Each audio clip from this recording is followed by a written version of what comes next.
Hello, hello, good morning, good afternoon, good evening, wherever you are. Welcome to yet another episode of Matitude straight from Rotterdam, out of Rotterdam, where we are watching the rehearsals of the Eurovision Song Contest 2021 participants, and we'll invite you in and have fun with us today. It's the longest day of the year in terms of individual rehearsals. Malta is kicking it off, the 16th final member of semifinal one. Then we have nine semifinal two participants rehearsing for the second time. And then in the afternoon, we're getting another treat. The Big Five and the host nation, the Netherlands, will rehearse for the very first time. So after tonight, Roy, we have all performances, also known as we've seen the winning performance. Are you excited? Wow. Yeah, that is still mind-boggling to me. Like it feels like we started yesterday with all of these rehearsals, and after today we would have seen all of them. I mean, we, not the audience, but yeah, it's weird. Exactly, it's hard, like, and it doesn't get altered like, oh, I've seen them all, now it's not going to be less exciting. It is still like this whole, are they going to improve the jury shows and all of that stuff? This is just very, very fascinating, and we haven't even started yet. I want to welcome everyone in the chat. I see that a bunch of people already in there. Gijo is right there. I see Patrick. IBA, stock up on water. You're gonna be here all day. I know. I mean, they only give us these little tiny containers, but I just gotta get a little exercise in anyway. And speaking of exercise, apparently, none of my Dutch members, neither Roy nor Melanie, were thought of informing me that today is a bank holiday here Well, in the Netherlands. And so it's Ascension Day, apparently. That means a lot of places are closed and public transportation is at a bare minimum. So here is me, early me. I'm going to be always 5 minutes early for my bus just in case. And I'll look up and I was like, my bus not coming. 45 minutes? What am I going to do? And so I was like, I think I have to walk with my heavy backpack and my other side bag, my messenger bag, all the way for like 1.5 miles, or over 1.5 miles, all the way to the arena. So by the time I got here, I'm drenched in sweat. So mm. thanks, Roy, and thanks, Melanie. Hey, I'm sorry, I'm not even there. Like Melanie should have been the one to tell you, but like, She forgot too. She's like, oh, I yeah. forgot too. I was late too because of that. And I'm like, great. Yeah, I mean, So, I would have definitely, I've forgotten it as well. Like, I saw pictures this morning of a few friends, and I was like, oh wait, it's a bank holiday. Like, what? They're half day off. yeah. Someone says, no Uber. I'm like, the Dutch get always the bad reputation when it comes to being frugal, but the Germans is just as frugal. I refuse to spend €6 on an Uber if I can walk for 30 minutes. Yeah. So, no, I didn't do that. And Plus, I in was like, oh, I need to use my data, and I only have limited data here. Go ahead. yeah, and in our defense, like we just have an app on our phone where we can just check all the public transport and like plan it out the day before. Like we'll just Excuses, look at the app and be excuses. like, oh yeah, we can take that one and we'll be in time. I even took a picture of my bus schedule to make sure I'm always know when, where, how, and then Roy, a bit louder. Yeah, I So already did it once, but I'll do it even more. okay, so let's. I heard Connor joined. I hope it will be. Let me bring him on the screen. Good morning, sir, or good night, good evening, whatever. Good morning. G'day, mate. Good day, Sup? mate. Sup? How you holding up? Did you get at least some rest at some point? Yeah, I'll be honest. I actually overslept just a little bit, but honestly, yesterday I was struggle busing through the whole stream, and so I'm kind of not mad that I got an extra like 20 minutes of sleep on accident. Yeah. But I did. So this is something that I did last night that you will find funny. So I fell asleep around like 7:45 p.m. here in the States, and I woke up and it was 9:30. And I looked at my phone and I thought that I had slept until 9:30 a.m. American time. Oh. And so I got up, I panicked, I freaked out. I have 3 interviews that do not take place at 9:30. I thought that I had like made some delegations angry. I was like, this is the end of ESC United. Oh, they're all gonna hate us. And I was like, I had started the shower and everything. Like I was ready to go. And then I looked at my phone again and it said 9:53 p.m. I said, God damn it. Oh no! I'm sorry that you had to go through all of that. Yeah, Well, and I didn't, like, the stupidest part is I didn't even look outside the window to notice that it was pitch black outside. That should have been my little cue. details. Oh dear. So, but I'm glad you made it. We're all here because I hope some of you get enough caffeine, or at least caffeine ready. I don't want to start right away with caffeine because otherwise I'll be like, again, flying out of this room. Well, that too, the cafeteria. Yeah, the cafeteria's not open yet. But don't tell me Ascension Day also is making them stay shut. We need The something. longest day. All those budget cuts are coming in. So today we have Malta starting at 10 a.m. and we wrap it up with Spain at 7:30 today, basically almost 7:30. So once again, we have Malta, the 16th semi-1 finalist, and the first 9 participants of semi-final 2, starting with San Marino all the way up to Serbia, and then the Big 5 and the host nation, the Netherlands, will rehearse for the first time. So be ready because it's going to be a bumpy ride, but it's going to be a fun one.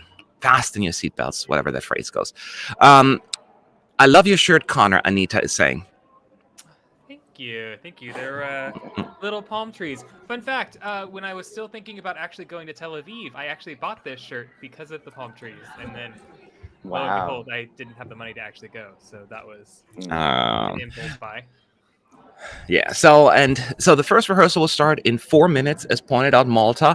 We're going to talk about that in just a second. Just first of all, I want to thank everyone who supported us yesterday voluntarily. We got another payment in from on PayPal. I put the link in the description box if you don't have Super Chat and you want to just send it to us straight because, there will be no fees. It's from Artsne from Denmark. Thank you so much for your support. Every little bit helps to keep this website and ventures up and running. Matt looks classy with the black shirt. I'm so thrilled that I'm wearing black right now because I'm super sweaty. I'm hopefully don't have any sweat stains in there. So yeah, I'm wearing actually day as well. I'm actually wearing very black because I'm wearing my black leather jacket here as well. And so it's like I'm auditioning to be in the stage version of Grease the musical. And Rafał might tap on you to bring you on stage. Summer lovin' had me a blast. Tell me more. Okay, I'm done.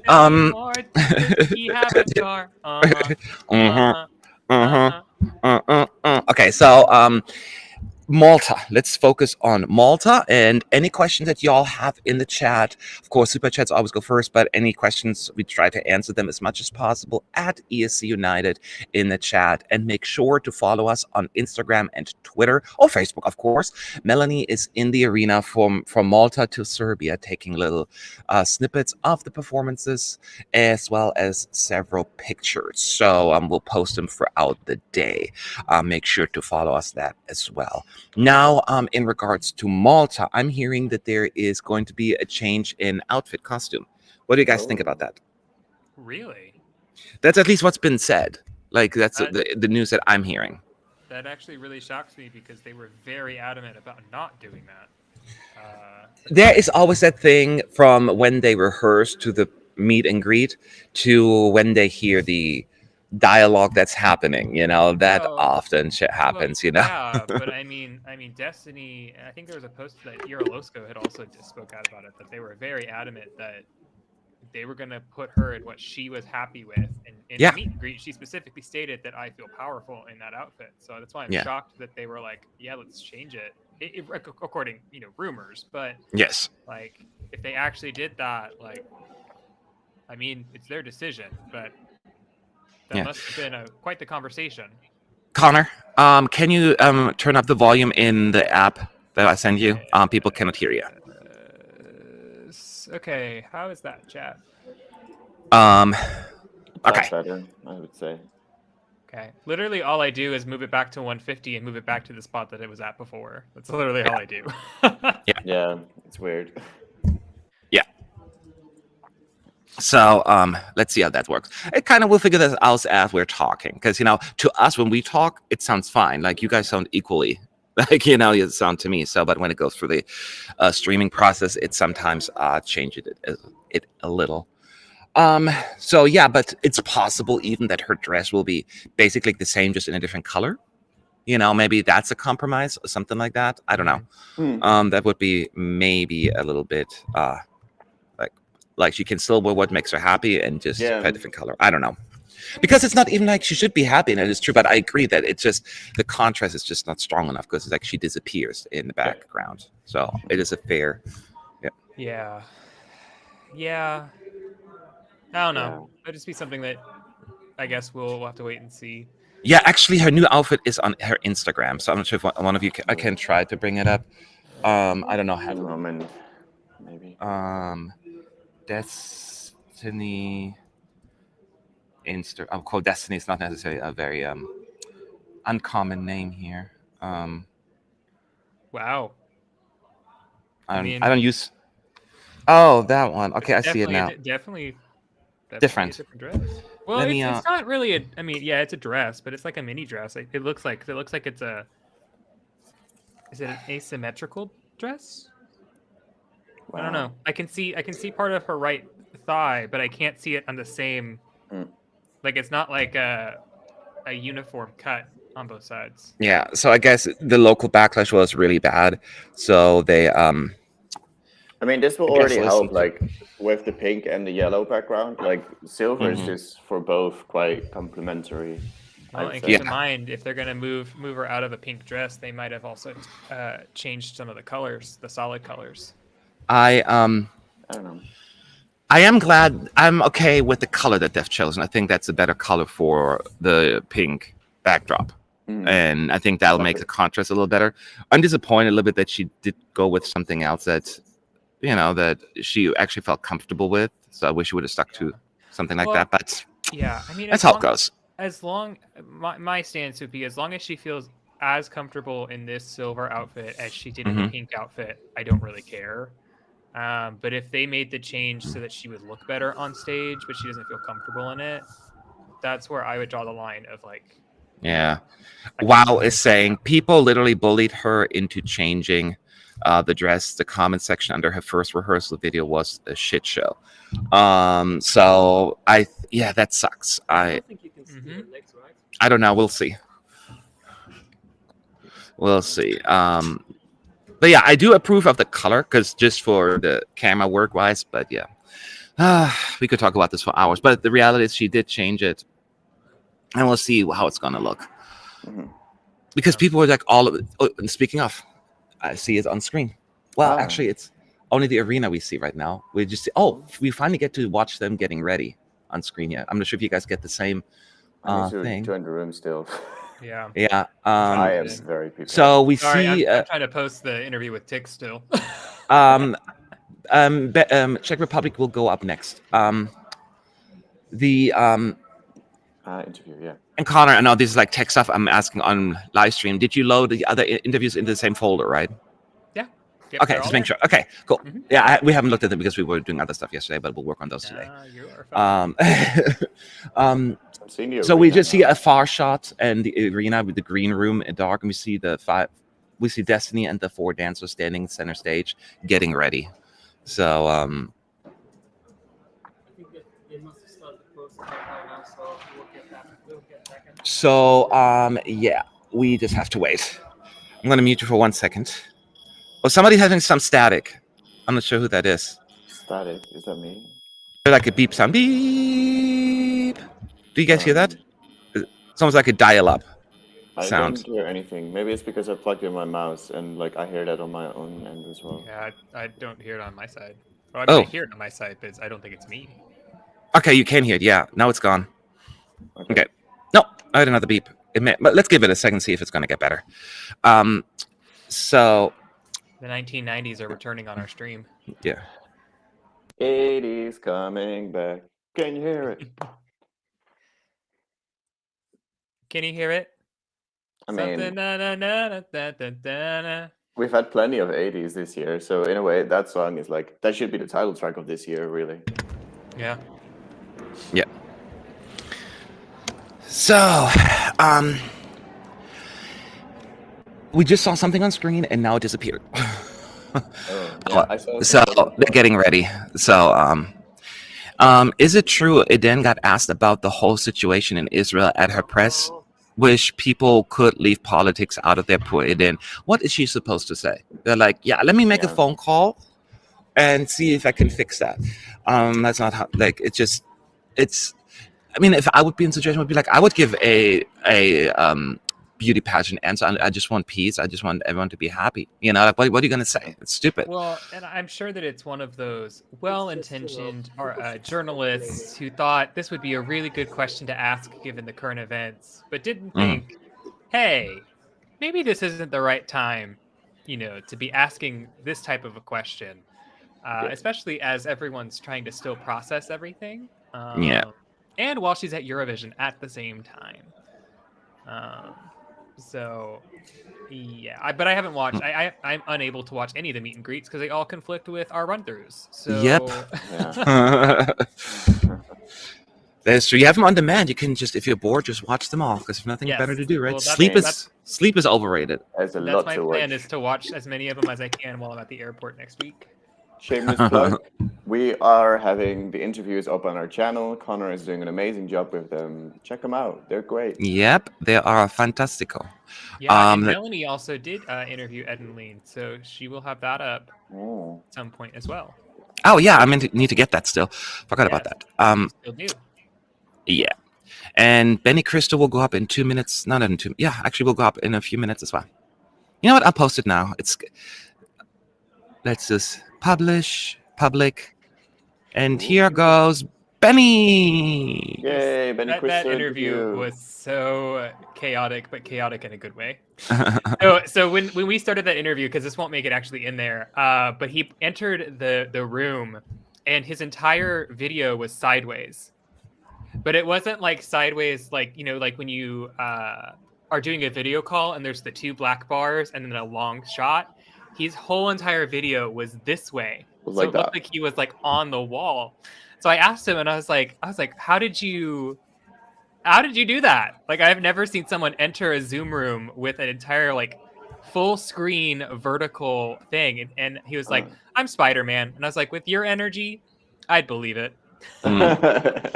So, in case people are wondering, we are 7 minutes into Malta's rehearsal time, which makes me believe that there are some setup issues in the beginning, because otherwise we would have seen it. Let me ask our person inside, Melanie, and see if... Hey, Melanie, have rehearsals started already? Question mark. We don't see anything on our screen. Someone never mind. Now it started, of course. Never mind.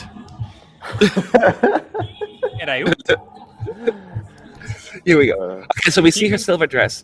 Keep in mind, like always, we're about 30 seconds behind Matt in terms of... Okay. So... Something like that. We're going to be reacting at different times. But, so the girls, the dancers, they're still wearing the same... They're slightly different. They were like more of a pink, but with a purple touch to it, I think. But she's still wearing on her leg. She's still wearing purple or pink. Oh, here we go. I don't like. I mean, it's confusing to me. You guys look at it. The outfit, or yeah, look at her legs, like her stockings. She's still wearing pink. Oh yeah, she's still wearing the pink boots. Well, that might just be because since they've changed it, they might not have the boots. Oh, that is true. That is true. That would make sense. Or maybe they're just trying to match her. Yeah, that's no, I think they may not have new boots yet. That would be my guess. Yeah. So because they had to change outfits, they don't have fitting boots yet. So she's wearing the pink ones. But I mean, if they have a copycat boot of this in silver, that would be much better. It just confused me at first. Yeah. And it's buffering. This is how much I love Eurovision. They even changed her ponytail holder to be silver. Yeah. Well, that's a detail that I didn't pick up on. Just people are asking. We cannot show you the screen. EBU does not allow recording of screens or anything, and they want to keep it as hidden as possible. So that's why we're being as descriptive as possible. You will get a 30-second clip later on the official YouTube channel. And you also get some stuff from our channel So go to our social media on ES United, Twitter, Instagram, and we'll give you a little sneak peek as well. I also feel like they must have fixed something with these boots, because remember how in the first rehearsal they were kept falling, and it kept like, I feel like she kept like being like, oh, again, or like, you know, like it kept like getting to her that her boot was going down. I think they have some few little effects in there as well, by the way. Yeah, and like right now they don't do the effect where you only see the hands do this, but now you see the entire dancer just being there normally. This is very different. Subtle changes in here. I mean, that the subtle changes make it quite different. Definitely. The shots are better. This is a big. This glitter is new. Yeah, the glitter is new too. They have like a glitter effect. It's like a whole screen just full of glitter, I think. Oh, that was beautiful. That silver glitter was beautiful. Yeah. And purple and gold. Okay, so they got the memo that everyone else is bringing pink, and they said we got to do something. Yeah. So now they got kind of and then they filled the blank space a lot better with some flashing color lights. Yes. So this is an upgrade. Definitely. Yeah, so I will say I think you guys are probably still running, but this is while there's still areas of improvement for sure. Yeah. There is already a lot of changes that they've implemented, and I think it is slowly coming together. Now, granted, this is the second individual rehearsal; they better pick it up. But I like the changes that they have implemented. What do you think, Connor?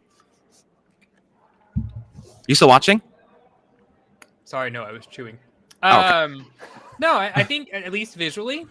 This was a great improvement because all the things that kind of weren't coming together in the first rehearsal or just kind of looked a little bit off have kind of been replaced and upgraded in a way. And I think especially there was that little piece we talked about, I think, in first rehearsals where the stage just went dark and they disappeared for a solid like 10 seconds and then it came back. They've really filled with some impact lighting and some camera angles that really kind of keep that energy moving throughout that whole, like, kind of the instrumental break. So, and she wasn't the best vocally, because I think that she was also just trying to make it through some of the changes and make sure that she kind of got through the performance. But again, it's Destiny, so vocals are not a concern or an issue here. She just looks, I would say that this looks a lot better on stage. Yeah. At first, I was very thrown off by the pink, it looks like Shabbat's boots, basically, with the silver dress. Boots. But you pointed out true, they probably haven't gotten the new silver ones yet in time. So that'll change. It just looked really confusing. I'm like, it's like they're trying to do, like, instead of a green effect, like a pink, like it was look very out of place. But once we get that and you envision it, like, that's going to look good. So I think she's going to look great once we have the right boots there. How do you feel about that, Roy? Everything. Yeah, they improved it massively, but like I have issues trying to think of what was all there the previous time. Like, it's been a couple of days ago already, and like I'm trying to picture what all changed, but there were definitely a lot of changes. And somebody's asking what they did with the excuse my French. I remember that in the first run through, or on day 2, they didn't do anything with it. It was just a random overhead shot, and it was like not a moment at all. And this time around, it was definitely a moment. Like, it was dark. There was like a spotlight coming on her, and she's like, "Excuse my French." And then we went back to the chorus again. So they've definitely done a lot more things highlighting the highlights of the song. So this is a massive improvement from what they already had. And it's also a little less like markery. Like, the pink and the yellow could both be like marker colors, and like they lessened that by a lot. So good job. It's still a little choppy. Like the whole run, I will say there's still things that camera work that they have to fix, and but I think it's a significant improvement. I know where they're going with this, and I think once they straighten that out, I think it is going to be much better. Yes, the over-the-top pink is gone. I mean, there's not pink, of course, but it's certainly not as overwhelming as it was before. And I do like that they got the memo. I'm like, okay, maybe we need to tone it down a little bit, but I think. And I think we all, I mean, I said, and I know you guys agreed, that, just hold on. Just don't just take your money out of the betting odds pool or whatever. Just give her time, make it. The framework wasn't bad at all, what we saw last time. It's just, things didn't come together as much as maybe they were hoping for. But that's why we have those rehearsals. Exactly. And there was a question in the chat. I don't want to forget about this. About who I'm actually interviewing today. So the answer to that question is I'll be with Blind Channel, Effendi, and Angela. from Albania. When is the first one? What time? 5 a.m. my time, so noon your time. Noon. Okay, then I'll make sure, because I said earlier, while you were not there yet, that I want to take the opportunity to go into the arena once. So I was thinking maybe it's around Estonia time or something like that, which is before noon our time. So then I'll be back in time. Don't worry, you leave. we'll Yeah, that's handle. fine. Yeah. That's fine. Okay. I kind of have them. They perfectly line themselves up every time, or like on the hour. So 12,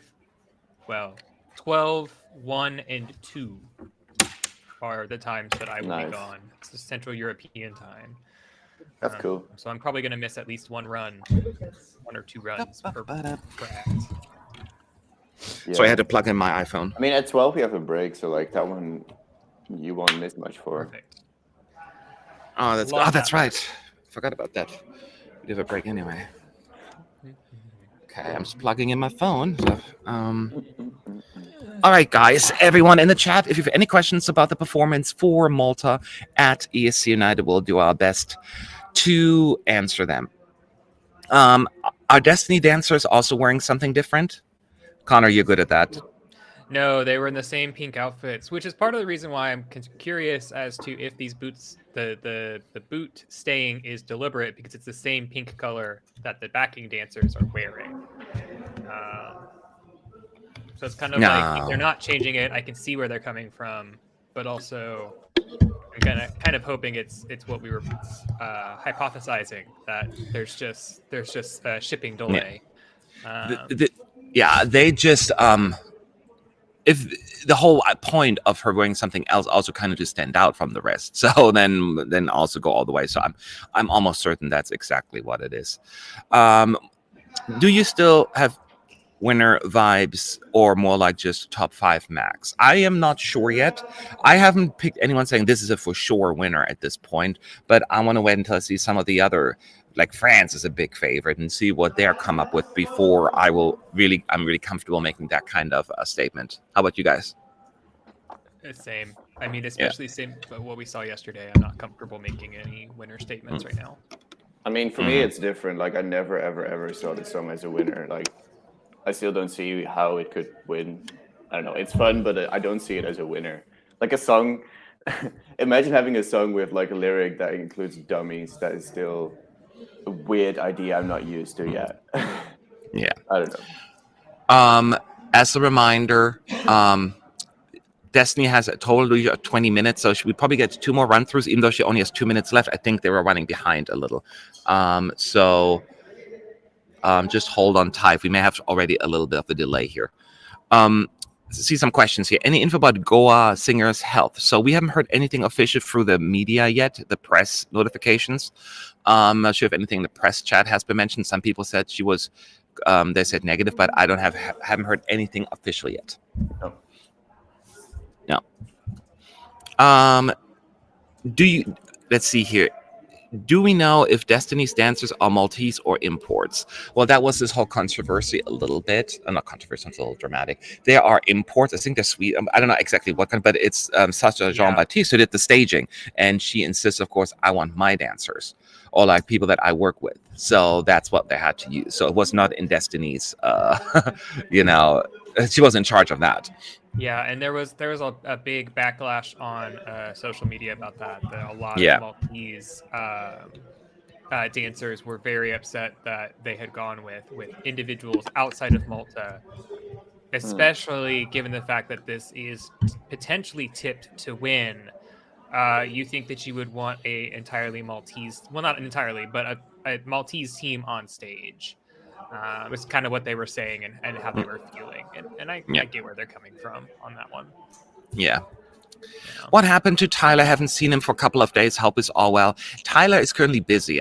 He signed up for as many, like wherever he signed up, I put him in, but he is in Alaska. So that's like, I mean, you cannot be much further away. So the timing is just really difficult for him with work and sleep. So he cannot commit to as much, but he'll be back at some point. I forgot when. I have to look at my schedule. And he also has like work and stuff. So like, yes, he has a normal life. Yeah. Just like with Connor, we're so happy that we have Connor here, but he's only going to be here until Saturday. Then he'll be heading out as well.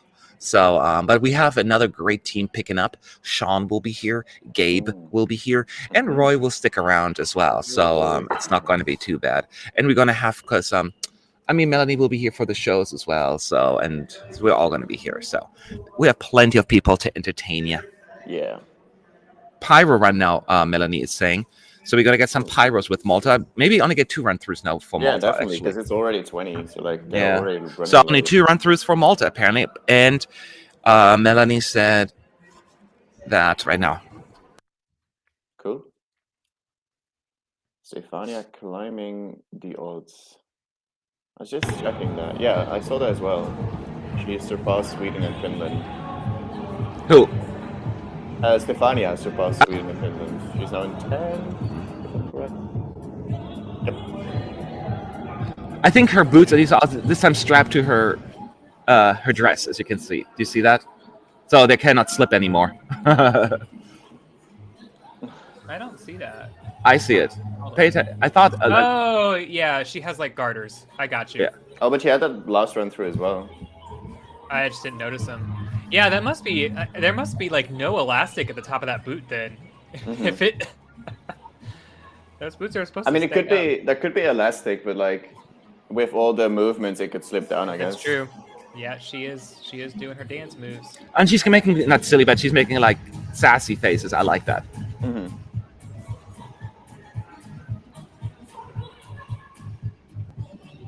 Okay, this is coming visually together way better. Mm-hmm. Look at this, guys. The shots are more tight and. Yeah, now they do have the split screens again. Yeah, they had them at the beginning before. You probably just missed them. They just didn't have as many, I think. No, they have this. They had like almost like this bar, like the ballet bar thing that is right there. And I kind of like it, especially in these close-up shots, and how it like divides the frame. Yeah, it's actually really interesting because I don't think I've ever seen anything at Eurovision that splits the screen like that. It's a really nice optical illusion, especially like right here. They also listened to me with the little pods that the dancers are in, because when they zoomed into it, the illusion was completely ruined, and they were outside of them. But now they don't zoom in anymore, so they stay in the pods. So it's good. Thank you. The shots are way better. Yes, they have close up. They have like spinning camera shots, and it just looks way better.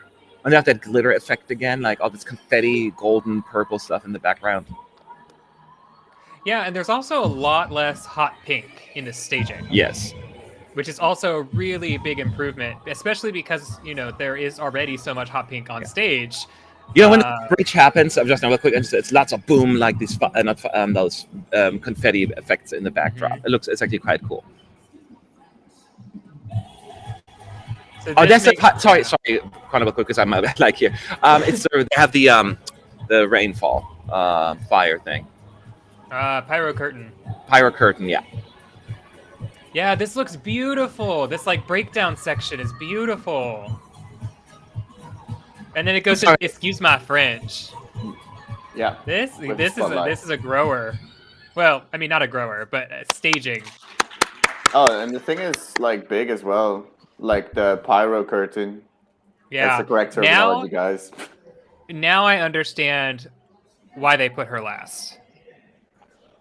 Seeing this all come together. This is an electric high energy finish. It already was in the first rehearsal, but like seeing it all really come together, it is really going to be a statement piece. Yes, it is coming together. So that's why we were all saying like people stop getting all worried. People got all riled up in online media and in the press and how terrible it's like.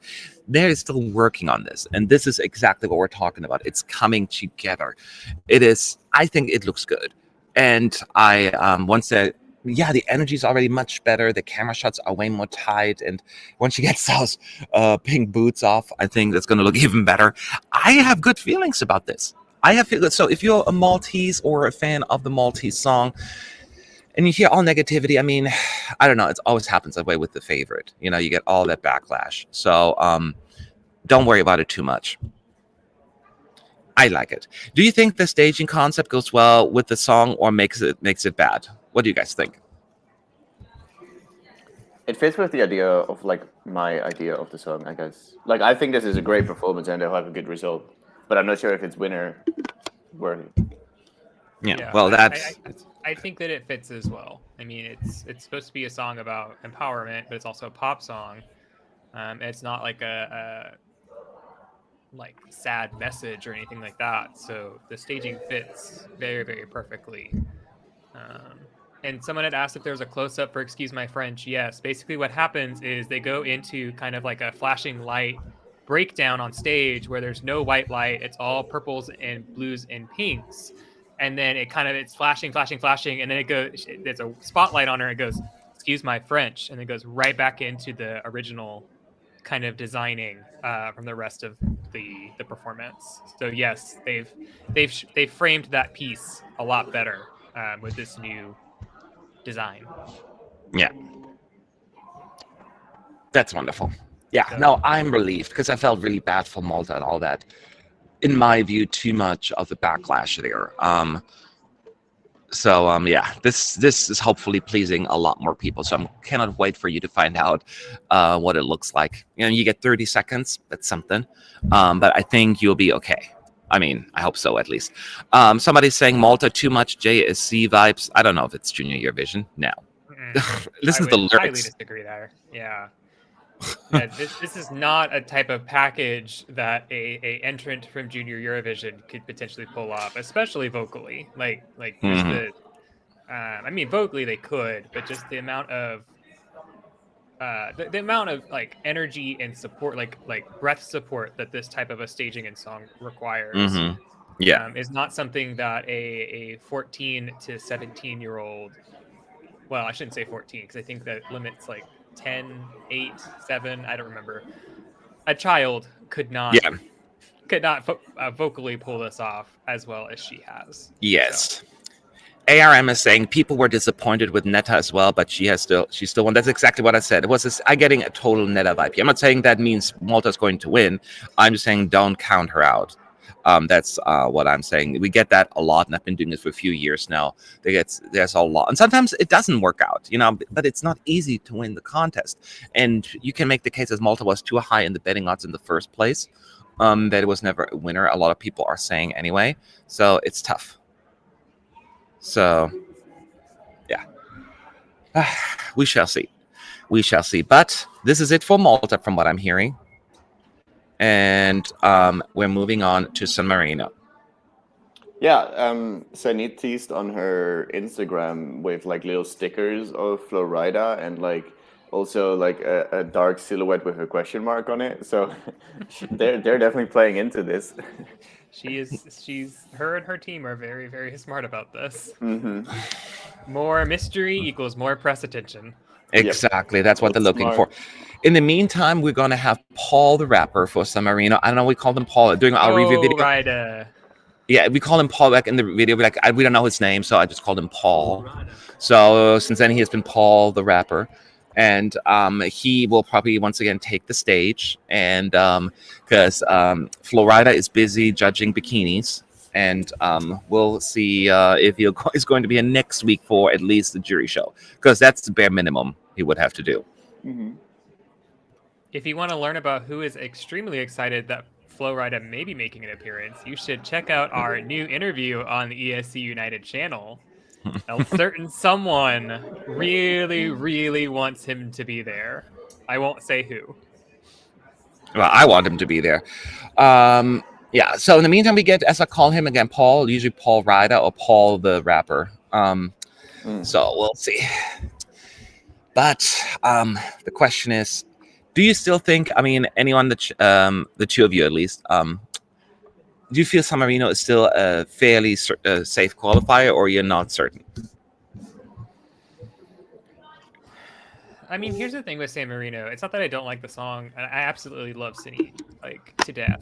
But we saw a pretty strong showing on first rehearsals in terms of especially a lot of songs that were in my borderline that showed up on the occasion. And so it's not that I think that San Marino is going to not qualify. It's just my confidence that San Marino will get through effortlessly has diminished. Yeah. They I really hope need all to. that. They need to prove their qualification up against all of these other equally as impressive stagings today. Yeah. Well, not today, but next week. You know what I mean? Yeah. It has become this this group because it was always like this is the weaker semi, and then all of them showed up and really delivered in semi too. So it's way more competitive than we initially all thought. Yeah. I already have like 2 that I predicted as non-qualifiers that I now think are like kind of more certain qualifiers. So I already need to get rid of 2 of my qualifiers initially. Big thanks to Ren auf Deutsch for becoming a supporter of ESC United by signing up for membership here. Very much appreciated supporting us. Couldn't do it without you. As always, you can do that super chat or through the PayPal link in the description box if you want. But if not, just always what always helps. Like all of our videos, and sharing, of course, always helps as well. But liking, because the algorithm really, really appreciates that. It's one of those weird things. So. Yeah, we'll see. I know this is a competitive semi, all of a sudden semi too.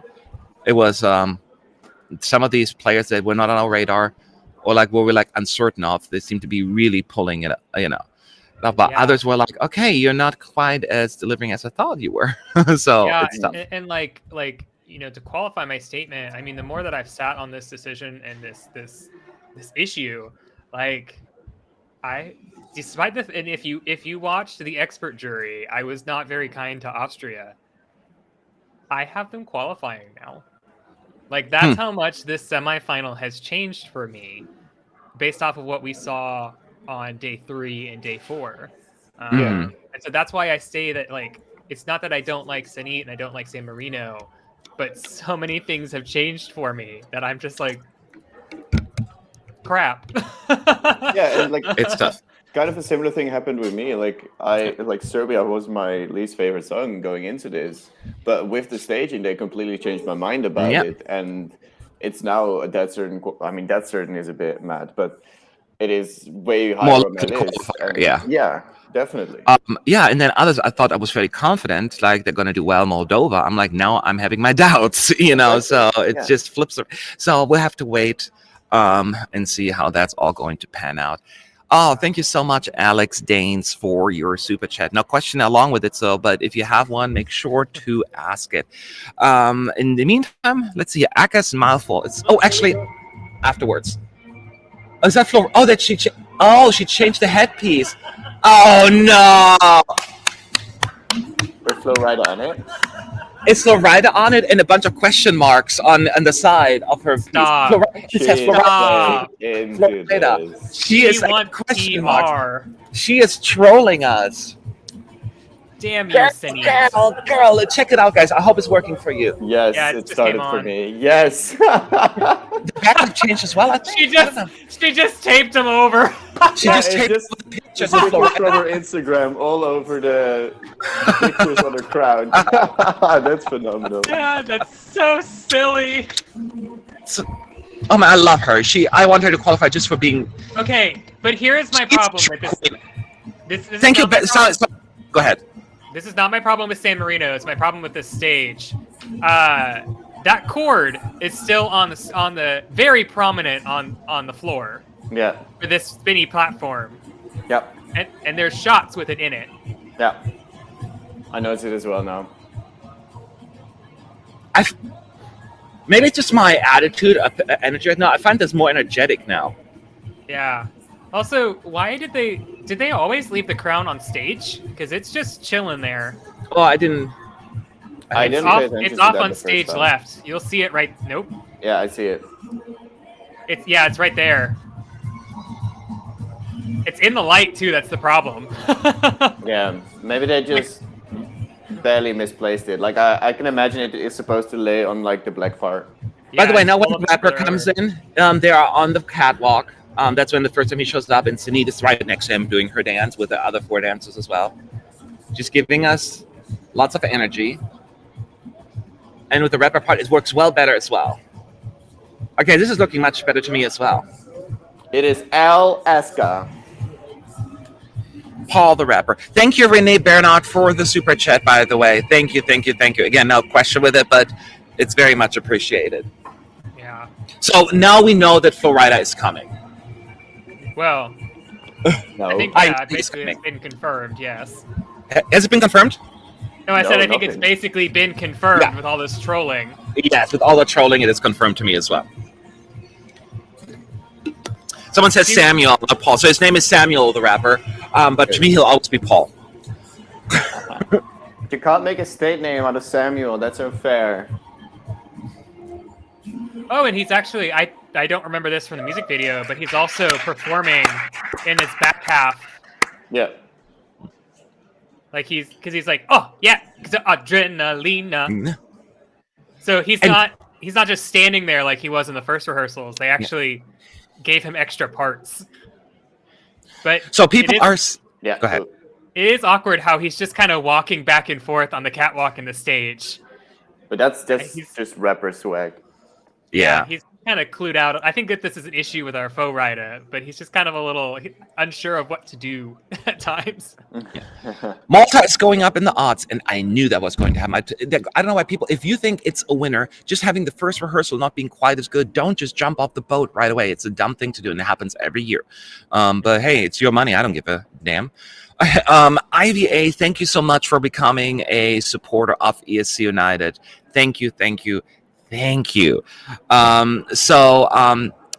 Is Florida coming or not? To be honest, I had never heard from the man before. What? It's like the only, and I hate rap. I hate rap. Sounds a little harsh. I'm usually not a rap fan, but Florida, I make an exception. So she picked the best rapper that there's out there for me. So that was perfect. I missed it. What did she do? Who wants to give a quick rundown? Yeah, she. I don't know, she started on this like diamond-shaped platform that she has in the music video, and she has like this massive, way too elaborate piece, like it's a crown. And previously there was like some kind of Mother Mary kind of pictures on it, and that maybe had some bit of backlash. But this time around, they put stickers on it with Flow Rida. They put stickers on it with like a silhouette and a question mark and like a signed autograph from Flow Rida as well. Like she's really teasing whether Flow Rida is going to be here or not. Then they take off the big crown and the dancers put it on the side. Then she is going to lay down on the little diamond. It's spinning around a few times. The LED is doing stuff. You see the plug, which is not the best. Then they just sing and they dance, and the dancers are wearing like some white red balaclavas with like star-shaped eyes, and then after a bit of dancing and after the chorus and into the rap part, they walk over to the smaller stage where they meet up with Paul the rapper, Samuel is apparently his name. And Samuel is like guiding them over and just rapping his verse. And then on the smaller stage, they just do more singing, more dancing, and you see Samuel in the back doing a few vocals here and there to add some more depth. I think that's a decent rundown. I think that's a very good rundown, not just decent. You did fantastic. Yeah. Charlie Lambert, thank you so much. Charlie, also another member on our forum, so thank you so much for supporting us here as a ESC United supporter. Very much appreciate it. We have our daily contribution from Zach.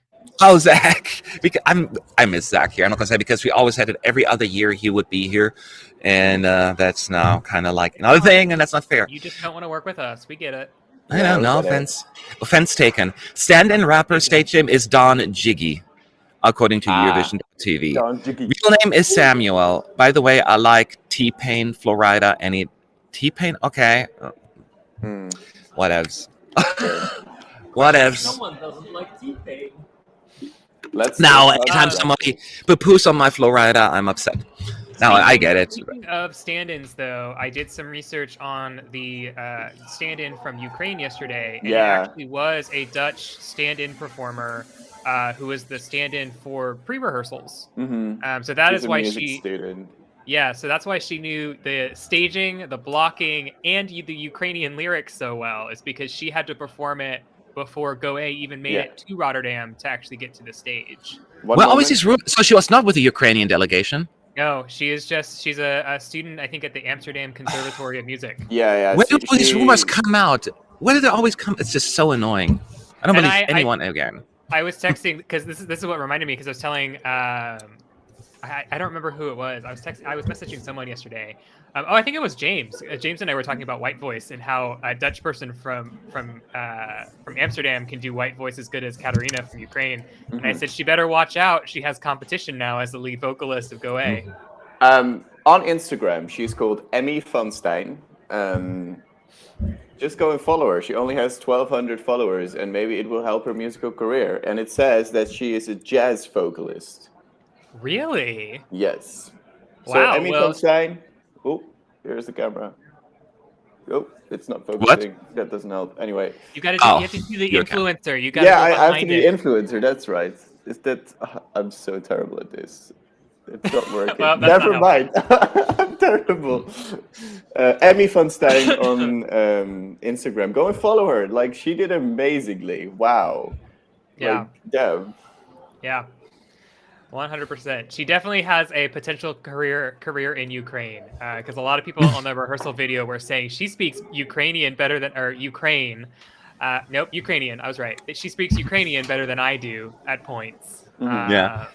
Because when you hear it over speaker, like the sound is always as crisp and clear when you guys have it online. It sounds like actually Katrina's voice. You know, when you don't, it's hard to say. It sounds like it sounds like a playback. You know, but no, it was actually her. It's amazing. When I watched the clip online, the 30 seconds, I'm like, oh yeah, it's totally not her. I mean, Katrina, that was amazing. So yeah, really great talent. Yeah, Roy trying to become a professional YouTuber. Yeah, and completely flopping at it. He has his own channel. You should sign up for it. Yes, I have my own channel. I haven't uploaded in a while because I was insanely busy, but I will definitely get it back running again. So yes, Roy PM, subscribe there. Don't steal my thunder. I definitely will.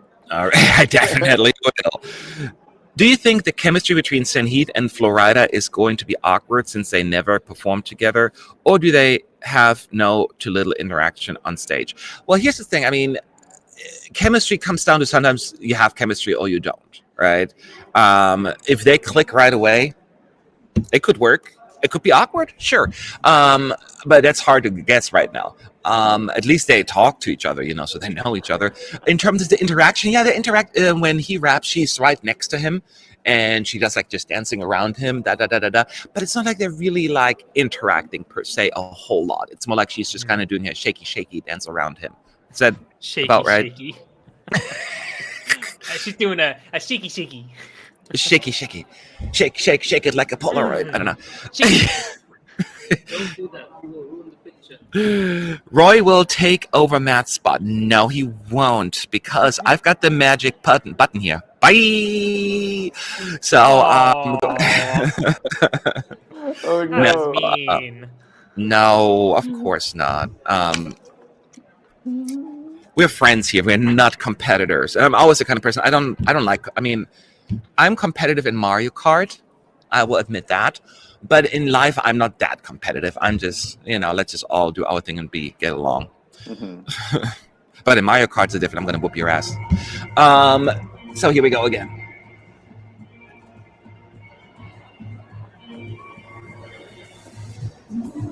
Oh, she took all the pictures off. No, did she? No, is it still on there? It's hard to say. It's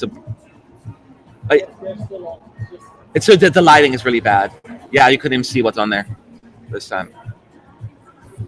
So this way she lies down on the platform and starts spinning, and the floor LED also starts having like a little spinning effect, like a diamond-shaped platform. And tons of Senhits in the backdrop now. Yeah, it's just brighter, so it's hard to tell. I think it's because they're stickers, like they're printed stickers instead of like actual photocopies, or not photocopies, but photo prints, and so they're too shiny. Also, I don't know if this is intentional, but the diamonds are off center from each other. I think that's intentional. Okay, I just haven't noticed if that was in the other run. I think it has been in every run. Okay. I like this. Oh, it's really cool because when it goes, it's like all different camera cuts, from different angles. It's really cool.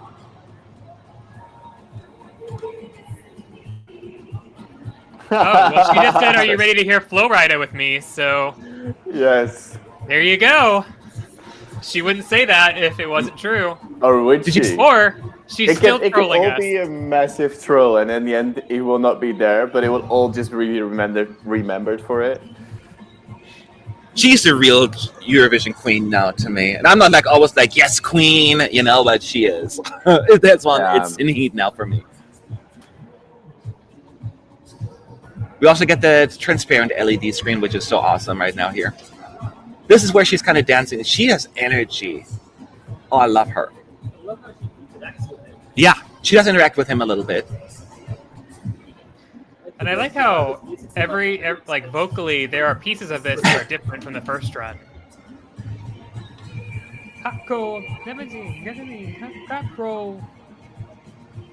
I am not a rapper, so please excuse my. Really? Yeah. Are we Yeah. gonna make that the insensitive today? Like No. Please no. That's literally the only piece of this rap that I know. Adrenalina. Gasoline, come fire it up with I can't get enough of that. That song just. Adrenaline, it's a touch and I'll be right. I still love how she has her merch version of herself in this staging. Seriously. Queen of self-promotion. yeah.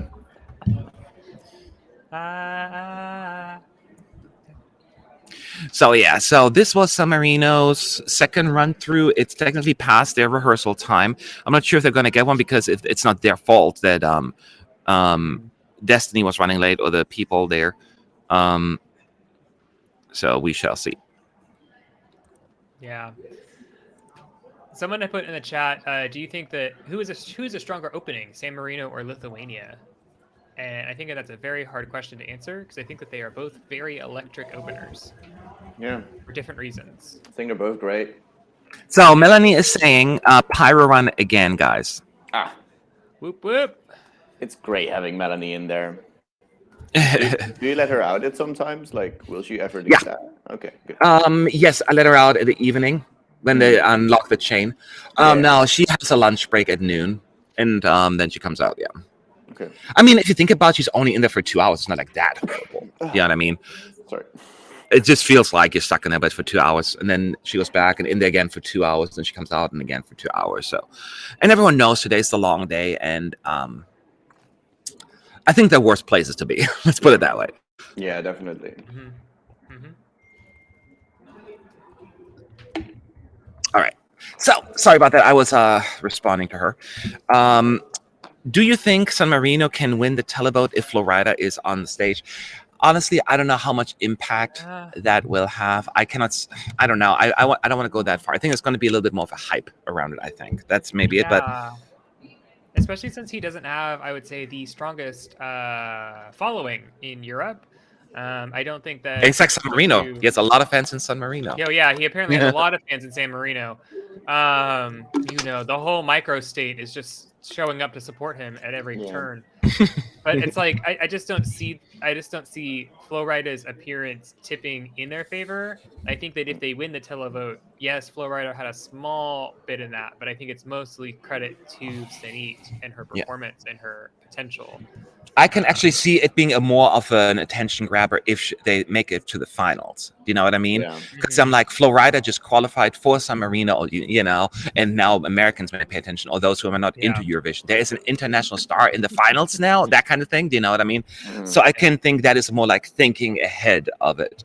But I can also see, like, in countries, like in smaller countries, that they don't even know who he is.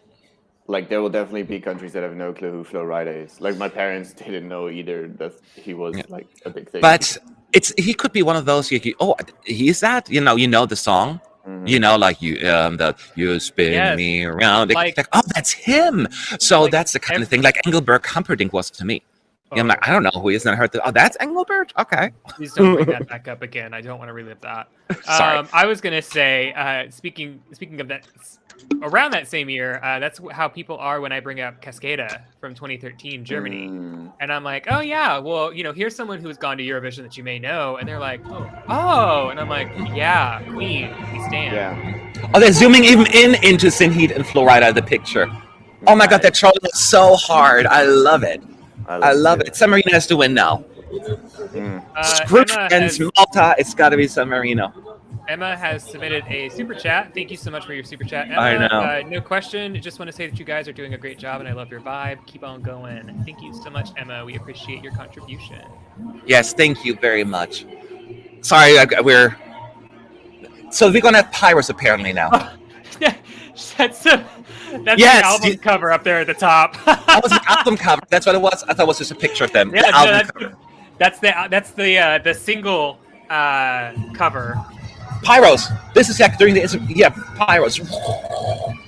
You know how pyros go. I don't know how to make the sound. But They go like, Yeah, what is up with that ugly cord? Get it yeah. off. Try to fix it. Yeah, Make it green screenable or something. just don't do an overhead shot from the back. yeah, it looks stupid. Then you see the cord. Yeah, it's in like a lot of shots. But I guess that's There's what a Czech can do. pyro. I guess. Yep, she's improving it again, so I think that's something that's sticking around.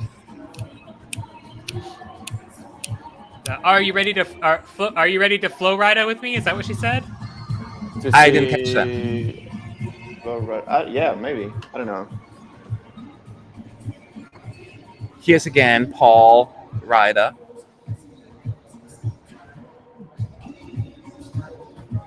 Samuel. Samuel. In a way, he could be like Samuel Marino. Nah, doesn't work. Samuel Arena.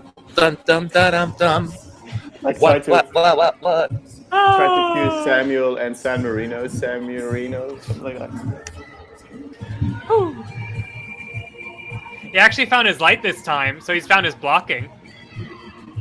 My question is, I'm wondering, has Flowrider, as I'm going to continue to call him, is he wearing his own clothing? Or is this actually Flowrider's potential outfit? I think that's this a would be good question. Flowrider's potential outfit. Like, it seems like something he would wear. Pyros Yeah, at this 'cause I point feel like and he on the was- small stage, by the way. I feel like they were wearing this in the first rehearsal, too. Oh, this is energetic. This is coming together too. Another great performance.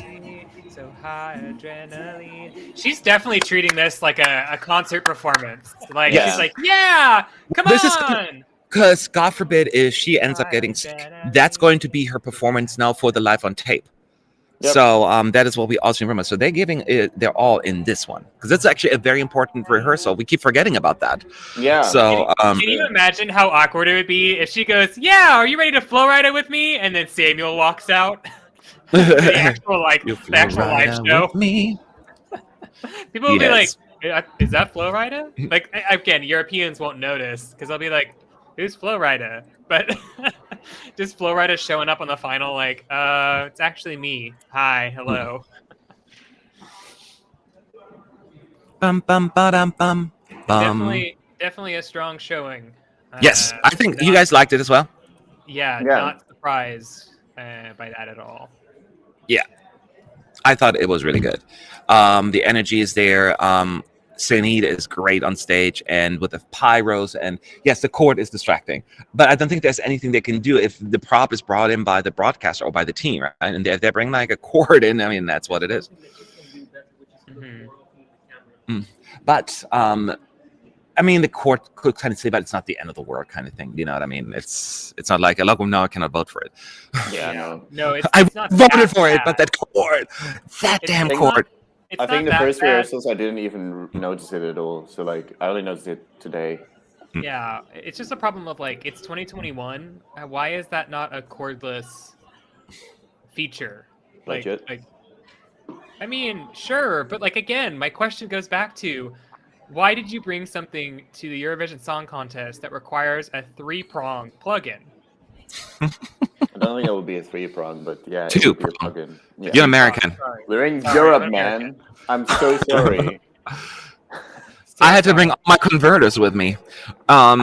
What if Senhit has the Florida question mark thing, but they will use this performance for the semifinal or final? They cannot use this before. Well, the only way for this to use for the semifinal, if this ends up being they're getting sick by all means. So then it would be kind of awkward, I guess.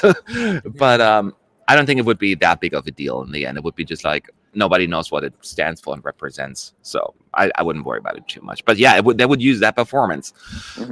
Weirdly enough.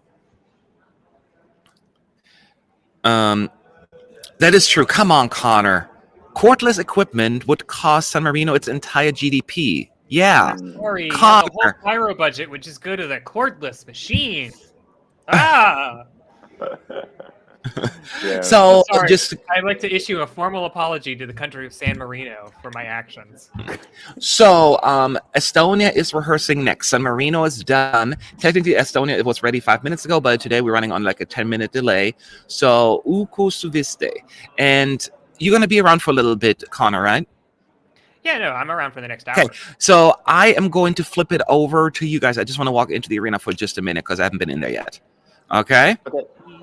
Okay, I'll be back. Yes, let's talk smack about him right now. Oh no, he did the weird Oh, layout. Now gosh. I'm super zoomed in. Oh, Matt, if you yeah. dare, don't do it so zoomed in. I'm not looking at the chat right now, so feel free to prompt me. I'm just trying to reschedule some interviews. The first at ESC United I see is Connor Suviste. Connor Suviste will not be making an appearance during rehearsals today. So sorry to inform you, but Yeah. thank you. Bella Marcella is, I hope I pronounced it correctly, probably not. And it disappeared. No, there it is. Is it allowed to just sing at the final, or Flowrider has to sing in semi 2 as well to be allowed to sing in the final? I think you already have to sing in the dress rehearsal to be able to participate. So he would have to be there for the dress rehearsal, I assume. I would assume, yeah, he has to be there by Monday. No, not Monday, Wednesday. Because otherwise you'd be, I mean, even if he just showed up for the actual live show, like your performance would be different from the jury to the televote essentially. So they wouldn't want that. They wouldn't allow that essentially. No, because when you do the dress rehearsal, like you have one dress rehearsal, and after that you have the jury show already, right? So the juries will already vote in that. So you need to be there for the dress rehearsal because the juries need to vote on the actual performance. So if Flowrider isn't there for that jury show, then they cannot fairly judge the performance and give their scores out. So he'll definitely have to be there for the dress rehearsal. So Wednesday would be the absolute latest that he can be there. Yeah. There was yesterday, this is really funny. I was listening to the prom musical, and I was listening to I think it's Wear Your Crown, I think is the song. So I'm like messaging back and forth with Matt about interviews and like scheduling and things like that, and talking about whether or not we're going to upload the press conferences. And I'm listening to this, and the lyrics in that is "Life's no dress rehearsal," and I'm talking about press conferences, and I was like, oh, by the way, we can upload the press rehearsals. They're up on a bunch of different channels. And he goes, they're going to get kicked out of Eurovision. And I was like, what?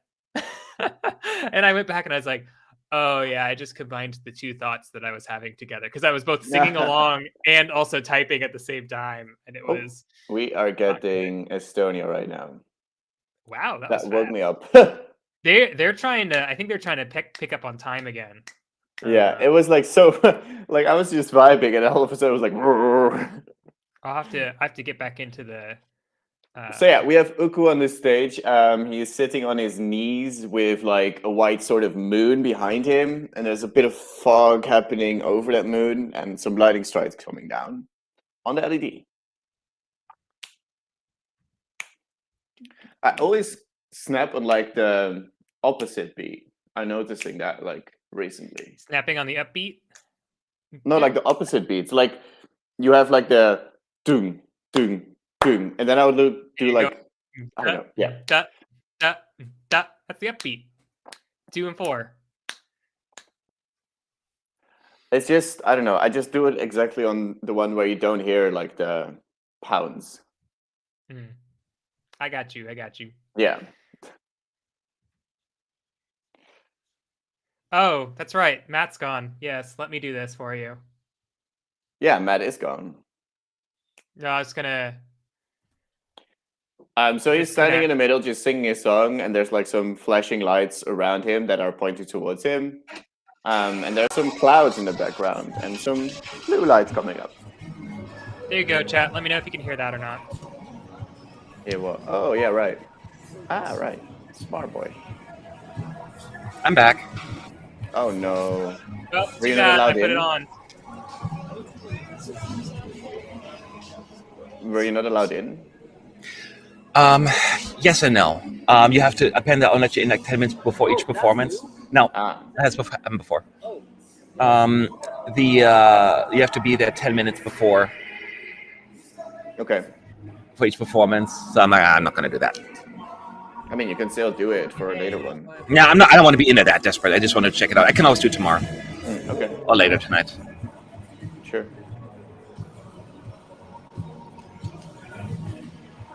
Right now he's like, there's some water effect, and like he touched the LED, and now all the water turned red. Oh, they're improving a little. Are they? Yeah, there was a different harmony there. This is a guarantee that And that long note wasn't there earlier either. just saying that. So people were saying that in the chat, so I just looked it up and can confirm it. Malta back at number 1 in the betting odds. See, it's people impulsive betting. It's just, I mean, I don't get it, but hey, it's your money, Well, so you do you, boo. Gambling can be an addiction, so I guess so. I guess it's an addiction that I'm prone to. Iceland, also Malta, France currently in second, but they're like on top of each other right now. Then Switzerland, Italy, Iceland, Bulgaria, Cyprus, etc. Yeah. We shall see. I think this could be the year where we have a lot of surprises. But then, although last year, even though the betting odds favored won, it was still like through a very unique circumstances almost. You know what I mean? Because he didn't win Either. the jury vote. Neither. He He didn't did. win either. Yeah, you're right. Actually, in the jury, he was third, and then in the televote, he was second. So something like this could happen. I mean, you could technically get fourth or fifth with both groups and still win if it's really like messed up the voting. So you just never know. So interesting. Well, the thing with the odds is that they like, it's not because people put more money in Malta, but it's because the betting offices will think that people will put more money into it. So they will lower the payout that you get for putting your money into it. So that is kind of why Malta is like going up again, because people are positive. So the betting, like the bookies will be like, people are starting to get behind it again. Let's like lower the payback prices. So when you put a bet on it right now, you get back less. So it's not necessarily that people put more money in it. They are trying to prevent that people put more, or like that they have to pay out more money when people put money into it. Yeah, so that's super complicated, but yeah. See, that's why you should just bet using the Eurovision scoreboard app. Yeah, I'm friends with one of the professional betting odds folks here, and he gives me good insight, and it's just crazy how they look. They listen actually to some of the live streams and some of the information that's being thrown out there, and of course what they hear, and they bring their own people on side to be the voice and the eyes of everything. It's just weird how that all works. Yeah, it's a very fascinating world. It's very convoluted, and just I do not get it, and nor do I want to. All right, so Estonia, I assume you guys gave a good run through of this, right? Explanation why it was gone. I mean, for like 2 minutes. It was basically the exact same performance. Nothing super noticeable had changed. Nothing really to mention. It's still a good vocal, still a good staging. It's just, I feel for him. The biggest thing that sucks about this is that he's in the death slot 2. Yeah, although the death slot 2 is not as deathy than like in the finals, because all he has to do is make the top 10. So it can happen. It happens frequently. Well, right now, since the introduction of the producer run order, they kind of assume the songs that will do worse, so they put them in the second slot, the lately less exciting, slower songs usually. That's usually who ends up in the second slot. So there is, that's also kind of works it against it. But in the past, before we had the producer-driven running order, qualifying from the second was actually not that uncommon. It was actually slot number 5 randomly. That was really, really unpopular. So if I'm not saying Estonia is going to qualify, but I think it would be foolish to completely ignore them. I think there is something there that people I think may overlook. But Well, that's just me. and I definitely agree. I think that there is potential for qualification. I think what hurts him is the fact that he's stacked between San Marino, You said Czech this. Republic, and Greece. And so when you basically have these three super strong showings, and then you have one showing that's just okay, oh, it was nice. He potentially gets upshadowed in the recap, which then in fact impacts his televote on the night, or his televote showing on the night. So that's my concern, is that I not that I think this is going to be bad or that people are not going to like this. My worry is that people are going to, again, forget to vote for this. Like I said, I think on one other live stream earlier this week about someone. Yeah. I don't remember who I said it about, but That's okay. So, in case you're waiting for one of the other countries to perform, again, this is Estonia. Then we have Czech Republic and Greece. Then we have a little break, moving up to Austria, Poland, Moldova, Iceland, and Serbia. Then another break. Then the big six, a big five, and host will rehearse in falling order. Italy first, then Germany, then the Netherlands, France, UK, and then Spain. So if you want to stick around for that, please do so, because lots of fun to come. Matt, can you dye your hair rainbow so you look like Montaigne? yeah, someone put Matt Tane in the chat. Matt Tane. Nice. Ooh. Perfect. We've got power. Yeah, it's midnight. I'll take all my clothes. Whoa! I know. I'll take my clothes off. I don't have any cloaks. I cannot take off my clothes. This is not the ESC United OnlyFans account. It's the ES United after, which I initially considered because I thought it was Patreon. And I was all like, yeah, let's just do an OnlyFans because that would be totally up my alley. Funny. That's sarcasm. I don't. Friends. No, it's not. Isn't that just like 4 people getting naked? You don't have to be naked. It's just the news that you bring has to be naked. Oh. Cold hard facts. I feel like some like out of all the loop. hot takes. On the internet. Yeah. Okay. Anyway, let's get serious here again.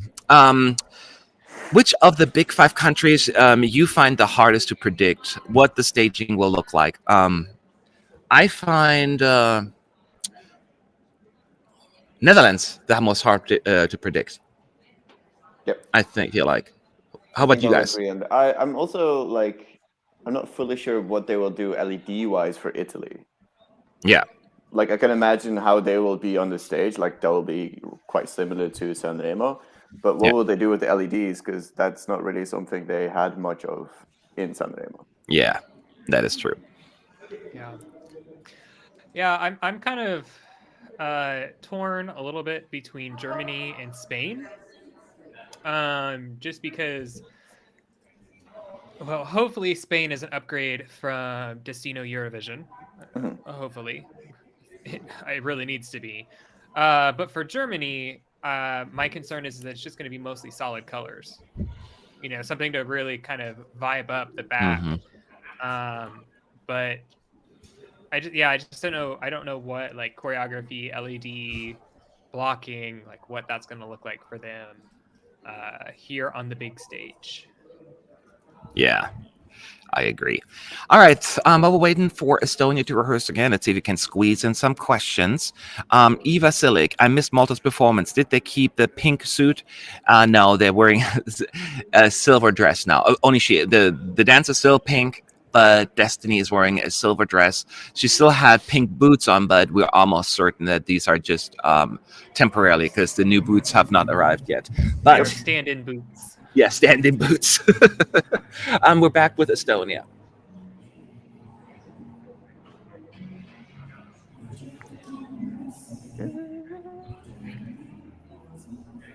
He's going to do much better in the televote than people anticipate. I'm telling you right now. It really depends on how popular Portugal actually ends up being. Because between him and Portugal for the 10th slot, I think.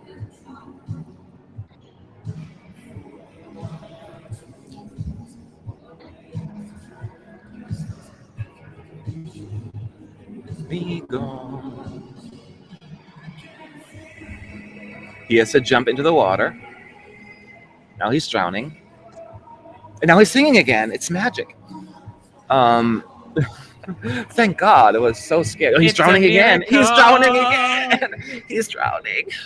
Oh, he's singing again.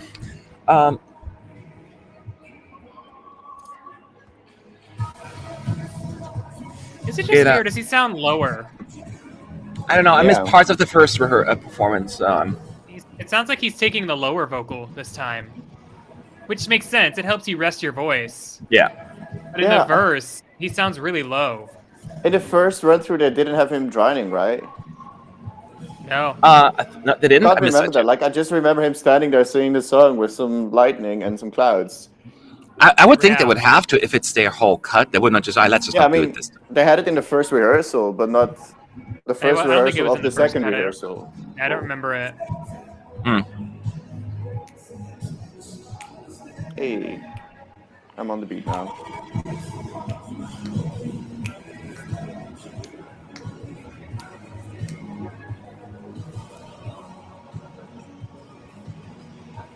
And it looks really good. I mean, it seems as Estonia is also ready, right? It's one of those countries. I think you're good. There's not much to add, or there's not much camera work that needs to get fixed, or vocals. Yeah, a bit of smoke, maybe. Yeah. Yeah. Yeah. Well, you have a little smoke there. He had a bit of a slow... LED. I think that'll be next run through. He had a bit of a slow start vocally on this run, but it's definitely picked up. Yeah, he's shaving his voice. I can tell that. Yeah. Because he's not off. He's not flat or anything. He's just singing in a lower octave. And it's essentially basically one of those, I'm going to sing the harmony parts, but... Because, I mean, I'm pretty sure he is kind of like a baritone tenor too. So if you got it, use it. He's just so photogenic. Like he's so good with the camera. I mean, he looks good, obviously, and he just has that. There will be a lot of women voting for him. I have a feeling.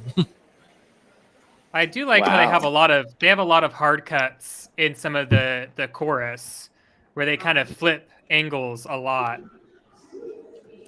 It kind of helps drive the energy of this song really well. So technically, the and there's the end. They just like cut out like immediately. Yeah, I mean that was a good run. Like I said, there were some moments vocally where we could definitely tell that he was resting his voice and trying to take it a little easy. But I would say if they absolutely had to take the rehearsal clip from this run, I think that they definitely have a lot of content to work with that you all in the chat would be pleased to watch back. So that tells you how good of a rehearsal it was. So it'll be interesting to see if he shows up for the third rehearsal in the same way, or if they're just going to try and use the second rehearsal for the vocals and everything, but do the third rehearsal for a run through. Yeah. Okay, yeah, there's not much to say really. It's like, yeah, can you guys talk for a second? Someone's trying to break into my account. I'm getting a notification, so I better change my password. I know, those suckers. Not your account. I'm like, you're not gonna get in here. We told you to not have your password be password 123. Like, that's way too obvious. I know. It wasn't that. I had password 345. I thought I was safe. He has WordPass 345. Let's be real here.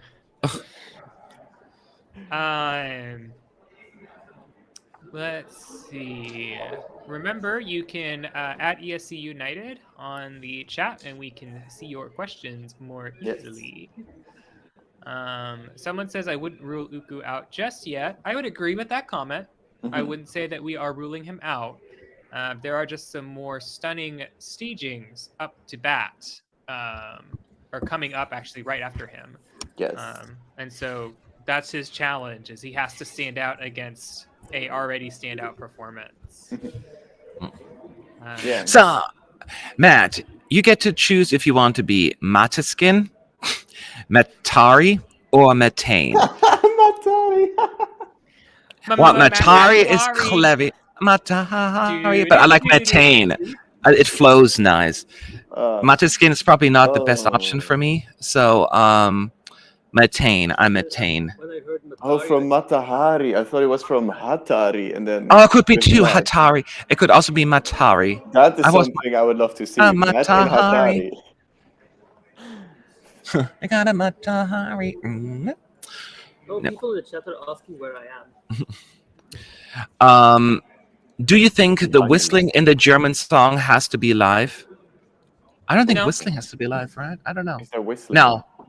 It's not a- because the Maltese song from like what was it 2014 2013 I don't think that was live. Switzerland was live though, right? In 2014. Switzerland, that's what I meant. Was it? No, that was live. That was live. I don't know if technically it was, but it was, I think, a backing vocalist that was actually doing it. Mhm. But since backing Are vocals you sure about could be that? pre-recorded, Or you it would be very impressive to not only perform vocally on the stage with a high energy, but then also vocally or with. Okay, so you just so you don't know that as a fact, though. You're I just don't know assuming, that right? for a fact, but Okay. I would be highly impressed if someone could pull that off and then whistle in tune and then go right back into the chorus. By the way, now in 1 second, your next interview with this time with Iceland Daði is going live right now.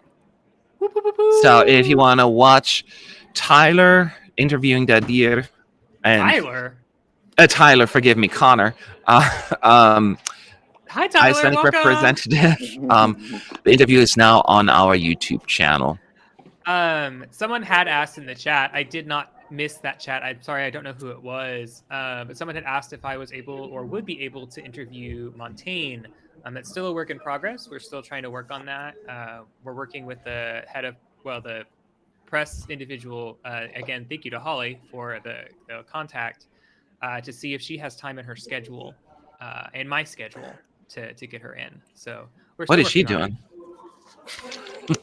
Well, I'm sure she's doing a lot at home to keep her mind off things. But That's true. it's also the I think it's like for me like an 18-hour time difference. And so I think that they're trying to figure out if there's a time in American time that she's also available. That's not 1 a.m. my time. Sorry, I was just embracing my inner flow Roida, and then I saw in the chat we need Sean for next week, so it'll be Sean Hit and Flow Roida. That's gonna happen. I'll ask Sean to bring his wig.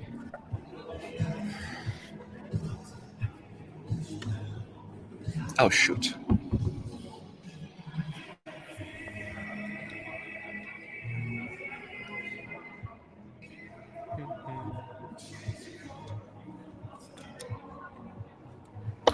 Okay, as you can see.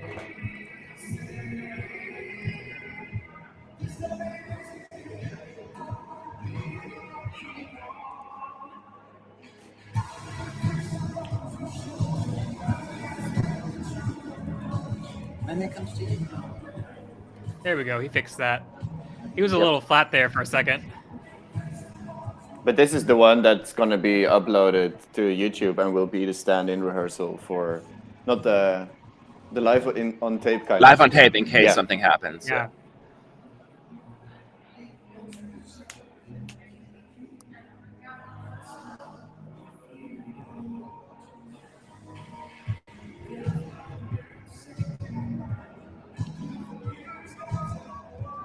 Yeah, it's kind of almost surprising that he's not using any a whole lot of smoke effects because it's all he on is screen. right now. Where? Is he? Oh no, it's on screen. It's all on screen. no, Yeah. Yeah. It's just the screen. Interesting. No, there is some smoke It's now. the screen and the LED. Yeah. Am I blind? I probably am, but You're wearing sunglasses. Oh, no, you took them off. Yes. I the took Take off your sunglasses sunglasses. no, I took them off because I'm not sure if it would show the screen, so I won't risk it. Oh, my stream just died. There we go. It's back. So now he touches the floor and it all turns red.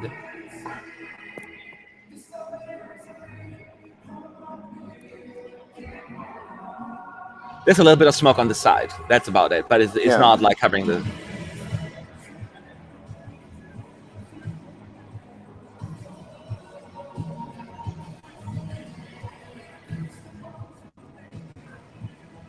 I like the effect of like the water turning red. He's Jesus. Yeah, there's smoke in the back of the screen, and like that's where the moon is. They're blowing up something in the back. That's about it.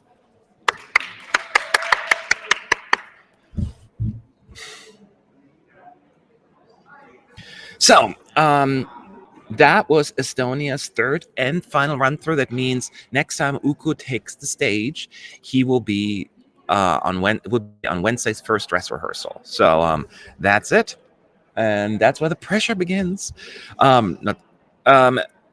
And now we're moving up to Czech Republic. Now, Czech Republic, last time there were a few things that should be mentioned. Is that apparently Benny forgot his choreography, and that's why they were all a little off. And apparently they're also unaware that they had stairs on the walkway, on the catwalk there, and kind of threw them off on top of it. So it all looked a little weird. So I guess today we'll find out how that's all going to change, huh? Yeah, I hope he really remembers his steps and his choreography, because it looked a bit off, and like we really need to see how it will really fall together. But Connor mentioned as well yesterday that like, or no, even the day before, that like delegations didn't know that there were like steps from the walkthrough, like from the big stage to the small stage, so that caught them off guard a little bit as well. We've seen it with a few other entries. I don't know why that wasn't communicated though. That's a bit weird. Yeah, I don't know. I guess it was maybe just that they saw the concept art and they were like, "Oh yeah, look, there's a catwalk there." And then I guess they just didn't realize. And I mean, having a stair is not that bad, like that big of a deal. But it's the fact that there are two stairs, and then a flat ramp, and then one or two stairs up to the outcrop stage. So it really just ruins like anything that you'd plan to do on the catwalk, but also ruins any choreography that you plan to do on that catwalk as a straight walk, basically. Yeah. So somebody was asking in the chat, how do you see Czech's chances to qualify as of right now? Where do you fall right now, Roy? I mean, for this semifinal, my borderline qualifiers reach quite far, but like it is in the pack to like be around 6th to 11th, 12th, maybe. So it's more likely than not, from what I'm hearing. More likely than not, I would say, but it is definitely not clear cut. Connor? Yeah, I would say that he is definitely on the lower end of my borderline qualifiers. Just in terms of personal opinion, but in terms of what I think will actually happen, he's on the higher end of borderlines. He's more appealing than some of the other songs I have in the borderline to the mass audience. Gotcha. I'm a little less optimistic right now, but I'll wait for this rehearsal to kind of win me back. So, because right now I'm just like this, it doesn't have as much, the energy is so far, there's not a whole lot of interesting stuff happening. It's really just them walking around dancing and having fun, right? Which can work, but we didn't have the energy or any of that in the first run through. So I need to see that now. Benny need to bring it out. Because if he doesn't, if this rehearsal is going to be kind of meh, I would be concerned. Yeah. So let's see here. Are you excited to go to Valentina's backyard in 2022? That joke will never get old, which is hilarious because my driveway. Hold on. Wait. We get to that. Did you know that Sean, our Sean, you said actually stayed in Valentina's backyard? Really? Really? Yeah, he rented her. He stayed when he was in San Marino. He rented her house. Nice. How many photos? Any proof? Would you call Sean a liar? No, I'm just kidding. I would. So apparently it was like on there, like she had like a room or something like that. So well, yeah, her house is on Airbnb. You can fully book out a room in her house, and I don't know if it's like her guest house or what, but you straight up can just spend a day or multiple days there. I mean, if we know the day I stay in San Marino, I kind of feel like obligated to stay there as well. Yeah, you know, it's like you have to. Well, if San Marino wins and they have to host that San Marino's backyard, you'd think that San Marino or Valentina's house is going to be the host hotel. Well, that's going to be It's going to host it'll all the probably be official sponsored by the delegation. Yeah, you can have like 2 delegations stay there. Probably that's about 1 delegation. Whoever she likes the most, she's gonna host. Taking bribes. All right, so we're waiting for Czech Republic, Benny, to take the stage. In the meantime, let's see some questions. Billy the Extinguisher is asking, which stage do you prefer out of the 21 and 2018? Does the size matter, or is it the motion of the ocean that does it for you? The motion of the ocean. I definitely prefer this stage. I think this might be the prettiest stage we've seen in a very long time. I understand what they were doing in Portugal, but I prefer this one as well. Mm-hmm. Well, I'm going to be the voice of dissent then. I actually love the 2018 stage. And I think that the reason why is it required a lot. Yes, it was the year of props and a lot of cover-up stuff, but it required a lot of the delegations to think much more creatively than what they have to do when they just have an LED wall. Like Uku's is a great example. You know, if you did not have that LED wall, you have to get really creative on how you're going to make that a standout performance. And so I think it really challenged them at all of the delegations at Eurovision to come up with a concept that wasn't just based on an LED wall. But it's so unfair towards broadcasters with a lower budget. All the ones that a lot of money can come up with the craziest props and crazy stuff, and the Lithuania has to get like a lollipop, you know. I mean, so it's. I wouldn't say that it made an unfair statement or an unfair advantage, because there were still some very good performances. Like Irial from Georgia is a great example, where literally all they did was stand on stage and perform. Yeah, and they came last in the semis. They were criticized for the staging. There was there was nothing happening. They got butchered for the staging. In fairness, literally everyone said that 2018 was shit. So everyone said that it was the worst staging and drags Lisbon and RTP. But I love it. It's one of my favorite editions of the contest because it's a song contest, not an LED wall contest. And we really saw it that year. No, I don't think it would. See, I disagree with that, but we don't have the time to go for all of that right now, because you still have props. It's just the people have more money, they get better props, and it's still it's not LED contest, but it's prop contest. And so you guys are fighting. I'm gonna grab some popcorn. But anyway, now we're not fighting. We have a healthy dialogue where Connor's wrong and I'm right. So seriously though, I didn't really like 2018. I think that delegation should have the opportunity to use LEDs. It was extremely limiting. Hello World is saying. Next one, so they agree with me a little bit here. Caspar saying, why are Australia and Ireland so low in the odds when people are putting them kind of high in their own rankings? Again, look away from the betting odds. Australia is low in the odds because they're not here. Ireland is low in the odds because it's Ireland. And what you're looking at this one. And some people think the staging is not good. So it's just, I don't know. Keep in mind, Ireland was not in the top 10 in 2018 either. Look what happened. True. Very true. Finland has now overtaken Sweden in the odds. Exactly. Who has taken, say what, whom? Finland overtook Sweden in the odds. So Sweden now at 12, Finland in 11th. Wow. Sweden really dropping. Okay, so here's Benny. He's wearing like safety goggles. No, they're glasses. They look like safety goggles at first. Oh, no. They have like the front, like almost like safety goggles, but they're actually glasses. It almost looks like he starts like backstage with those lights, but then he walks through the stage. Like the walls open and he walks onto the stage. But it's so short. Like he doesn't, I wish he would stay longer there. He's wearing his golden glittery jacket with those two dancers, male dancers. There are no other props on stage, only those three. The backdrop is very white and blue. White, blue, gray. Just the lights. And now when he sings, it gets that weird. Think of the music video. They have these. See if I stop buffering if I do this. Hey, it's working. Yeah, I almost call it tie-dye, but it's not really tie-dye color. It's just think of the music video. And that's when the second verse comes in. That's when the female dancers show up.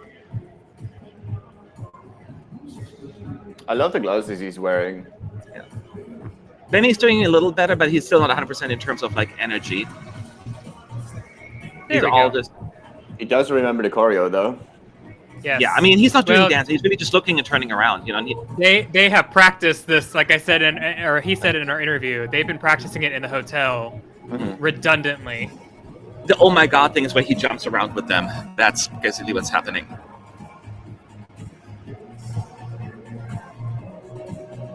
My god. He does like a oh my god. He does into the camera thing a lot. So if you remember the LED pieces from the music video where there's the screen on top of him, that is actually the images that are on the LED background right now. They're like psychedelic colors. Yep. But only like on the sides, kind of. Like it's very interesting how they divided it. Like it's weird, but also good weird. It frames the shots really, really well. I don't understand exactly because they had to learn I mean, Benny doesn't dance a whole lot. He just stands there for a while. I think when he said choreography, I think what he mostly meant was blocking. Yeah. He does like a couple of jumps. But I think he also like leaned a bit more, and I don't know. Everything is choreography, even if you just turn to that female dancer and kind of sings to her. That's all technically considered choreography, but it's certainly not like exhausting for him. And they also could have taken things out because it didn't look good, or he didn't feel comfortable with it. Like the catwalk stuff, they obviously took out because he just walked straight through. Okay, so Boris said it was fun. I personally think it's boring. And here's why. It's just, I'm not saying you have to have all props and all that stuff, right? They shows a staging that is basically, except for the beginning, right, with the lights behind the stage kind of thing, for like 5 seconds, then they walk in. It's all just him and 2 dancers, and then later on 4 dancers. And the backdrop is fairly just, colors just like everybody else, but it's not like that, like a storytelling or anything. It's just like dancing to the music, if you will. And that's it. And the problem is, of course, right now there's not as much energy as I want, and Benny just doesn't move that much. You know what I mean? He has to walk around, and I'm not expecting him to do flips, but I was expecting a little bit more energy, and I don't get it. And the song kind of suffers because of that, in my view. Keep in mind, I mean, this is the first rehearsal that he's actually gotten through the whole performance. Number one. What do you mean? He got through it? He got through the other ones. He got through the other rehearsals, but they were not. There were problems. There were obvious problems. He got through the entire rehearsal without like freaking out or being like, oh, or kind of like what Adrenalina had done yesterday, where she just goes whistle tone, and she had missed the whistle tone. Mm-hmm. Number 2, this is a beautiful staging. So I don't know what you watched, but we watched 2 very different stagings. And then number 3, I mean, this is an energetic song. They have choreography, and he's delivering vocally. Yes, he needs a little bit more energy, but I think that the energy is there. So I'm sorry, I have to disagree. I think that this is great, and it's only going to continue to get better during rehearsals. Oh yeah, we definitely I thought it was boring. There was also surprisingly little reaction in the press center, but it comes really down to that how it's being perceived. It could be really like going past someone, or some people can be really affected by it. It's very, very hard for me to understand. How do you feel, Roy? Yeah, I think I fall a little bit in the middle of you two. Like, I agree that in places of the song, I am a bit underwhelmed. I'm like, okay, cool. But there's also like some moments when Benny really shines, and like he can be his bubbly self, and he has his lovely smile, and you're like, yeah, I'm getting back into this again. So if they can find like a good balance to like get rid of the parts that are maybe a little lackluster, then it is way better already. But Benny has a lot of charisma, so he could carry us through. And keep in mind, like the third of the run-throughs is the most important. That's, I think, is the thing. And Thomas like, fight harder, Matt, don't give up. I'm like, no, it's not fighting, Connor. It's just like a different approach. I think that is what I'm missing, especially because Benny has a lot of stage charisma. We've seen it before in the past. It's just currently not coming through. Yeah. And I'm just not getting the energy. And the staging itself is just... But then again, sometimes that kind of stuff works for people. I always remember Lithuania 2016. I've been there was nothing going on, and people still liked it. They liked the song enough and all of the energy of the singer, Donny Montel. So maybe it'll come through here as well. My promise right now, I don't get that energy and the charisma. That's what I'm waiting for. I am 100% sure that the reason why the energy is not there is because he was more worried about making it through the entire performance without messing up, rather than showing up and delivering 145% energy. Because that was the biggest concern that he had from the first rehearsal. Was he was like, and it was in my interview. Like I was like, from what I saw, it was great. You know, you had a great rehearsal. And he was like, no, man, it was terrible. And I was like, well, you had a couple of missteps. And he's like, missteps, man, I messed up like 30% of the choreography. And I was like, well, that doesn't matter. Like that, you know, you made it through the rehearsal, you got your time on stage and everything like that. And that's what he's done now, is he's gotten through those things, he's pushed through it, and he's found kind of his groove and his rhythm. So now the challenge is you need to find your energy whilst you're going through it. Now, if he didn't have energy and he was still struggling, I would be agreeing with you, Matt, that it is boring because there's nothing happening on stage. But there are a lot of things that are going to come together. And we saw in Vidbeer how electric he can be performing, or performance-wise. He just needs to bring it into the actual performance. That's it. That's the only thing that he needs to do. That's it. See, I'm like, I didn't even see that because it didn't look that different to me. Because I'm like, if he missed 30% of his steps, he has hardly any steps to begin with. Like it didn't look that different to me from the first one. I mean, a little bit, of course. Yeah, it didn't look much different at all to me. So I'm like, he doesn't have much choreography. All he does is walk left and right, and then does it. Oh my God, jump, and that's about it. So that's just me. But again, sometimes certain performances go past me, and they still do well. So I'm not running around saying he's gonna mess it up. I'm just missing the energy, and I'm just so underwhelmed by the staging, I guess. I just have the picture of you running around the press center, screaming on top of your lungs. He's gonna mess it up! He's gonna mess it up! He's gonna mess it up! Nah, it's not that bad. We shall see. But let's wait for the next run through. Roy is like the chat room. We're just counting the point to see who's gonna lose. Who's gonna lose? I should have really made popcorn. Like, you guys are disagreeing. We're not fighting. So no, you're not fighting, but you're disagreeing. So that's cool. We are allowed. We would not be a great Eurovision channel if we all agreed 100% of the time. Yeah. Right? Yeah. Exactly. What was I gonna say? Okay, so we're waiting for him to take the stage one more time. Matt Tane is trying to destroy the other contestants for the final. I got power, yes. I'm about to say something controversial yet brave. Oh gosh, I don't want to read the rest. This is already not a way good start to a sentence. Very careful. Okay. Connor sounds like the actor David Cross. I have no idea who that is. Me neither. I do. I don't talk again. Talk, Connor. Okay. Hello, this is Connor talking, trying to not sound like David Cross. Oh, okay. I don't hear it. Okay. You can look him up. He was on like Arrested Development. Oh yeah, never heard of it.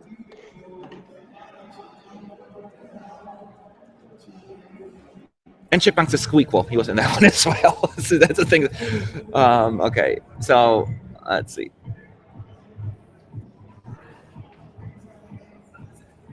Like, I really like the beginning.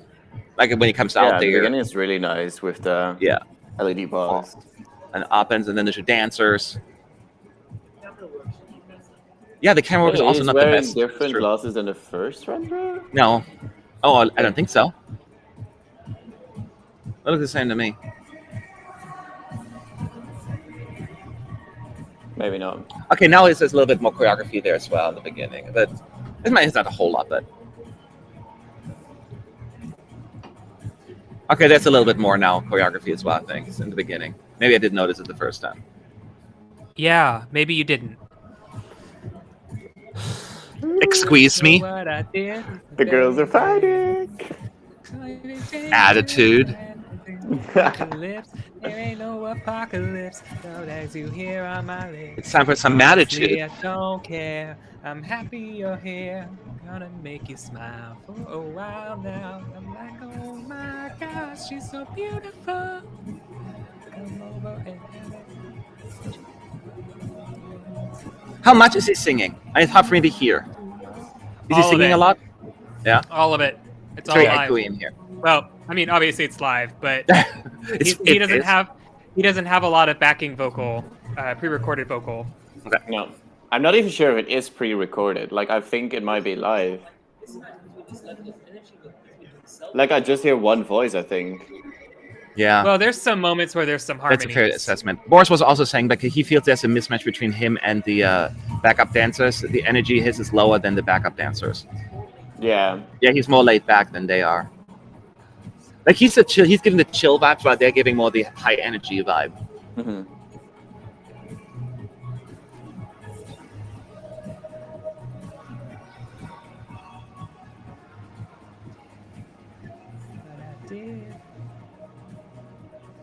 This was he's giving a little bit more though. I'll give him that on this one.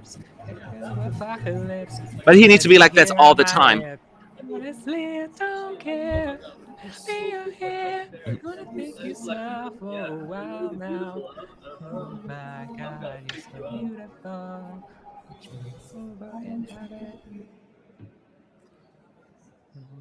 All right. So that was a second run through. So he should get one more. But And that will be the are a one. bit random too. Like, they're just bouncing around a bit. And then the collapse at the very end on top of each other. That's actually quite Yeah. nice. But But that's cool. Put Senhit for one of the slots, and Senhit is just better at this stage. Mm. So, like, you know. So yeah, that was it. Benny said he will not use any pre-recorded backing vocals. What are backing vocals? The other back, I hear some of it. There's even cheering in the arena, Matt. That's how raw. Yeah, you that was were just on the first Melanie screaming on rehearsal. top of her lungs. Yeah, probably. Someone had said, I said that obviously he's live. Does that mean the singing is not good? No. The reason why I said that is because it's just his vocal at a large number of times. And there's no dub lead vocal behind him. In comparison to like when you hear the Moldova run through later today, you'll hear kind of what I mean, where Natalia is also singing on the backtrack and she's singing over herself. Yeah. Like she's providing vocals for herself.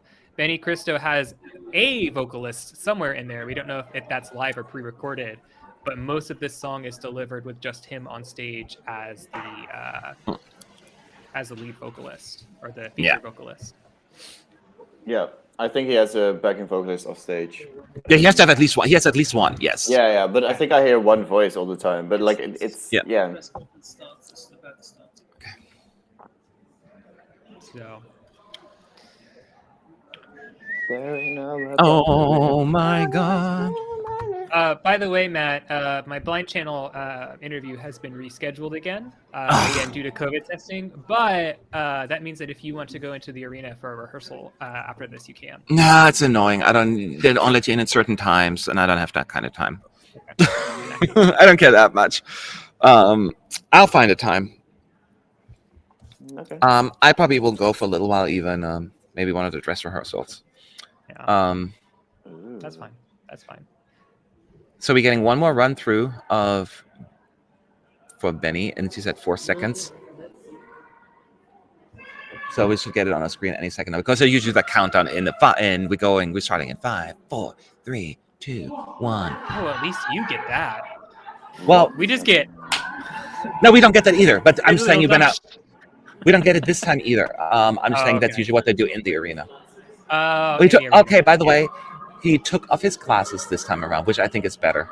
Those glasses I didn't like. Oh yeah, so that really provided a lot of energy. Now it's gonna. I'm just saying that his.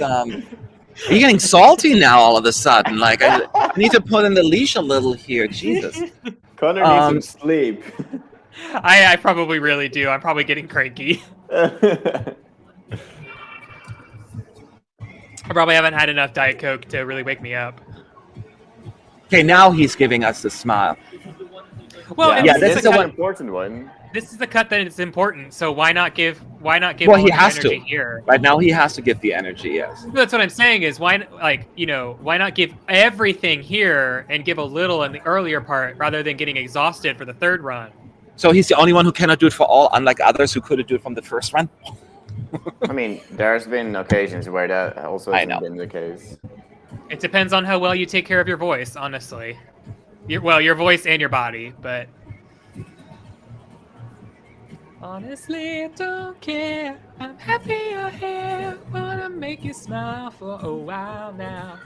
Oh my gosh, she's so beautiful. I like that Omaga hop. I don't know what it is. Yeah. Oh my god, that's really cool. Too long, I've been home too long.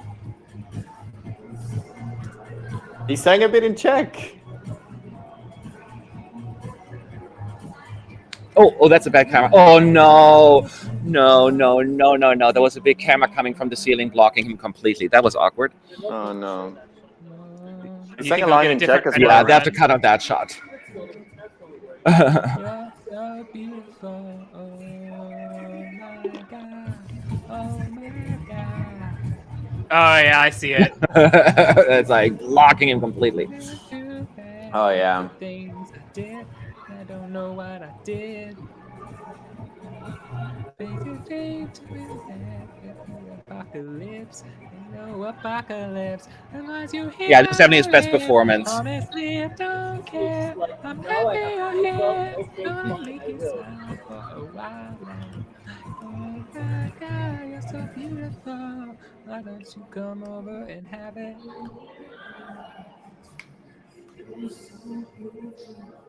Yeah, this is definitely a lot more energy.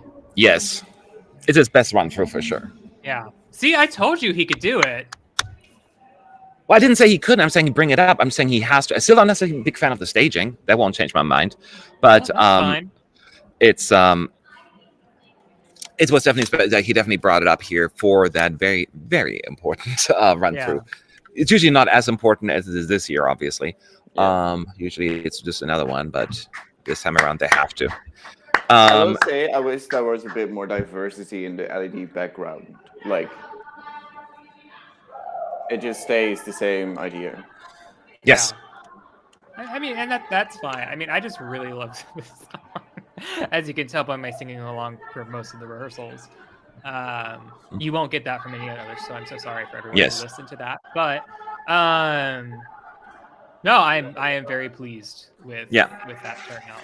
That's wonderful. And now we're going to have another big show coming up for Greece, another big rehearsal. Mm-hmm. So that is a lot of people are looking forward to that one. Goes the chat. So Melanie, Chad has advised me not to comment on Greece. Why? Because some of the Greeks have entered the chat, and last time I angered some of them by not liking the staging as much. Greece now. I'm just kidding. I will speak my piece. And in fact, everyone was giving me some hate, but Greece is here in my little flag pool. So keep in mind everything that I'm about to say, or will not say, whatever I do say is all constructive feedback and criticism. It's not me hating Stefania, because she's a lovely, lovely person. So they started the postcard already in the arena, but Stefania is not quite ready yet.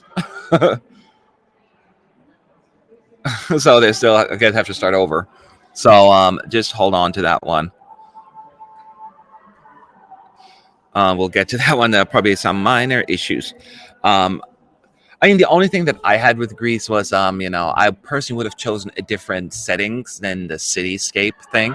Oh, not even cityscapes, the city inside the city. So but they're not going to change that. The rest I like very much, actually. It's really just, and you might actually see some of this in the rehearsal snippet. There's just, I like the concept of the cities, but there's two different versions of the cities. One where it's a pan out city and she's flying through the city, and then there's the actual green screen. And the green screen city just looks in conflict with the other LED city. They look like they're from two different kind of designs overall, and I think that's where a lot of my issues are. Is that it just doesn't look as good because it's on a green screen, not on an LED wall. Yes. So it kind of just cheapens the effect overall, because you can tell the difference between the two of them. Yeah. I don't want to tell the difference because it looks so good on stage, that it makes it look worse, accidentally worse. So I'm hoping that they fix. I'm hoping that it looks a lot better. And again, first rehearsals, a lot of things go wrong. So I'm hoping that. Yeah. I mean, there were a lot of things like we could see the stairs a little bit. You saw some of the legs of the dancers. So there were a few little things, but that's fine because it's a very elaborate setup. And I remember, I mean, there were not issues, but we had issues. I remember, like, it was Sergei Lazarev. I remember him falling off the wall. That was super scary. And Sergei had a lot of issues in rehearsals. I remember that. So I'm hoping that they've fixed a lot of the issues along the way. Because the biggest thing is that, like, especially given how much Greece has struggled in Eurovision the past couple of years, like, and I know that there are a lot of people, Greek and non-Greek, who are so passionate about this song. I want this song and this staging to live up to the hype that they have for it. That's why I'm, like, so critical, is because I'm also on the hype train for it. Like, this is a potential winner for me if they can nail this actual green screen part that they're trying to, like, they're pushing so hard. Yeah. Why was Loco playing something? This wasn't playing. Hurricane was was in the arena. I think they were with Wee Wee Blocks for a moment. So they were singing. So they were not playing. They're going to rehearse in a little while, but they still have time, because after Greece we're going to have a quick lunch break. Yeah, I've noticed that Weeby Blogs likes to ask a lot of the artists to sing on stream for them. Well, people love it, but I just don't want to. I don't want to put them in a situation like that because mask and social distancing. Personally, I just hate that, because we just had this conversation about, like, how difficult it is to keep, to take care of yourself vocally as an artist, and then the first thing you see in a press conference is, "Can you please sing for us a part of your song Loco Loco for Eurovision 2021?" And it's like, they just left the stage 20 minutes ago, and you're asking them to do it again? Why would you do that? Which Greek song do you like the most from the last decade? I go with Watch My Dance. Roy, what's yours? I'll go first if you don't. I can think. Do you know one Greek? Do you know Connor by heart? I know mine. So it's actually a tie for me. All right. Alcohol is Free. It's, like, my number one go-to song from Greece from last decade. But I'm also a big sucker for Better Love. And that was actually probably one of the songs that I sang in the shower the most during the 2019 contest. So it was my go-to performance for me and me only. Yeah, mine is definitely Alcohol is Free. Alcohol is Free is my clear number one, but I love it's my number two as well. So I agree with Connor, but it's my number two. But Alcohol is Free is like, oh, yes. Yeah, I think I'll have to go with that as well. It's so good. Funny bone. It wasn't very funny. Yeah. Connor looks like Mitchell from Modern Family. Why do you all keep saying that I look like other people? Why can't I it know, just be me? Connor looks like Connor, and we. It's like you have someone red hair guy, so he look. Are you? Would you consider red? Or are you more a strawberry blonde? What is it? What you would describe? I'm 100% a strawberry blonde. But, like, gosh, I'm Mitchell. I sound like whoever it was from earlier. I look like Ed Sheeran. Ed Sheeran comes a lot. I see that a lot for you. Yeah. I literally anyone that you can relate me to that either has red hair or has, I guess, a higher pitched voice. Everyone's like, "Oh my gosh, I used to get crap. What's his name? The guy from Juno. I didn't see that. And Napoleon Dynamite. Nope. I don't know. I don't watch TV. Movies. I actually did get Michael Cera. Is what I used to get a lot in high school because I had longer hair that was a little curly. And be like, "Oh my God, you look like Michael Cera." I'm like, "No, I don't." But thank you for comparing me to very beautiful people. That's very nice of you. So I just got a quick update. Sorry, real quick. They're still fixing stuff with Greece, so it's taking a little longer. She sent me some pictures, but they're having the postcard now, so it should start any moment. So just giving you the heads up. I'm not sure if this can. Oh, it's too short. My charging cord looks like this. Oh. If that makes any sense. Yeah, that looks green. Yep, that's a green screen. Okay. So, Matt, just to give you an update, I am going to be gone for all of Austria and Poland. because we rescheduled. Well, we rescheduled. Okay, that's fine. And then I'll be back. Okay, it's starting. Sorry, I gotta get focused on Greece. She's wearing the same outfit though, unless a subtle changes. I don't notice, but it's the same costume. Maybe the Teletubby is gone. No. Oh. That's why it looks like the triangle piece that's still there. Oh.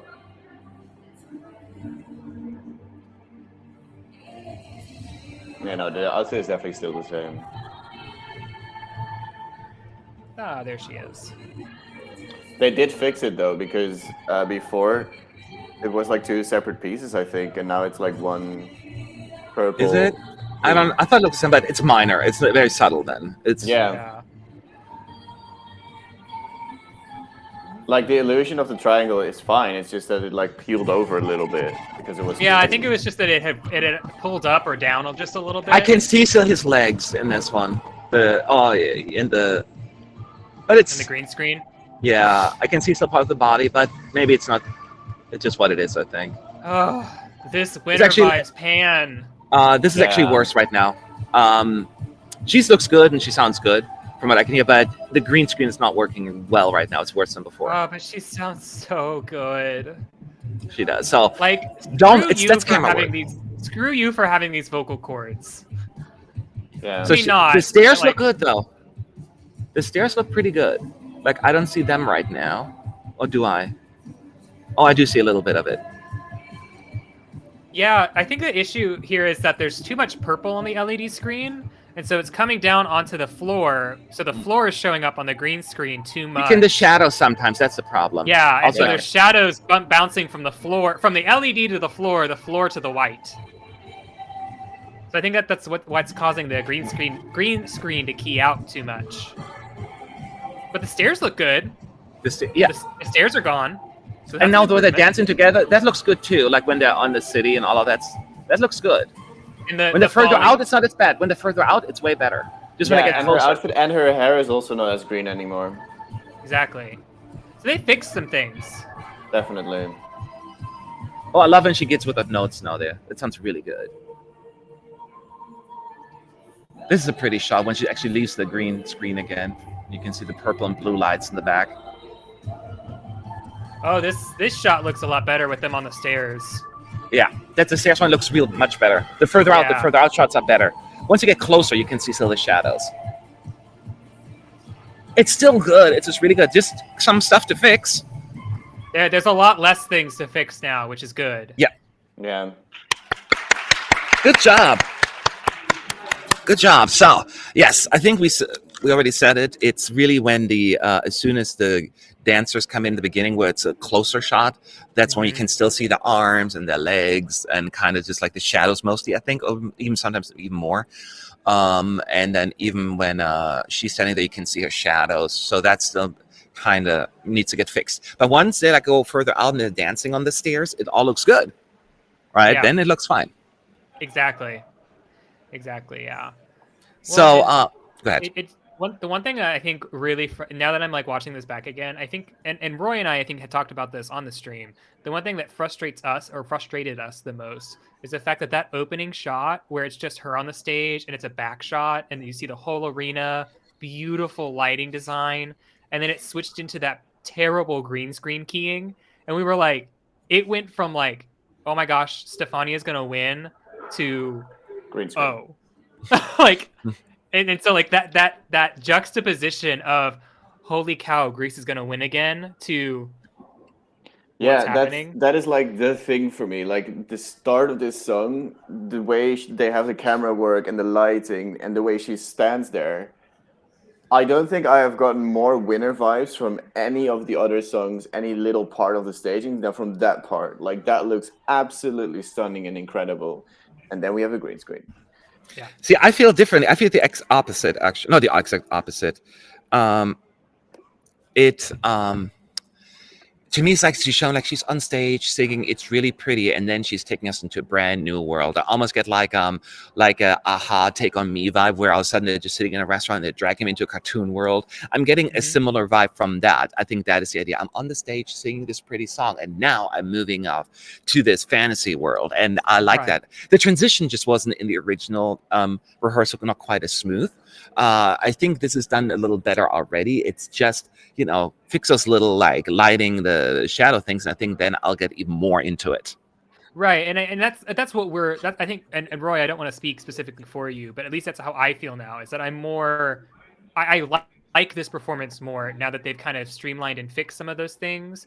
Yeah. That's why I was so upset, was because I think I was like, when the first 30 seconds came on, I was like, oh my gosh, they're gonna do it. Oh my gosh, it's happening. Like, I've been hyping Stefania personally, and I'm like, it's happening. And then I just went, what's that? Versus now, yeah, it's still a transition. So it's a hard transition to go from that big, beautiful pan shot to the green screen, but it definitely does look a lot better once they can fix the shadows that are coming in. Yeah. It looks a lot better and a lot cleaner compared to day 2, day 3, day 4, whatever it was. Yeah, I think my biggest hang up was initially the whole, I personally would have preferred a different theme than the city to make it, but now that I know they're going with it, I am fine with it. It's just get the transition smoother and all of that stuff and fix those issues. I think it'll good. But overall, I think I'm a little bit more excited about the staging than you are. I think I once I'm into it, and I get just a little bit more of that, because Sergei Lazar did something similar, he's just started all of a sudden using that wall that he didn't use right away, kind of thing. So I like it, and I think once it's coming together, it'll look great. So I'm very optimistic about Greece. Very optimistic. Yeah, I mean, I easily get way more winter vibes from this than from Malta. Oh yeah. Yeah. This looks way better. This is way better done. I don't know. I mean, I wouldn't say if I get, and I think I've said this on a stream earlier, I don't think I get the winner vibes, but I definitely do get potential winners, or potential winner, just one country. That if the odds play in her favor, and if the jury and the televote show up strong enough for her, which is 100% possible, they could potentially see a win on their hands. Again, it just comes down to who actually shows up to support them in the jury and the televote. That's going to decide their fate. But they are definitely, I would say, especially given the fact that they are so technical, I would say that this is probably a lock qualifier for me. It's a what qualifier? A lock qualifier. Oh, lock. Yes. Yeah. I mean, I don't think there's any way that this cannot qualify. even if this was the final performance, which is not, that would qualify already. 100%. So Right. So I'm not worried about that. Now, and we also want to point out, I mean, Stefania, she sounded amazing and she looked amazing. So Stefania herself, she's ready. It's all the other stuff that is almost not related to her is what needs to get fixed. Yeah. So that is what I want to point out as well. Oh, and speaking of, here she comes again.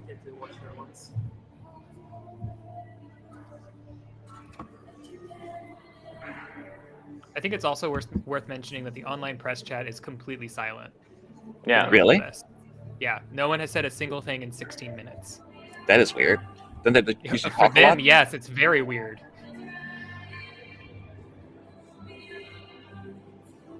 They are definitely a chatty bunch. There's also now only again 50 people in there. It's all purpley stage, as you know, very purple clouds in the back. Now we see the green room in the back as it's spinning around, but you cannot see anything because it's dark, only the purple lights. It's a really pretty shot. Yeah. And the dress works perfectly. Whether or not you like the triangle piece thing. Yeah, I think that honestly, I don't mind the outfit now. I just feel like it's the double cutout. That's a little odd. I would be fine with the top cutout. Or the bottom cutout, but maybe not both. The effects, I think, are a little better already, but I'm paying attention right now. I see a little bit of green under her in her reflection. Oh, and yeah, her lower legs have I see the green now again. There's more issues. Like her legs are turning like semi-green. Yeah, they're like green or gray sometimes. Yeah. Again, as she's climbing up, they're green and gray again. Okay, her backdrop looks a lot better. But look at her legs. I mean, it's not Into the shadow as again. noticeable. No. We'll wait until she walks up the stairs. Oh, is it gonna get worse? Well, her legs at least, yeah. Okay. The dancers look better. Like the dancers you I didn't don't see know. much. I don't know what's going on because they're the same color purple, so you'd think that it would be happening to her bodysuit too. They're not the same color, I think. No, they're Yeah. the same color. They're the same color purple. Yeah. So it's just her legs that all of a sudden, like, and all of a sudden, Yeah. but So but I that guess was there throughout all of the rehearsals, right? Yeah. Isn't that just part of her outfit, just that it is gray? no. no, Boots? they're No, purple. it's all They're purple. purple boots. Yeah, They're but the maybe exact that's same just color. the choice that with the green screen it looks silver instead of all purple. But that would Yeah. make that would look. I don't think that would be weird. A very weird choice. I mean, Because now it's fine again. it could unintentionally look interesting because there I is like that. gray in the cityscape. So I will say, the dancers, there were a few little things you could see, but it was much better. You didn't see the elbows and all of that stuff anymore. Yeah. Some shadows you could still see, but it was significantly better. And everything else looked good except for, I mean, nothing against Stefania's legs, they look fine. But I'm just, from her, it turned green. The boots up to, like, her definitely are in thighs, the the same boots. color purple.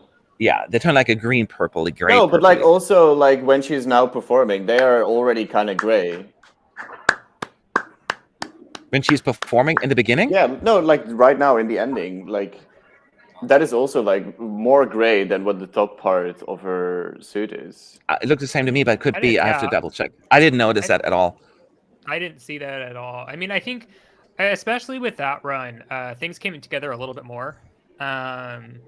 Again, I really just think it's an issue of, I think the LED and the overlay on the green screen is too colorful, and so it's casting too much shadow on the floor, which then the dancers are wearing all white, so then it's reflecting back onto the white on the dancers, which is then reflecting onto Stefania right next to them. So I think that they just needed to have paired back the depth of the color, not the color itself, but just make it a little less bright purple. And Will maybe the- you wouldn't have as many issues? Yeah. Will the average viewer notice the technical glitches, or are you being very analytical? How noticeable is it? The legs are noticeable. Everything very else you can maybe noticeable. they're very Yeah. noticeable. Everything else you could maybe ignore. That's more technical, but that one in particular, the legs are very noticeable. Yeah, and there are some issues. The stairs have disappeared, which is great. They figured out the lining for the stairs. But especially when the dancers and the close-up shots we've mentioned earlier, I think is where it's really an issue, where like elbows show up, or like someone's leg, I think in the first run showed up that wasn't supposed to be there, and things like that. And the issue is that since they are they're keyed out, they're wearing the green suits. When a random kneecap just shows up in the shot, it looks really obvious because there's nothing else there besides a kneecap and like a pants and a shirt. But I don't get why you guys are going on about the suit. Like that's, to me, that just seems like the choice of their outfit, like the purple top with the silver like boots. Like that is just the outfit to me. Like God, I don't see it as a green screen issue. That's just how it looks. Is this gonna be gold dress, yellow dress, or a gold blue dress with you, Yes. Roy? Your eyes are just different, and you can't see that her boots are the exact same color purple. Let me go find a picture of it. No, for but you like, from why her. does it matter that they turn to silver? Like that still looks completely. They don't turn silver; they turn fine. green. They're the green. They here. turn like a green silver. Well, Yeah. they don't turn green for me. They definitely turn silver for me. You see different colors than we do, I guess. I Okey-dokey. am not colorblind. I swear. Everyone was talking about here, though. It's a green. Maybe it's just your monitor, but it's certainly a green here. It's very green on this screen. So it's definitely it's an odd mix when you have like a very purple dress and it looks like a green, and it's just like an odd cut where it also is happening. It's just like it's like that's where it starts randomly, and that is just what. Let's wait. Let's see that fix it because we get another run through. Melanie just confirmed. can see Someone has green. been. A lot of people are posting that Tix promoted our interview on his Insta story, and yes, I did see that. So thank you so much. Oh, you did? Tix. Yay! Yeah. I truly do believe that he really enjoyed the conversation we had. Here we go. One more time. I'll check out her legs, please. Are we gonna watch her Not put that out legs? there. They're definitely silver, I swear.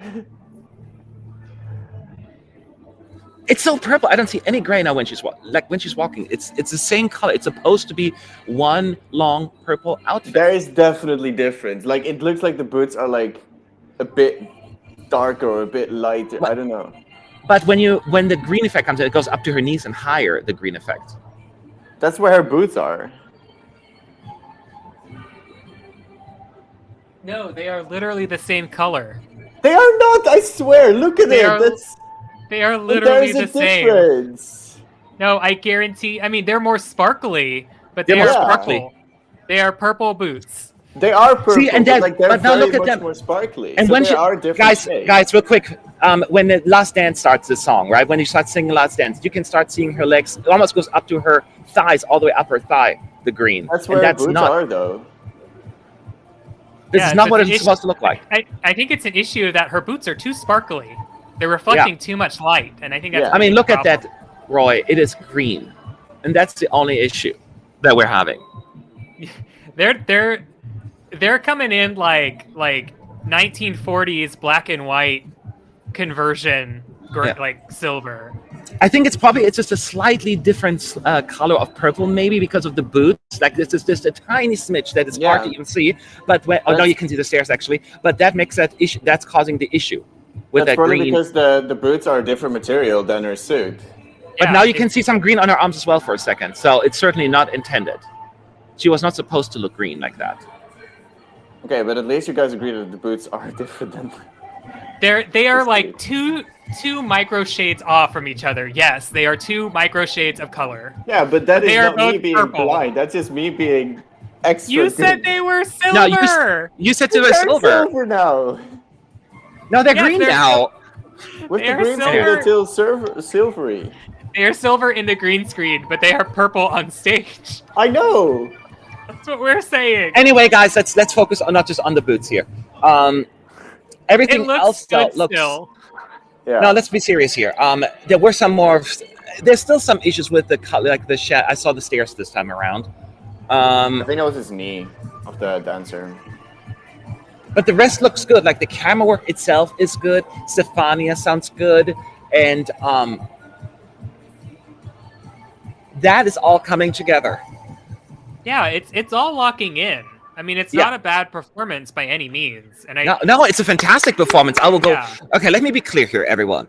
The performance itself, the camera work, everything looking good. It's looking great. She sounds good. She looks good. She fits on stage well. Everything about her is just mesmerizing. All I'm talking about is the technical glitches, which they knew when they're coming with such an elaborate staging, there would be a few hiccups. And right now they're not 100% cleaned up. With the green effect on her legs, almost to upper thigh showing up. It is very visible, and you still see some of the stairs this time around. Last time you didn't, so they're like hit or miss some of these things. So this is what they need to have to straighten out. The good news is they don't need Stefania to rehearse for that. So what they usually do is afterwards, when all the rehearsals are done, they go back in there and fix this thing, and because they can do the technicians or stand-ins do all of that without them. We won't be able to see it, but that is basically what they're going to do. So this, in terms of what Stefania and her dancer has done, I think they're themselves are ready, right? Well, I think the biggest issue is with the dancers, because when they move around so much, you can see the wrinkles in their suit sometimes. Like, I didn't see the staircase. I saw the inside of the knee for one of the dancers. You were in a heated discussion with Connor when I saw them. So. Yeah. No, I think the green screen itself is fine, just that sometimes you see the people when they move, the green shines through a bit on them, or you see the that too wrinkles on their suit that goes out of nowhere, is not green screen anymore, so it doesn't fully pick up. Andrew is asking, I thought delegations do not get extra rehearsal, though. No, they're not going to themselves, they do not get extra rehearsals. That is true. Sometimes there are exceptions made if there are certain issues that are caused by the EBU, then yes, then they would get it, but usually they don't. I'm not even talking about extra rehearsal time. I'm talking about, for instance, one example in 2011, Eric Saade is popular. They had many issues with the glass cage that it wouldn't crack. And so they practiced that without Eric Saade somewhere in the parking lot.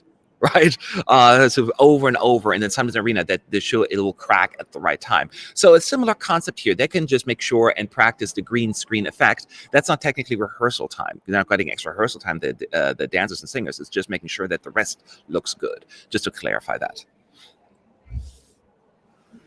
Okay, you overanalyze and overthinking it. People will only see this twice. Well, Khan, that's your opinion, but I will just tell you that those boots, that's very noticeable. This is not just a minor thing.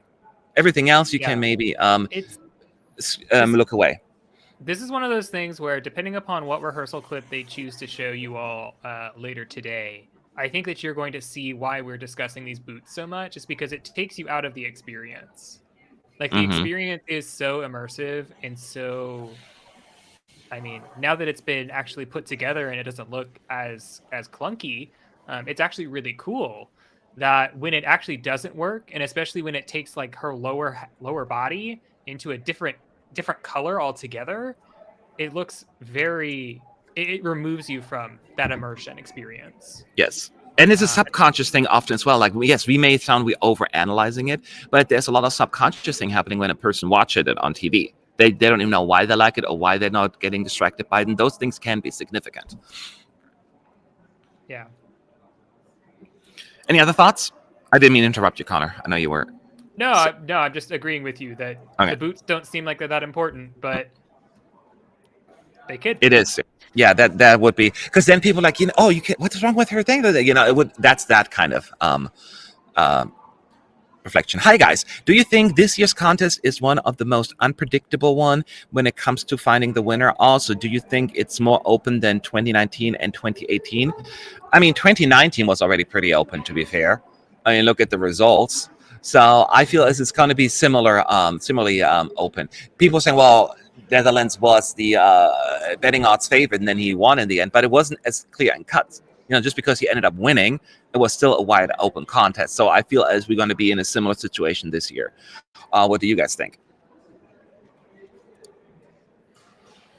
Roy? I feel Connor, you're go on the ahead. right track. I feel you're on the right track. That this year is very much open. I think 2019 was a little different in that there was probably still a clear, I think that this is probably going to be the person who wins, but there are also other people who could potentially win.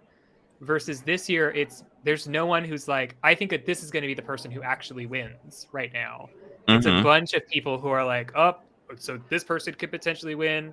You could potentially win. And it's like a list of like 9 to 10 delegations at this point. Yeah. Who all could have a trophy. Yeah. I'm just thinking, let's say in 2 weeks from now, Malta wins. It's always that in hindsight, well, she was the fan favorite and then she won. Maybe, that's how I feel about it. If Malta ends up winning or France, one of those two favorites, in hindsight, we can say, okay, it was not as, it was pretty obvious anyway to us. It's always difficult to look at something in hindsight because we already know the results compared to where we are right now. So yeah, that's what I mean by that. Same with Netta, you can say, because she dropped to like second or third, I forgot, in the betting odds. In hindsight, it was like, well, she was the clear winner. So I feel like we'll always end up in a similar situation. So that's why I'm saying that. Let me. I'm getting a few messages here. Oh, apparently Senhit brought her headpiece to the press conference, so she had it sitting right next to her on a thing. So she is very, very proud of it, and she knows that this is very, very good promotion, and I can't say I blame her. So what's happening right now, my friends, is now that Greece is done rehearsing, they're actually like 10 minutes behind.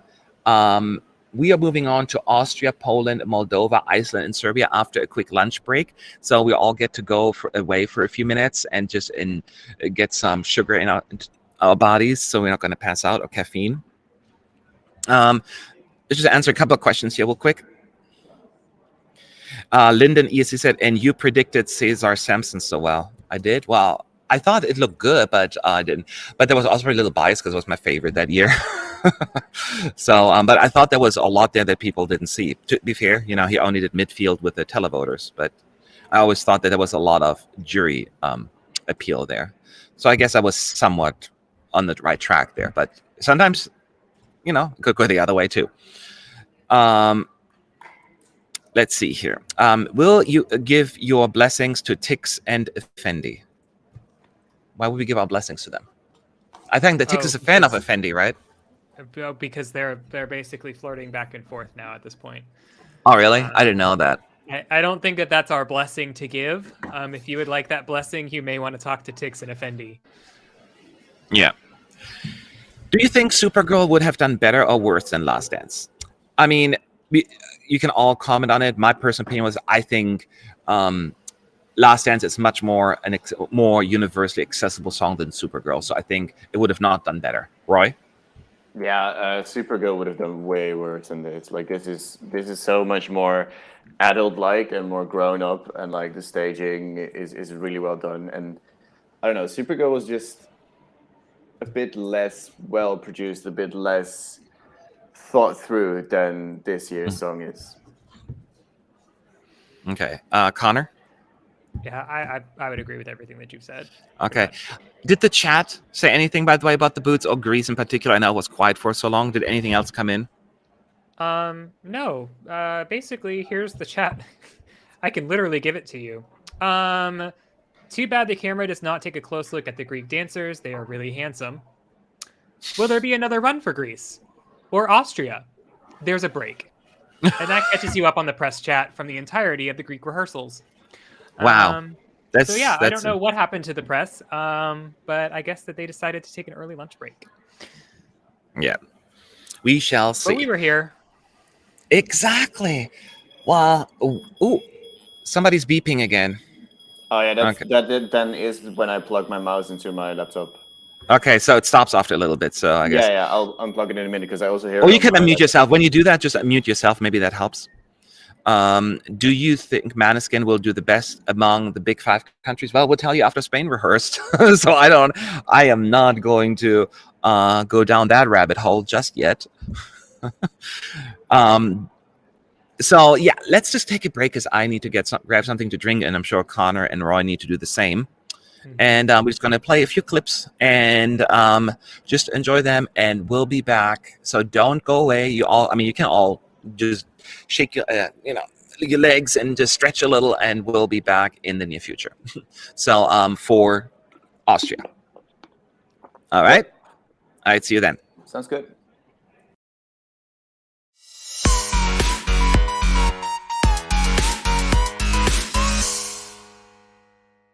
Hello, how are you doing?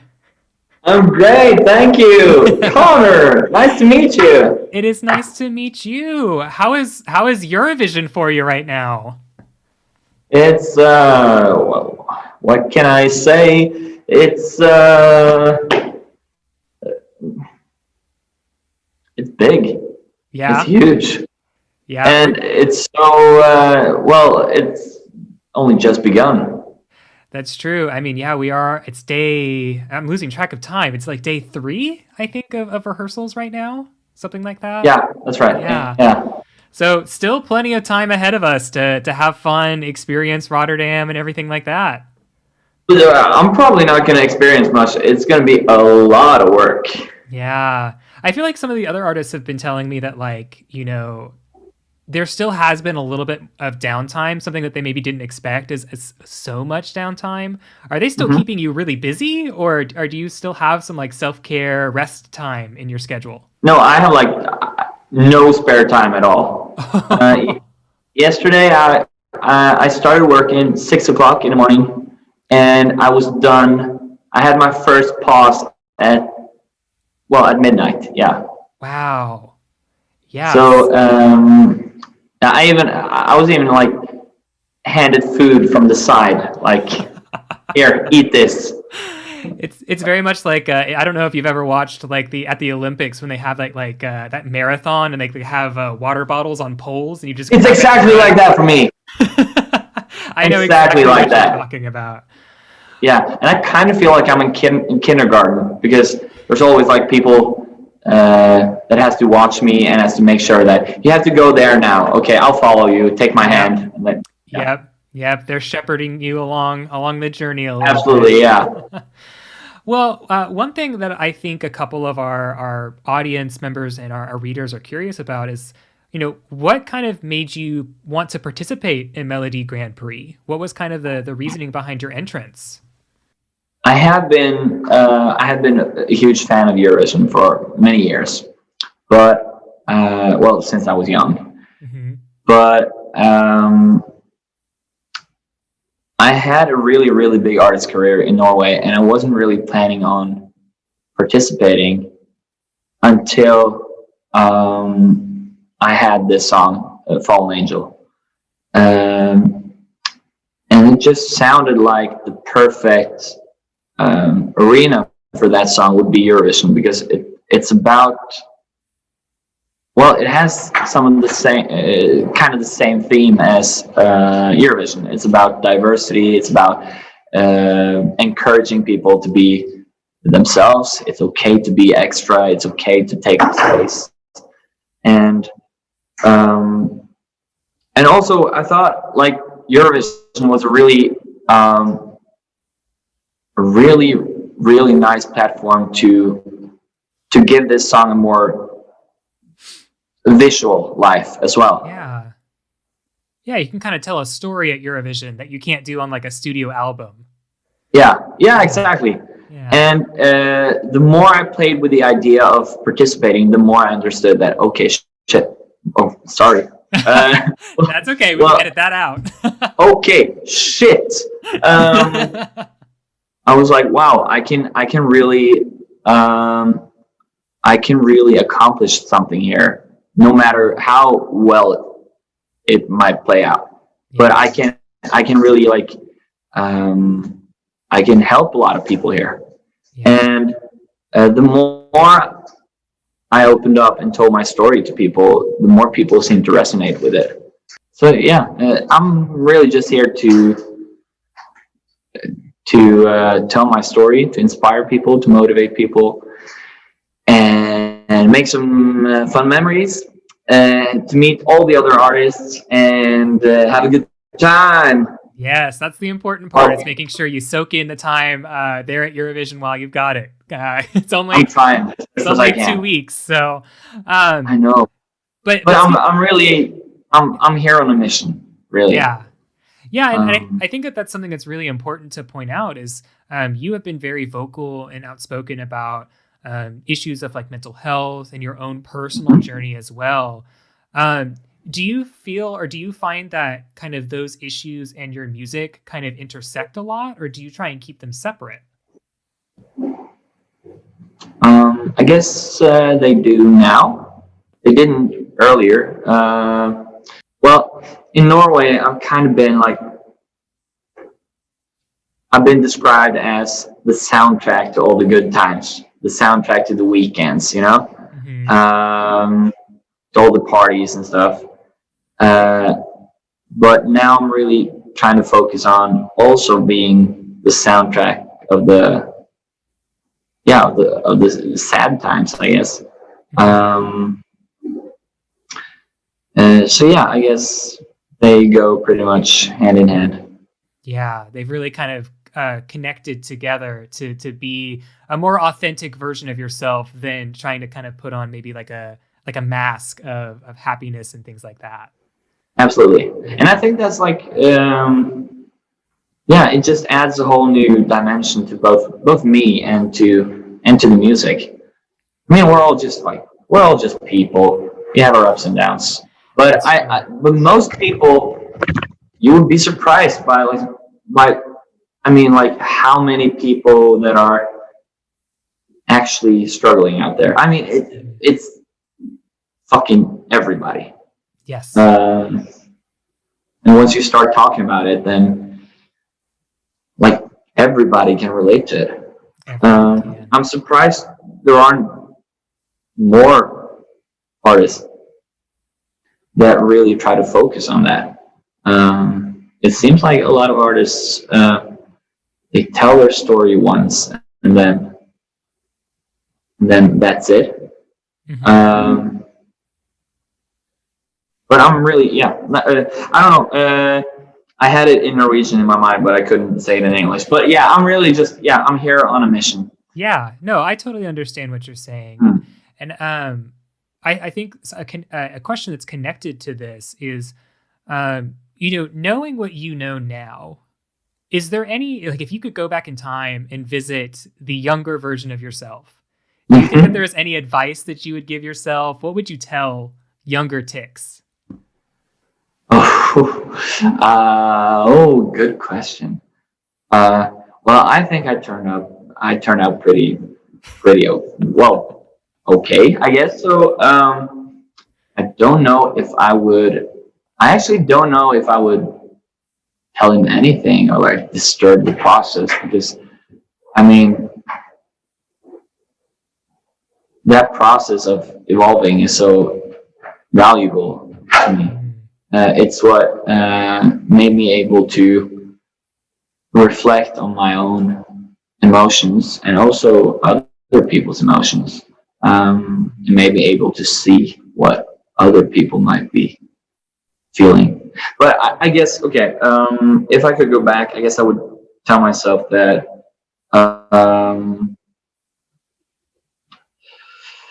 it sounds like a cliche, but I think I could say it in a way that would be really, what do you say? Trustworthy, or like that would be like meaningful almost. Meaningful, yeah. I think I could say it in a not cliche way that that even your biggest weakness can actually turn out to become your greatest strength. The ability to take something unique and make it an advantage. That's what's gonna really make you stand out in a good way. Yeah. Well, I have like a quote. Be authentically you. Yeah, but I mean, there's I'm trying to say it like in a way that doesn't sound cliche, but yeah, just be yourself. It's like it doesn't help anybody to say be yourself. But I want people to understand why it's okay to be yourself. And to me, being myself, well, it's about not just being yourself, it's about embracing yourself. It's about really like be proud of it and just make it your identity. Just like I said in an interview here, we're not perfect, and the fact that we're imperfect is exactly what makes us so valuable. And I thought about it for a while, and I think what I meant about that is, for something to be perfect, welcome to Philosophy 101 with Tix. Well, for something to be considered perfect, it has to be measured up to like an ideal of some kind. And if something can be measured, then it's predictable. And if something is so predictable that it just ticks off like it checks off all those little boxes, then it doesn't really have any value anymore, or that much of a value anymore. Right. You put yourself in a box that you don't want to be in. I agree. And I mean, a Charizard Pokemon card that there's only one of is insanely valuable. But if there were like 50,000 Charizards out there, nobody would care. Exactly. Okay, so that's. There you go. Be the Charizard in the world. Be the Charizard card. Be the fucking Charizard. Awesome. Well, taking it to something that's a little less philosophical to something that maybe is a little bit more. Yeah, sorry about that. Oh, no, you're fine. But something that, I mean, is more maybe positive and I think interesting for our readers. If you got to replace Fallen Angel with a song from another Eurovision artist from this year, so anything from the roster of 38 songs, what song would you say, that's my song, I'm going to perform it at Eurovision? Oh, if I could perform one song.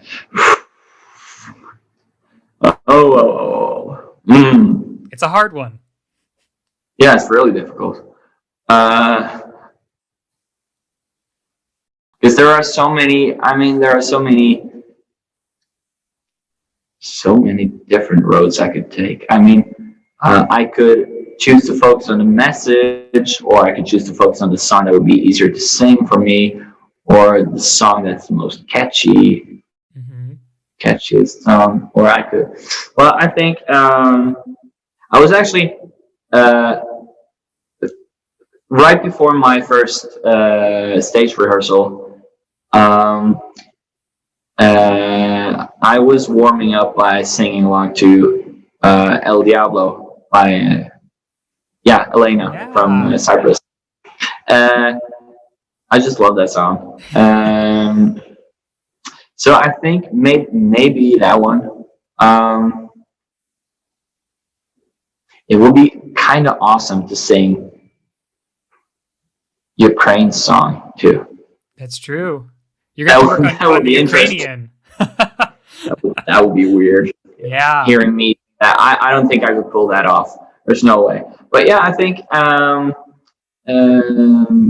well, if I'm being realistic, then maybe El Diablo, I think. Okay. All right. Well, maybe there is a duet in the future between you and Elena from Cyprus on that. No, wait. Mama, there you go. I'm like, yeah. All right. So we're going to switch over to Effendi then from Azerbaijan. I have some love for Effendi. I have a lot of love for Effendi. All right. And totally crushing on her. And speaking of other artists, I mean, again, I know that there's kind of a lot of restrictions that are going on and they're kind of trying to keep you in a bubble, but have you been able to kind of interact with some of your fellow Eurovision artists? No, not yet. Except I am staying at the same hotel as Tussa from Sweden. Okay. So Sweden and I, we're besties. So we had breakfast together this morning.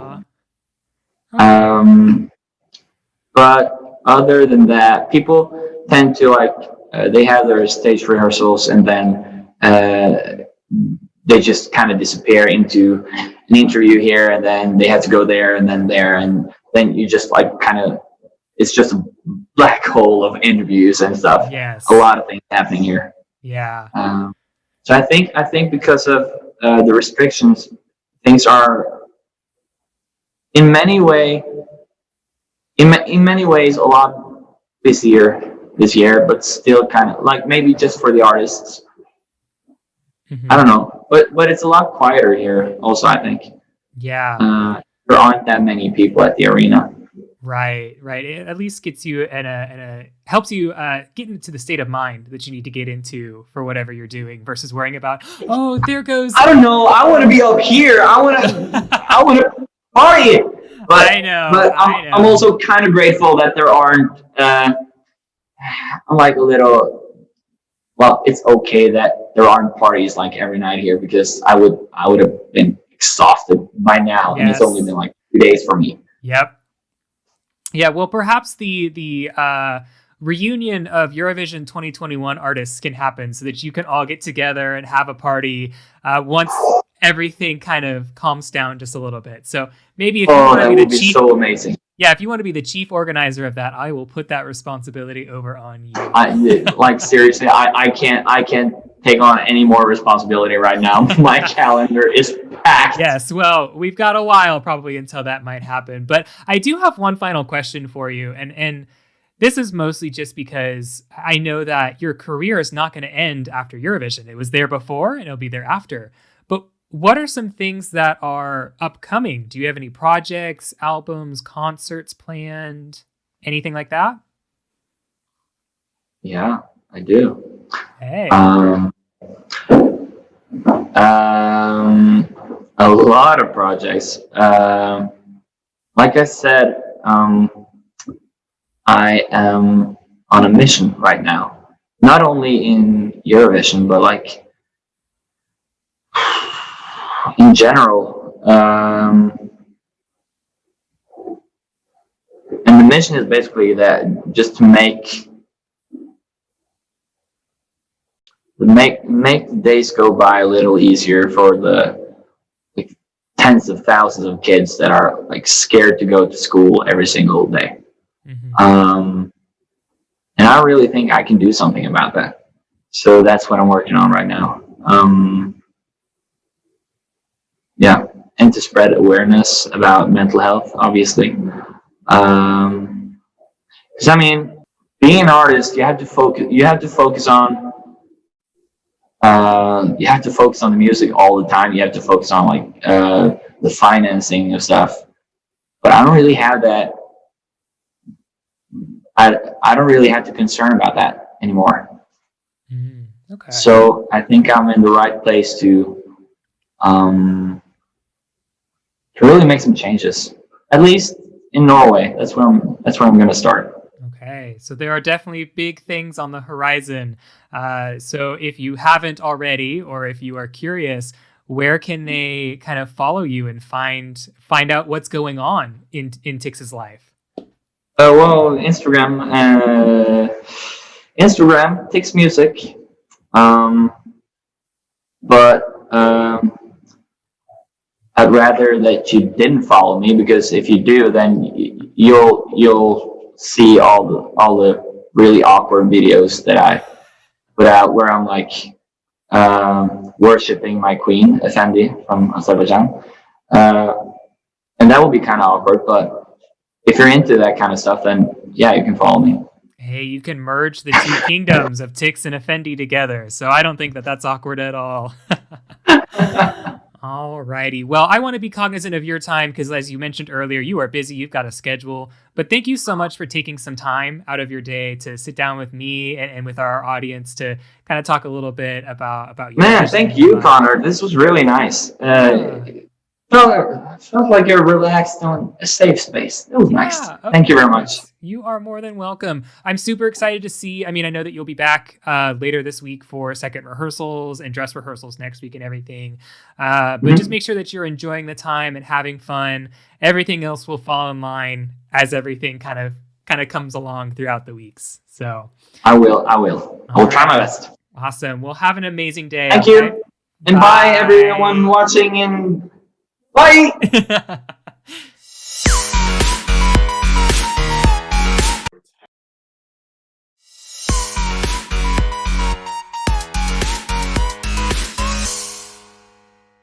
Well, hello everyone, and welcome back to ESC United. I am here with another one of our Eurovision 2021 artists. I'm here with Daði and Gagnamagnið. Hello.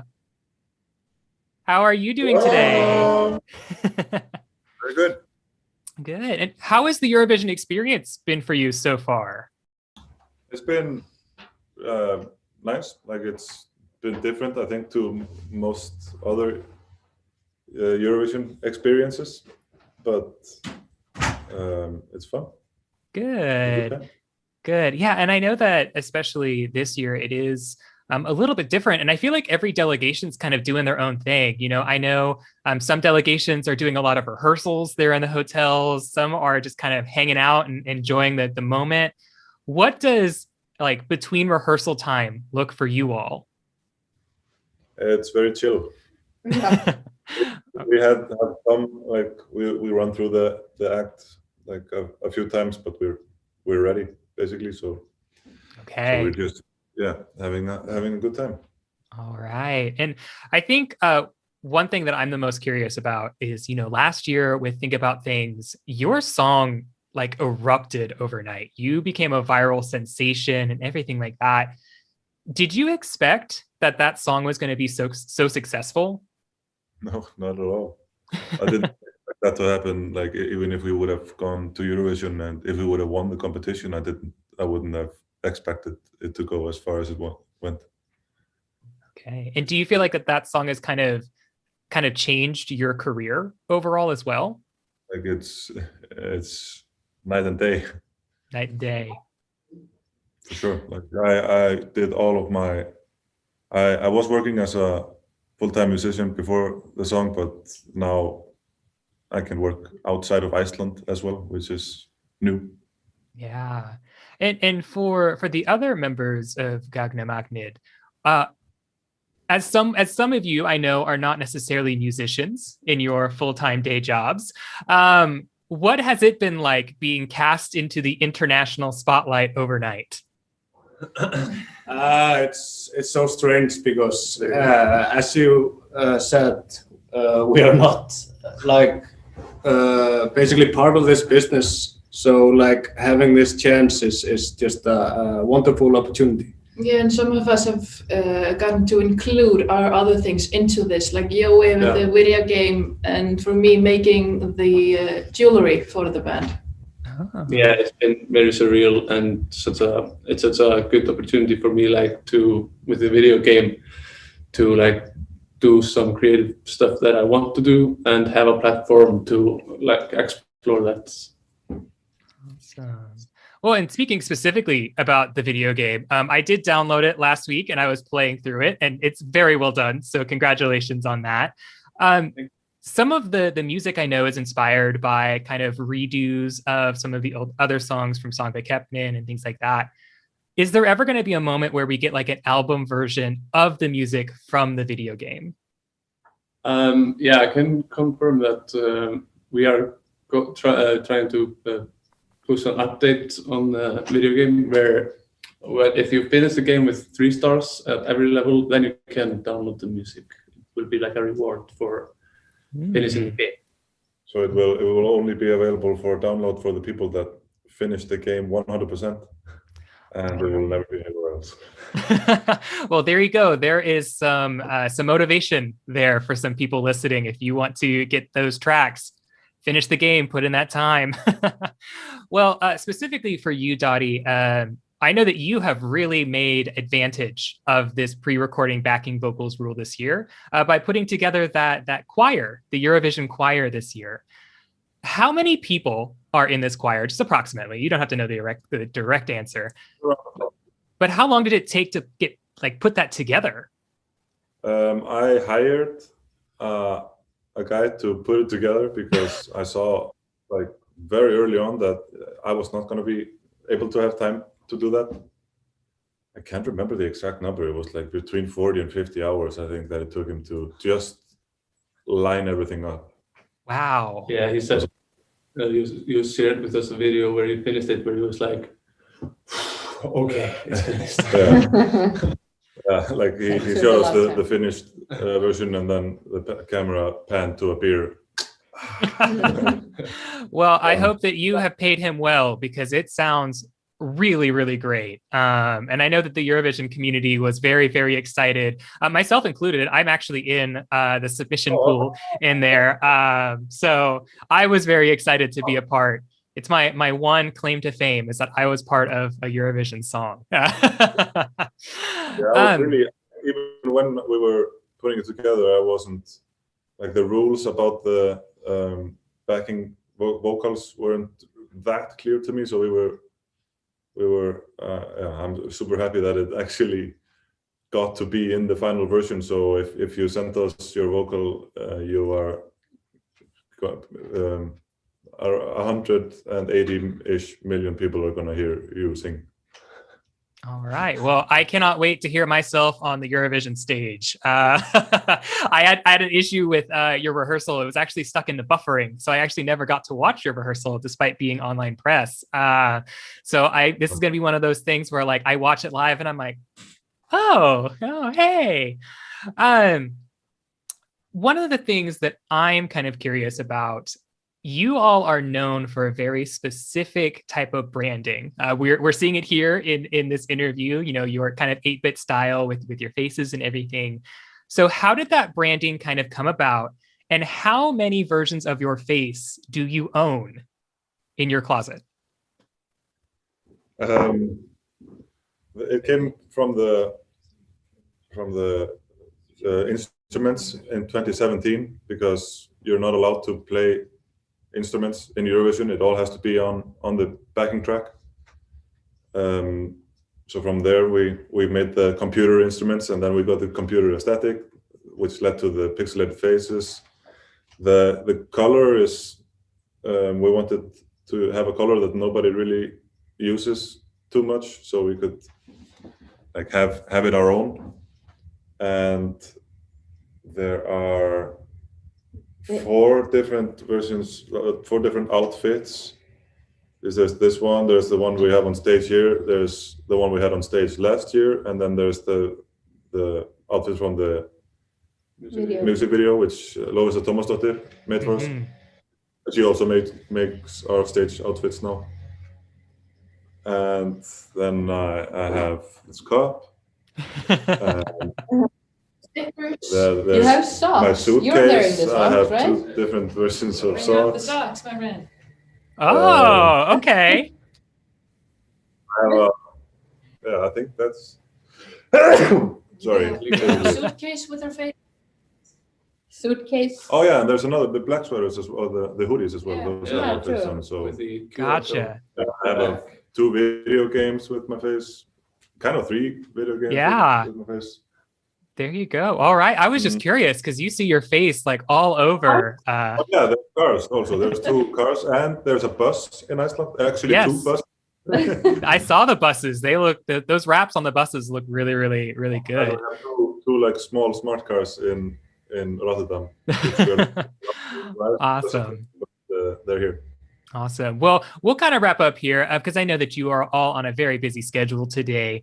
But one thing I've been asking all of our artists here is if you could swap your song 10 years, which I know is very special to you, but if you could swap it with another song from the Eurovision 2021 roster, what song would you pick and why? Is this? Can I say that I wouldn't? That if that's what you want to go with, then certainly. If I could swap with one other song, I would still not do it. Okay. All right. Maybe There you go. If I had to, I think I would go with John's Tears because You could sing that. I don't know. I could sing it, but I couldn't sing it as well as him. No, true. Okay. Just something fun, something that's a little bit more of a challenge for you then. All righty. But then I would have to learn Ukrainian. Yeah. Yes, which is a bit of a challenge. Well, alrighty. Well, like I said, I know that you are all busy, so I will let you get on with your day. Again, thank you so much for joining me and giving me the opportunity to talk to you. It means a lot. Big fan here. But have a great rest of your time there in Eurovision. I cannot wait to see you in the semifinals and watch you perform, and can't wait to see what you do after Eurovision as well. Awesome. Thank you so much. Thank you. You're welcome. Bye. Thank you.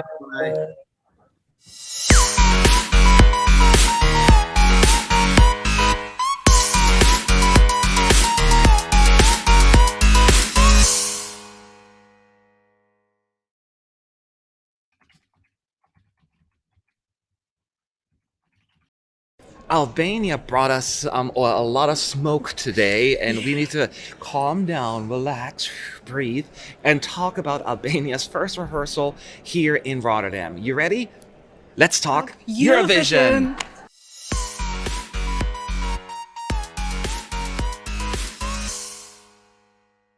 What's up? It's Matt, ESC United, your favorite Eurovision challenge. Yes, Angela took the stage for Albania with her song Karma. And how do we describe it? I think smoke is the theme. Fire, flames. Smoke.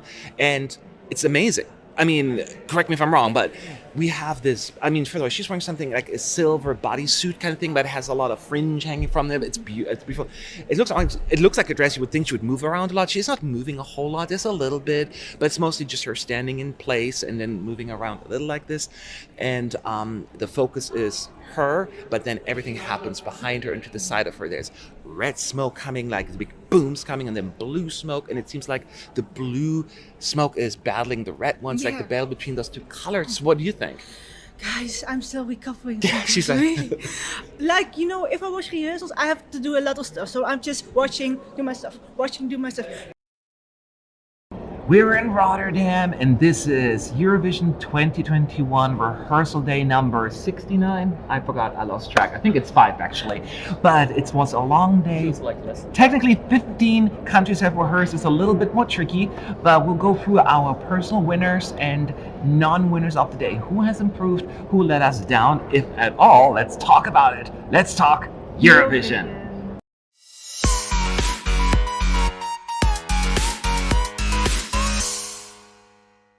What's up, you Eurovision fools? Matt, ESC United, your favorite Eurovision channel. And yes, almost all of the semi-1 countries have rehearsed except for Malta, so the first 15 countries. And it was very interesting because number one, we have Australia, not really technically rehearsing because they are using their taped version of their studio version. However, we did get to see it at least, and that gives us a little bit of an insight. And then the other weird part was Ukraine. So the lead singer of Ukraine, Goa, she's currently she didn't feel well, so she had to go get a COVID test, and therefore she was unable to attend the actual rehearsal, and a stand-in was taking her place. So take that into consideration when we announce our personal winners and our non-winner of the day, meaning should they fix something? Should they improve? That's what we're here to find out. So let's start with you, Boris. Your first winner of the day. Who is it and why? I mean, I'm going to do something I have never done before. I'm going to make an objective statement. The objective improvement of the day is Australia. Really? Why is that? Because we actually got the full song and it sounded very good. So yeah. Before that, we had a 30-second clip of the first 30 seconds of the song, and we had no sound. Now we have the full song with sound, and it is actually not that bad. I would even say it's good. Would you say that, Mel? It's good. Yeah. See, Mel saw it in full, and she agrees with me. So what better endorsement can you have? So I would say Australia, and I think I think we absolutely have to support Australia in this because they forgot about Montaigne's press conference again. Twice. And she had to go into an empty room again. So 2 people were in there, 2 journalists. You said, right? 2 journalists. I took the picture because it's sad. It was so desolate. She has been through enough. Her song is good. The more people say this, the better it will be for her. She has nothing to be ashamed of. She's good. All right. So to Boris, she's a winner today. How about you, Melanie? Who's your first winner? Well, I'm going to say the exact same as Boris. 2 winning medals. Australia, yes, because guys, it just looks amazing. I'm kind of sad that she can't perform it on the stage in Rotterdam already, but if you see, just send it in a way, it actually looks a little bit like she's in a hall. It's a lot of black, a lot of colorful linings. She looks amazing. It's just a really good performance live on tape. So I'm proud of her. So don't count her out yet for the win, guys. She's doing it, and I'm proud for her. She's got the power. Midnight is an hour. There you go. So to Australia. So I will go a different route actually, and this may come as a little bit of a surprise because it's not on many people's radar, but it was such a beautiful performance, and we had even people on our chat and our live stream actually get quite emotional, and that is North Macedonia, one of my winners of the day, the seal. It's just a whole package. It looks so beautiful, and it is such an improvement even from the first rehearsal. Just the effects and the lighting and the way the light, the orb or the ball that's kind of grows within him, and then you see the veins where it fills with light, and it's just such a powerful moment, and then it explodes, and Vasil gives it his all, and he really achieved what he came out to do here, and that is touch people's heart, and I think he accomplished that. And I will say it again, I was worried maybe we will not be able to see North Macedonia in the finals. I'm still having them in contention for qualification, and it may be controversial opinion, but I think it could happen. It was a fantastic performance. So that is my first winner of the day. Boris, who's your second winner and why? I'm still in doubts, but I think I'm going to say that Israel was a honorable mention for me. Okay. Well, first of all, I met her yesterday, and I got attached to her. That's the biggest one mistake that you have. But some bias coming in there. I mean, Eden Aline is I think 10 years and exactly 1 day younger than I am. And she was like, "Oh my God, I hope I look as good as you when I'm your age." And I'm like, hey, I want you to win. And on top of that, she was also better today. So like, it's not just me getting my ego stroked. Although more delegations should do that if they want high rankings on my tableau. But I'm going for Ireland today. Like I think this is the first time I actually felt like I was embarked on a journey. That I was having goosebumps from someone. Like at some point it just clicked with me. Like it's happening. She's doing it. It's going to happen. Ireland are securing qualification with a person that I thought was never in a million years going to make it to a Eurovision stage or to a grand finale stage. Really? I was there. I saw her. Somebody tell her. I mean, in the grand finale, I always was skeptical of Story of My Life, and even when Maps came out and I loved it, I thought, yeah, but it's still going to be Ireland. They're going to F it up. I'm surprised how well they done it. There are still a couple of minor points though, because I don't think the flip books work out in her favor. But I think everything else, the cardboard, the camera angles, and even her voice got itself in order by the end. I'm really pleased with Ireland. I hope they can make it. Right. So Ireland a winner according to Boris today. Melanie, who's your second pick? My second pick today is Cyprus, guys. Like, I was sitting there in the arena and I saw that and it was jaw-dropping. Like, Elena is made for the stage. She just dances like she lives for it. She was on fire, literally almost. Yeah, like this. Yeah. Oh my God, I was so amazed about how amazing she was. And guys, just remember, I don't like the song at all. Yeah. So, what is she doing with me? Elena, really amazing performance today, and I really liked it in the arena. That's a big praise. When you win over people who are not even into it, that is, very powerful. I will give first of all, my honorable mention to Croatia. I think they made a lot of changes that are absolutely working in their favor. And I'm so glad that Albina, once again, another contender here. I wasn't sure whether or not she's going to lose out to some of the other upbeat songs, but I think she is absolutely in it. So I think the changes that they implemented were fantastic. Very good choices. So yay. But I will give my second winning slot, and I'm going to agree with Boris, to Ireland.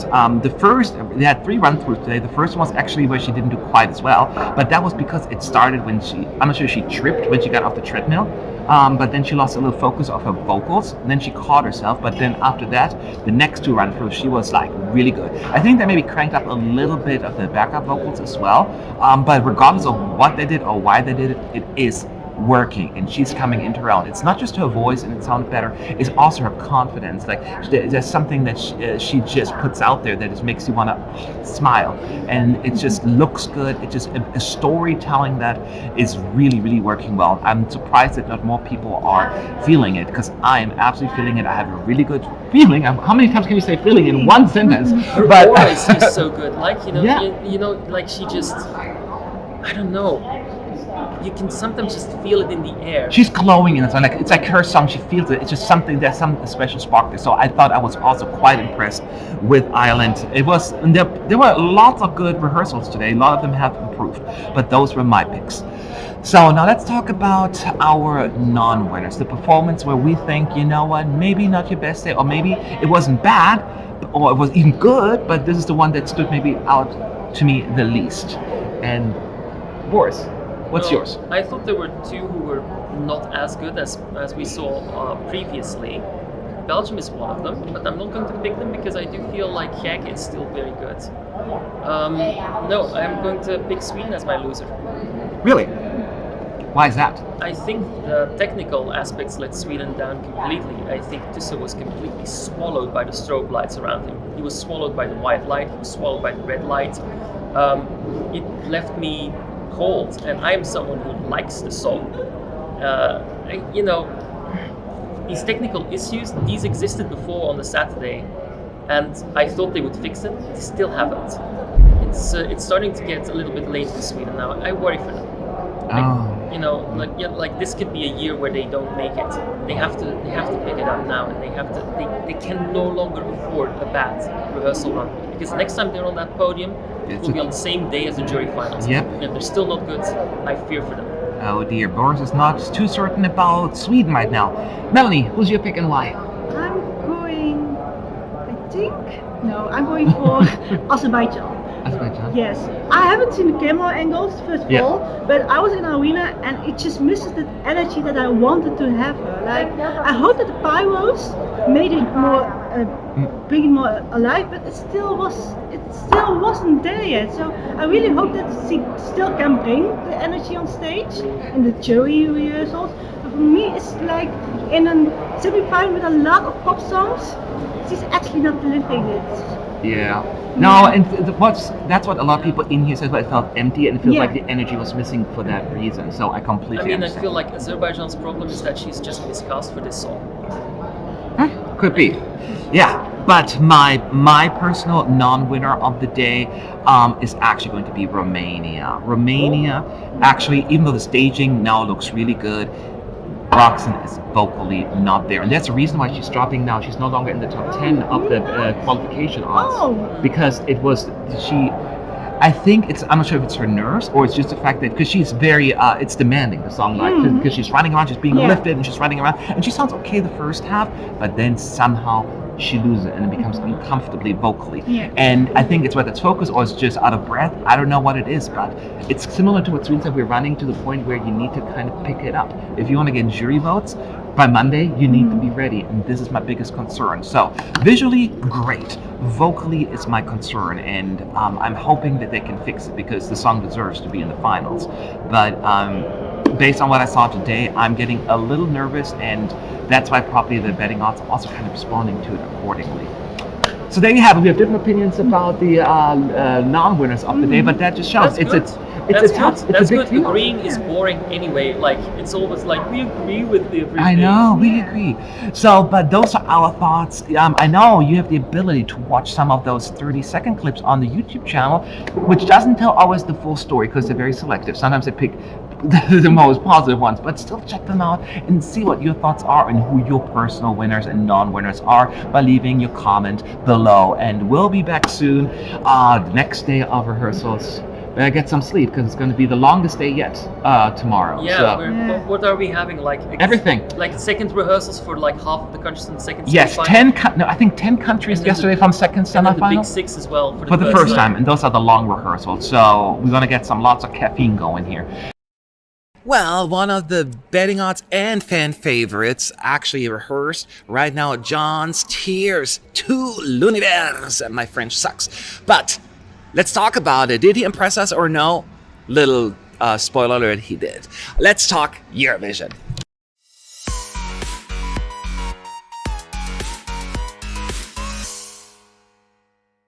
What's up? What's up? What's up, y'all? Matt, ESC United, your favorite Eurovision channel. And yes, he took the stage, John Tears, Sasha Jean-Baptiste in charge of the staging. And it was definitely interesting. Not what I expected. If you asked me before what he would do, I figured he'd probably just let the backdrop do all the work while he is sitting, either sitting at a microphone or playing a piano, kind of like Duncan Lawrence thing.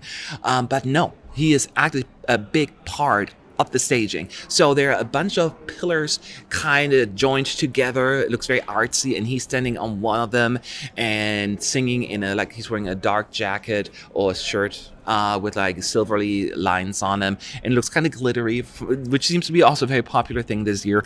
But it works. It looks nice. It's a very dark stage and lots of white, but the cool thing is, unlike other dark stages that we've seen, you can see him quite well. So, and that is very important. One thing I will give John Tears as well, he made a lot of good contact with the camera, so we can connect with him as well, which was so powerful. So the whole effects in terms of the backdrop is black and white flashing lights. It almost looks like waves coming behind him, but it was more like just a flashy light. Almost looks like also another pillar kind of thing. It looks actually quite good. I don't know, some people said like beautiful mesh lighting, but it's not as elaborate, that's for sure. It's just the color, like the flashy. And later on it turns a little bit purple for one moment when the song slows down, but then it goes to white again. Camera work is tight, lots of cuts, lots of close-ups, and that is I want to count. There's like in the camera room, they have like how many cuts they have. There must be a lot of them on this one because there's a lot going on.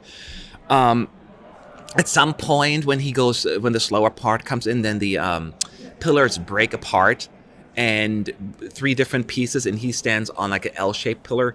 And throughout the entire performance, he is actually using a lot of gestures and movements. Like at some point he does this and he turns around and he spins. Now it seems like it looks frantic, but it's not. It's kind of well done. If it would have been like a half-assed job, it could have been a big mess. But no, it was quite well executed, and it really created a very, I called it artsy, but not artsy in a negative way, because John Steers, his whole craft seems to be more on the artistic side of things, and so is the song, and the staging definitely reflects it. Again, black and white are the colors here, very dark, and what I think Roy said on the live stream, I think that is very, he was indulged into the performance. Like he was just watching him and he was mesmerized, and like how he just blossoms in his craft. And that is exactly what it is. Yes, there's a lot of technicality going into it, and there's some things that need to be fixed, because I saw a few shots were a little off, but we're talking about lots of camera angles and shots, so that is fine. That's why we have that thing here.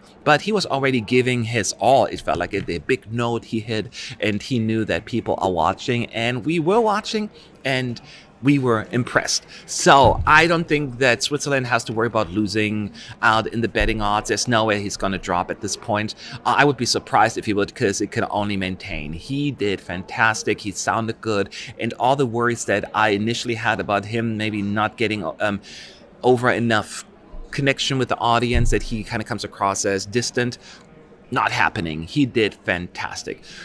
All they have to do is figure out those few camera shots and cuts that just didn't work out. That's why it's a technical rehearsal, and I think we are golden. We also have some smoke effects at the very end, so that's really cool as well. So a bunch of stuff happening without it ever becoming too messy. That is also really, really good. And overall, I am very pleased, and yeah, that is just, I'm relieved, because you're always worried like the fan favorite's gonna flop and then people are disappointed. Not this time around. I'm happy. Check out the pictures, check out the video, and let me know what your thoughts are. You relieved? Tool Universe in it to win it, probably. Yeah. But are they going to win? We have to find out. We still got a bunch of different performances coming up. All right, I'll talk to you later, okay? Bye. Hey, y'all. This is Matt, ESC United, but you know that already. And of course, Roy. How you doing, my friend? I'm going to let you in charge. I'm going to keep you in charge for about 30 seconds. I'm supposed to pick up my food. It wasn't ready yet. So it took all super long. So you guys entertain these folks, and I'll be right back. Yes. Hi, guys. Where is Roy, they say. Well, here I am. Ask me any questions. I think Austria is going to perform very soon. I heard that they have a little bit of a delay in schedule because some of the rehearsals took a bit longer than expected. So they're like 10 minutes behind schedule, something like that. Melanie texted me saying that they were only let into Ahoy, like the main hall again, at 15. So in like 4 minutes, probably Austria is going to start. Let's see. This makes sense with my fantasy. Okay.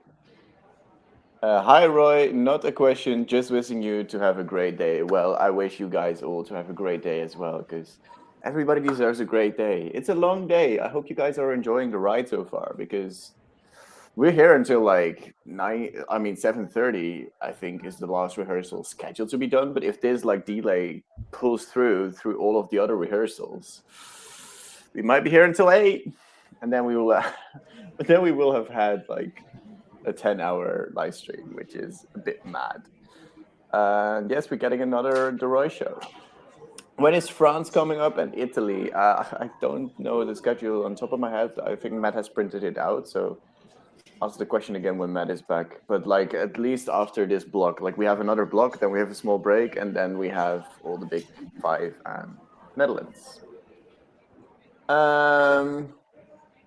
Oh, Arnaud has already got the answer for you. Italy is at 3:35 and France at 5:35. Arnaud, thank you so much.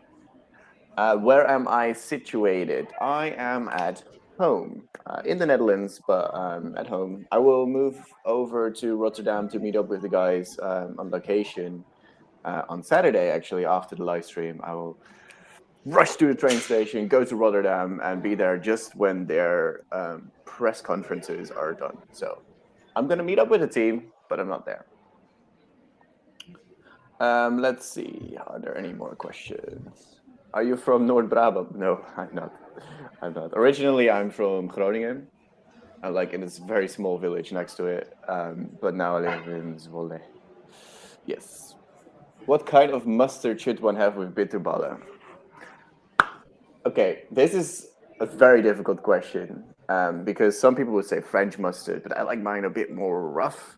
And like mustard from Zwolle is also really nice, but I would go for the Groningen mustard.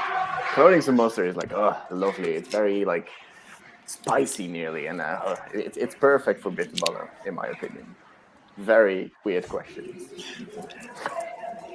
but I'm here for it.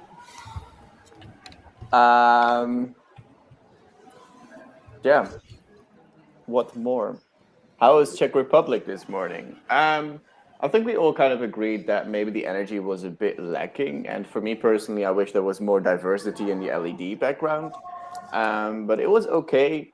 We're not very much sure if this is enough to pull them forward to qualify and do well in the grand final. We are not sure about that. You're my adrenalina. Oh, I'm hang on. Okay, shit. I thought I was on mute still. Sorry, I didn't mean to sing into your ear while you were still talking. Don't worry. I thought I hit the mute button. I've been just running around, so I'm going to break my own rule, my friends here on the stream. In terms of I'm not eating on the stream, so I'm trying to put my head down because it's kind of gross when someone eats, but I had no time. I tried to get food. There was a long line, so I waited. And then it took forever to make me a croquette because I got... A croquette, nice. Oh, but I was going to show you, but... And Casse souffle, Casse souffle as well. Casse souffle, nice. Yeah, it's Austria now. Dutchies are very passionate about their deep-fried food.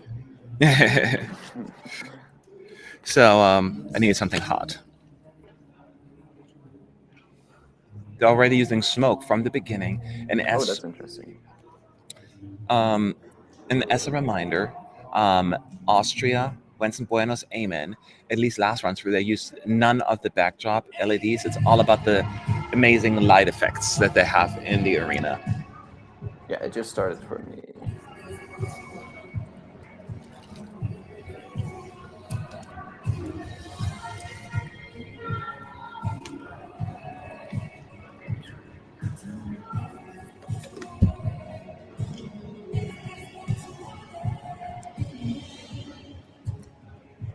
It's very dark in the beginning.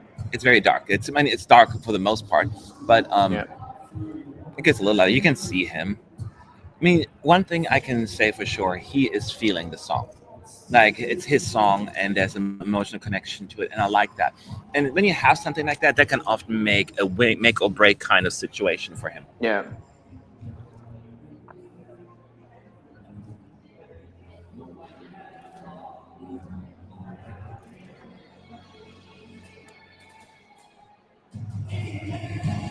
Vocally, he doesn't on point already. Huh? Vocally, he's on point already. Yes, energy-wise, he's also really already into this, so I like that. He's wearing the same outfit, the long glittery jacket, and he's already at the end of that side platform, which no one else has used but him. The side platform? Huh? Isn't that like just a thing that they have brought themselves? I think so. No, I think it's a side. They have like a little side stage platform. I think that's like the kind of thing what's planned if you'd be like on this platform surrounded by people, but you don't really have people. Ah, okay. The lighting changed a little bit here, I can tell, because it was a little brighter now at the end, although at this shot it goes really dark again. You just see like one side is lit of his and then the other one's dark, but it's quite effective. Yeah, he sings it and delivers it very well. It's just the same throughout the they lash it. Yeah, it gets really pretty at the very end when the lights come in. So it's a very stripped back staging. It's all about the lights and they're kind of telling the story. I'm the only one clapping in the arena.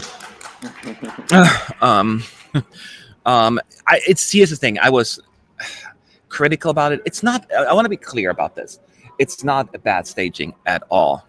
I'm worried it doesn't give the spark that I wanted to have that the performance. The but ending is really nice now. Yeah. yes, the ending is really nice. That's what I was talking about. Yeah.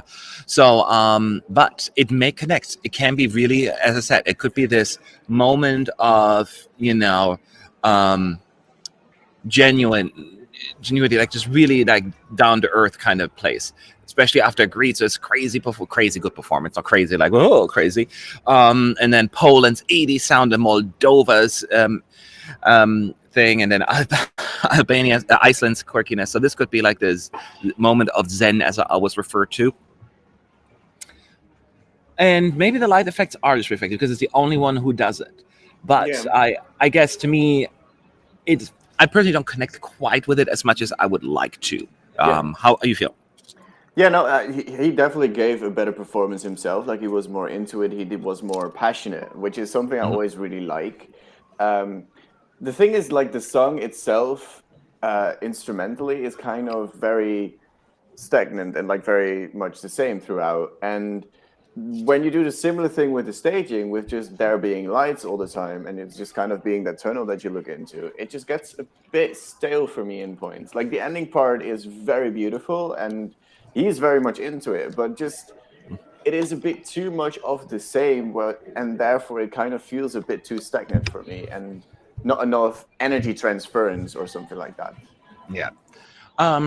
And I will say this, I can still see this one as a jury pleaser. I've had before Eurovision, Austria as a surprise qualifier. Like, I have them at the 10th place qualifier, only because of the juries, right? But I thought, well, Austria could do decent in the televote, like a 12th place. If I get like a 12th or 13th place with the televoters, they could potentially be dragged into the top 10.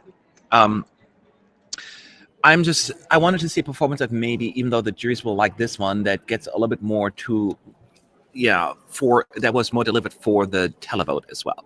And that is my concern here, that the televoters may, as you point out, find it a little stale. It's pretty, it's just stale. Yeah. And that's basically what it is. I think that's a good description of it. It's pretty, but it's just the Austrians are going to bit stale. You'll have to put yourself on the street almost. Are you enjoying your Casse souffle, Matt? Well, I'm eating the croquette right now. Okay. The Casse souffle are usually hotter. So, I just grabbed the first thing that was in front of me because I was starving. I needed hot food. I didn't want to get a cold sandwich, which I got in the last few days, because I'm going to be here for a little while. So, I did that. Do you think that Austria could pull a Macedonia 2019? What do you think, Roy? As a jury winner? No, not at all. I don't think the song is strong enough for that. Like, no. But he would be the material that could pull it, because he is very charismatic and he is performing it very well. It's just that the song itself is not strong enough to be a jury winner. Yeah, I wouldn't go as far as Macedonia 2019, but I could see this going. Even if, in the case he makes it the top 10, makes the grand final, I could see a potential jury top 10 even there. Not like a first place though, but a potential top 10 there. It just screams that way. And I still have Austria, regardless of what I say about the staging. I'm not out of contention for me either, because I just have to really get the flow of it, of the whole show. Now watch me now, Vincent Bueno finish in the top 5 with the televoters, and they're like, man, like, I can only guess. I mean, I'm just picking up a vibe. Should Vincent Bueno cry for televotes? If it gives you points, by all means, go for it. But fake tears will, if someone is faking it. By the way, as I was here grabbing my food, so Senhit was making her rounds in the press center, doing some interviews, and she has so much energy, and her dress, like in real life, looks so cool. Like, she hasn't really changed since the performance. So she is so, like, I was standing like 20 feet away from her grabbing food, and I felt like her personality. I was like, wow, she just fills the room. She's just that kind of person, which I find super likable. And yeah, she has a big aura on her. Yeah, that's the right word. Like, she oozes like charisma, and like she had mentioned in like one of the press conferences, because Melanie asked the question, what was different from her previous attempt to now, is that back then she felt very insecure, and now she definitely knows who she is as an artist and is way more behind her product and more Yeah. secure. So that Kiss, yes. Kiss by saying, I just looked at Benny's snippet and it was like he was exhausted. Well, you haven't seen him the first rehearsal. That's why he was exhausted. Here he wasn't actually exhausted. It's just exactly what we're talking about. Yeah. Honestly, Austria is the only one that I can see coming last in the semis. Georgia will have the jury support. I don't think jury in this. No, I don't. And Poland jury and teleboat support, especially with the diaspora. I know Poland gets some teleboat support, but Georgia, I don't see Georgia getting the jury support. I think Austria is more likely to get the jury support over Georgia, because they will look a little bit at other things. Because Georgia doesn't have necessarily the best lyrical content there either. So it would be. Come on, it is fairly simple. It is simple, but nice. So Austria's rehearsing again. That gives me a quick 2 seconds to bye. Goodbye.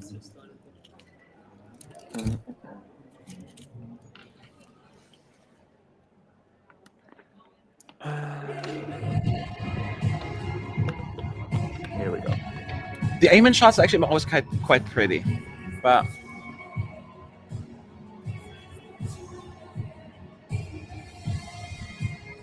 He sounds really good, by the way. So let's be clear with the comment that he sounds good, and he connects with the camera.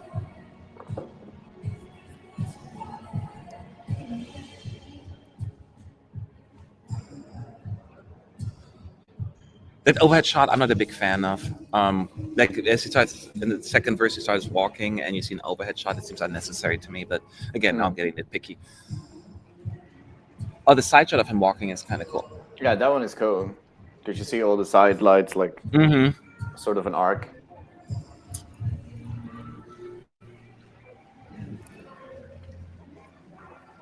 Somebody's asking to make sure that we point out how the bridge of the song is staged, because that "cause it all." We'll make sure to let you know. Yep.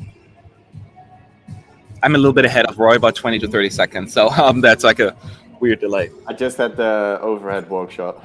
Oh, yeah, it's kind of random, right? Yeah, it is very random, and you barely see him as well.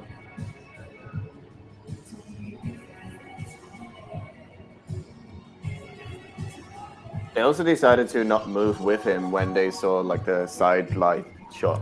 Before the camera moved with him this time. Oh, that's probably better. Yeah, it's probably better if they move with it, because it's more natural.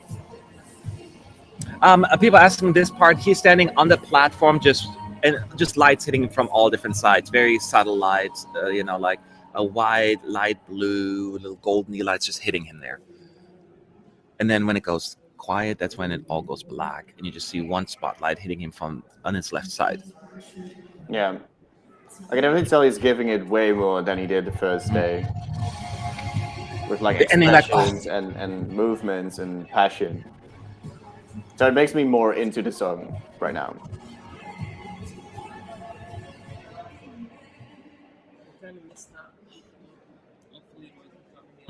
That was already better. But I don't think there's much. I mean, what is there anything that they need to focus on at this point, Roy? I cannot think of much. It really feels as they're kind of where they wanted to be, at least from my perspective. Yeah. Yeah, just a yeah. Okay. Yeah, I mean, my performance isn't over yet, so I can't fully put it into thought. But I think. Oh yeah, I keep forgetting. I'm so sorry. My bad. It's basically finished. Yeah. Especially the final shot. I'm not sure if that was in the first rehearsal run through, because I don't remember that actually. No applause today, Matt. I was eating. I'm sorry. I was applauding the first time, I think, but I was eating, so I'm using my hands for something else. He would smash his croquette together, and that's not what you want. Well, you already made. I ate the croquette. Now I'm eating the cheese. What's it called? Casse souffle. Casse souffle. Yes. Yeah. It's very delicious. Mm-hmm. I saw a question earlier, what snacks you should buy if you want to have like a Dutch themed night for snacks. Just a lot of fried stuff. We love croquettes. frying. Yeah, croquettes. The it's fried like, cheese. Yeah, casse souffle is like a fried cheese. Croquettes. Oliebollen. What? Oliebollen? Oliebollen? Is that what they're called? Oliebollen. Yeah, but that's not really. You don't really eat that as a small snack. That's true. Frikadelle. You like? Yeah. You like? You can bring stroopwafels, obviously. Sugar bread. Yeah. And we always have like often at like birthday parties or something, we have like a little plate with cheese and some like small pieces of sausage and that stuff, or like some small meatballs. So just a lot of fried stuff is usually what you should go for. And I'm eating. Sorry about that, y'all, but I just had to.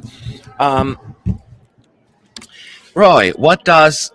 Yeah, I'm not going to pronounce that word. Do you see that question by Heini Sten Poitsuniensko? What does that word mean? I don't know in what language that is. Oh, okay, so you don't know it. I'm not going to read it because there's no way. So we don't know what that is. No, I have no idea. Yeah. So anyway, so this was as a reminder, we're running about 10 minutes behind. So Austria's rehearsal was scheduled for 13:05, but now they started at 13:15. So technically, they would have been done 4 minutes ago, but since we do have a few more minutes, we expect him to take the stage shortly. One more time. I mean, he's already on stage, I should say. Perform again. Mm-hmm.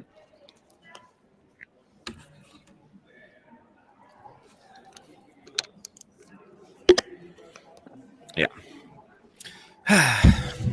I really like your jacket, Matt. Thank you. It's just a jacket. I don't have a lot of coats because we don't need them in Southern California. So all I had were like jackets. Because everyone else here in the Netherlands has 30 coats for the cold weather.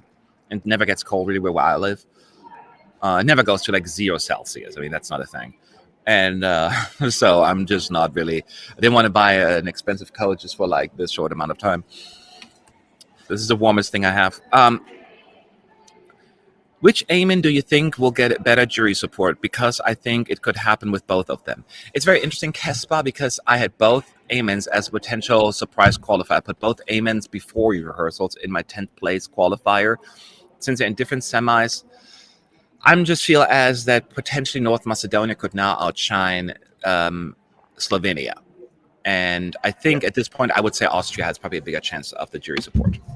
Yeah. What do you think? I would agree, definitely. Definitely, like this run through, if he brings this passion that he did this time around, it clicked better for me. So I'll definitely say Austria has a bigger chance. Yeah. I was like, Austria, you would make my prediction so easier if you'd suck today. And of course they didn't. So now I'm like, Austria is still in this. Again, I still wish that I'm still concerned about the televote. And that's why I'm not certain about Austria, but I still feel very confident about the jury vote. Oh, wait, I needed to write the article for this. Oops. You suck. No, you don't. Matt, are you excited for Germany's first rehearsal? I'm excited for all first rehearsals, but certainly, there comes a little bit of nostalgic. I used to be German. I am still German to a certain extent. You never lose your Germanness. My family still lives in Germany, a lot of them. So, yeah, of course, I'm always excited because I just want them to do well. But I'm going to be as impartial as possible. No special treatment. Deutschland. Okay. Okay, here we go. Austria one more time.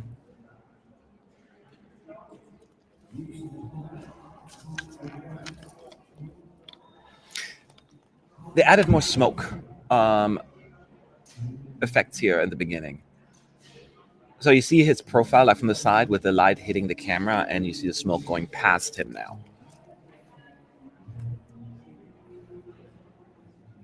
So he's going to be in a... Now we have like a close-up shot of his face. And when the big Amen comes in, it's black now, the screen. The screen stays black for like 2 or 3 seconds. And then boom, then the lights come in. So if you think about it, that may be a cool moment. Question is, if it's enough. It is kind of fun to have a very different approach by Austria as well. Because everyone else, of course, often relies on the LEDs to do the work. Israel came to mind initially, and some others, even like Moldova now. Austria isn't doing that. They're using the lights. They are making sure that, hey, we're going to have a different approach, and hopefully that will make us stand out. And it certainly creates a little more of an intimate moment, for sure. That's a good shot.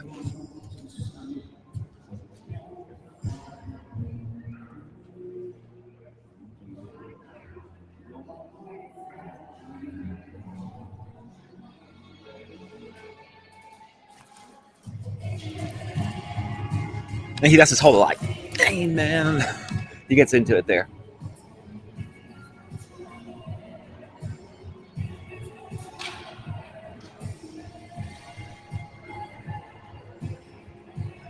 He's definitely one of the better male vocalists this year. I mean, that's just objectively the case. I mean, Basil from North Macedonia is fantastic too.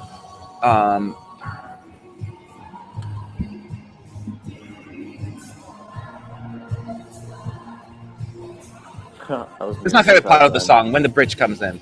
Once the bridge comes in, that's when I'm really sold. What? I was muted the entire time because I was typing just earlier. So I was saying things, but it didn't clip through. I thought you were typing. That's why I was like, well, I'm just letting do your thing. I was earlier, but now I was listening.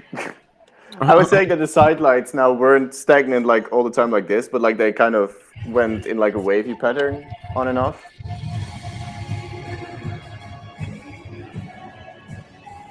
The song really starts for me at the bridge part.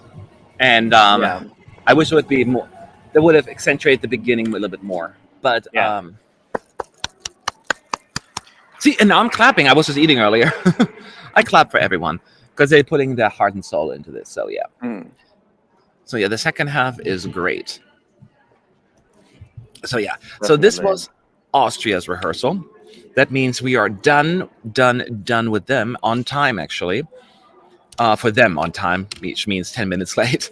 And Poland will take the stage now. They have 5 minutes to get ready, and then they'll start singing. And Roy, you were here, of course, for that first one as well. Do you expect any major differences, changes?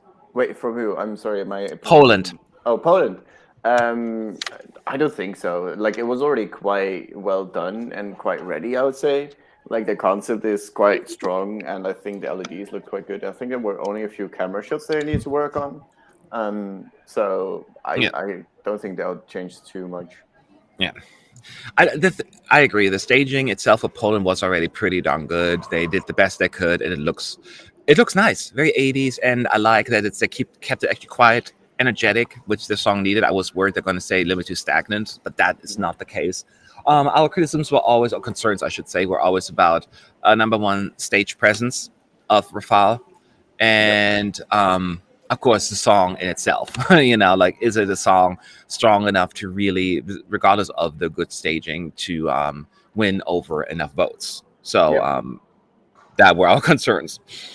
But we shall see. For now, we'll take a look and see how they're going to do. Any questions you guys have about Poland or Austria, feel free to ask them in the chat at ESC United, and we'll answer them. What do you think is going to pull Slovenia down the most? Like the camera shots, staging, vocals, etc. I think it's just the whole package, I think. That's how I would explain it. And again, it's not a bad package. It's actually a decent package, and the stage is quite pretty. We're just worried that it kind of would get lost in the shuffle a little bit, going as number 2, and there are other ballots that may just be a little bit more stand-out-ish. I still think it's going to get jury support. I'm just worried there will be other jury point suckers that may take some of it away, and that Slovenia will be the one that maybe finishes in 8th place with the juries, or 9th, and that's just not enough to make it over the finishing line all the way. At least that's how I would describe it.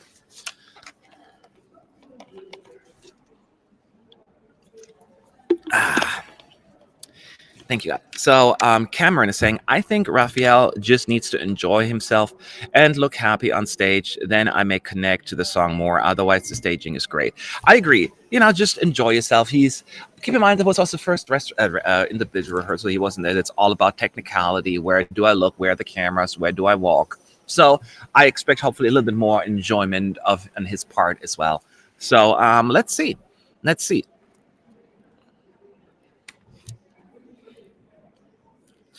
At least Anna isn't saying "sing it" anymore. She did say that, right? Roy, didn't you say that at some point? I don't know, actually. I can't fully recall. There was a moment. I think even in the clip online, I think she said "sing it." Don't say "sing it" in that song. That's not the kind of song. No.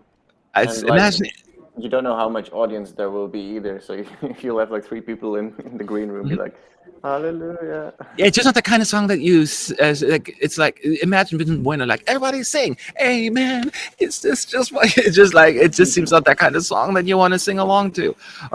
At home maybe, but not in the arena. You know, it's just a little awkward choice. I would agree with that. Yeah.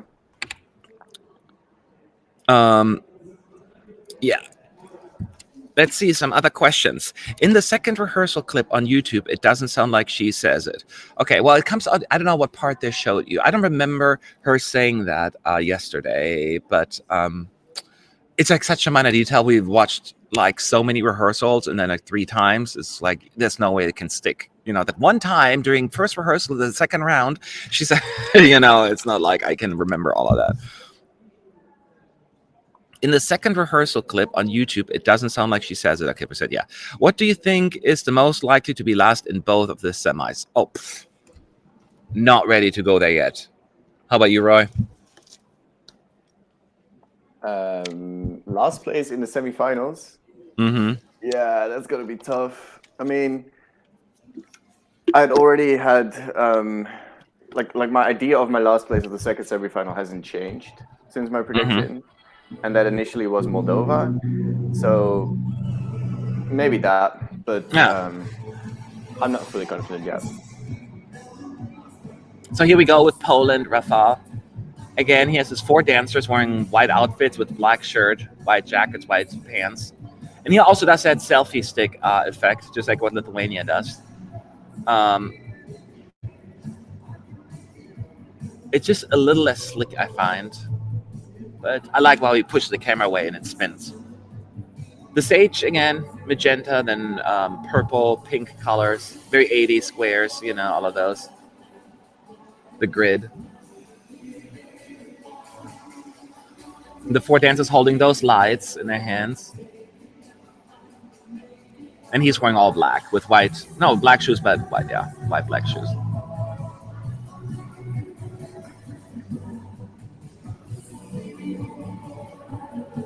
It feels like they're using some clips from the Neon Light Museum from Poland in that clip as well, on the LED screen. Yeah. This is the part of the second verse where they start walking towards the on the catwalk, and you can see the transparent screen on the side, LED screen, putting like Warsaw's name on there. I think just in the Polish spelling. It sounded like they either added a bit more instrumental. I don't know. It sounds a tad different than usually. Maybe they added a bit more of a highlight on a few instruments in like the verse that I was hearing. Could be wrong. I personally cannot tell a difference, but again, you have better sound than I do. Yeah. Also good to point out that he has a live backing vocal, and they're standing on the stage in the background. Oh. I think it's a female vocalist. Yes. Yeah, it just looks really good. It looks good. I enjoy it. Definitely. Again, I said I wish I would have done a little bit more with the melody of that song because it's such a simple melody. Yeah, it's more of a casual listen that you have on your Spotify playlist where you're just vibing, rather than a Eurovision performance where you want to grab the attention of everyone immediately. Yeah, it's a great track for like your album, but not as a standout single. Do you know what I mean? But it's 80s music, so I'm into it. I'm such a predictable little hack. Yeah.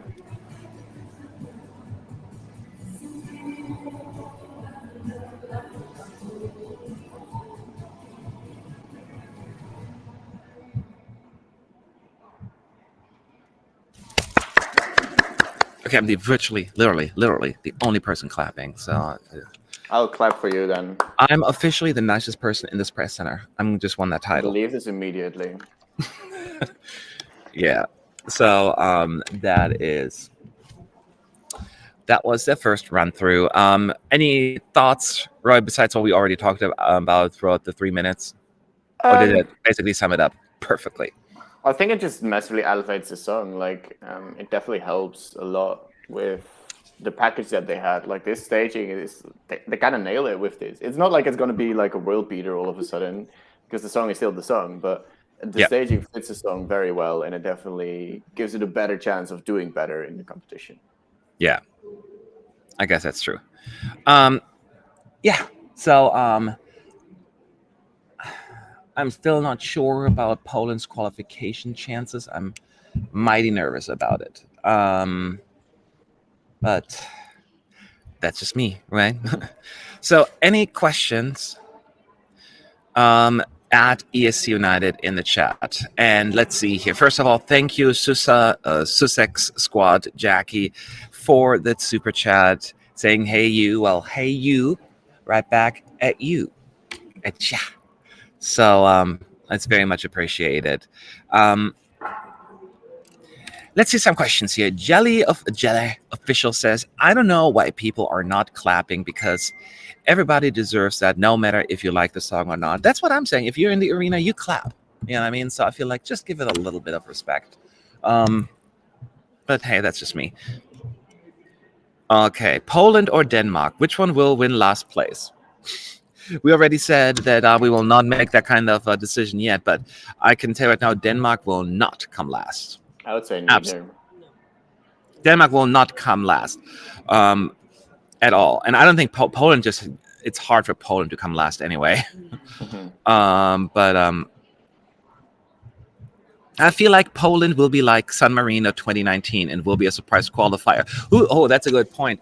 Roy, who do you think could be the San Marino of 2019? San Marino 2019. Of 2019. Where, like, yeah, obviously that's not going to go through. And then here we go. Because we'll have one of those. Do we? Every year. Portugal, maybe, but like right now, I think more people are on board with Portugal qualifier. Portugal, I think when you look at the betting odds, is a qualifier, I think, even. Yeah, it is now. It wasn't before, but now it's in 9th. Yeah, it was like yeah. Let me take a look here. So, because I don't remember everything. I know my brain is like super big. And say Georgia. Let's go. You going with Georgia? Yeah. Okay. Here. Let me take a look at the top 10, the qualification. I mean, qualify. In semi 1, I will say North Macedonia. Yeah, that's a good shout. And in semi-final 2, I clicked that out of it. I suck at life. Okay, here we go. You said Georgia. I will say Estonia. Interesting. Yes, I'll say so. But then again, some songs that are currently out, like Denmark, I wouldn't be surprised. I have Denmark as a potential qualifier anyway, so maybe I could say Denmark. We'll see. It's tough, man. It's tough. And people always hold against, well, you said this, you don't know what you're talking about. I'm like, nobody really knows. You can only go by what you observe and see. So, and as I said, every day there are these acts who just suck for the entire rehearsals, and then on the night where it counts, they're like, we're perfect. It's really funny. So, all of that. So, hey guys, I just got here. Fani is saying, how was Greece? Better? Oh, let's not go back to that. I need Connor. I don't want to have that argument with Roy. Just say yes. Yes, they were great. Boris said, just say yes. No, it was really good, actually. There were certainly Stefania was great. Stefania, the sound, that was good. It was just some staging stuff that they need to figure out with the lighting and stuff, and making sure the green screen effects work properly. Mm-hmm. Yeah, they don't need to worry about non-qualifying, I think. Oh, please, as I said, with that performance today, even that would be enough. The robbery of the century. Could you imagine? I still think that Greece will bring back their best results since alcohol is free. Ooh, so you think it will be top 6? Or no, wait. Since alcohol is free, so you don't say it will beat that. Yeah, so that's like top at a bare 9 minimum. Then, I think. No, it's actually high. I mean, nobody really did really that well since, to be fair, 2014. Was it like 8th or 9th with either Opa or Watch My Dance? Opa was in 2010 though. It was before. Yeah, I said since 2013. It's not it's a lower bar. I get it. Find a song. I mean, they were all like between 15th or 20th, second place or something like that. So it's my point is, I'm fairly confident that they will be in the top 10. Yeah. Good point. Just to kind of give you what I'm going with this. So, as we're waiting for Poland to rehearse again, let's see some questions here. 19th is the highest Greece came after 2013. Oh, it was only 19th. Okay, well then, yeah, that's really a low bar then. So yeah, well then that's almost not a no-brainer. That is definitely a no-brainer. Then my crazy predicting miracle crystal ball skill is not really that impressive. I thought it was a little higher than that even. But yeah, obviously it's going to be better than that.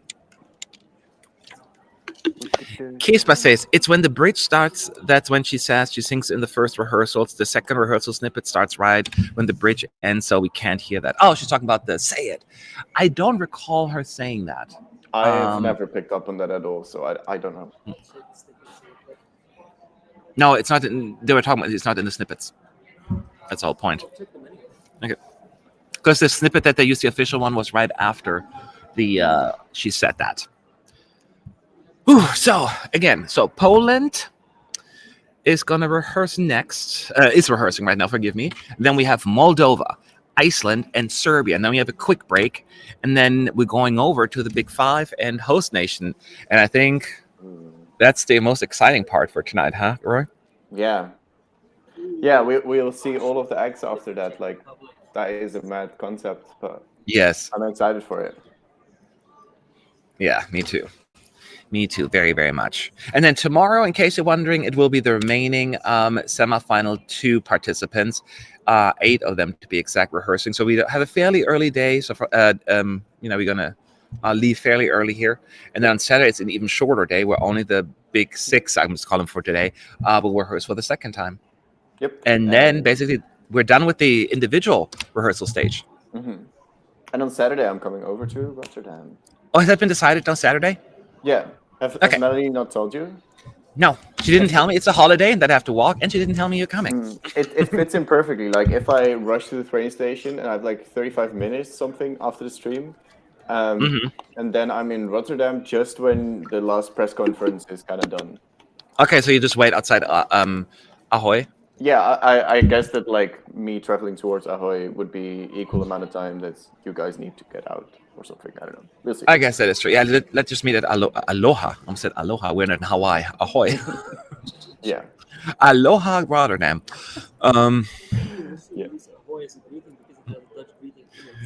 If after the jury show an artist tests positive, do they use the live on tape, or they will use the jury show if someone gets sick that day? They already confirmed that. So like the final run of the second rehearsal they will use, I think, right? No, if after the jury show an artist tests positive, after the jury show, then they'll use the jury performance. Probably, yeah. No, they said that already. Ah, okay. Then not probably. Then. Then most definitely. So I do recall that they had pyros, but I don't think it's going to be in this run through. So this would be more of a let's just enjoy it. Again, any questions about Poland in the chat at ESC United, and we'll answer them. And if anything crazy happens, like Rafał punching a dancer or something like that, we'll let you know. But right now, there's not much else to report. Was the LED always opened in the beginning? Open? Oh, you mean the screen? I don't know what you mean, actually. In the beginning, it's like open and then like it closes. I think so. I think because he's kind of walking on stage. He does his whole like I'm walking on stage kind of thing. Where's Sean? Sean will be here on Saturday, not in the actual press center, but in the virtual press center. He's working this week. So, but we're in contact. So we're kicking Connor out because he's too much, and then we're bringing in Sean. Now, Connor's leaving to go on vacation, and then Sean will take over along with Gabe. Yep. So be back on Monday. Saturdays when Sean will return. One of the lights is not working, by the way. The lights aren't working? One of the dancers' lights. Oh yeah, one of the dancers' lights not working. Dancer number 3. His lights not working. Dancer number 3.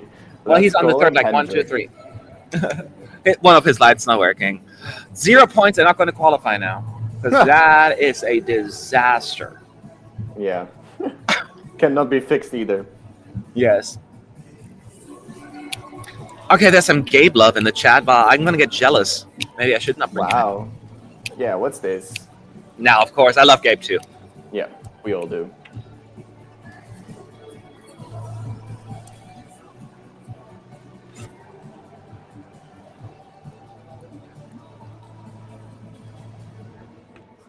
I'm in the mood for this song for some reason. I know, I'm kind of same. feeling it right now. It's a fine song. It's a fun listen. Oh, that not note sure was a if little it's sharp. Grabbing Yeah, he note. definitely missed the high note there on big time. So they may want to rethink. Well, all right, I don't want to be too picky now. Yeah. Katerina from Goa posted a story that with her fellow flute player, so we can guess that she's definitely okay. Yeah. I guess that is a fair assumption to make. Yeah.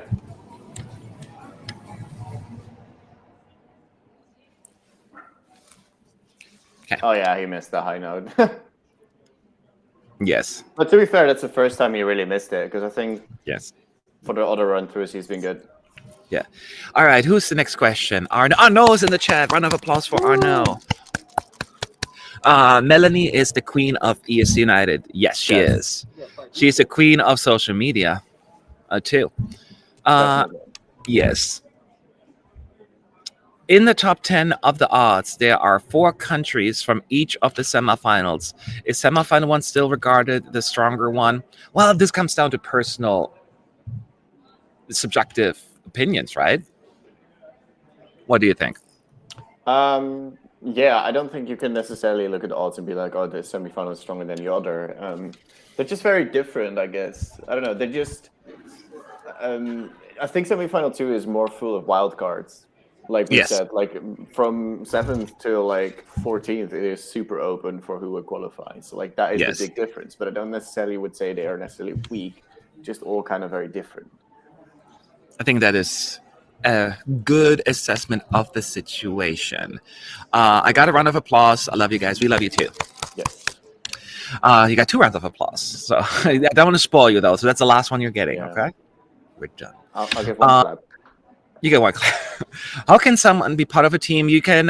We'll post. We have new postings. We can't do it throughout the Eurovision season because it's a little busy, but we'll have openings in the near future. So just keep out. Follow us on social media on Twitter and Instagram and Facebook, and look out for it. We'll let you know.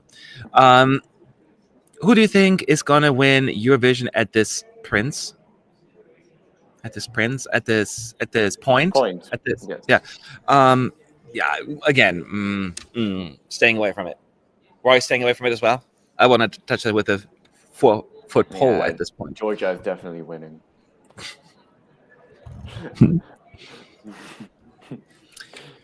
Okay. Arnaud is saying he has to miss the afternoon rehearsals because I have to dance class for 4 hours. Dance class? You have dance class, but you have Eurovision. Priorities. What kind of Eurovision fan are you? Disappointed. Fine. There are plenty of other. The only thing that sucks this year, because usually on the weekends we have all the cool shows, but this time, on Saturday where everyone's off, we only have this big 5 and host rehearsing, and then Sunday there's nothing. So I'll just do like fun little stuff afterwards, I guess. Yeah. If the USA would take part, which artist is your choice for Eurovision? Someone that is not famous. Oh, I have some ideas. Who? Okay. I would say one of my favorite bands, Death Grips, but that would be way too. They would completely mess it up. I will go with Code Orange. They are a metalcore band, and like that is something that you will never, ever, ever, ever, ever see in Eurovision. And they could actually make metalcore stand out on the stage, and I don't think everybody would hate it, although most people would hate it. But I would love to see Code Orange. That's my bet. All right, so this real quick here. This is the 3rd and final run through for Poland. I'm pretty sure there will be pyros this time around. Oop, I got a message here. Yeah, Melanie informed me there will be pyros.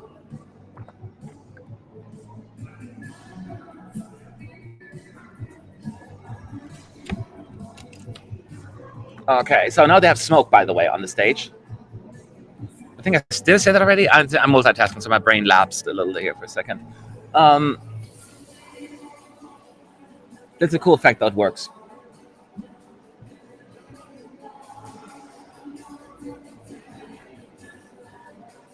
This looks really good. I'm not gonna lie. Yeah, very good. It looks really good. Oh, and there's pyros now around the stage.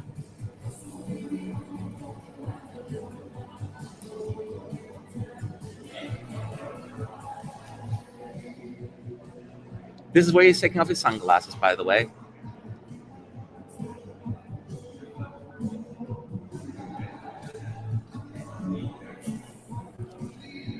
I said, Poland definitely wants to qualify. It's not for a lack of trying. By the way, the backup singer is on stage. I never noticed that. Yeah, I noticed that the first run through. I totally never paid attention to him because he's hard to see. He's not like he's hardly ever in a shot.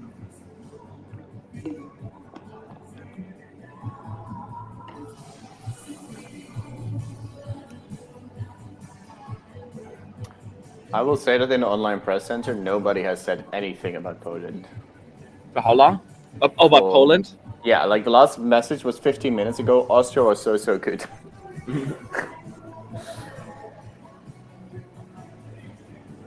Yes, well, it's pretty quiet today in general, I'm hearing. A lot of people are probably in the arena and others don't go. A lot of people don't bother watching the second run through because they know kind of what's happening. Yeah, that makes sense. But we're here until the bitter end.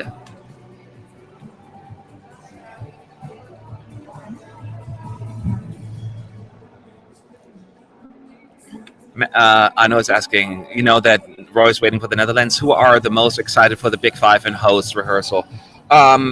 France, probably, followed by Germany and the UK. Yeah, UK is a good shout. I'm alone because the UK, that was one of the songs about, oh, people are going to love this because I love that song so much. And then it was just a lukewarm response. I'm like, what are you smoking? That song's awesome. I love that song. It is awesome. I really like it.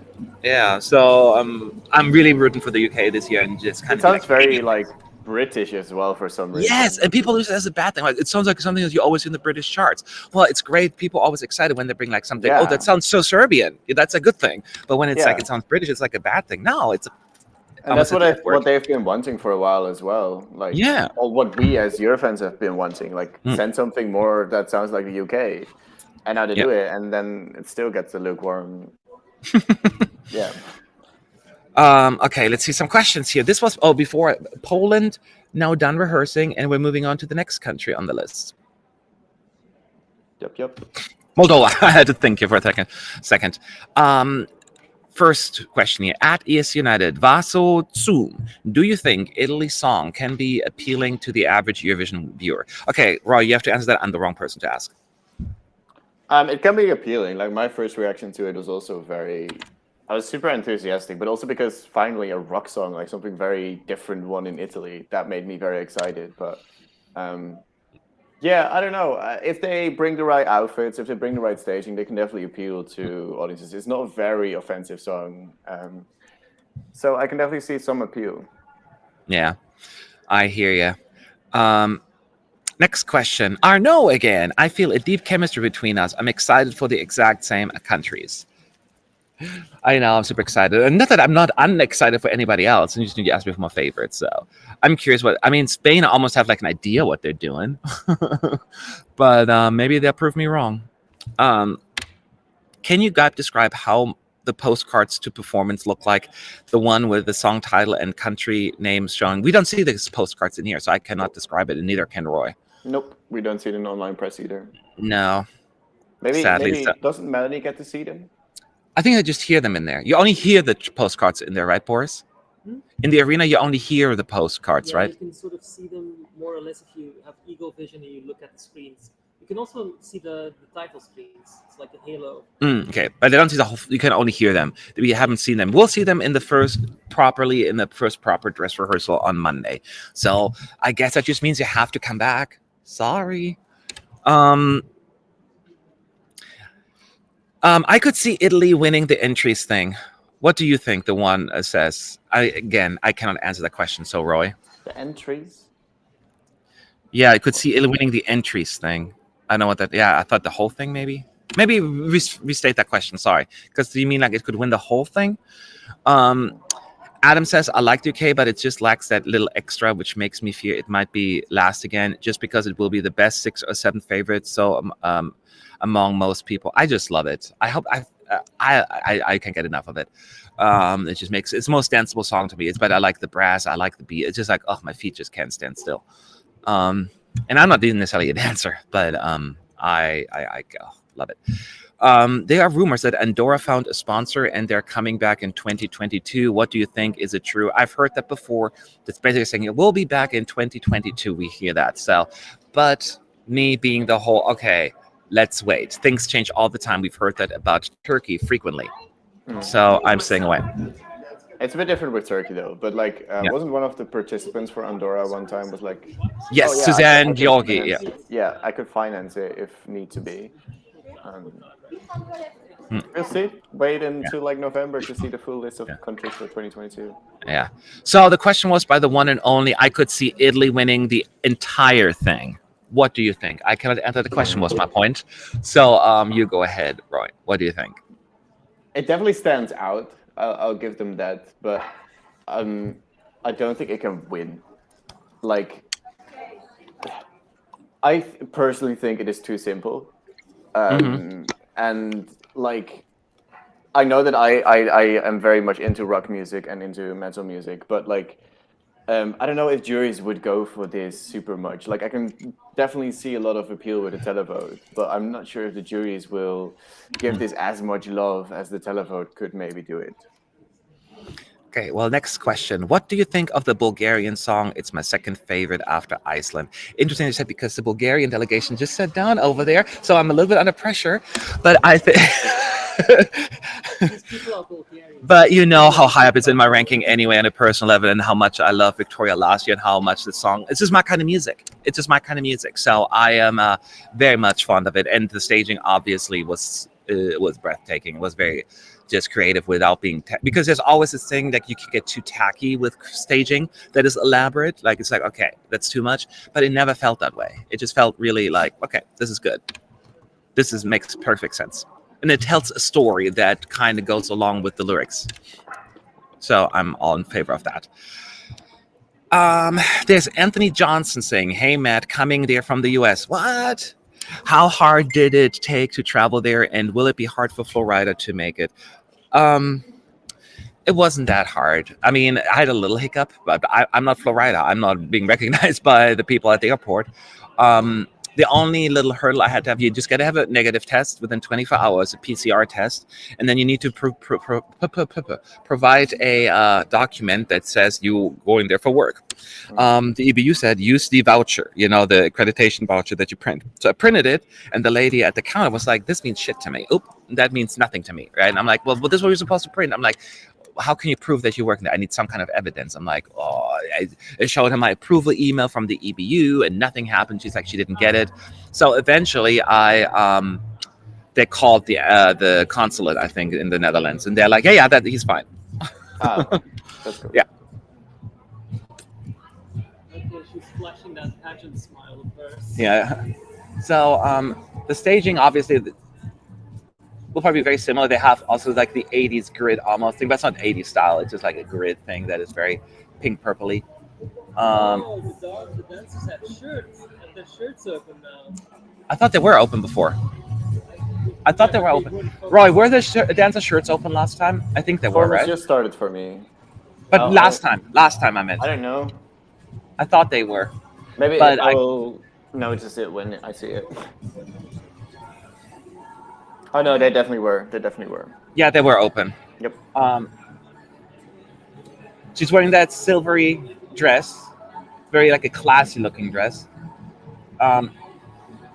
Again, not this staging that I envisioned for this song.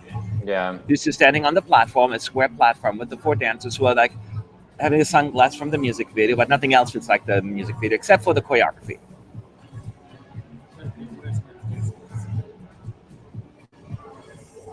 So they all just stay on the platform. They do different poses and stuff. But in terms of variety, I don't know if there's a whole lot going on. Now the stage also has no reflection on it.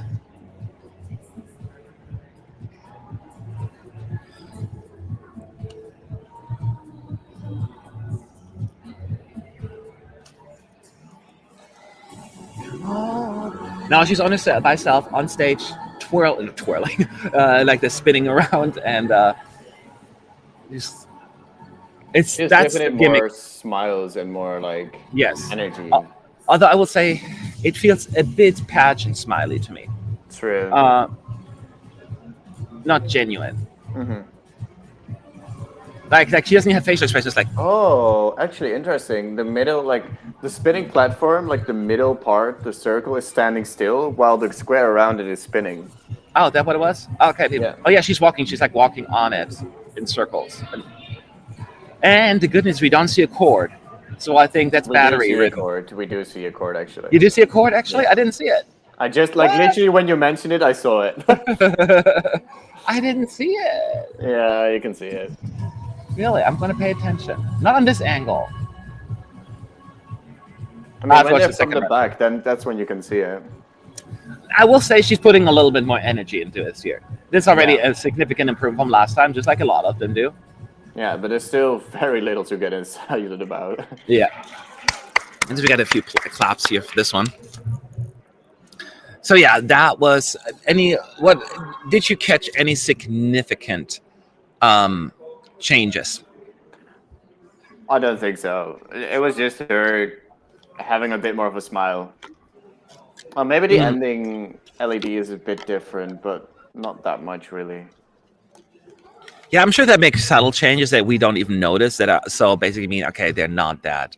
I wouldn't say relevant, but certainly visually like popping out.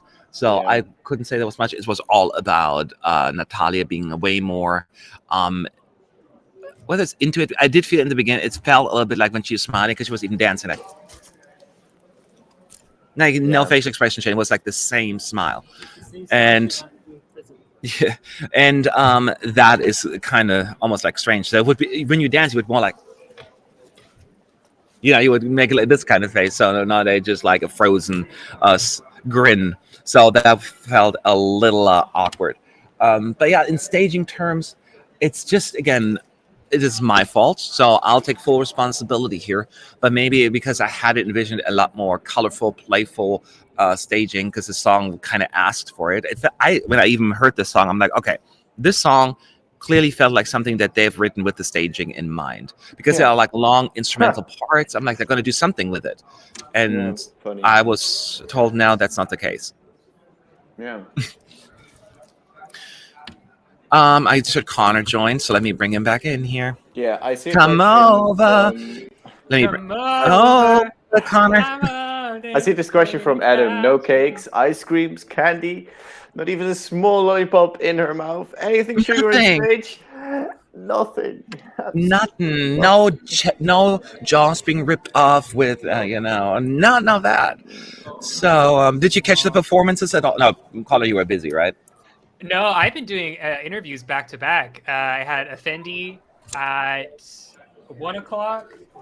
And then Blind Channel right after. I had like 10 minutes of like silence, and then I just got off the phone with Angela of Albania. So been moving. Okay. Yeah, so like the stage is basically just a black backdrop with pink squares, and the pink squares move sometimes, and she's on a spinning platform, just dancing. So we're back on Moldova. Yep. Yes. She just did it first. Is it bad that like just based off of that description, I know exactly who was on stage? I mean, no. It's just that like after 1 minute, you've seen it all. Yeah. You can click away. You can by the way, Matt. Yes. I'm back. I'm back in the share drive. I don't know what happened, but I'm back. Oh, okay. I saw your text, but I just didn't have time to respond, so forgive me. Yeah, I don't know. I don't know what happened. It's happened to me actually when I first came here. I had to like do all these steps, so I was like, no, I don't have time for this. But I'm glad I didn't have to get involved. I probably would just create a new account for you and do it that way. Unlocking always seems to be such a pain in the side. Anyway, okay. By the way, let me just make sure as you keep uploading them if my editor is putting some of them up. But if not, I have another one sitting in there. Yeah. I'll put that on during the break. We don't put them all out at once. So let's see. Questions for Moldova or anything else that's coming up? Again, we have Iceland after this, Serbia, and then we're moving on to the direct qualifiers: Italy, Germany, the Netherlands, France, United Kingdom, and Spain. And yeah, any questions, always welcome at ESC United. Okay, we had the no cakes one already. So yeah, we'll just wait. And did Connor have an outfit change? I don't think so, right? No. No. I just buttoned the shirt up a little bit. That's it. That's the difference.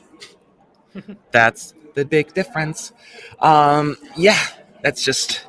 I'm ready. I feel like I have this not nervous energy, but unused energy. I think the food is really what I needed because I got a little draggy, so I needed some kind of food input to get me going.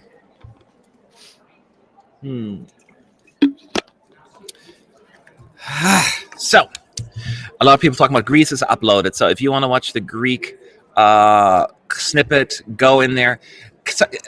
Does somebody have the ability to check it out right now? Yeah, I'll check it out. It spoils the entire green screen. It spoils the entire green screen? Well, the start, like her in their dances, like with the clothes.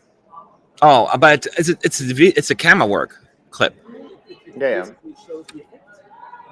So the same screen with Yeah, so that's the same effect. Does it show the which minutes the green mix? Hi. Give me 1 second, guys. All right, that's the start of the song. And like those shots from the start of the rehearsal clip, like those shots give me like winter vibes. Yeah. I forgot we're still behind, so I can't get in the room. There we go. Go through the program instead. Yeah.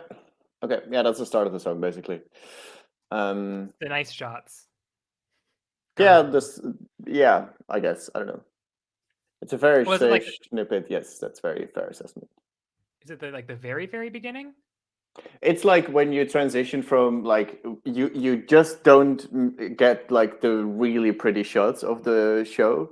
Of like the arena. Okay. So like just after you pan away from that and you go transition into the green screen first part, that's basically what they're showing. So basically the first chorus, I guess. Gotcha. Okay. Yeah, I know exactly where you're at in the staging then. Yeah. You're sounding a bit like quiet again.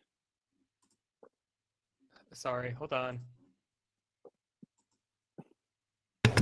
Whee! Let me reset my microphone. There we go. So, I know I thought you were talking to me. I'm back. An Austrian team contacted me to ask for my comments. So I was honest. I mean, it was better today. I still don't know if it's going to qualify. That's basically the gist of the story. So, did I miss anything relevant? No, we were just describing what the Greek snippet is, basically. Okay, do we see the legs? Yeah, you definitely do. You like start from just after the super pretty shot of the arena and you like turn away into the first green screen chorus. So that's the part you see. So you definitely see the silver boots.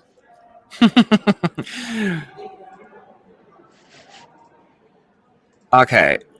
Really looking forward to the Dutch entry. The music video was very artsy, okay, and mature. What are your expectations? Well, Roy, actually, we're getting another Moldova. So remind me of the question later. Forgive me, but we got it.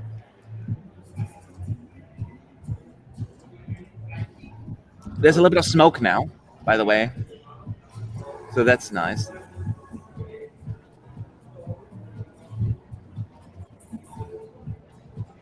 I almost feel like they need to do more spinning with the camera to make it more active.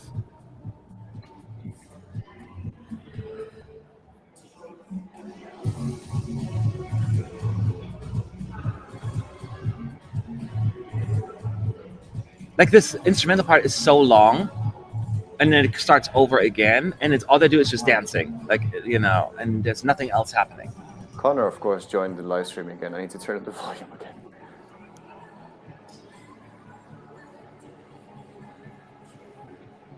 Huh. Yeah, have they changed anything so far? Nope. No, not really. Just the smoke effect a little bit. Connor, let's play the game. Find the plug. I forgot I bet I got to look can for find it. Let me look for it again. You can see it. I'm already 30 seconds ahead, so it's not fair. I mean, I haven't I seen don't it see it yet. yet. Yeah, see, the problem is that this is just a darker staging overall, so it's easier to hide. But with or not Azerbaijan, with Adrenalina, it's a bright red staging on the floor. You could see it a little bit there, but only if you really pay attention for it. But like, there will be a shot later where you can definitely. Oh yeah, I see it now. I think I'm just like a second behind you. Okay. Yeah, it's there again. Yeah, because the LED is rotating around the court. I do like. I mean, the effect is really cool with all the big cube effect that they have. It looks really cool. The overhead shot definitely shows the plug. Yeah. The overhead shots actually look really good. Yeah. That was a weird camera. It's so awkward. The long instrumental. It's just a little bit. All they do is just dance with choreography, and it's just like nothing is happening. Yeah, this was my biggest concern about this song. Was I was like, I don't know what they're gonna do with this instrumental break, and lo and behold, they don't know what to do with it. No, because I mean, thought they knew what to do with it, but it just wasn't a good idea. Let's just put it that way. Yeah. This walking shot is weird too, like the idea of the walking shot.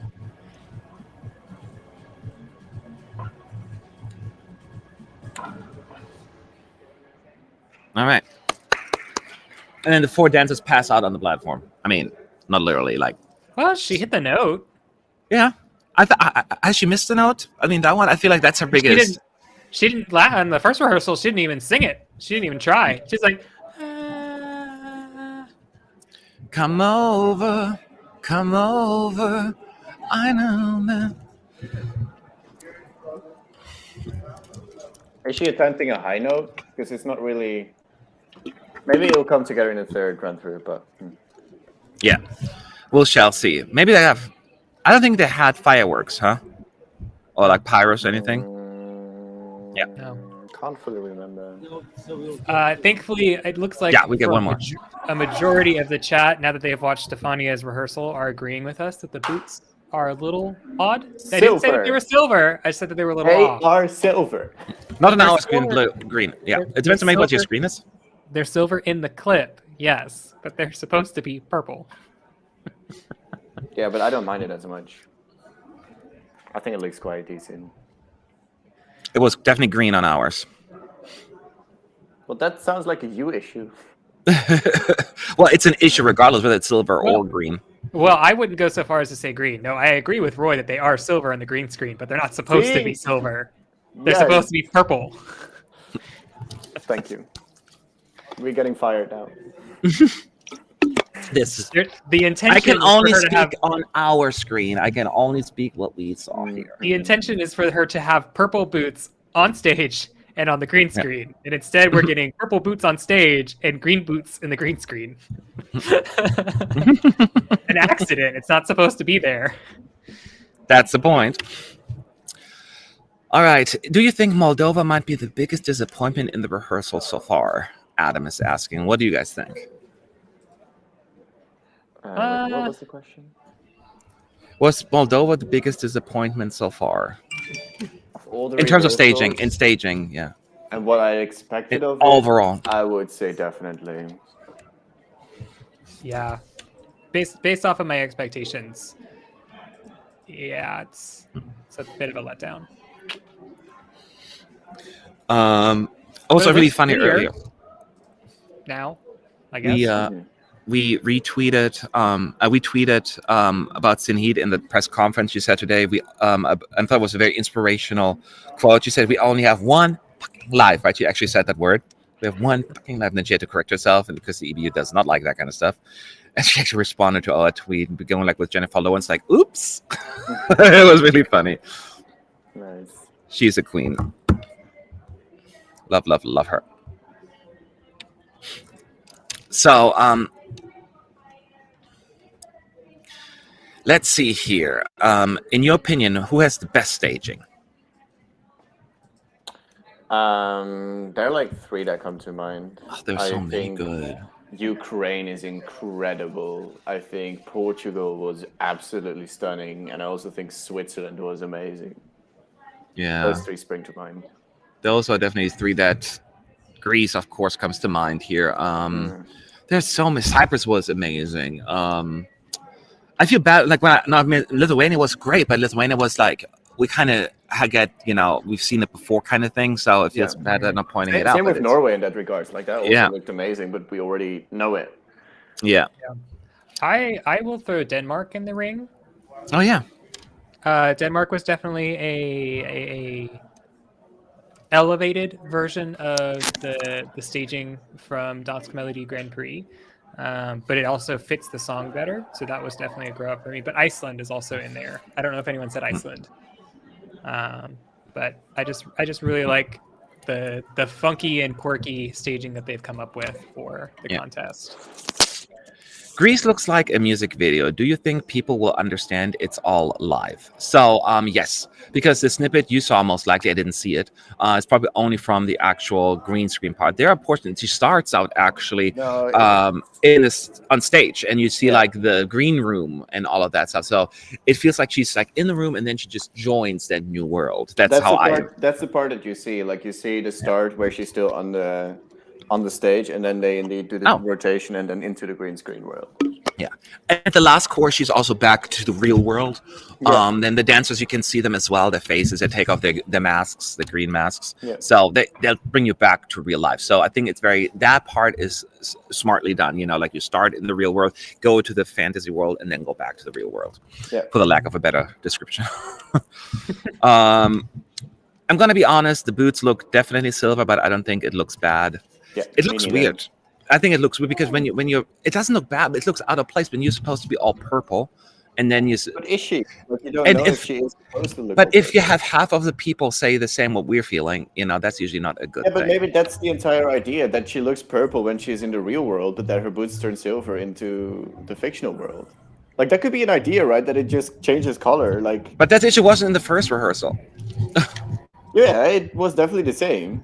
Not as bad. I'm gonna stay out of this argument before we get in trouble. Instead, I'm gonna listen to Moldova again. Yeah.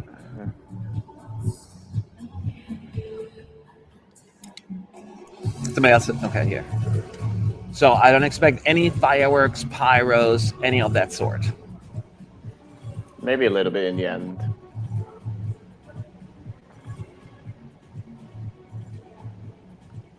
Now, this is now, as a reminder, this will be now recorded. And if for some reason someone cannot, dancer or the singer gets sick, they will use that as the backup performance. So that's what the viewers will see.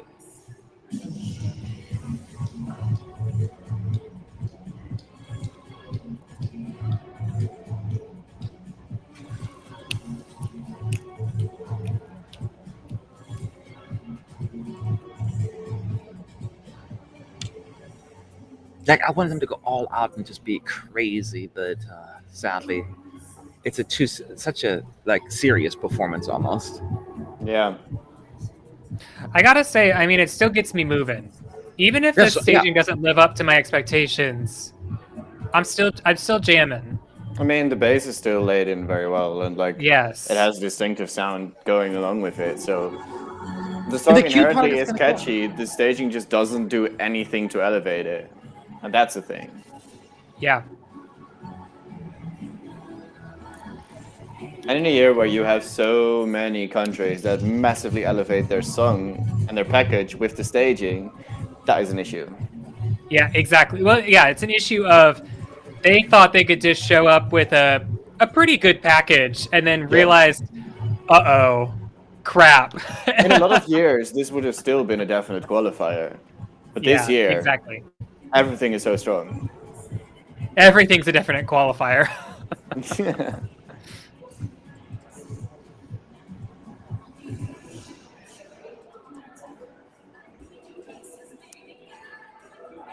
I could do the dance like...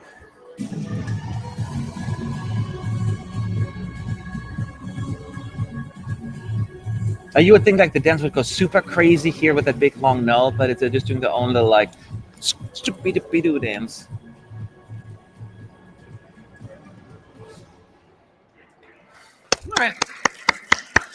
All right, so that was Moldova. We're moving on to Iceland in 5 minutes. So also, this is a case of what Demi did. She completely lets her high note be sung by the backing vocalist. Yeah, it's very Bulgaria 2018, where it's like, oh girl, yes, that's exactly what it is. girl. And she can sing, right? That girl can actually sing, right? She was like in singing competitions and all. Who, That was the weird.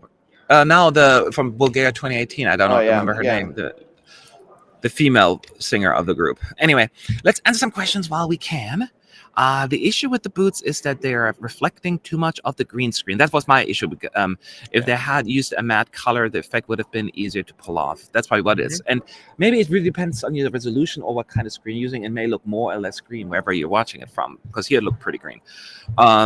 I think the boots just have more glitter on them, so they appear more silver than purple. That's my hypothesis. That's one part of it, but whatever it is, it looks off. Yep. We can talk about this until the cows come home. The boots. So that's what we're going to dream about when we're all done with Eurovision. The boots. The Greece's boots. These boots were made for walking. 15 minutes, right? Hang on one second, guys. All right. Well, we'll go to the chat. Yep. Are there no real technical issues so far with acts compared to like in 2019 with the ball and Victor Krone's insert? Yep. I mean, there have been some issues throughout the rehearsals, but nothing that's been like so dramatic as like, whoa, what is happening? What's going on? Nothing as bad as that. So yeah, nothing as bad as the Duncan Lawrence light ball or Victor Krone's green screen not working at all or anything like that. Yeah. Okay, I'm back. Sorry. What was the question? Do you think that there are any technical issues so far with acts this year compared to 2019, like Duncan and Victor Krone? Oh no, because especially we talk about Duncan's two balls. That came all wrong. But he had two different balls. So it's not getting better. He has two different lightning balls like throughout this whole thing, and then at some point, I'm trying to recover from this. So anyway, they had to bring in a new one because the other one looked so cheap, like IKEA cheap. So they had then another one, and that one was just sitting on his piano. They didn't even bother putting it on. And then finally, the good one came actually in the mail. Anyway, I'm done with this. Let's move on. Good ball. Good ball came out. Yeah, I get where you're going. Okay, next question. What would happen if Georgia becomes the San Marino of 2019 and then just randomly wins? We talked about that earlier, actually. Here we go. Someone asked earlier, who is our San Marino 2019? But San Marino didn't win in 2019. They qualified. It's a little dramatic. I guess the oh my gosh, is this really happening qualifier? Is that what they're trying to ask us for? Yes, I mean, no one saw San Marino qualifying in 2019, right? The fact that they did was the like, what's going on moment. What country could become the San Marino of 2019? Roy said Georgia. Macedonia. Those are really good shouts. Yeah, I said North Macedonia could potentially be the one. In semi one, I said North Macedonia. In semi two could be Estonia. I would agree in semi one, although I think my guy Vasil has it in the bag. But it would be a massive surprise to most people. It'd be a surprise. Yes, it'd be a surprise to most people. I would say for semi two, Austria. Georgia, yes. Oh, I'm still in it with Austria right now. Oh, I'm too actually. After this rehearsal, I feel a little bit more, not confident, but certainly more like, okay, he's still in the game, because I still count on the juries on this one for sure. I mean, all right. Austria has a qualifier from my predictions, so you do. Okay, I thought it was the only one. Yeah. Let's see here. Patrick Dutch says, glad that Duncan's balls, descended right in time. Yes. Oh. You dug yourself into a hole, Matt. Like you never have like a. Okay, anyway. Well, good for. Okay, everything's about Duncan here. I cannot read these comments. Duncan Lawrence said his pulse didn't work in the end. Should Iceland change anything from the first rehearsal? No. They just need You to guys make think? sure that like the little keyboard circle doesn't detach like their magnets. They said in an interview or like in one of the background things. Yeah. And, Oh, speaking of Italy, here we go. Italy. So you said Italy? the magnets, Italy, Iceland. Wow, we skipped some people. It's really not gay, isn't it? Only halfway done. All right. I don't anticipate lots of changes here. You said the magnets were an issue, you said. Ah, there we go. Now he's in my ear. Yeah, only in one of the run-throughs, like they detached in one point. Oh, keep in mind, I have this is my first reaction. I haven't been able to see this. That's Oh, you haven't seen it gonna yet? Oh, then be let good. Connor, you do all the reactions. We'll just watch it. Yes, we'll. Be I love fine. this opening shot. Yeah, I know. Continue. And this You can- like this, it's like not the smugness of them, but like, oh hey, Mhm. we're here. Hey, Yeah, whatever. fancy, You know, fancy kind of thing. seeing It's you okay. here. Yeah, Exactly. Continue. it's. I do love these guitars because they're just so stupidly outrageous.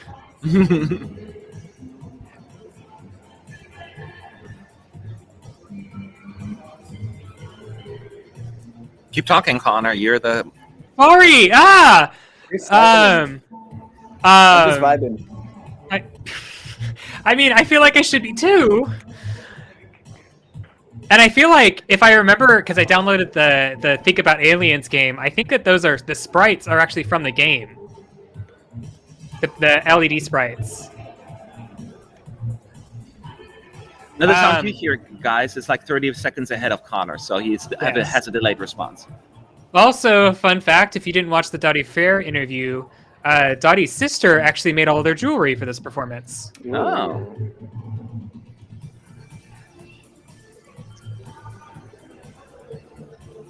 Does he have painted nails? I think he has painted nails in the green color. Funny expressions now. That's funny. Oh, they're posing there now. That's new. Yeah.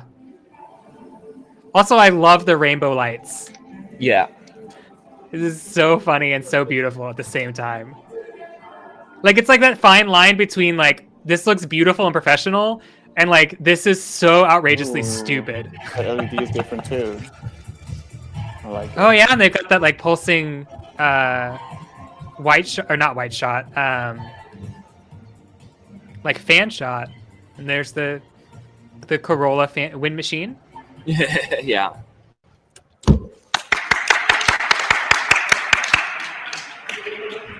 And now come the flowers. It was fun not having to comment for a whole song. To find a new way to grow. Success chat, Jackie. Thank you so much for the super chat. That is always very, very much appreciated. Oh, and they have the LED design on the outcrop too. Yep. Oh, by the way, this is intentional. So Daði Fair's song is actually 2 minutes and 45 seconds in length. And so they purposely made it 2 minutes and 45 seconds so they could awkwardly stand on stage for 15 seconds and then have a pyro effect to have a 3-minute performance. How clever is Yeah. that? That is How so clever is that? incredible. I know. I love them.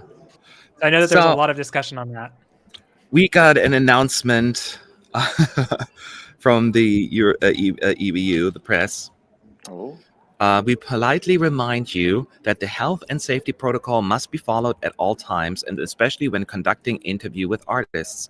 A number of photos and videos have appeared online where social distancing has not been observed during interviews with artists. In some cases, artists were embracing members of the press. And then they're talking Not about, me. we like to reiterate the importance of mask wearing and abiding by social distancing at all times.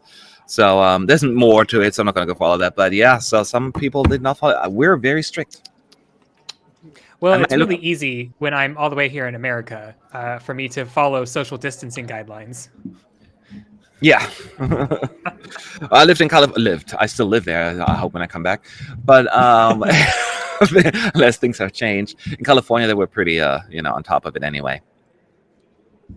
Have a coffee from me, Matt. You guys do such great work. Thank you, Taco1. I will. Actually, if it's okay with you, I'm really in cappuccino mood these last few days, so I may have a cappuccino instead. So I hope that's not breaking any rules there.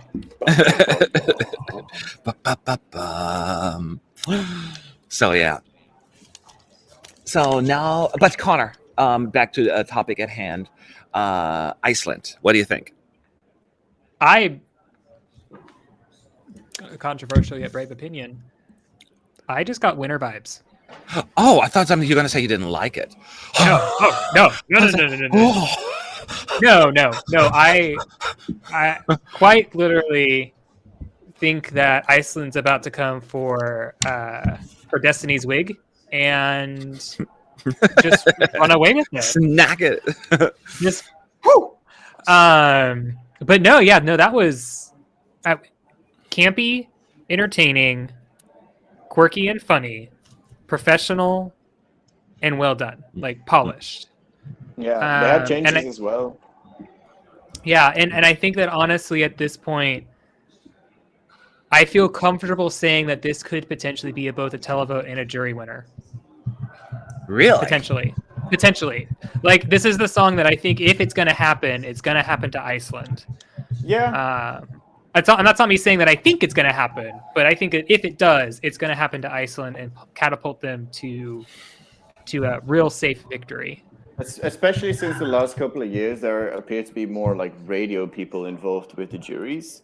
So like, I don't know, I can definitely see them putting this high because it sounds like a very radio-friendly song that you can just put on the radio and play throughout the entire summer and everybody will be just dancing like this. And I could agree with that. I could definitely see Iceland pull off a win here. Definitely. Yeah. And I'd be happy with that. I mean, was it Reykjavik 2022? Hey, so Connor is saying that Iceland maybe is the dark horse this year then, huh? I mean, I wouldn't say that they are a dark horse because I definitely still saw potential for him to win, but I think that's a dark horse, right? Isn't that the dark horse? Well, dark horse would be someone who rises up from the ashes of like, haha, look at me, I'm here, no one saw me. Portugal. That would be like Portugal would be like a dark horse. Well, that's not a dark horse. A dark horse is something that's not surprise. I would say like Croatia would be a dark horse. Someone who has kind of been there the whole time and people just weren't really paying attention to, but then shows up to Eurovision as like, bam, hi, I'm here. Ukraine then? Ukraine then maybe? Ukraine would be probably another one. Israel with their staging here could be another one as well. But I think that Iceland, I mean, I feel like Iceland was confident and I was confident in what they could do. I just didn't think that they would be able to pull off something like what they had with Think About Things, but they've actually made it happen here on the stage. Yep. So because when I think of the term dark horse, I think more of a someone that is not really on anyone's or not on many people's radar or not considered a sure kind of thing, but definitely could make it happen. Something like Croatia would be more like a surprise, not just like a dark horse. So that's how I would interpret it. It would still be, but that's just, maybe just semantics we're talking about. That's why I called it, because right now, I mean, I don't think Iceland will be a dark horse anymore, probably anyway, come dress rehearsals. So, yeah, I see what you're saying. Yeah. All right. Thank you so much, R1 Rezi.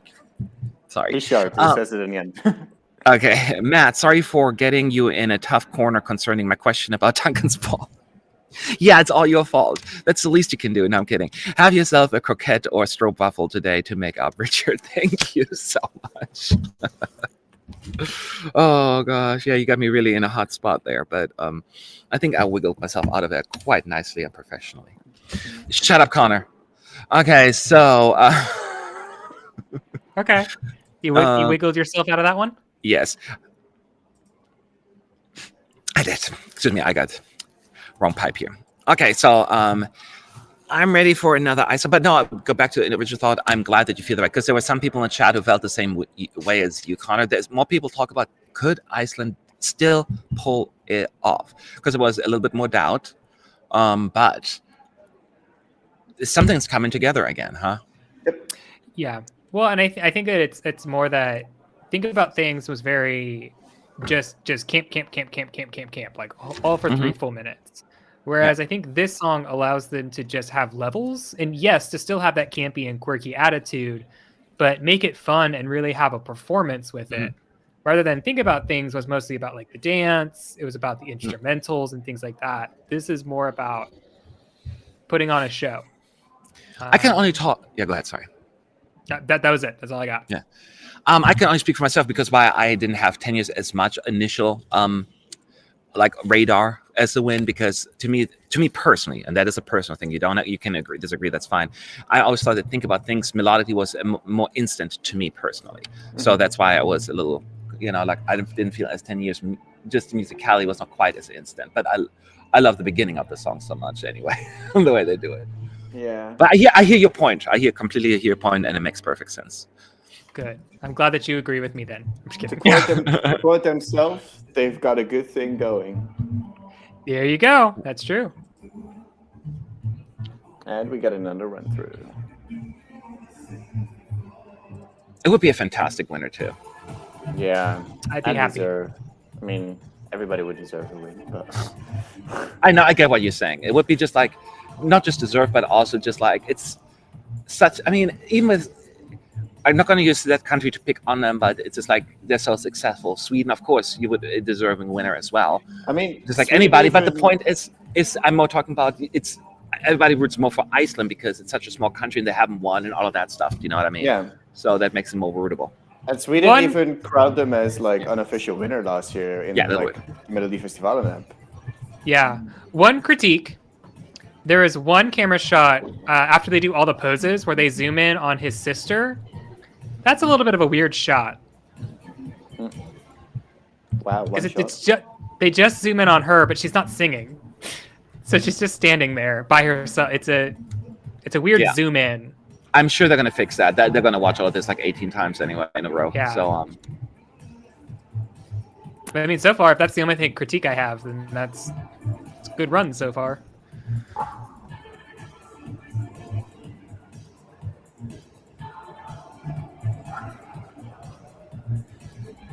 And that flip was a little. Is that flip supposed to be like off sync for all 3 of them?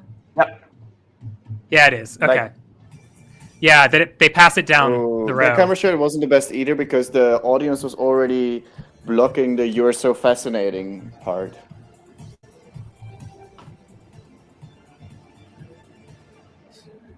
I like that.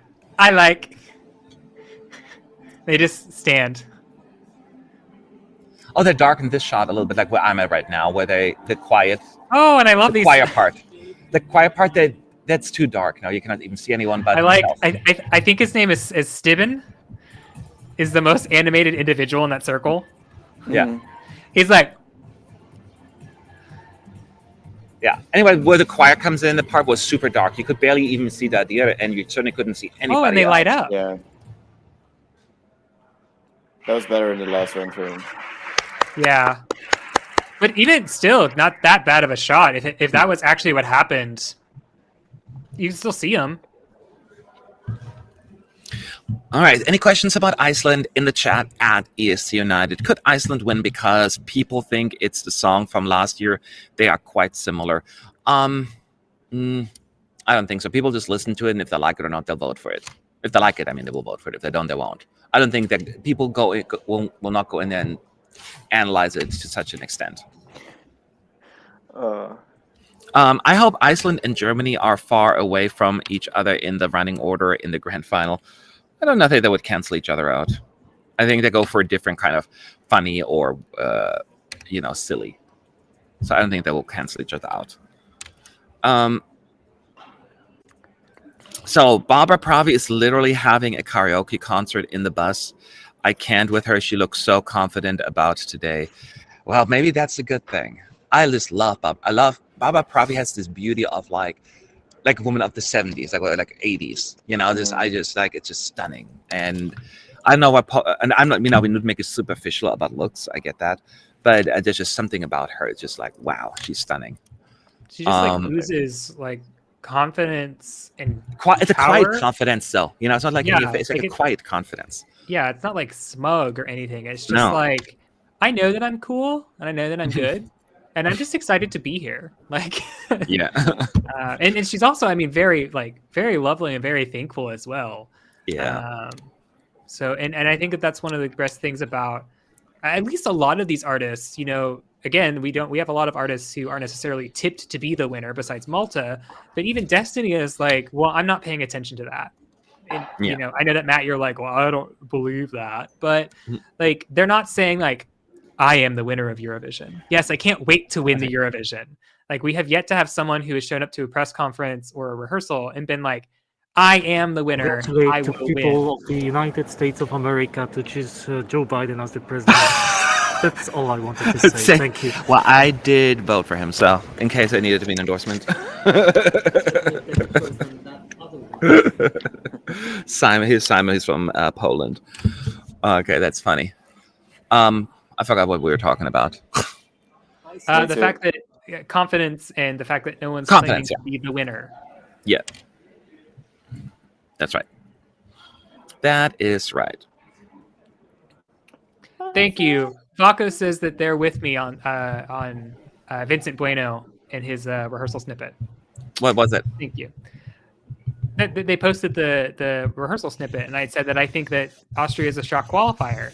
And they said that they're with me on that one. Okay. Well, it's not a shock qualifier to me because I still have a potential one anyway. Well, it's a shock qualifier. It's a shock qualifier because I don't think anyone thought that he would actually qualify, including myself. It was very much under the radar. So, I think the overall consensus would be quite shocked to see Austria qualify. Yeah. Oh, well, then they're fools for thinking that. Wow. Is Eurovision YouTube channel still blocked in the USA, and VPN needs to be used to be able to watch the live shows? So the entire channel isn't blocked, but the live shows clips are. Yeah. So anything that is the performance from the semis or grand finals, they are blocked. You can watch the normal videos, but that's about it. You have to have the VPN for that.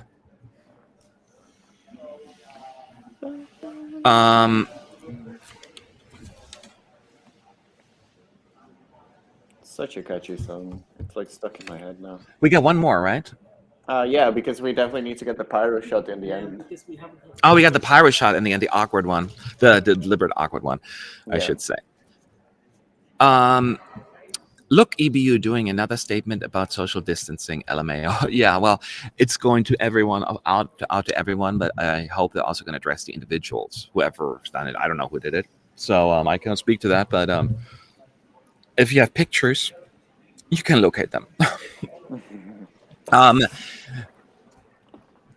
I don't think Austria would be a shock qualifier. The angles from the shot has ruined the staging with itself, losing possible televoting points unless the jury can pump them with votes. Well, that was my initial concern, that this is definitely very jury friendly. I'm just worried about the televote friendliness of it. Yep. Anyway, so here is Iceland. One more time with the awkward fire.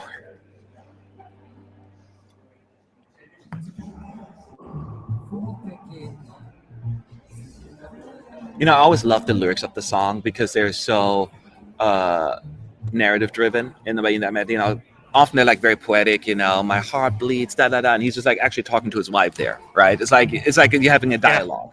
Yeah. And who's all the way on the other side of the stage. Yes.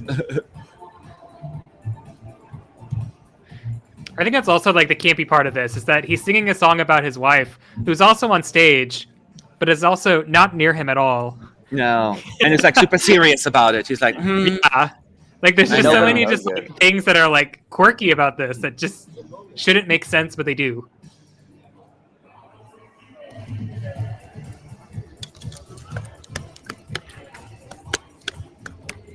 I like. Oh, they fixed that one shot I was talking about. I didn't notice it. I think this is the only group that's used the overhead UFOs, but hasn't used the lights on them. Has used the outer that's a good LEDs. shout. Oh yeah, that's true. I mean, who else would want to use a UFO? Well, Yeah. the one who has an app called "Think About Aliens." That's so clever that they can use those UFOs. Yeah, And it looks like I UFOs, actually man, noticed especially.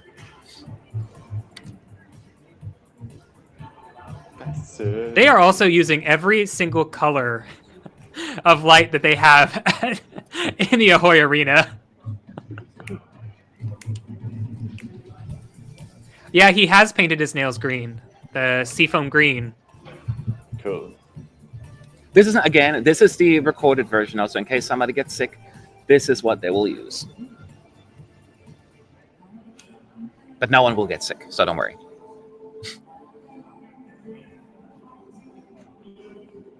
It's a little dark, this shot, the choir part, but maybe that's what they want to do.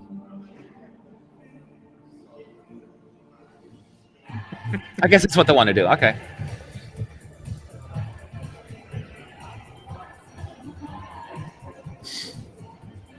This is so awesome. I just can't get enough of it. Let's wait for the moment. Yeah, that is very dark. Wait, now the song ended, and they do it one shot, another shot on her, And then and fireworks. and now they're coming in the fire. Can't wait to watch this. Yeah, Watch it. It's hilarious.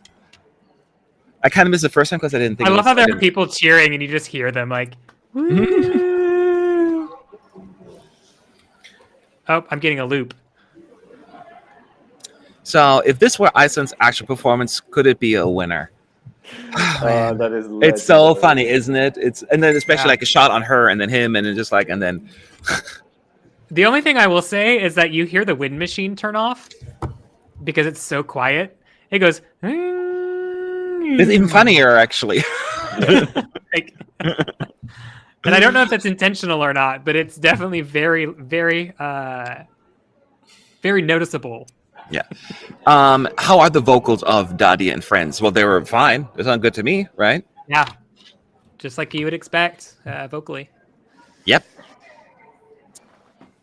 Every day I will fight for the day. Woo. But they're done now, so we're moving on to Serbia. And after Serbia, we're going to have a quick break. And everyone, including Melanie in the arena, will get kicked out. So that they'll come back in here and we'll continue from that point on.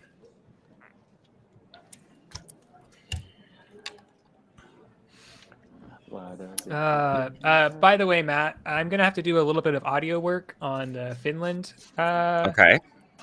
interview, only just because they had me do it on Google Meets, and I guess my microphone disconnected, and so it came in as my headphones instead of my microphone. Oh, dear. So it's just a little echoey, so I'm going to try and balance it out and fix it. But Okay. Try to do as much as you FYI. can. Okay.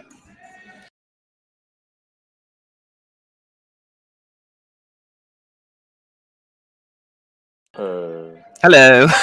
I don't know. Connor left and everybody left with him. I was about to say, like, what happened? Surprise! I was like, this. It was even saying, "Are you leaving now?" I'm not gonna. No, we're all gone. This is like the final moment of Iceland. It's like, hello. Oh, that was funny. Connor. I didn't go anywhere. You kicked me out. No, we all got kicked out. Okay, well then why didn't you let me back in? I am right now. You just came back. I'm putting. You talked for like a minute before you let me back in. Anyway, no, it's just a little echoey, and so I'm gonna try and do some podcast magic and see if I can fix it so the editor doesn't have to. Because I don't know how good our editor is at audio engineering. Okay. Here we go. Give me 1 second here, guys. I'm just making sure everything is in place. So we're back live, though, right? Because some people are still saying, "Where are you?" But I think that's just a delay right now that's happening here. Yes. Okay. So, We are okay. Okay. All right. So I'm sure we're gonna have some Serbian fans in here. Um, so this is going to be a banger. Obviously, Serbia, I was a little bit nervous initially as well, whether or not they're going to qualify, not because of the song, but just because of the juries on this one. But I feel a little bit more confident. Matt, are you like the boss of them, or everyone is individual and doing their own thing? How does it work? Well, in my mind, I'm like thinking I'm the boss, but in reality, they're all just doing their own thing. So it's a little bit of both, I guess. Is that a fair assessment? For once, I mean, you're yes, we definitely just the get to do our boss, own but we thing. also just completely overrule you. Yeah. Now, technically, I'm running ESC United, yes, and I'll just let them do their own thing. But no, yeah. Ultimately, I'm in charge. Was there a particular act that caused the delay? Someone's asking. I think it started right from the get-go when Malta took the stage. I don't know if Malta themselves caused the delay. Could have been just really the EBU. It was with Greece, I think. Like we had quite an extra. Oh, there was a little bit as well. So maybe they both add a little bit. So it started from the get-go in the morning. So maybe 5 minutes with Malta and 5 minutes with Greece. Something like that. I'm trying to. Matt feels self-confident about a lot of countries. I'm confident is not saying for sure. So I do feel about certain countries, because one thing was also interesting. Our team here, local team, in semifinal 1, we have more disagreements. In semifinal 2, we already agreed 9 out of 10 songs. So it seems a little bit more confidence in who will go through in semifinal 2 now. Of course, that could change. Melly and I agreed on all 10 randomly. That was interesting. And with Boris, we agreed 9 out of 10. So. Wow. Yeah, the video's up, so check it out. We'll go in detail. But I think the only one where he said he still doesn't think Portugal will go through. We both said Portugal will probably go through. Oh, yeah. Yeah. Here we go. Hurricane. All 3 ladies standing in their spot. New lyrics. It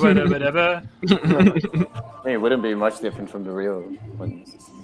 Incorrect. Serbian does not sound like that. No, but at some point it's like some,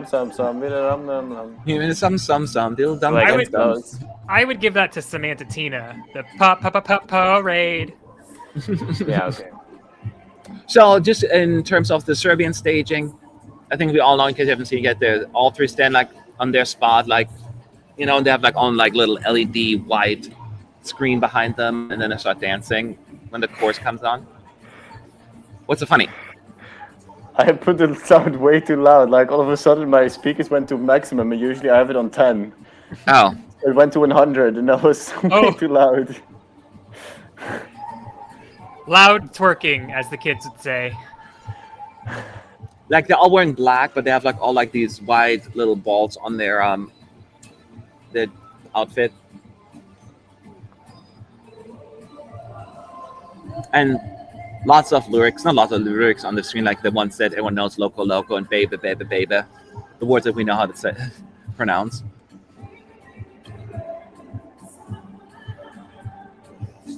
Oh, that's a dangerous LED. The red? I don't. No, which one? No, the stripes. I don't like that. That hurts my eyes. When they do the zoom shot and the stripes are passing, it's very visually assaulting.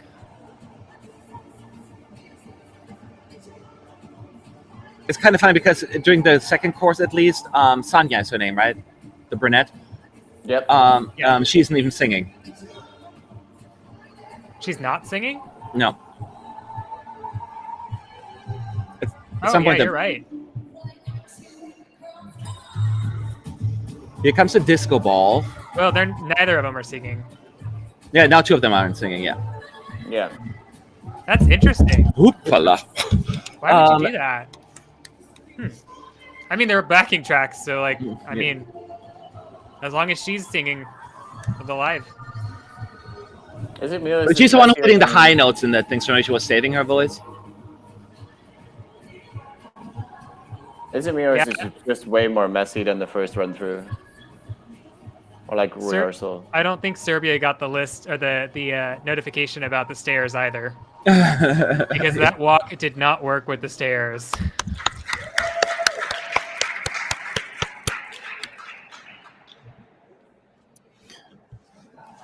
There we go. I feel like vocally this is not as powerful as I as... expected it. What are your thoughts, Roy? I haven't I'm seen sorry, go it, ahead. FYI. Oh, I forgot about that. Okay. Continue, Connor, then. Well, it's so, obviously, it's not that they sound off or anything like that. I mean, they sound good, but they just don't sound like as full of power as they usually do. I mean, they're like vocally arresting, and I'm whelmed by their vocals. Well, maybe they're doing what you gave me shit for with Benny Cristo. They'll bring it when it matters. Right, and that's what I'm hoping for. It's just interesting because I feel like they never do that. I feel like they always show up every time. Yeah, I mean, to me, it was also way more messy than I remember it from the first rehearsal. Like, for me, like, the song always kind of sounded a bit cheap. And then with the staging, it looked kind of expensive and way more classy, and so I got behind it more. But now it kind of went the other way a little bit more again. What is different? I didn't notice that many differences, to be honest. What changed for you? Well, I'm trying to figure that out, but like it was just maybe a few of the shots were a bit more messy, or with the vocals that just one of them is singing and the two are just vibing there, like I am usually on the stream. I don't know. It's I just got a bit more of a messy vibe from this one right now. I didn't feel I didn't feel that way. I felt basically the same to me. So the only thing I will agree with also is that. I'm not sure if that's deliberate that they don't sing in those parts. It wasn't quite as energetic as they were the first rehearsal, so it was a little less there for them. So that I'll agree, but I will also wait until the third performance because Czech Republic has done better in the last couple of rounds. Ireland has done it better, so I'm sure it's going to happen here as well. Yeah. And they weren't bad or anything. It was just I think they brought it down like 20% energy when vocal wise. Yeah, maybe that's the thing. Yeah. Not related to what we're talking about, but there is a chat question that I want to address. Being a fan from the US, is there any way to watch the show other than the VPN? And the answer is yes. You can watch it through SVT, and they will have Swedish commentary. But if you turn the auto translation, so if you open it in Chrome and you turn the auto translation from Swedish to English, you actually can watch with English subtitles for the commentary. And then also YLE in Finland will also do a broadcast, and they usually do it in English sometimes as well. So those would be my two recommendations because they are the best ones and also give you a HD feed. Eurovision.de in Germany also doesn't have a VPN block, but you will have a German commentator on there. So you have options at least. But if you wanted something more English, then probably the Finnish one or what's kind of suggested SVT. Although it sounds going to get confusing, those websites. I get that. Just figure it out. You may want to try like a day before or something like that to see how it looks. Okay, will you be live during the shows? So we'll be live. We don't going to be live during the live show. I'm like, I have a feeling that you prefer watching the show than us during those 2 hours. So we're going to be offline during that time. But we have a pre-show and a post-show. So we're going to have like an hour pre-show before the semifinal or the grand final starts, so we can chat, talk about, and complain. And then once the results are known, the 10 qualifiers will jump right back on and be like, what? That kind of stuff. Mm-hmm. So, so we'll be plenty. But then during the jury shows, we'll be around. Don't you worry. And I'll be watching. Yes. Roy, looking at the hair colors of Hurricane, they look like a Serbian version of an adult K3. What's a K3? Kadri is like a girl group. They participated in the Belgian national selection in 1999, I believe. And they kind of made low-key sexual songs, but in a very like children-friendly sound. So they got picked up by like the Belgian broadcaster and like got casted as this kind of kid band, but they still made very like romantical and sexual kind of music. So they are a massive hit among children while singing about wanting to jump in the bed. Oh, really? But they're very beloved in here. So like their hair colors, one of them has black hair, one of them has blonde hair, and one of them has red hair. So that's why the comparison, I guess. Strange. Yeah. A little strange. All right, so I'm sorry, I'm posting another video for our interviews. The next one up will be Austria. So it'll be up in 1 minute. So you guys check the chat if any questions, and I'll be back with you in 30 seconds. Yes. So any questions at ESC United? Let's take a look. Are you doing a live reaction for the results? Is what Patrick is asking. I mean, obviously we don't know the official answer, but usually they do. So it probably will be Boris, Melanie, and Matt from the press center reacting to the results from the actual semifinals.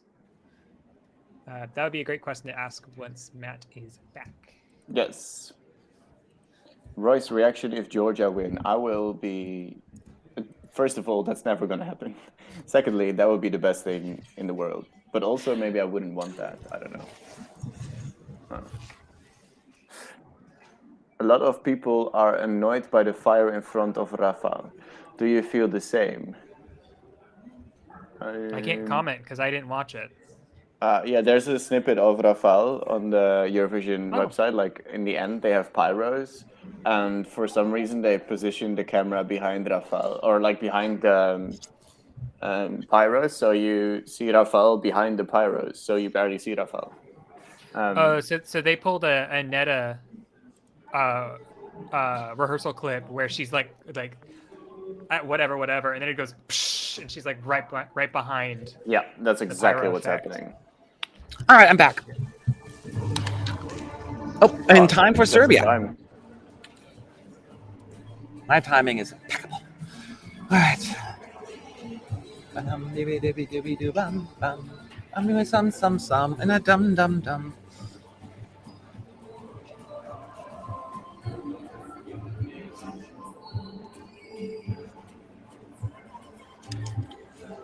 Now they're in my ear.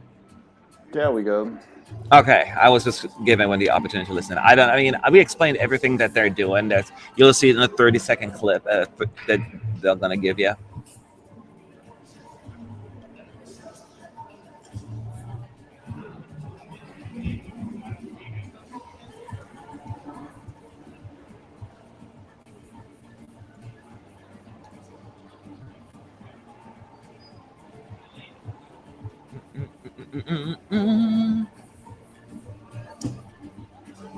Okay, there was this like awkward moment there with the choreography as well. I think they ran too close to each other. Tix's interview just started playing in my ear really loudly. How did that happen? I think I just accidentally refreshed a YouTube window. There was one awkward moment there in the choreography, but that was just a minor thing that can get fixed. I will say, I'm going to go on record. If you want an example on how to use red lighting in a staging, look at Serbia. Yeah. Yeah. This is how you use a red image. But these stripes still hurt my eyes. The wide shots are fine. It's when they zoom in on the girls and it's like, ah.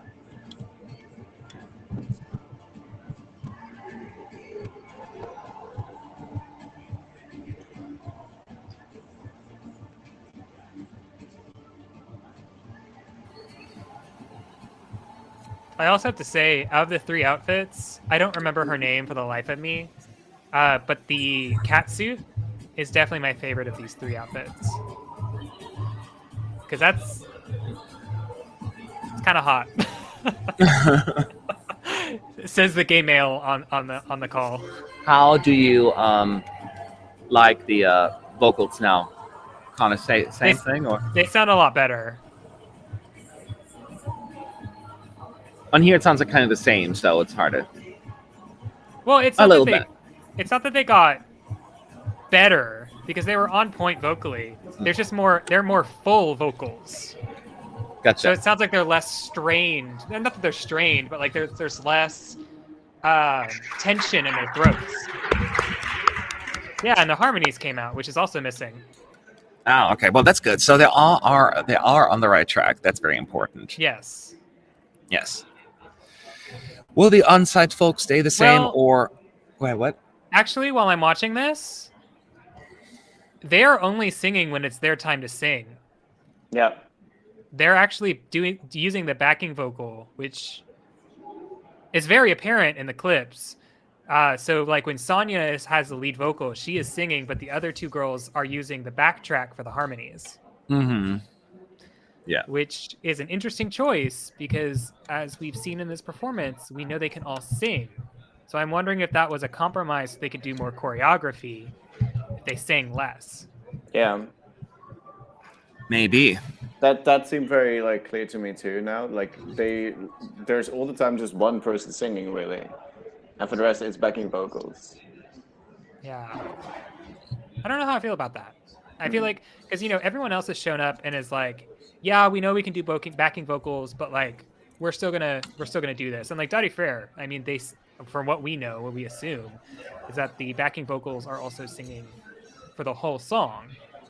And I don't know, it's just odd that they would choose to do, and it's just like I said, it's very apparent because they're all together on stage, and their microphones are like literally at their side.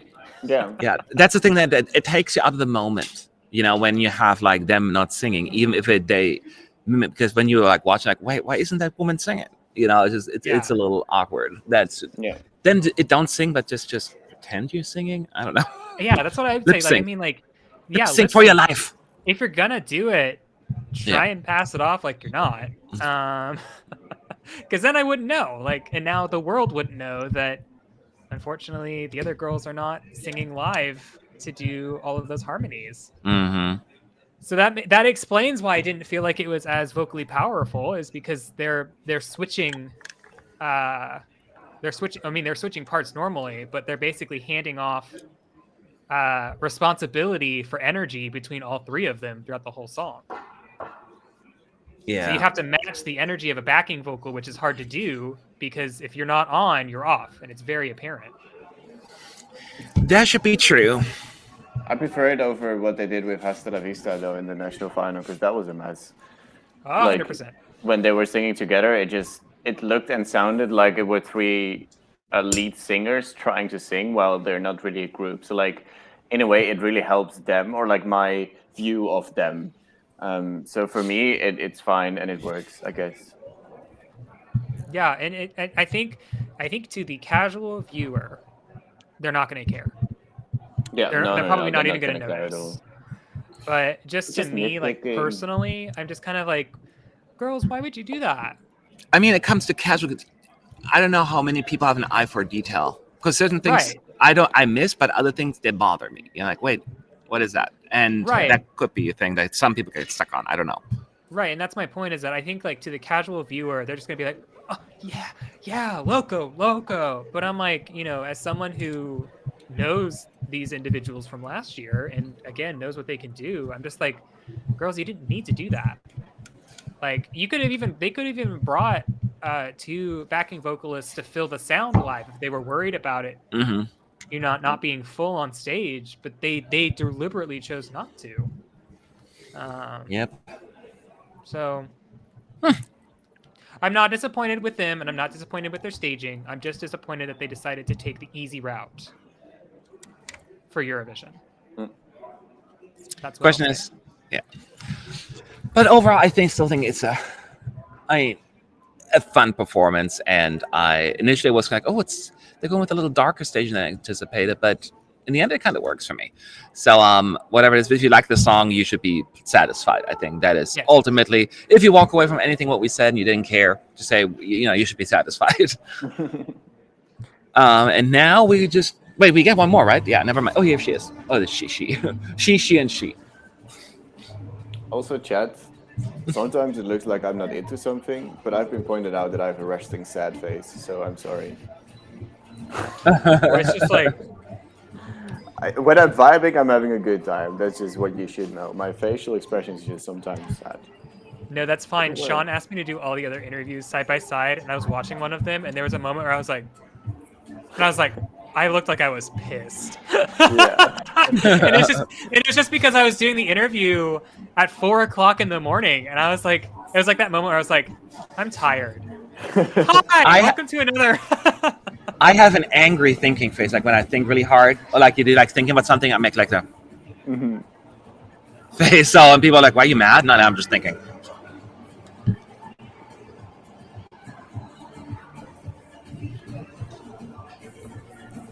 So, do you recall if this performance had fireworks, pyros? I don't think it did, right?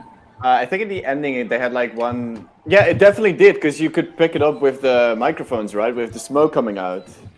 That was Serbia, I think. Was it? I don't remember. Oh, they don't have the smoke. It's now the pyro. Yeah, I definitely remember that because it was like. Oh yes, and they got rid of that, right? Yeah, it's now like a fountain, like a sprinkler. Gosh, it's like so hard to remember.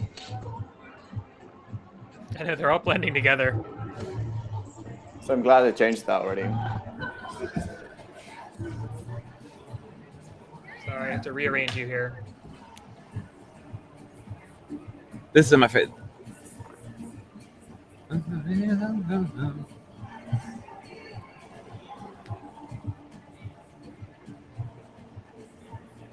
It's definitely sassy. Oh, absolutely. There we go. I love that part. Like 1, 2, come on, girls. But like they all stand in the spot and then like they light up. It's pretty cool.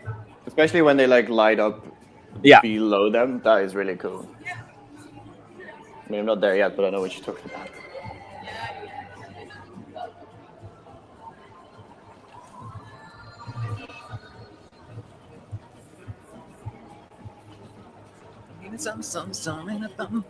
Dibby dum dum dum.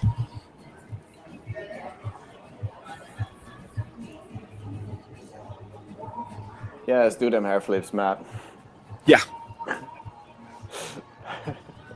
Loco. A little bit of smoke there. Or was it the pyro? I didn't look for a second. I was busy dancing. Forgive me. Don't worry. So, you're allowed to have fun. Every once in a while I do.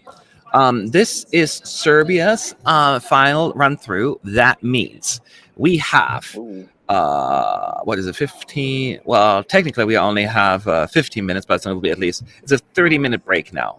So I assume the rehearsals will start at 3:50 now, or 3:45. So we'll take a short break ourselves. Connor, you have another interview today? Oh, you're good. No, I have a staff meeting. Oh. I don't know. I probably will not be able to join simply just because of the actual schedule of the Big Five, but I will for sure be back tomorrow morning. You're not going to see the Big Five rehearse? I will probably be watching them, but I cannot commit. Oh, man, you're going to miss it. No, that is not right. I'll All right, fine. Roy, you think we can handle let's it? kick him out immediately. Let's not give him another word. Yeah, goodbye. I cannot find the camera. So, about the Big Five. No. Love you, Connor. This is a potato, not a heart. What the hell? All right. Well, take care of whatever you need to take care of. But you'll be back for another day tomorrow, right? Yeah. No, I'll be back tomorrow, same time, same place. I mean, if I can hop on, I will. Okay. Well, we got to take a break, and I'll see you later. Okay. Yeah. Bye. Okay. Bye. Keep waving, Roy. I got to push a button, and we're.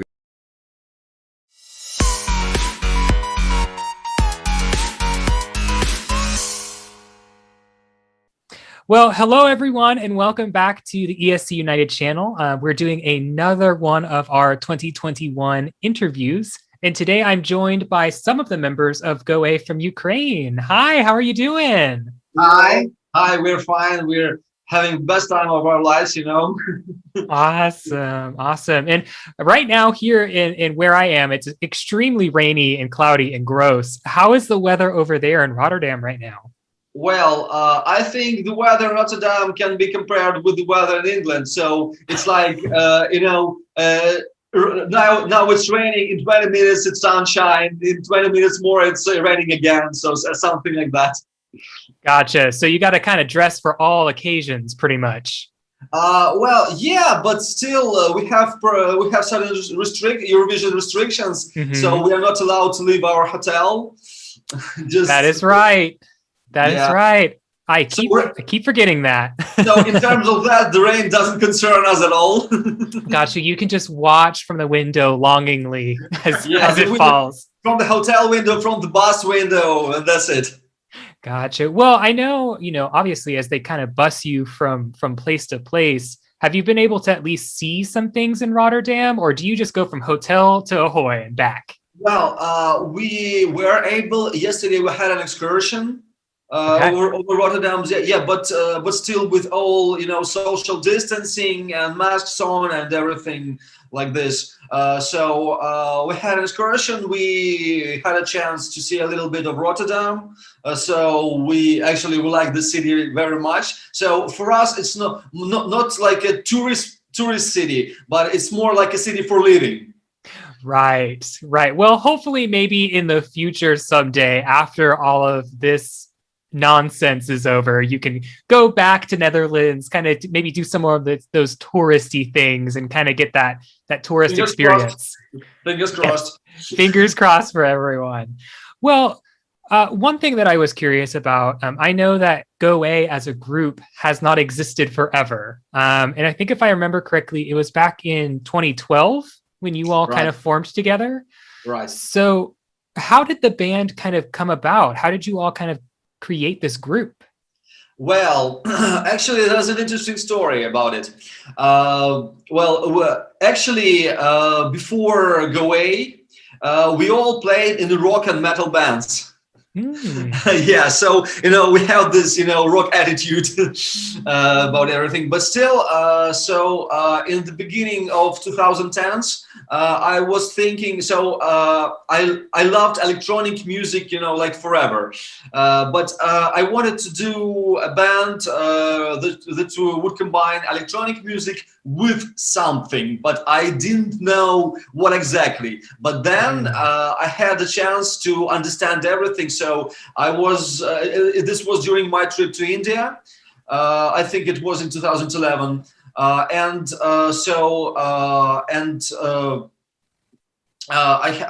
just happened to visit this performance there. It was like something about the meaning of life and death and so on and so on. And during that performance, I saw a girl on stage in India that started to sing a Ukrainian folk song.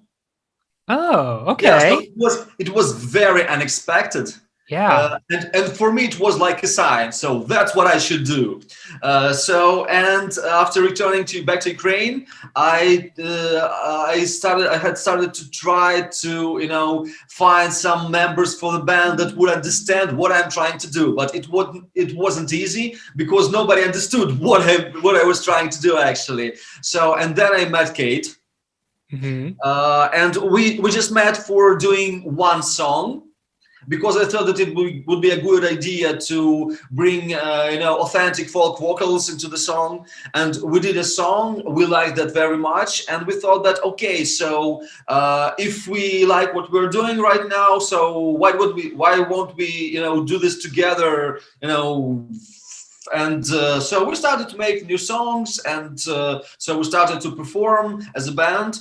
But for several years we've been in a musical underground, because nobody knew where to put us. I mean, regarding our concerts, so we were too pop sounding for rock festivals, not so authentic for folk festivals, and so on and so on and so on. So but still. We had many concerts, so it was happening like this. So we had a gig, somebody saw us at that gig and invited us to another gig, and yes, and it happened again and again and again. So, and actually we've met Igor on one of our concerts. We had a concert in Poland, and Igor was there with another Ukrainian folk ensemble. So we met, had a little chat, so we tried to jam a little bit, and then we don't remember whether it was Igor who wanted to be in our band or it was us who wanted Igor to join us. Then we made Ivan, our guitar player, and we've been performing, like this since 2019, I think. Okay. Yeah, so we like a 4-piece band. So Kate as a singer, me on keyboards, percussion, Igor on woodwinds and backing vocals, and Ivan on guitars. Here we are. Wow, that is such an interesting story to hear, kind of how you have progressed and kind of evolved as a group, from just an idea to a duo to bringing in Igor and the guitarist and everything. I think that brings us into a really good for the next question. What kind of led you to enter Vidbeer last year? What was kind of the reasoning, and why did you want to be in Vidbeer? Oh, actually, first of all, we thought about participating in Vidbeer, but we thought so we were and we still are a 100% DIY band. So we have no manager or strong TV support or something. So, and we thought that we can give it a try, but we didn't think that they would choose us even to participate. But then we had a lot of messages from our fans. So they kept saying you should participate, and so on and so on. And then we had received a phone call from the national selection team, and we thought we should give it a try. So, and at that moment, Kate had this beautiful piece of lyrics, inspired by a folk song, by Ukrainian folk song, and she came to my recording studio, and she said okay, Taras, let's do this song. Not just think about a song for Eurovision. Let's just do a good song. So whether we would participate on Vidbeer or not, we will still have a good song. So we just thought that we should give it a try. So yeah. All right. Well, that's awesome. Well, and here you are now. So obviously it turned out in good favor for all of you. Well, actually in our band, we have a joke that if somebody ever would think about writing a book about our band and about our journey from the beginning to Eurovision, I think this book would be worth reading. Well, there you go. If there's any publishers out there that are listening who want a client, there is GoA ready for you to publish a book. Well, one thing that I think is so interesting about GoA is that you are rooted in that traditional folklore and that traditional sound, but also Katarina, and you may be able to correct me on this, I believe it's called traditionally white voice, the singing style. Well, yeah. So actually, I don't know where the white voice expression came from. In Ukraine, it's just called authentic vocals, authentic folk vocals. And as far as I know, for Kate, it was like a natural thing to do. So when she was a little child, she heard her grandma singing some Ukrainian folk songs to her, and she gathered with her friends, and they sang folk songs, and Kate fell in love with this music, those songs from her very childhood. Gotcha. And then, so actually for me, I'm working, besides GoA, I work in a recording studio, and I work with other folk musicians, and I see how difficult for them is to maintain this kind of voice. But for Katerina, it was like a natural thing. So it just happened to her, Yeah. And do you know how long it took her to get good at that? Because you said, it takes a lot of work. I should translate that, I think. Питають, не знаєте, скільки Катя вивчала цей голос, скільки їй потрібно було часу для того, щоб вона, в принципі, з 6 років казала, що вона це почала оце співати. Oh, так що порахуй. Okay, so she had been trying to sing this way in this kind of voice since she was 6 years old. Yeah, and she just tried to do what felt right for her, and at some point of time she just started to sing. Ще скажи, що типу це нічого не складного, просто типу як говориш, так і співаєш. Якось це красиво оформлено. Yeah, so Igor says that actually it's not very difficult. You just need to understand, the right technique. So, I mean, it's not difficult physically. It's quite simple. So it's done the way you speak, so the same way you sing. But I think it has a lot to do with Ukrainian language and phonetics and all that stuff. Gotcha. Well, I do want to switch over kind of more specifically to Eurovision 2021, especially because I got to watch the kind of rehearsal footage from your rehearsal. And number one, that is an electric staging. That is high energy performance. There's one element in particular that I'm curious about. And there's a part where the two backing dancers kind of go off to the side into those stone, I guess, cauldrons. And is it water that they pick up and they kind of have in their hands? Okay, I'll try to put long story short. Okay, so the idea of our staging is like a continuation of our song's idea. So in our song, we are trying to awake spring in a global sense. I mean, to awake everybody up from the pandemic. So to awake all, nature to regenerate and everything like this. And our performance, so we have this allegorical raft. And we use this raft to travel from the past to the future. So it's like a combination of, our ancient mythology and beliefs and rituals and modern cyberpunk. And those things you were talking about, it's seeds. So, and they are like sowing joy and happiness. Got you. Yeah, because I couldn't figure it out because, obviously we're seeing things as they're kind of going on. And I can't pause the stream and be like, what is that in their hand? And so I was like, I think that's water. And I was like, okay, but that tells me a lot. If they're seeds, yeah, that really tells that story. So that is really cool. Well, there you go. There's some behind the scenes information on what's going on there on stage. Well, actually, when we release songs or when we do stagings or something like that, we're not just bringing some big press releases or some things for purpose. So we want the people to find out themselves what is it about. And we were very curious and very proud when we released our song and the music video, and in comments we saw guys from Sweden tried to just tell people from Great Britain and America and other countries what's our song about. I think that's great. Yeah, and I have this is going to be a hard question for you, so I'm going to apologize in advance. But if you could pick another song from this Eurovision year, if you're going to take Shum and kind of put it to the side, and I'm going to pick up this other song to take for the Eurovision stage instead, what song from 2021 would you pick to perform in Rotterdam?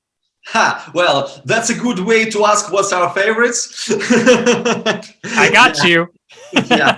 Well, actually, for me and Igor, we thought about two entries actually. So we cannot decide which one will it be because we like the Roop with the discotheque song, and we like Blind Channel from Finland. Okay. All right. And we cannot decide which one should it be. And I think I saw on social media that you actually met the Roop the other day. We met, but we were keeping social distance, so we didn't have a chance to chat normally like all the people do in the normal world. Right. Yeah, and I keep joking in some of my interviews that I think a Eurovision 2021 reunion should be on the books in the future once it's safe to gather and get back together, so that you can all kind of mingle and get back together and just really have that camaraderie that I think is missing from this year. But I do want to wrap up here. I know that your schedule is busy. Where can people find you? What's the social media, YouTube? Give us all the plugs so that you can get all the love you deserve. Of course, of course. So of course we can be found on social media. I mean, Facebook, Twitter. Well, actually, Twitter is not so popular in Ukraine. In Ukraine, they use Instagram more. Okay. So it's like a main platform for Ukrainian, youth and all the people. So of course we have a YouTube channel. So please subscribe. Right. And actually, if you have Instagram and your subscribers have Instagram, we often do live streams from our rehearsals, from our everyday lives, like from Eurovision and from many other stuff. So, and actually, in our Instagram streams, we mostly speak Ukrainian, but there are a lot of guys from other countries, and some of them don't understand a word we're saying, but they're still there, and we try to speak English for them sometimes. And I think it's like a good interaction in the world when we can meet in persons right now. Exactly. Well, again, I want to thank you so much for taking time out of your day. I know that you are busy. It's going to be a busy 2 weeks for all of you there in Rotterdam. I want to just wish you the best of luck. Have fun with your second rehearsal that's coming up here soon. And I cannot wait to see you live and just light up that stage in the semifinals. Thank you so much. You're welcome. Bye-bye. Bye-bye. Have a good day.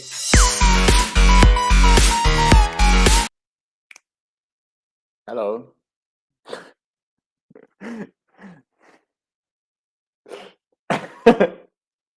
You are muted, Matt. You're still muted, Matt. I don't hear you, I just see you. I'm not sure if I'm the only one with the issue, but probably if I have the issue, then everyone has the issue.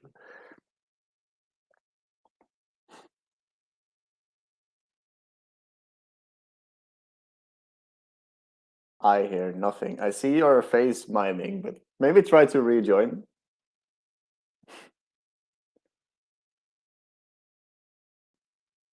Oh, hi, Jack. Oh, never mind. Nothing.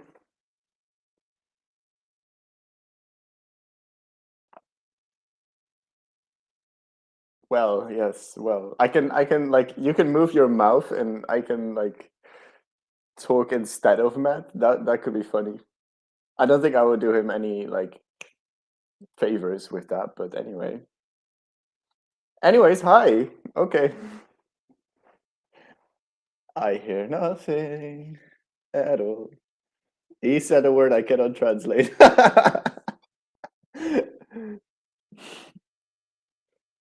He's getting yes. Oh. Yes. Well, it's not working. I don't know. It's like super annoying. I have to restart or something. Man, right now. Oh, it's working. Hello. Yes, it is working. I hear you. Oh shit! I've been cursing when I cursing in. Oh gosh, this video is going down the drain. No, I didn't hear any cursing. Okay, good. Jesus Christ! All right, welcome back. I guess. How y'all doing? This is me, Matt, trying to figure out technology. I don't know actually what's wrong. I just had to refresh, I guess, everything. So, sometimes. Whew. So, we're ready for our third and final segment of the day, and that is the Big Five and host nation. And that is Italy, first Italy, then Germany, then the Netherlands, then France, I believe. Yeah, and then UK and Spain is last. I'm not saying in Eurovision, just saying in this rehearsal. We're not saying perfect suddenly unmutes and first words are the F and the S word. I do sometimes curse, but I try not to on camera. I remember. Curse because he's getting ready for Måneskin. Oh, people, leave me alone. That will not let that go. Who is allowed to see jury rehearsal? So the jury rehearsal is allowed by anyone in the press center, as well as the 3,500 lucky individuals that are in the arena. Because we allowed small audiences in there. So 3,500 spectators will be in the arena for the jury show, as well as anyone in the press center. And before you ask a question, no, I cannot show you the screen unless I want to get skinned alive by what's his new name now? Martin Osterdahl. I'm stuck on Jan Olason. Martin Österdahl. Martin, isn't that what I said? Österdahl, I think it's called. Yeah, whatever. It's close enough. Martin. What did I say? I don't know what you said. I thought I said Martin. I don't know what I said. I don't even know what I'm doing. Tomato. How do you feel the live shows will look on TV with just 3,500 people in a big arena, sitting with distance between the seats? Will it look all right or awkward? Now, you asked me something that it's going to happen in the future. So, Roy, how's it going to look like? Something that we haven't seen yet. Yeah, let me step into my portal. It's right over there. I'll be right back and give you. No, I have no idea. That's a question that's on my mind for the entire time as well. Yeah. So we don't know yet, but I know that they're going to place them strategically, the people, so that there's some people in the audience, and then they do the shots, so it's not going to look awkward. Yep. So the jurors will be revealed only on the night of the grand finale. I don't even know what the rule is about that. They're usually not supposed to be revealed too early, so that there's no here's some money, vote for me, that kind of stuff going on. By the way, first of all, I just want a quick shout out to Juliet. She sent us another support through PayPal, saying thank you so much for all your fab coverage. Thank you so much for your support from the UK. I really, really appreciated all of your support. This is 2 weeks, I'm still an amateur adjusting whatever. You're an amateur of what? Yeah, no. Sometimes I just do a heart, and I'm I want it to be good for my webcam, but then I adjust it, and it gets worse. Yeah. Anyway. I'll keep working on that. You'll get good at it at some point. Okay. So I see someone typing in caps, so I have to read that, right? I'm gonna scream it as well. I saw Greece's rehearsal, and oh my god, she is top 10 for sure. If not top 8, she slayed. I mean, I'm so happy. I want to hug you. I told you it's good. I mean, I think I said earlier that it's going to be the best result in a very long time. Certainly since alcohol is free. So I kind of was already confident that was going to happen regardless. So I'm glad you're happy though. That's good. That is good. Will you do a final prediction for semifinal 1 and 2 after the second rehearsals? Not after the second rehearsals, because we want to do one right after the jury show. Because how many? I don't want to redact it over and over again. It's just a little much. But we have one final prediction coming from Melanie, Boris, and myself. Maybe get even some others involved. But it's usually we do it the local team. But maybe due to the unique circumstance, we can get everyone involved to make it a little more fair. So, once again, now take your second rehearsal hats off and put on your first individual rehearsals hat, because it's going to go different again this time. Just like in the first 4 days, the top 6. I think that'll be the top 6. The big 6, basically, they will rehearse for the first time, and they'll have 30 minutes instead of 20 minutes, what we saw today. They usually have 3 run-throughs there as well, sometimes 4, but usually 3. And the first run-through is not going to be shown on our screen. They just want to give each act the ability to get comfortable with the stage and then do their thing. And then we'll see the second and third run-through. Italy is up first. And do you have any ideas what they're going to do? You think they're going to keep it fairly just like Sanremo, just let the music do our thing, or you think we're going to expect a little bit of a visual feast? Yeah, I'm curious what they're going to do with the LED. I definitely expect all the band members to have their instruments and Damiano to do his vocals, and they have the chemistry together already very well, as with Sanremo. But I'm very curious to see the backdrop, really, what they're going to do with that, and I'm hoping to see something happen at least. Yeah, they just need to bring out the traditional rock. Wait, what? Sorry, I got distracted by a message. By glam rock, some call it, but the rock feel. That's all I want. Yeah. Get that energy out. That's what I needed. No, the message I got confused by in the Moldovan national final, they're saying the spinning platform is a sugar cube. Duh. That's what she said. It's a sugar cube. So they do have sweets. Yes. Exactly. Roy's face is what I'm thinking. That leaves a lot surprise. to your imagination there. It looks like a platform. What? That's a sugar. That is a sugar cube. Yeah, now that they say it. Yes.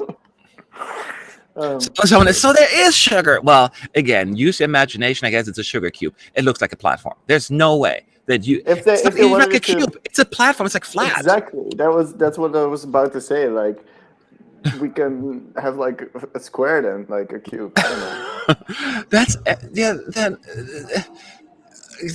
okay, I'm done. So let's focus on Italy because it's all about Italy now. Let me see. I can pick up some Italy question out of this. Did you warm up to Italy, Matt? I hate being asked that question. People keep because you know that I'm not a big fan of the Italian song. No, I did not warm up to it, and I don't think that'll happen. But that's just my own personal taste of the song. So you're allowed to like it. It just doesn't work for me. But I'm still rooting for them because you know I do that for everyone. But yeah, I can't like them all. It sounds like something they said about people complained about the lack of sugar. Oh God. Yeah, they definitely said it to have more promotional stuff. Yeah, I don't even necessarily think you have to go Candyland literal. You know, you need to have sugar. Like alcohol is free. You don't have to have a bar and have alcohol on the bar, you know, on the stage. I'm not talking about any like that. You don't have to go literal. I was really just more talking about something more visually catching. That is what I was talking about. And the sugar cube is not doing it. Yeah. What do you think about their winning chances? I gotta give that one to Roy. I'm staying away making any kind of comments. I don't think they will win. Just because I don't see the juries getting behind this as much as the Southern vote might.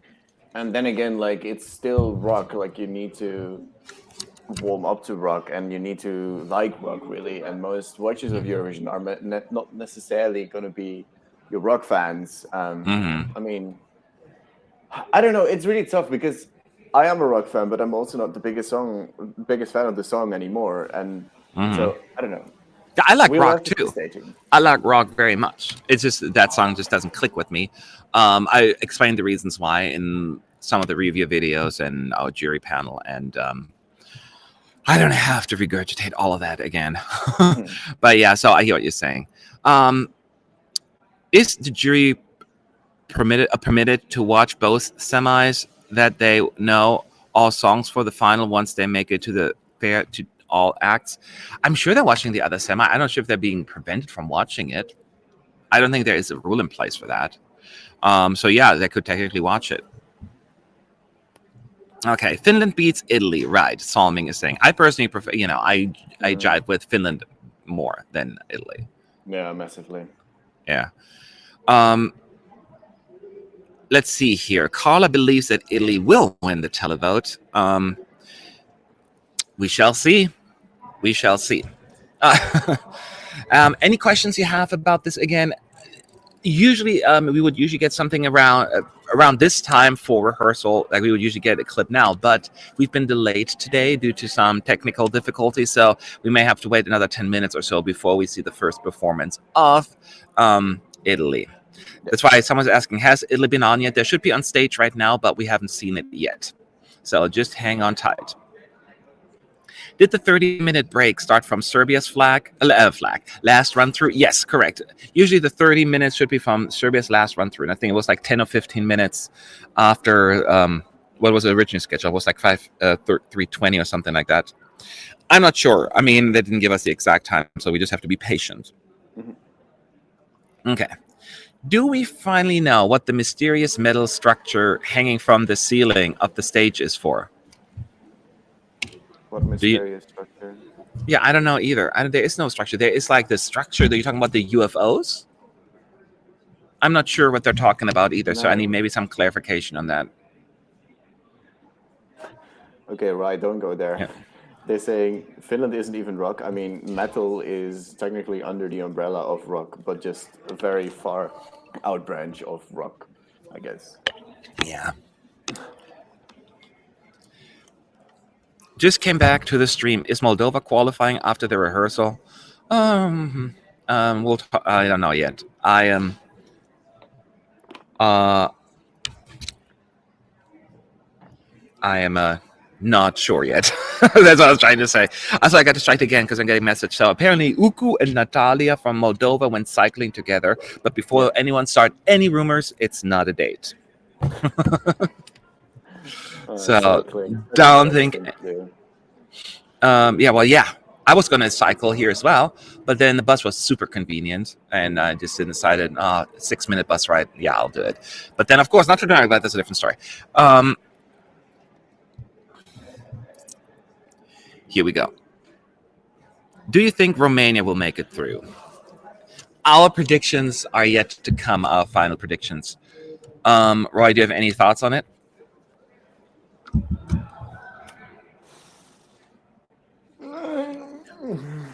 I wanted to go through, but I'm not sure if this is good enough for it to go through. Okay. Is Italy already rehearsing? No, I mean, they are, but we don't see it yet. So we'll get the second run through. So just stay tuned for that, because we are... what song would you choose from Sanremo year? Forgot the name of that person. What was it called? I have to look it up. That song was like by far my favorite. I loved the heck out of it. I have an option. Yeah, say yours. Maybe it's the same.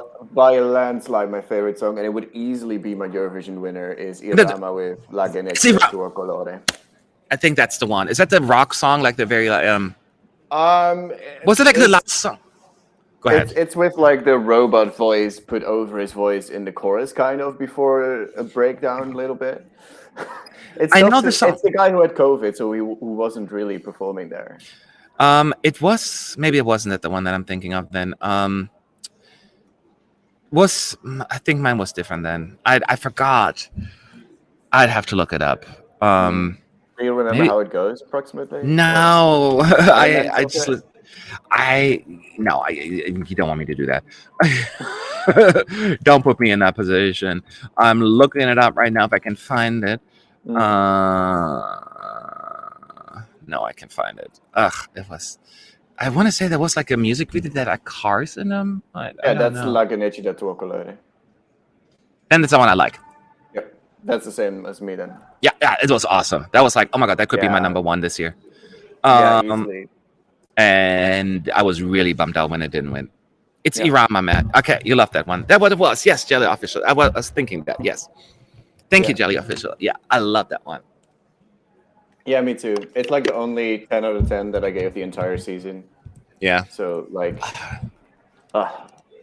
it just sucks that he like one of his team got COVID, so they couldn't perform live. Oh, that sucks. That sucks. All right. So while we're waiting for Italy, and as soon as Italy takes the stage, we'll stop talking, or like at least answering questions. We focus on the performance. What performances of today stand out in your opinion so far? Well, I cannot say it because I'm going to do my winners and losers video in a little bit.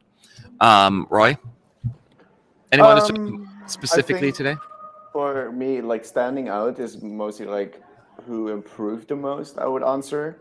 I think I would say Austria then, because that one improved quite a lot. Because my first impression was quite lukewarm, and now it's a bit more optimistic about the song and staging, and it clicked way more for me. So I think I would have to say Austria. Yeah, I would say actually Austria would be my number 2 then.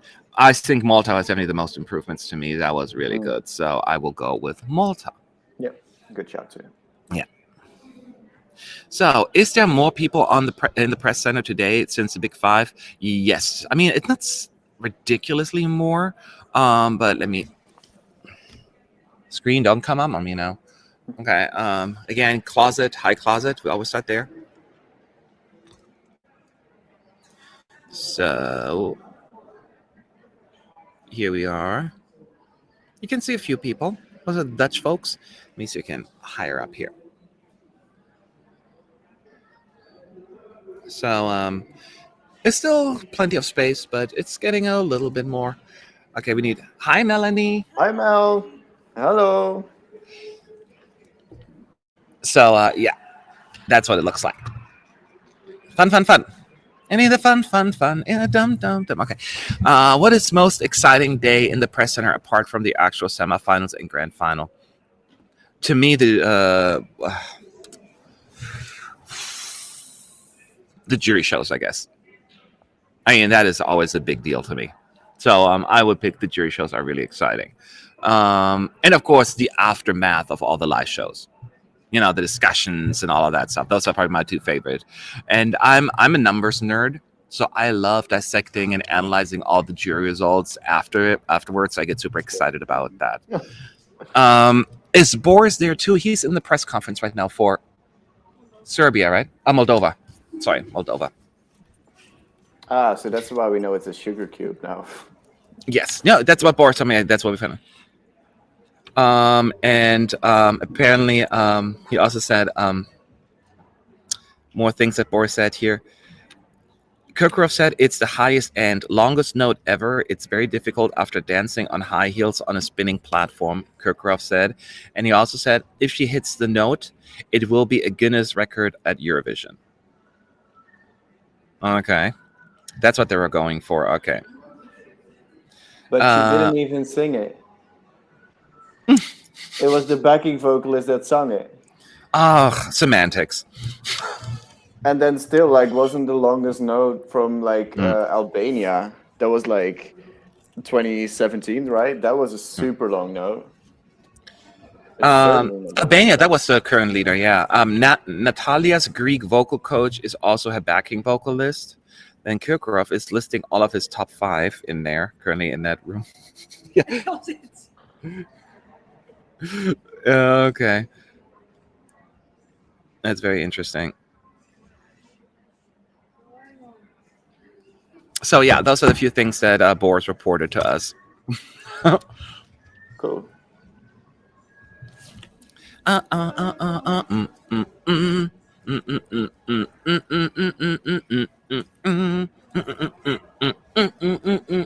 Okay, sorry.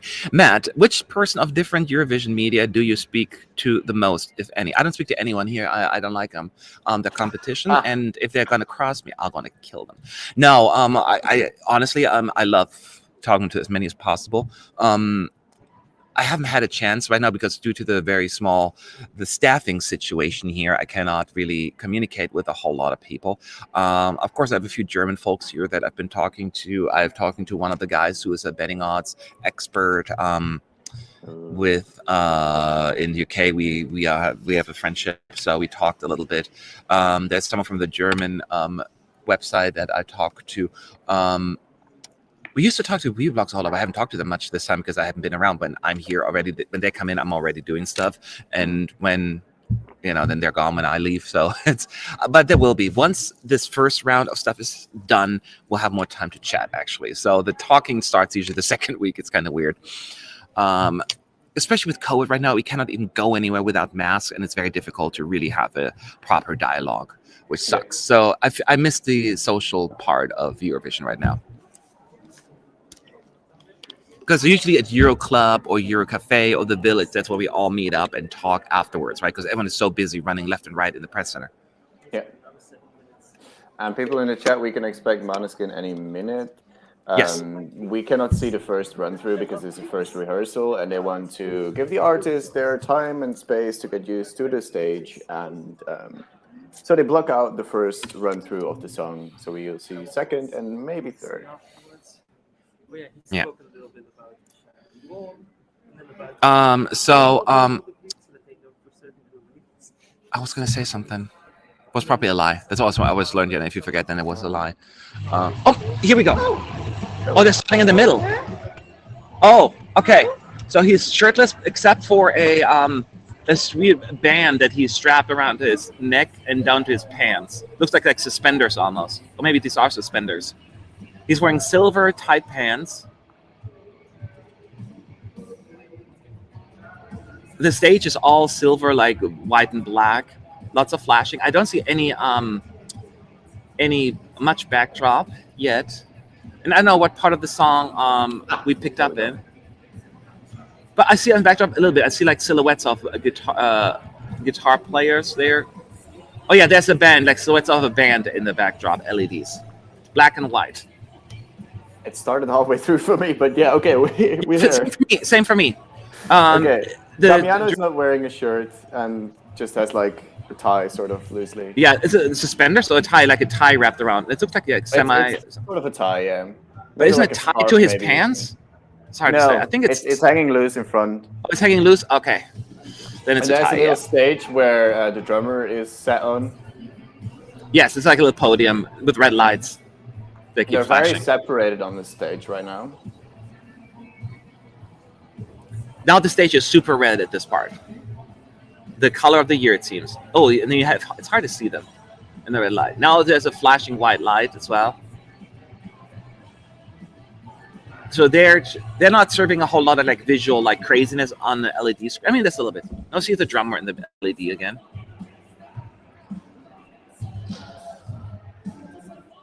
And now he's walking up the podium to the drummer.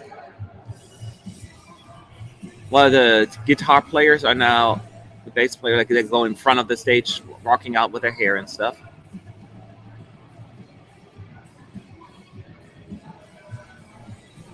Lots of flashy lights. Ooh, this part is like just like it's sort of like a concert, like just flash, flash, flash, flash, flash, flash, all over. The beams of light all over. The Italian fans. So at the very end, he collapses. Like he falls down to the floor, and the LED, the silhouette, falls down as well at the same time. So,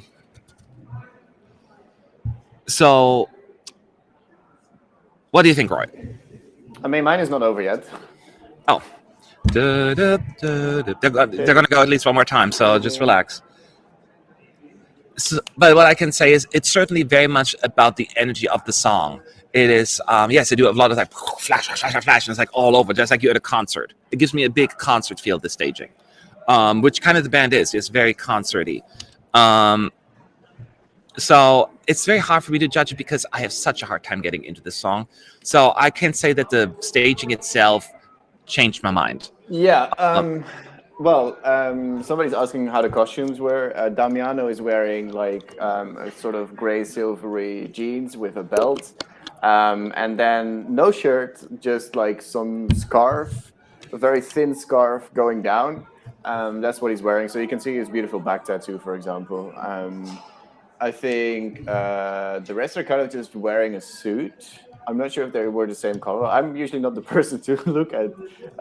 Yeah, where's Connor when we need him? Where's Connor when you need him? Exactly. The stage looked very big, but I'm not sure if that's a good thing. They were very separated for a lot of this show. Like, you have the podium in the middle where the drummer is on, and he's basically doing his thing. And then you have the two, the guitarist and the bass guitarist, like go either way. Like on the totally other side that nobody has ever that nobody has really used so far. And then you have Damiano just kind of singing in the middle for the most part. Then they come back together and they just have a little bit of a moment together. I think my biggest issue is that they didn't really connect much with the camera.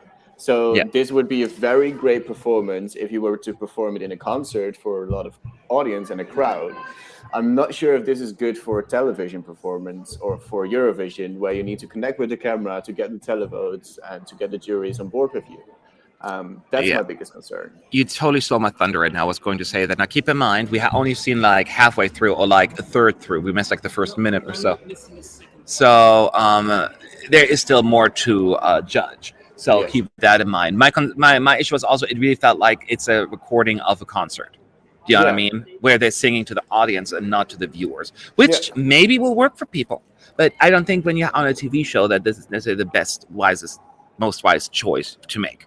But once again, this is the second run through, right? So we have left time, one more run through, and then on Saturday, they'll get to rehearse again. And we have several acts already who have improved their second rehearsal significantly. Malta, Austria, Ireland, and there are others. So relax. Yes. Yeah. So the EBU announced that Katerina's PCR test is negative. So Ukraine is good to go. We all kind of figured out what's going to be the case, but it's good to have finally an official statement. I'm so hopeful, says Lasse, for Italy because they're Danish act with better chances than Denmark. We'll see. I still think people look maybe sleeping on Denmark a little bit, but that's just me. So we have a negative test. Well, technically we have plenty of. I had 4 negative tests, 5 if you count the one that's coming here. So yeah. Any questions about Italy? Again, we haven't seen the whole thing at ESC United in the chat. Matt, how do you stay so cheery and chirpy in such a lonely environment? What is that in that flask that you're drinking? He figured out my secret. Yeah, it's water. It's water. I don't drink alcohol, so plus I don't sell alcohol in here anyway. Is the camera work the same from the music video? No, I couldn't. No, it's because I watched the video like maybe twice. It's they were like in like rooms, right? And they were kind of like different, that kind of stuff. It's not a set now. It's like really, it feels like a concert. They have, again, the drum player is on a podium that you climb up a few stairs, and they have like red flashing lights. The guitar players, they're all down there running around doing their well, they're probably gonna do they're gonna like, but and then he is just all over the place. He's going to other places on stage. He's going to other places on stage. He's just walking around, going up to the drummer at some point and going down. And once again, at some point we saw like silhouettes of bands on the backdrop, LEDs, bunch of them, a drummer, guitar, like a singer, and at the very end he collapses on stage, basically falls down, and the LED of himself, I think, does the same thing. Yeah, and the backdrop is basically just the band members playing on like a gray backdrop, sort of as shadows in a way, in the beginning, and then you have like the stage in the middle where the drummer is on. There are yellow lights coming from that at first.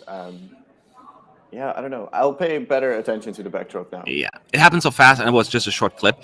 MS Dark Academy is saying, do the members interact? And bro, you pointed out that some, but not as much, right? Yeah, they definitely interact. Like Damiano goes by every one of them, but they go very separate. Like you have like this kind of diamond-shaped stage, and you also have like little wings on the side that nobody has really been using so far. Except Austria. The bass guitarist and the guitarist go all the way over to those wings, while Damiano stays like in the middle. So at some point they're very, very separated. But yes, he does interact with them, but not super much. And a bit weird for me to see is that the drummer was standing up when like he went up the stairs to the drummer. Like, it's a bit weird for me. Okay. And I got, in case real quick, the official statement here. After feeling unwell morning, the singer of Goa fell sick. As a precautionary measure, she did not attend the second rehearsal. We are pleased to report that the COVID-19 test has come back negative. Katerina is feeling better and looking forward to performing on the Eurovision stage next week. So, good news there. Yeah, the problem is, I think it's almost like from what we saw, this again, we haven't seen the first part of the performance, is that he spends time with each member of the band separately, right? Like it's almost like a job interview. And now I'm talking with my drummer, and I'm going over to this guitar player, and that kind of stuff. So, but again, first rehearsal, let's wait. But it's very much, I think what sums it up is you're at a concert, and it may work, it may not. I don't know.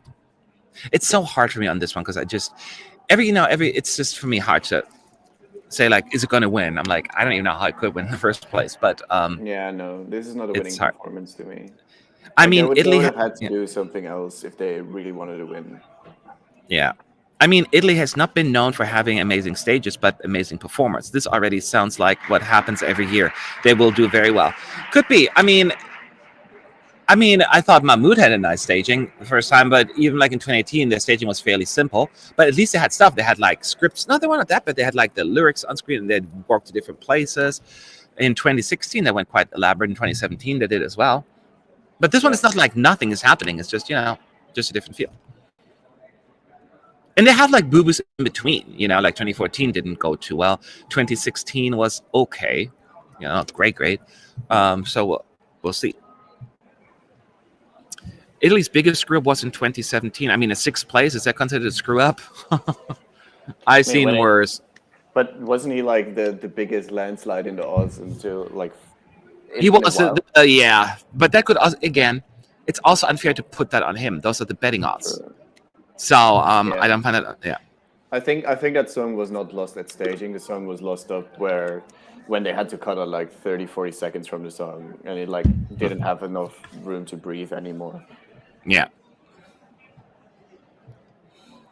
With the live concert, a lot of flashes. Would you say that it could remind you of Georgia 2016? Ish. Certainly, Georgia had more than just flashes, right? They had all these nifty, cool little screen effects, and there was going on. But at the end, they have a lot of flashing, so that part I can get. Maybe it's some comparison, but I don't want you to compare the staging. You know, just some of the flashes. Yeah, maybe. In a way, I would compare it more with like Hungary 2018, when all of the band members went their separate way. Yeah. Just with less energy and less charisma. Is that bad to say? I don't know. And for me, it's really the connection, I guess, yeah, that has it all, and the others are like cool.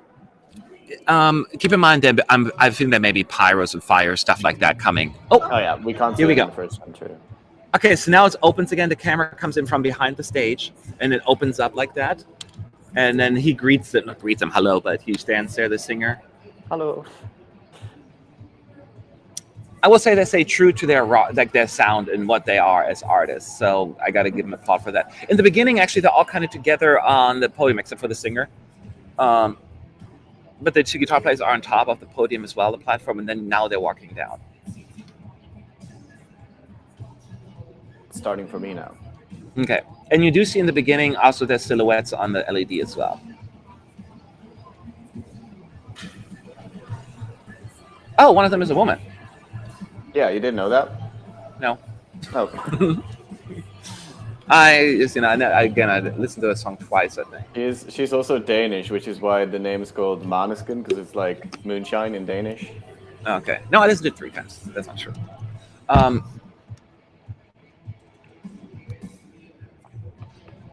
Yeah. I'm trying to say, like, now they're just standing in the center right now, the 2 guitar players, now going to each side to the platform. So the 2 guitar players just walking somewhere.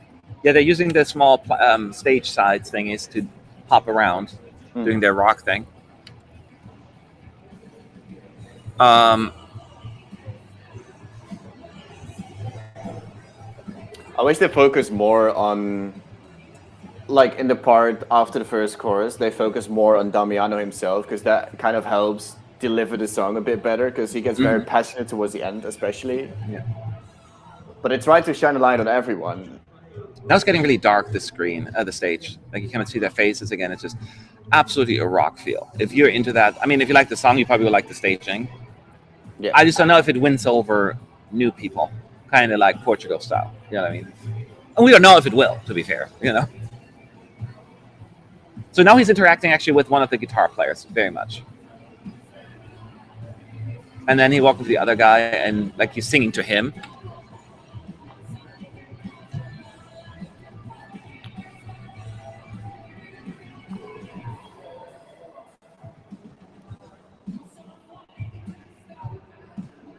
Now he walks up to the drummer during that drummy part, of course, which makes sense. Oh, fireworks. Fireworks, I mean.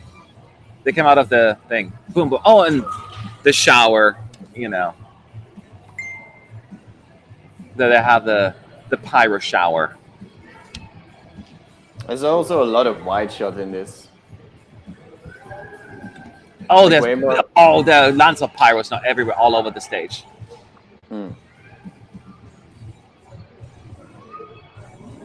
Yeah, so now there's a little bit more of that.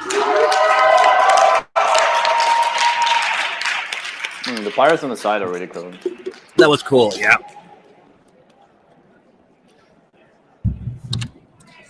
Didn't win me over, but if you like that if you like the song, you'll probably like the staging. The ending is really cool because with the pyros, it kind of comes together more, and it's more like stadium kind of feeling. Mm-hmm. So I think definitely with the pyros, the ending works a lot better. Yeah, it's a decent performance. Yes, It is. We need more energy, though. That's what I was looking for. But that'll happen because, once again, this was the very first run-through of Italy. And we'll go from there. But Son says, Pyros and Italy equals success. Italy's actually very late. Yes, everything is late today because there were some delays today. And it wasn't Italy, it's everybody. Yep. And after Italy, we're moving to Germany. And then off to Netherlands, France, United Kingdom, and Spain. I'm really curious what Germany will bring to the table here, because they're actually teamed up with the person who also put together Lithuania's choreography. Am I right? I don't know that, actually. Oh, yeah, that's what I heard. Yeah.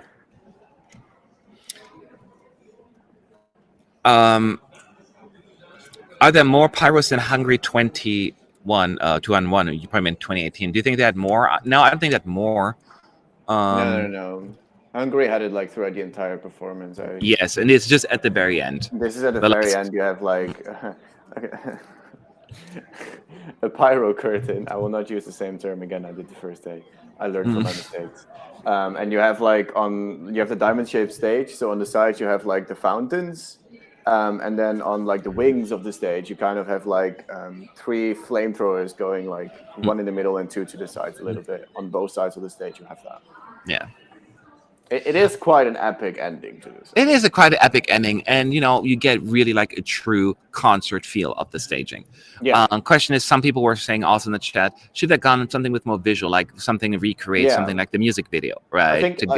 I think that is what would have worked better for Eurovision. I think focusing, I know it is a band, but focusing more on Damiano, the lead singer, it would have been a lot better of an idea, because it makes you, as a casual listener, way more invested in the song because he sings it so passionately. So personally, that's what I would have loved to see the most. But instead, they went for more of a band feel, and they wanted to focus on all of the band members a little bit, and it's more of a concert now. Yeah, I prefer actually the studio version, because when I heard it in Sanremo, I was like, no.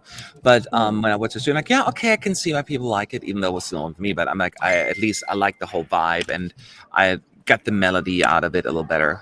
So I think that may have been a better choice. But hey, that is again just me. Okay, I'm getting some dings here. Is it also not with the press conferences of the big 5, and then that they like draw the half that they're in? Potentially. So they often do it during the first meet and greet. But it happened before that they did in the second, or even on the turquoise carpet or red carpet, whatever it's called at that point in time. Okay. Just something that I came up with. So it is possible that we'll get today the halves. It is possible, but it's not certain. Matt, now it's the right time to perform a German song for us. No, it's not. It's never the right time for that. For me to do it, at least. You got to pay me to do that. I'm not pay. I mean, I was using metaphorically, not literally. I'm not. I can't think of any German songs right now, and that's just kids songs. I think they should film the lead singer walking down the stage during the second verse with different band members appearing behind him as he's walking. That would be kind of cool. Yeah, I can see that. I think visually they just went with a concert thing. Yeah. It's just what they think they maybe feel more comfortable with. And it's possible that Måneskin, I don't know them, that's just their comfort zone. I don't know. And one thing is true. I mean, Italy is often doing well, despite the song. If the songs are liked, it would be liked. I'm just always worried, does Italy this year has enough of a universal approach kind of song, so that is always my biggest concern. The sugar snippet is out now. Everybody watching, let us know what your thoughts are, at least based on that little piece. Yeah, if you can see the sugar cube in the stage. Yeah, someone said, I just have watched the Moldovan snippet. How is that a sugar cube, Maria? Yeah, is saying, we asked the same question. It's just a stage.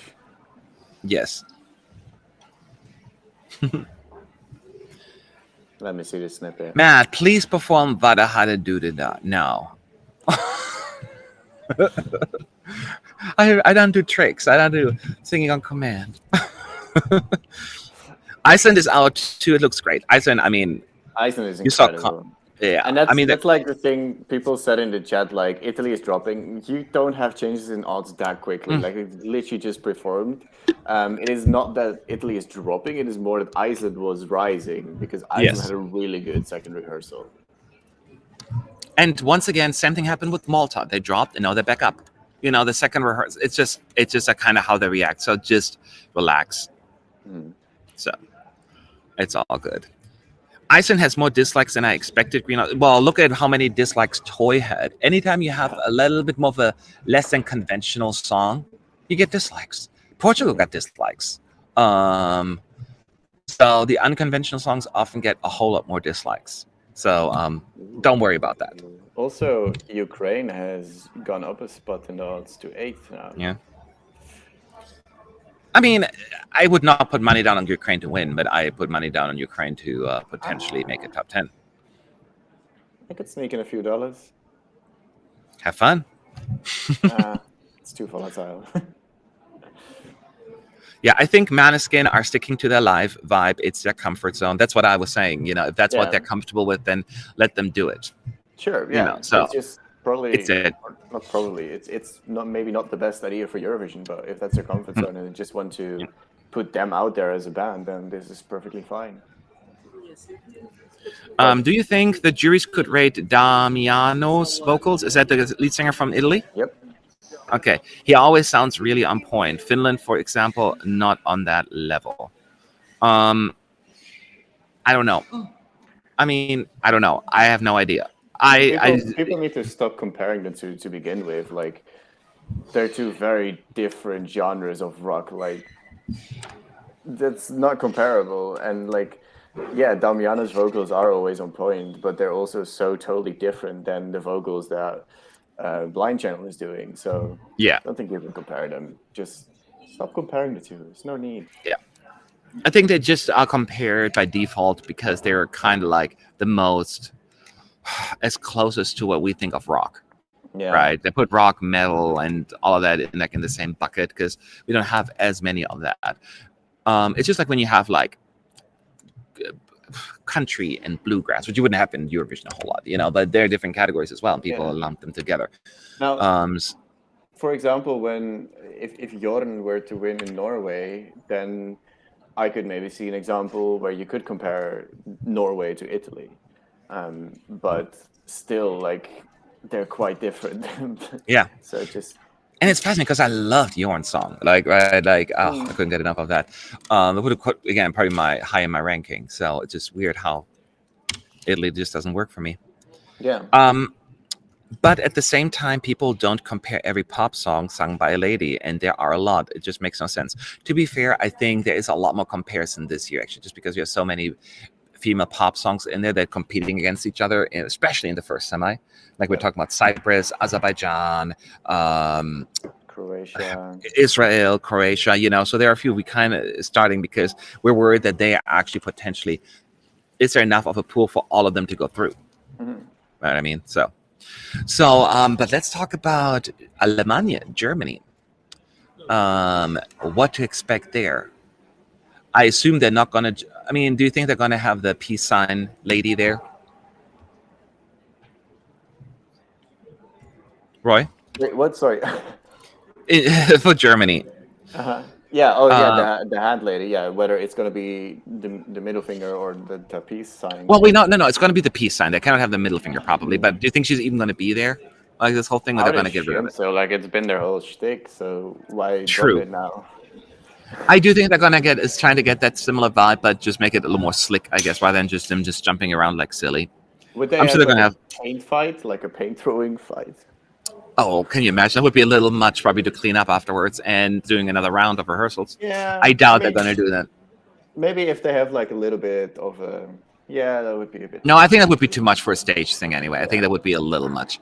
I think they're just going to I think they're going to do some really cool effects because the song has so many different sections and stages of the song, right? You have the beginning where he just plays and then he sings the song, but then he has the tap break and then he has the, I call it almost like vaudeville thing piece. You know, there's so many different things that you can do on stage that really change things up. So I think we have different portions there that we have to look forward to in terms of visual effects.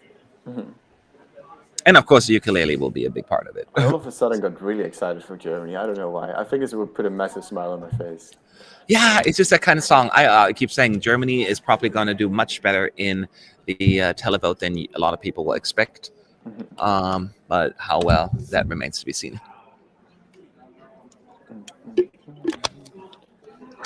So, someone's asked, we're waiting for Germany. They're rehearsing right now, probably. But we don't have access to the first dress rehearsal. So, just wait until we see a dress rehearsal, the first individual rehearsal. So, as soon as they are doing the second run through, we'll find out. I think the best JESC kid note was Czech Republic 2019. That was beautiful. I don't watch Junior a whole lot. So I don't even remember it. I watched all of the songs once, and that's it. Do you watch it? I've watched the previous 2-3 editions. What was the question? The Czech Republic 2019 Junior. I don't remember. I didn't know Czech Republic was in your Junior. I can't remember that now. No, I've only really watched closely for 2020 and 2021, really. Okay. 2021 hasn't happened yet. Wait, then 2019 I've known then, but Czech Republic wasn't there, right? I don't know. I'm not the right person to ask that. Yeah, James is our junior expert. Like, yes. When James is on, ask him. He knows. Yeah. So Carl Comn is saying, before rehearsals, Germany was my second favorite. I hope they keep the German language part. Oh, see, that's the part. I mean, it's nice to have some German, but I don't like the talking over the music thing. That kind of bothered me, actually. Mm-hmm. So I was like, I hope they're going to get rid of it. I'd like to have some German. I'm a big proponent of having a German song, but not just because he's talking about, thank you for listening. I wish you a nice life. Yeah, I'm like, well, it's awkward to me. On the other end, it's also like some sort of humor that they're trying on. Yeah, I guess so. But if you do it in German, then it would be very hard for any. Then he would have to do it in English. Yeah, see, Czech Republic wasn't a junior. I was like so confused. Like, there was no Czech Republic. So what do you mean? Yeah. Serbia, Croatia wasn't there either. Wales. They will sadly keep it ESC United, and they're saying, Yannick, okay, well, I don't approve of that, but that's just my decision, my opinion. My decision. You can't do it.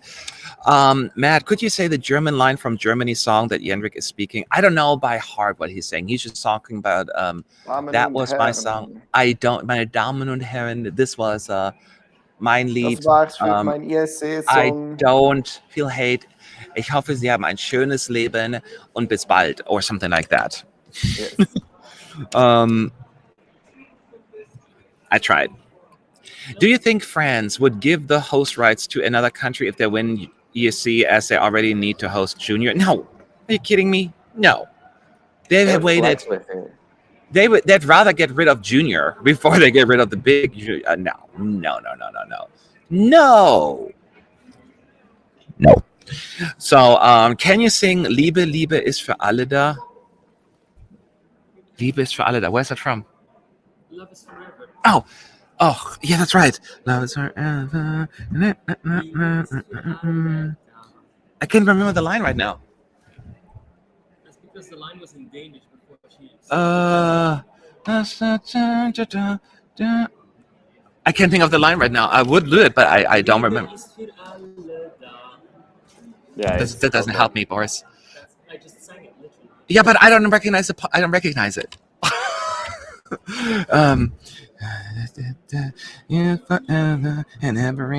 Okay, now I'm getting stuck on this. So I had to come to me. I need the whole part of it. Alle meine Entchen. Well, that of course I know, but I'm not going to sing Alle meine Entchen.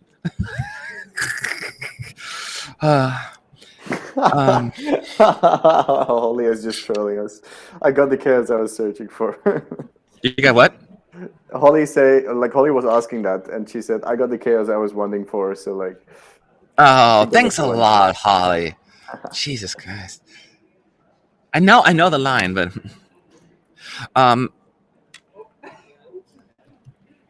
anyway, so let's wait. Matt, can you sing Mert Azenket? Oh, Mish, mush, mash. I say kedvishem. I say kedvishem. Bayulash. I say soon again. I say soon again. I say. I don't remember it anymore either. Like I did that a long time ago when I looked at the lyrics. Germany will be represented by Rammstein. No. Rammstein. Now that's not going to happen. I don't think it would work at Eurovision anyway. Let's give them Eskimo Cowboy. That. There's a hard fight at the odds. Italy is back at 4th. I mean, they're still at the same percentage, right? I don't even know. Yeah. I don't even know. Yep, they're still at the same percentage. So. Okay. That's what I'm saying. People, relax. It's going to change a lot after or right before the jury show, after the jury show, all of that stuff. So next week is where you really want to pay attention, I guess, if you're into that. And it's true. Someone said the odds aren't always right. And that is true. Yes, they were right in 2019. Kind of like, again, it just worked out in the end. 2018. No, actually, depending on when you look at it, because on the night, Cyprus was the winner. So technically they weren't right. In 2017, Portugal was never number 1, I think, but they did win because Bulgaria was number 1, I think, on the night. Yeah. In 2016, Ukraine was like 2nd, 3rd. I don't remember, but they were number 1. So Sweden, I think, was always number 1 in 2015. Or was it? I don't remember. Was it Italy? I don't remember. I could be wrong on that one. I love how everybody's on board with the Eskimo Cowboy shout. Hyper on a Eurovision stage would be. I would love to see Matt's face react to that. That would be the best. Hyper. That's a song from Eskimo Cowboy. They're a German metal band that did like sort of a metal / Is that the hyper? Is that a cover song? No. Because there's a cover song. There used to be a song called Hyper from like the 90s called Scooter. Hyper. Yeah, it's kind of inspired by it, I would say. Oh, okay, because I remember that. I still lived in Germany back then. Keep in mind, I do have a history in Germany. It's just been 90s, so a long time ago. Yeah, would you call it metalcore? I don't know if it's metalcore. So anyway, if you have any questions, as always, at ES United, that's the stuff we see. So Scooter is right. Scooter was right. Yeah, I remember that. See, bits and pieces come okay, back. so it wasn't inspired by it, yeah. Oh, now I remember German songs, but they're like really 80s. But I remember we had a singer in the 90s. Her name was called Blossom, in English, named Blümchen. And I remember like, I was in love with her. Like I was totally like, I'm going to marry her. And she sang like some songs in German. So those lyrics I do remember now. But mostly cover songs as well. Yeah. So people are asking what time the UK is. It says 6:15 on the schedule, but everything is pushed back about 15 to 20 minutes by now, I would say. So probably like 6:30-ish, but we don't get to see the first run through. So hang on tight. Yes. Boom, boom, boomerang. Wie ein Boom, boom, boom, boom, Boomerang, komm ich immer wieder bei dir an. Wie ein Boom, boom, boom, boom, Boomerang, komm ich immer wieder bei dir an. Ich flieg so schnell ich kann in deine Umlaufbahn. Da bleib ich einfach drauf und irgendwann fängst du mich auf. There you go. You got your song in. Wie ein Boom. Okay, sorry. 996 Luftballon. Oh, hast du etwas Zeit für mich? Dann singe ich ein Lied für dich von 99 Luftballons auf ihrem Weg zum Horizont. Sometimes I slip into the American horror sound. Horizont. Horizon. Ein Lied für dich von 99 Luftballons und dass sowas von sowas kommt. Dum dum dum dum dum dum dum dum dum dum dum dum dum. Okay, I swear it's water. Let's go Rammstein now. I don't know any Rammstein music. I know of them, but I don't know any of the music. Cool. Why everyone wants me to sing in German? Jesus Christ. My mom heard you sing and she was singing with you. Actually, should. I know there is a singer called Helena Fischer, but I know of her. Actually, my sister bought me a CD of hers. She's like, here, you need to stay in touch with German music. So I'm like, all right. So I know her, of course, but I don't know. I know her big song, but that's about it.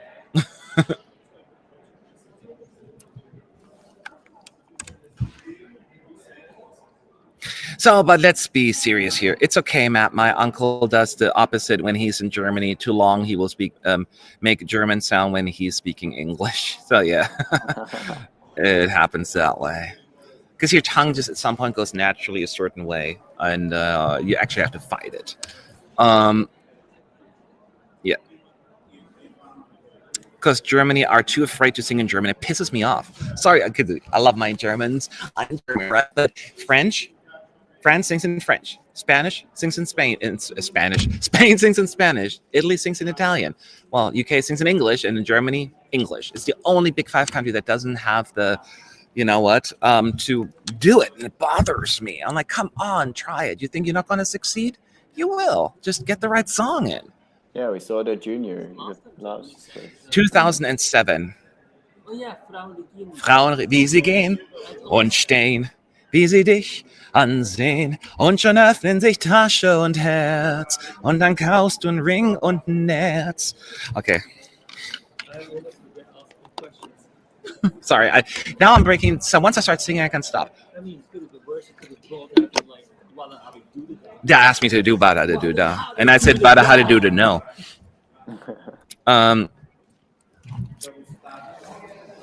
So I'm ready for Germany now. Now you got me all in because I've been very Germany fairly neutral about it. Not the song, but I can be I'm not necessarily attached German interest because I'm German. I don't have that necessarily, but now I'm all excited.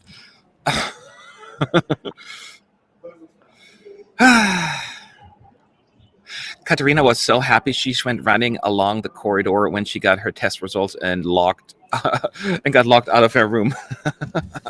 Nice. That's funny. That's funny. I can imagine. Okay. Some really nasty comments about Malta being close to the other game. Oh, whatever. German Selection 2022. Unser Lied from Matt.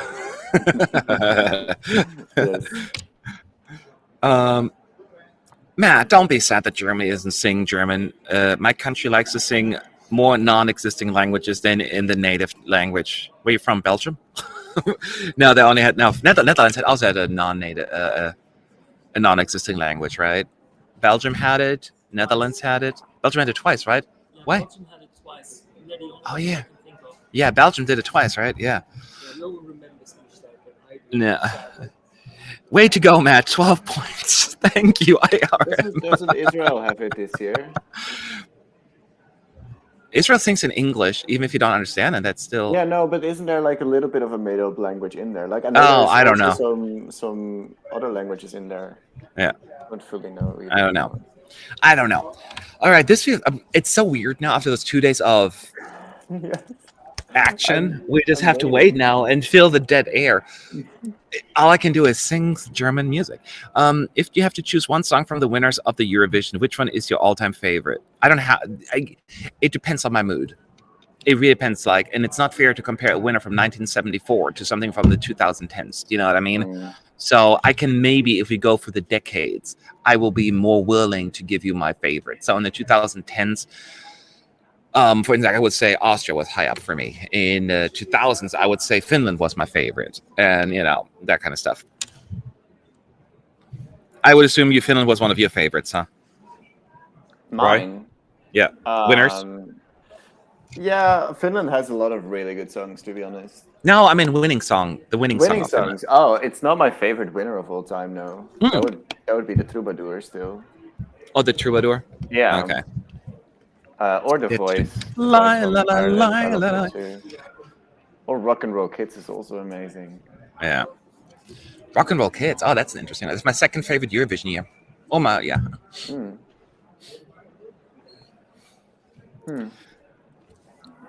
So yeah. Germany does this thing I always say, They're like suck at Eurovision for the longest time, and then they peak like we're awesome, and then we suck for the longest time again, right?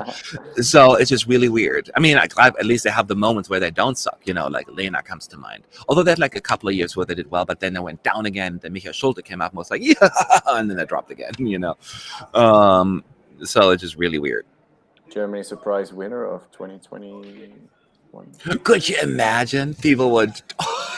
I just want that to happen to see some of the ESC fans hits. I don't think so. I don't think so. And don't get me wrong, I know Germany gets a lot of hate this year, the song, and I get, but I just, it makes me so happy, and I just enjoy it, and I don't care if people hate it. It puts a smile on my face, and that's powerful, in my view, and it's not easy to come up with the funny. You have to, of course, always walk the balance to getting too over the top with that, and that is my concern with Jendrik, that he is not going too much into this whole like, this character. Try to be yourself, and I think that's who he is, though. But we'll find out. Yes, and good point. Lena and Roman Loeb did well. Were chosen by a different broadcaster than the acts afterwards. Yes, because usually it's the NDR that picks the songs, but in that case, they had a collaboration with ProSieben, which is a private network, and Stefan Raab was involved. And so they were doing better, but then they stopped, and then they sucked again. And it's like, maybe you want to evaluate that. So yeah. I'm pretty new to the channel. Is Matt German, Elvira? Somebody, yes, I was born in Germany, Elvira, but I came over a long time ago, moved to the United States. I first lived in Florida for 10 years, and then I've been in California for 10 years, something like that. Yeah, but I still speak German, and here I'll always be the German American. Oh, here in America I'll always be the German. In Germany I'll always be the American. Oh, Germany. Okay, so he's setting like a little like blue archway in his glittery ukulele he has, and he throws it into the air. 3 female backup singers. 3 backup singers, female backup singers. And the peace sign lady is back. Singers, dancing singers. They're doing both, I think. They're playing the fake instruments, of course. And one of them is at least in the music video as well. So the peace finger is there. Oh, but they're being clever. So it's technically a peace sign, but every once in a while the other finger goes down, and then it looks like a middle finger. Yeah. And the backup singers, they also play the instruments, the brass and all that stuff. He's wearing a blue long pants and a very pinkish jacket. Yeah. In the background, when like you have the breakdown, and usually you'd have the paint throwing, you see those paint like coming towards you a little bit. That was a funny dance that I will not do. And the LED screen on the floor is now having all these color things, like what you see. And the back as well, just boom, boom, boom, all these color explosions. Huh? What's it called? Who, me or? I thought you said something. Okay, sorry. No. So that deep voice is like the middle finger, the lady in the costume always mimicking that. I think what is happening is that she has her arm in this finger basically. Yeah. So like the peace sign is like this, and then like sometimes she like does the arm like down. So there is a middle finger in a way. So now she's playing the trumpet in this part, and the 3 dancers, singers, they're all now with her doing silly moves on stage with him. And he has a tap break, and they're tap breaking. I mean, they have to. The stage is actually kind of cool. It's now wide in the blue background. I do like the colors of the staging. And there's some words on the screen that explode. I didn't know what they were saying. Oh, he does during the announcement. I couldn't hear, was it English or in German? I couldn't even hear it. And at the very end, they're going on that small platform. No, actually, they're going down to the small stage. He's laughing a lot. It was like, we're tapping. He forgot to say tapping. It's on the tapping part. Yeah, he forgot to say. Let me know if he speaks in German or English when he does this little thing. I couldn't hear it. Yeah. But he also had, I think, a bit of Dutch in the end. Did he? Yeah, But when he was talking, that's with. Oh, was he speaking English or German though? German, I think. Okay, I couldn't hear it. I didn't hear. So, what do you think? It definitely fits the song. Yes. I did. Go ahead. He was laughing a lot in it, so I hope he polishes up his vocals. That's a weird thing to say with this song because it's not very vocally demanding, but. Yeah, it just fit the staging very well. He was super energetic. All of them were smiling throughout, and I think they solved the finger issue very well. Like, with the it's all deliberate. Yeah. Like, wait, let's put it good on the screen. Like, this finger is basically your arm, right? So when they're dancing, like this finger will literally go down. So like you'll only have the middle finger standing up. I can't do the middle finger because then it's to the side sometimes a little as well, so you can barely see it. Just moving it to the side, and so you will see the middle finger, but technically it is not a middle finger. So they really played it well with that. Yes. It's definitely. I was thinking actually they're going to do a little more prominent tap break or and more like the trumpet part a little bit more like almost like a complete new stage thing kind of thing, like boom, all of a sudden now they're playing the trumpet, now they're tap breaking. That made me laugh so much. Here's more like we're doing our thing. It's fun, it's energetic. If you didn't like the song, you're not going to like this, but if you like the song, you should you will enjoy this. It's all about positive vibes and energy, and Jendrik is having fun on stage for sure. This will definitely put a smile on your face. Yes, I think, and that's what people underestimated. It will put a smile on people's face. I'm not saying it's going to be in the top 10 of the televote. I'm just saying it's going to get at least some votes, just for the novelty act alone, because that's basically what this is a little. I mean, we all like a laugh nowadays, don't we? Like, this is just a good laugh, basically. Yeah. So we'll see. So I enjoyed it, and there's certainly, I highly doubt that there will be any fireworks. It will be kind of weird. I still don't like the part where then, because when he starts talking, this whole "Meine Damen und Herren," this is blah blah blah. Then the stage goes kind of black and just like a spotlight on him. I'm like, it just takes me out of it a little. But that is just me. I'm so happy I got it. So we'll see. We'll see. Is it messy? Depends on your definition of messy. I think it is messy to a certain extent, in that sense, like it's deliberate. Because it's just like fun performance, but I would like from a technical perspective, I don't think it's messy. No, I think the song is messy, but the staging is structured. Yes, I'd say. So yeah, apparently Italy is now third in the odds, but it is first in the odds on the exchange market. Or is it jet first? So we always have to talk odds. Yeah, I mean, I like odds or like stuff, and they're I don't know. Equal first on one of the websites too. Yeah, I don't know. It's just overhyping stuff. And keep in mind, the UK always goes up at the end. The larger countries often have also a lot more. Yeah, I'm surprised Spain is in last. Like. Mm-hmm. I get it is not a winning song, but it's already in the grand final. Like, shouldn't that automatically increase your odds? I don't know. I'd probably not be. Yeah, that's true. That's true. Yeah. Is it colorful like lavender? I can see the lavender comparison like for a while. Yes, where they have that color thing. Yeah, it's a little bit like that. Yeah, I can see that. Those color fireworks almost, Yeah, that is a good comparison. I would use that. But then it's not the entire time, of course. It's also then at some point it has like a very blue and white background, almost like cartoonish. And that's the staging compared to Electro Velvet. No, not even remotely. No. This was way more energetic. They were just awkward on stage doing like, and they were in the same spot basically, right? The dancers were doing stuff, but here now he is dancing. The dancer, the back, they're all doing stuff. So, not even close. So we will have one more run through for Germany, and. Then it's your country, Roy. From my country to yours. Yeah, interesting. I know.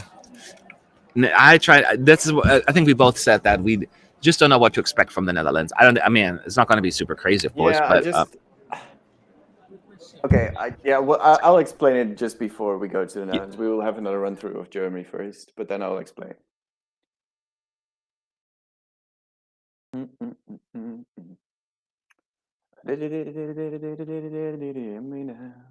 I don't feel hate. Okay. So here we go. So, sorry, I had to do some work stuff here.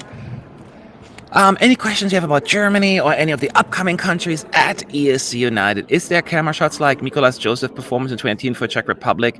I have the feeling that the same kind of camera shots can happen. I don't know exactly what, like the almost like split screen is. There's no split screens on this one. No. Or I don't know what you're talking about exactly. So, I'm trying to remember of the performance what could potentially be compared, but I don't see, it's not at all. No. I think I know what to compare Germany to.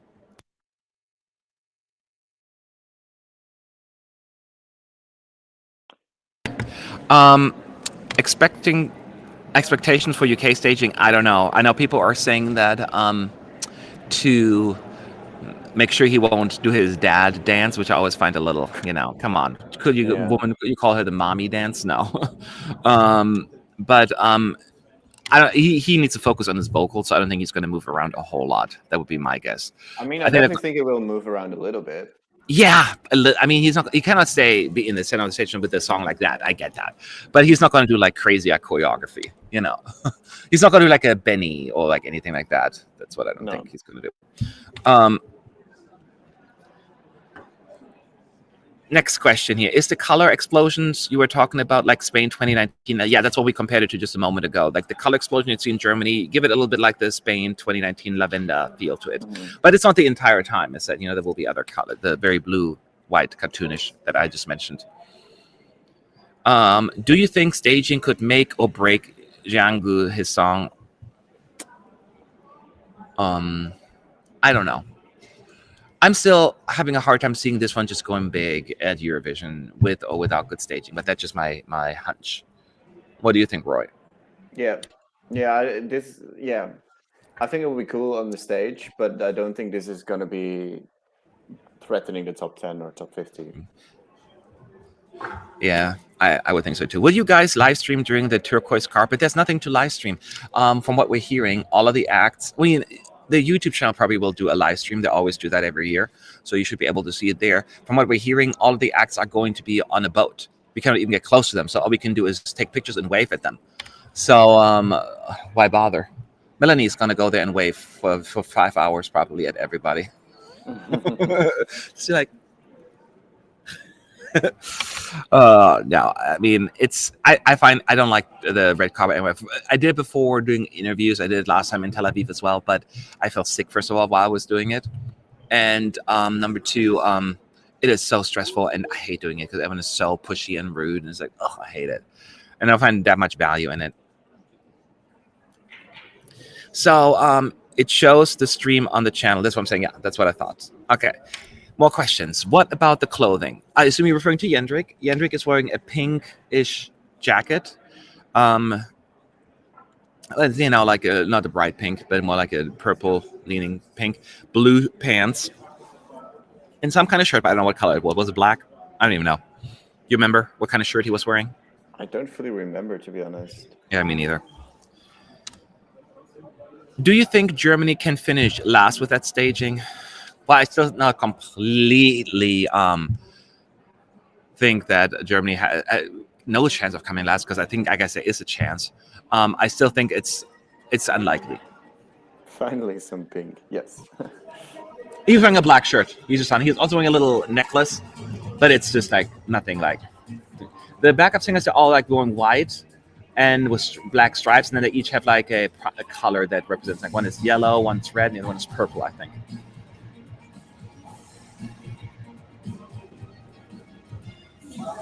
I'm trying to pay attention to the words in the back. Nasty. There's one word, nasty, and then it explodes. So like negative words, lousy, and then it explodes. Yeah.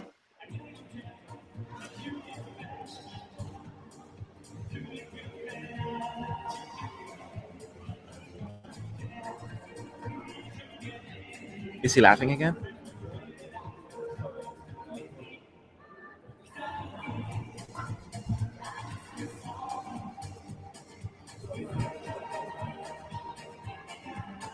I'm already liking this because they have actually backup singers and not like backtrack. Yeah.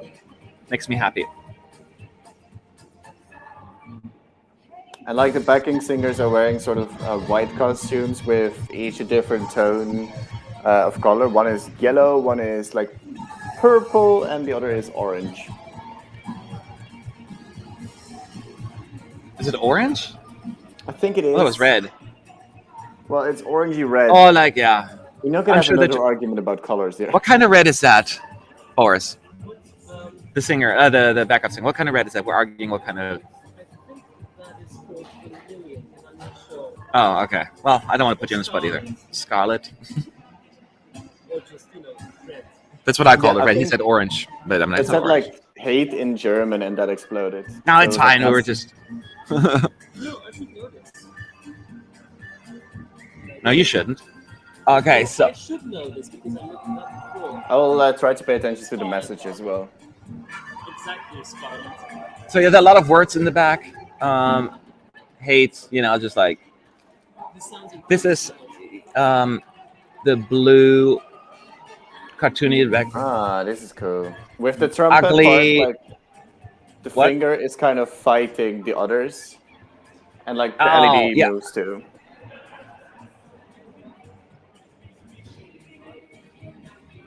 Is he laughing a lot or is he singing now? He's singing more now. Yeah. It sounds like we're not with many people. What do you mean? He just said that during a step break. Oh. He's goofing off in the rehearsal. Yeah, he was even like making faces to his other dancer. Oh, I couldn't hear the message. You were talking, Matt. Oh, I'm sorry. It was like Damas in here, and then he said something, and then tot snel. He's just making stuff up. Yeah. Yeah, it comes down to if I can see just a lot of people, a good amount of people actually having appreciation for it. Now, I think this song in particular would really suffer if it ends up in the early running order. Yeah. If this is going to be like number 3, it's not. That's going to be not the cheerfulness would kind of not last. I think it has to be bare minimum middle. Okay, so if any questions about Germany, Italy, or upcoming countries, let us know in the chat at ESC United. And the Netherlands is up next, technically 5 minutes ago. But probably have to wait a little bit because now they're taking the stage. They get to go rehearse once. And then once they're done, we won't get to see that one. Then that finally will turn on our screen and we can watch it.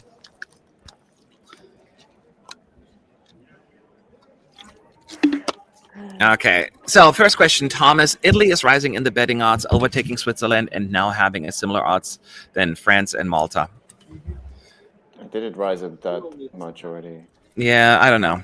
I'm not quite sure why. No, it's not similar. Yeah, I mean, on one website, but like the discrepancy is still quite there on others.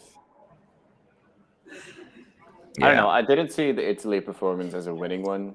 I thought it was cool and they'll have a good result with it. Because it is a massive stadium field, but I don't think it will be a winning one. Yeah. But honestly, Italy, often, as I said, Syria was in 6th place in the end of the evening.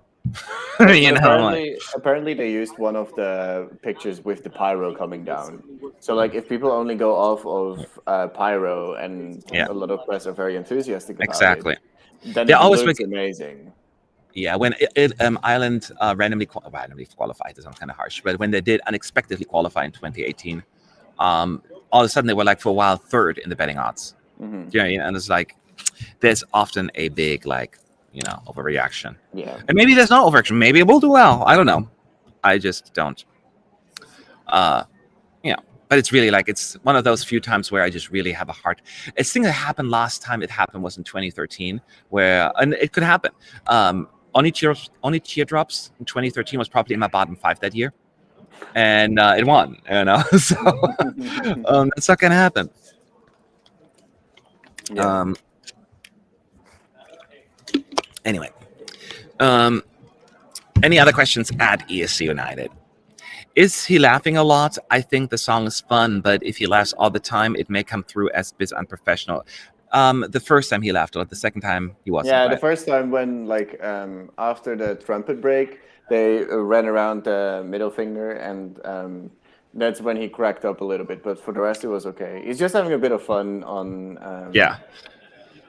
He is a little bit, and so, he doesn't take it too seriously. And this is like the worst comparison ever. Salvador Sobral, comparing him to him, but I remember Salvador was not too serious in his rehearsals either in the dress rehearsal. He's like, dee, was like trumpet thing. We're all like, is he going to do that? He's like, it's just a rehearsal as the rehearsal is going, you know? So yeah, exactly. They do that kind of stuff. So some people are just all like that. Mm-hmm. That's what he did as well in the tap break. Like he said, there's not really many people here right now, is it? Yep, exactly.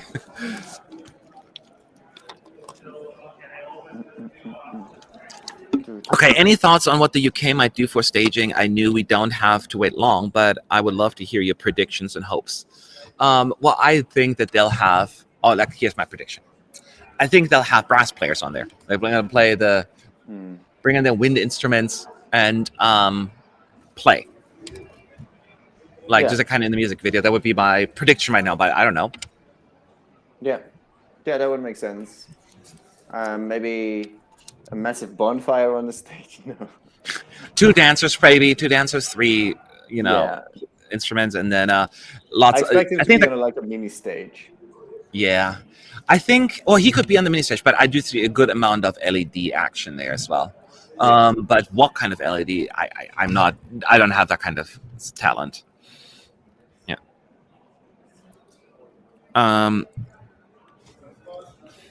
So, that was the question. I never liked Only Teardrops either. Yeah, it was one of those things. Okay, so, and you have no idea about Netherlands either, right? What they're going to do? No, I just saw a picture of the outfits, which is interesting. I've no idea what they're going to do for a stage design, and it could be really good. Yeah. And like, that's what I wanted to say about the Netherlands, is that this is one of my least favorite songs of the year, but it's not because of the song itself, but they have used like this technique, this like songwriting technique where you have a keyboard tone throughout the entirety of the song, and it's about to symbolize like renewal basically, but it's there throughout the entire song. It's like doing, and like once I started to notice it, I couldn't unnotice it anymore. So like, I hope they toned that one down so that I can actually get into the song, because that just completely ruins the song for me, unfortunately. Hey, hi Connor. I'm ready. You have to come back for the Netherlands. Well, yes, quite literally. I just got done with a call, so I was like, I'll hop on for a little bit. Yeah, we'll see how long you only I missed stay. Germany and Italy.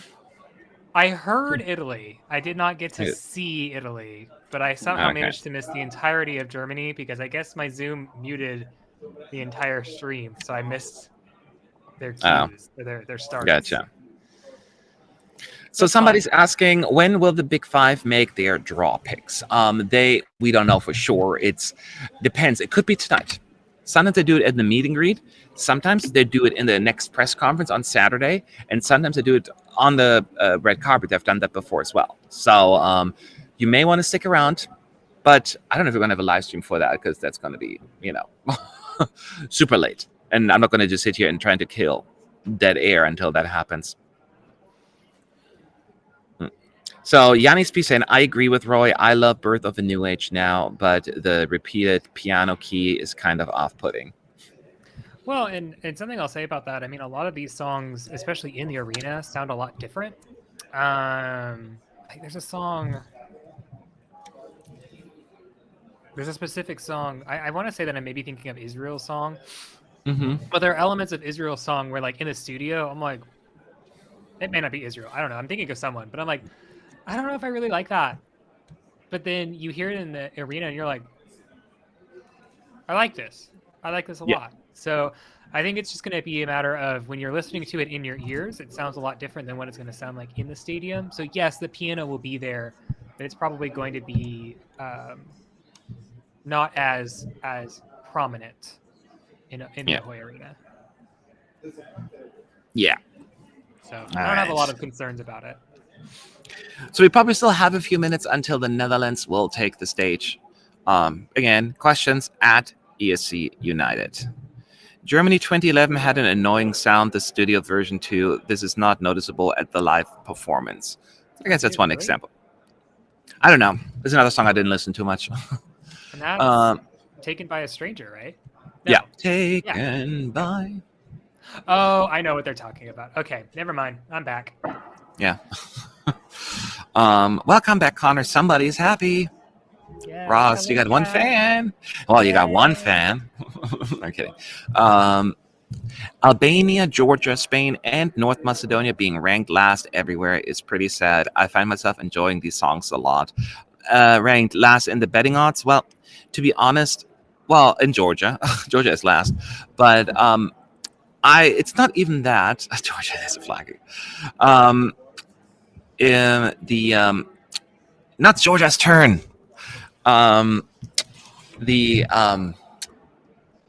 You don't put money down to get them high up, you just put money down who you think could win, right? And there's just no chance that any of these songs could win. So of course you wouldn't see them high up in the ranking. That does mean they could potentially do well. So that's the big difference. Thing. Like Georgia, even though it is my personal favorite studio track of the year, I don't see it ever winning Eurovision. And like the odds, the way you see it, are the odds to win Eurovision. Mm-hmm. I don't think Georgia has a chance at winning, while I love the song. Yeah. That's basically what it is. So that's why, once again, back to the odds. We should make a new rule. No more odd talk on this. What? But I like talking about odds. I love odds. It's just, but people get always like, oh, it's dropping, it's falling, it's da-da-da-da. I'm like, why are you all riled up over it? We had all this nervous energy when Malta fell into second place a few days ago, and now she's back up and was like, yay. I'm like, yeah, that's what I told you. I could have saved you all of that anxiety. I had none of that. I was like, okay, Malta dropped. Next. Yeah, that's exactly like people. Relax. Well, okay, I'll chill down with that then. I mentioned this the other day, but the pre-recorded backing vocals rule being for COVID kind of pointless if everyone has 4 dancers anyways. That's what I said before. I am very upset about that. And I kind of get a little, I don't want to get too, like, when people actually brought all these dancers and no backup singers. Yeah. But to be fair, there are some who do use backup track on top of it as well. Some of them only use their one backup singer. So, like, I can think of them right now. I have to look at the list. But some of them do that. But, yeah, those who bring the dancers and still a full set of 6 people and still has a backtrack, I feel like that should not be allowed. Yeah. But I mean, hey, but there's also acts who are going on by themselves and also still using the backing track. So yeah, that's fine, because then at least you can say, okay, we did what we were supposed to. You know, we used a backup track, but it's only me. That's true. That's exactly what's intended for. True. So what I heard, Blas has 5 backup singers. If he has and brings them, that would be great. I also, and that's what I said yesterday, actually, and it does sound better. So yesterday, when I got home, I watched the rehearsal clips, the 30 snippets on YouTube, and Russia sounds amazing. Yeah, Russia sounds fantastic. It sounds amazing, definitely. Yes, it doesn't sound kind of good here, but it sounds, because live vocals, you just can't beat it. And oh my God, I was like, wow, like when that's, I'm like, oh, I love it. That was really, really good. So I'm like, it can make a difference. So I'm hoping that those who bring live vocals, it will be rewarded.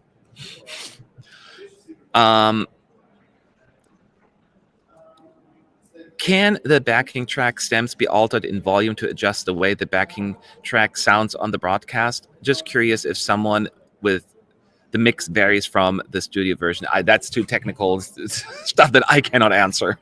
Stop. Let me go back. Let me find that question again. Yeah. Stems be altered in volume to adjust the way the backing track sounds. That's my answer. So I don't know. The answer is probably going to be no on this one. And the reason why is because these backing tracks were submitted a while ago, and they're essentially playing them live. So they're just pressing play. They're not like in a normal Eurovision year where you would have the backing tracks, the backing vocalists. So you'd have, okay, press play on the track, backing vocalists, lead singer or singers. Yeah. And on the top, on like all three of those, you can play on the soundboard of like, oh, we need more backing track, or oh, the backing vocalist needs to go up. Unfortunately, with this, if you turn down or adjust the volume on the backing track, you also are turning it down completely. There's no ability to kind of do any mixing, any sound mixing, because these are the tracks that they've submitted at the head of delegation meeting. Yeah. Like in March. And it's basically, think of it as and it sounds almost like the meaning when I say, but it's true. It's a karaoke track. Like they just have to crank it up. That's basically what I can't do much for that. Yeah. So it's either you go Thanks, up Johnny or you go Logan. down. Yeah. But if you have we had backing vocals, then the answer is different, because we saw with Leslie Roy yesterday, you could remix it, not remix it, but remix the volumes and the output to kind of help you out there. Yep, that is the big difference. That's why I'm still praying to the Eurovision gods that they will not make this permanent. But we'll talk about this some other time. I get really upset about this. I get we had actually this conversation on a stream a few days ago on the German stream. They asked me about that. What would be the deal breaker for you to stop watching Eurovision? That conversation definitely came up. That's how strongly I feel about this. And I'm not a dramatic person. That's just I'm gonna stop all of that. Does anyone recall the position of Common Linnets in 2014 before the rehearsal started? The song wasn't popular before the staging was known. It was like 20 something, 28. I don't remember. Was it that low? Yeah. Before rehearsals, it was like nearly 30s. Yeah, stuff like that could happen, but I don't see any rehearsals out there where we could get something like that.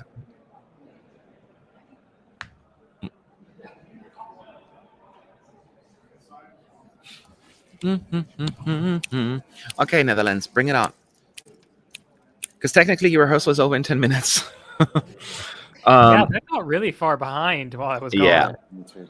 Yeah, we're not 15 minutes behind or something like that. It's honestly, though, this happens every year, I think. It's just, it went so well the first few runs, then we got spoiled. Like, that team is perfect. And now it's like, you suck. No, you don't suck. But it's like, now we have a little delay as well. It happens every year. Moldova definitely seems to be relying too much in their backing track. I can barely hear Natalia's vocals. You think? Do all backing tracks have vocals, or are some still doing live backing vocals? Some of them do live backing vocals. I used Russia as the prime example. I think Natalia even uses live backing vocals.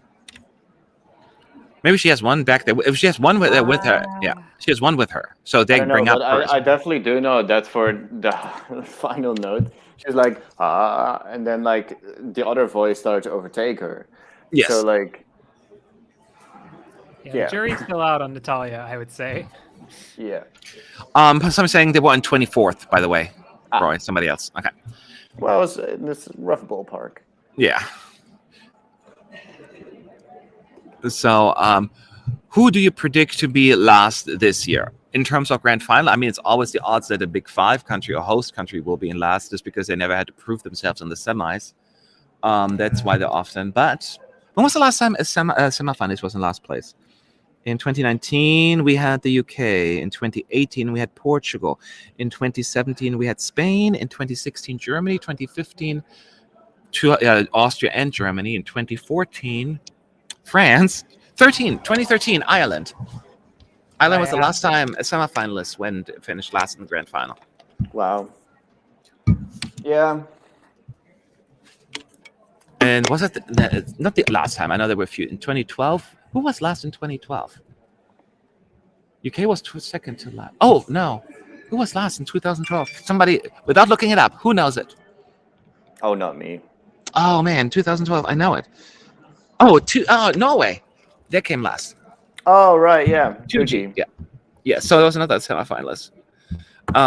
2011 was Switzerland, so another.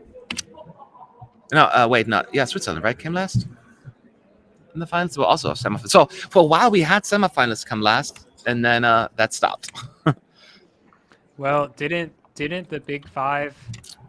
When did the Big Five reunite? Not reunite. When did the Big Five happen? What do you mean? Like when they were created? Yeah. That was in 1996, basically, I think, because in 1996 they had that weird like radio-hosted contest, and at least one of them, Germany, didn't make it. So it was the only year Germany did not take part. Right? They were done otherwise every single year. So they want to make sure that they would this would not happen for the reasons why we know we have them. So that's when they were created. Because back then, before we had semis, there was still a relegation system in place. So yeah, your average ranking for 4 or 5 years or whatever is taken into consideration. So then you were removed. But UK, Germany, and all they were, excluded from that rule. Yep.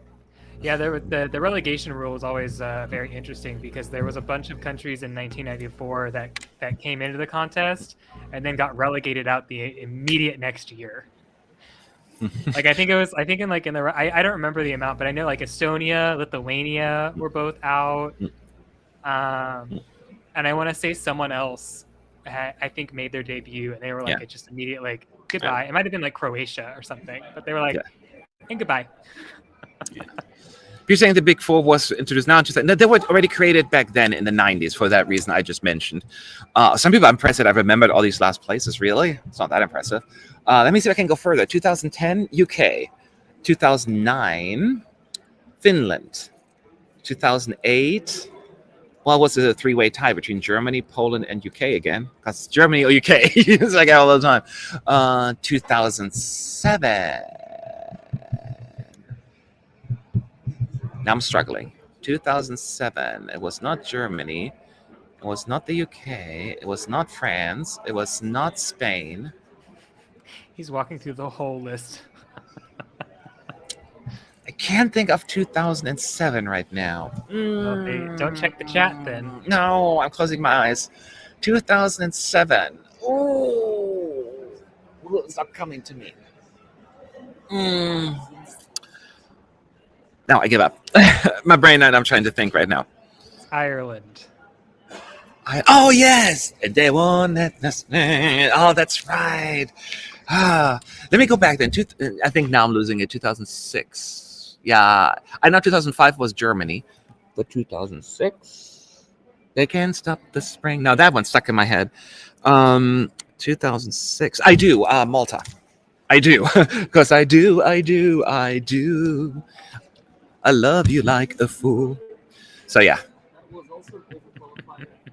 It was a direct qualifier, though. Yeah. So was We Can't Stop the Sprint. Yeah, they were both direct qualifiers. 2008 was a three-way tie, we said earlier. Speaking of places in trivia, did you know that there are 5 artists in Eurovision history who have both won a contest and come in second place? And do you know which ones they are? Elisabeth Andreasen, right? Whatever her name is, she won in 1985 and then came second in 1996. Mm-hmm. Who won and came second? Oh, Dima Bilan. Yes. Oh God, I would have to go for all the lists right now. On top of my head, I would have to think it through. Oh, I don't know her name. Onoleta. Dum dum. In 1964, and then she came second in 1974 with C. I forgot her name. Gigiola? Yes. Cinquetti. And gosh, I have to go for all the years. Udo Jürgens? No, he came not second. He didn't come second.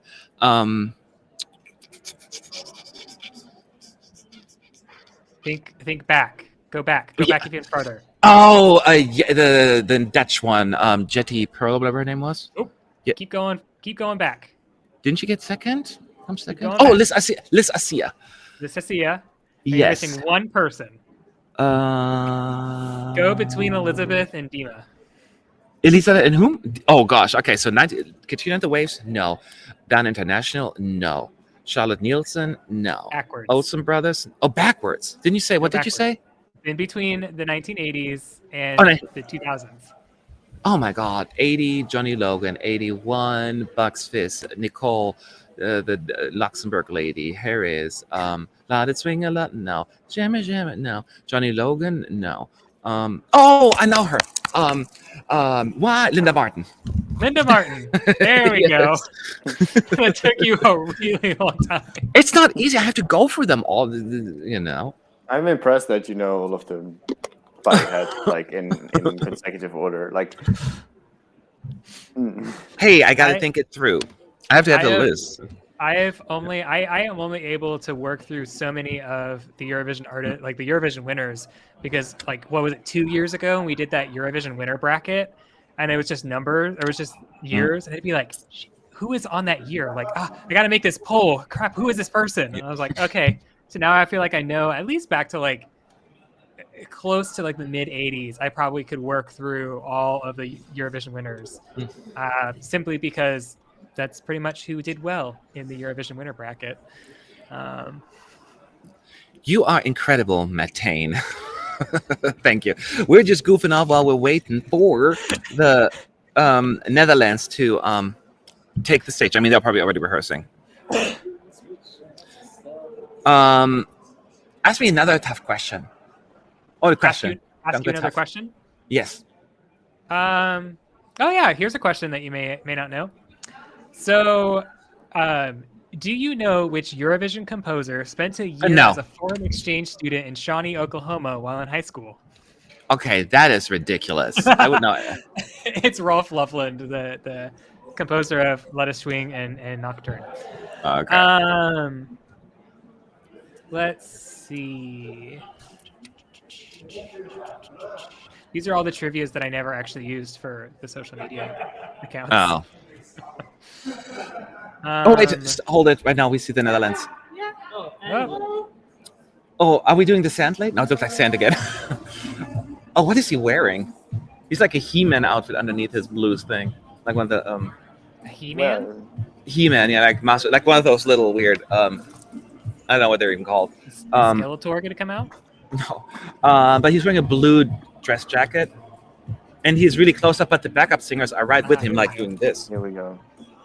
Oh, what? Okay, this is a very unexpected outfit.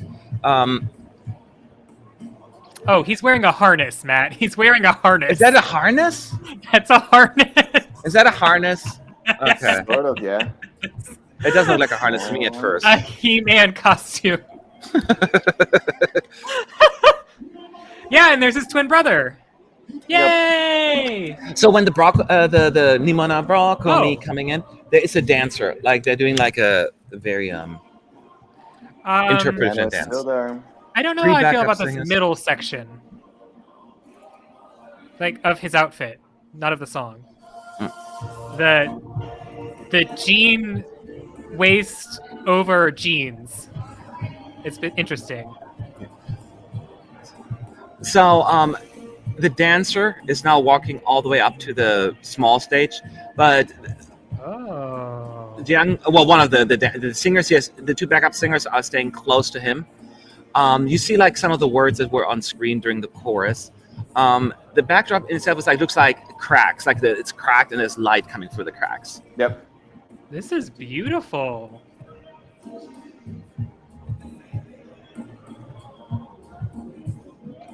I feel like this dancer shot is a little long, but Now they're all going down they're all on the catwalk now, and they do like a little like. I really love this Dance. imagery on the LED wall of like the LED like cracking, but the message of like you cannot break me. Yeah. Very interpretive. It also Oh, feels now like the stage now turns really colorful. By the way, Yeah, and it's starting to turn gold and light. Now where I'm at right now, I'm saying because I can hear the music where I'm at. It's like red. It has like the words on screen in English. You cannot break me, and then in his Surinamese. But it's all just very, very artsy. But it's really pretty. Yeah. His voice is great. Oh, it's very really colorful. Yes. Oh, yes. Very urban as well. Yes. This is everything I need. Good job. I do like the staging. I will say I did enjoy it. I mean, they took full advantage of the LED screen in the back, adding a lot of context to the song and just fun and vibes. I did like the two backup singers, like how they started out, like almost showing up. He's singing, but then you see the two backup singers almost covering him at first, their faces, and that was really a cool moment. And then the dancer the dancer you do see them plenty, but they're not even that prominent for the most part. The dancer. How do you guys feel? Roy, we've got to start with you first because you Dutch. I mean, for 50% of the song, I was still distracted by the piano being like dang dang dang dang dang dang dang dang dang dang dang dang. My brain cannot like detach from that keyboard thing. I know it is like a technique they use, but I can't distract from it. But the ending part is amazing. Like it's so colorful and it's very beautiful. And I think it is a good thing. Like going back to kind of the Unima Brokomi, is that they put it on the screen so that people don't maybe make the jokes out of it. Like it is good that they emphasize that is what he is singing in a way. Like it is nearly sad that he needs to do it in a way, but I love that he is doing it. So people are not going to make the jokes anymore. Or that's what I'm hoping. Yeah. See, I'm actually thinking it's regardless of that, they would have done that only because it's the only line that is not in English. And they want to, like, why is he switching to different language? So I think they just want to highlight what it means so people can follow the message. Yeah. I think they would have done it regardless. Yeah. How do you feel, Connor? I mean, the only thing that I don't like about this is like I said, he's wearing like jeans and then another pair of like shorts that basically have the waistband, sides cut out, and then like it looks like underwear. Let me just say it that way. It looks like he's wearing underwear with jeans a little bit lower. That is the only part of this performance that I do not enjoy because that is just distracting. It's a little too in competition with the message of the song. Like design wise, but I love the metaphor of the LED wall, especially that opening shot where it really cracks and it pans down to him and you start singing. But as the staging continues, you start cracking, it starts cracking. And right when you think it's about to break, it bursts into color.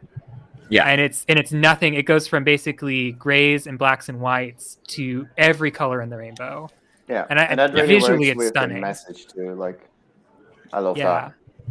Yeah, it's really good. I really, really love it. Yeah. So I saw a picture of the clothes. He's not wearing jeans. It's a blue fabric with black.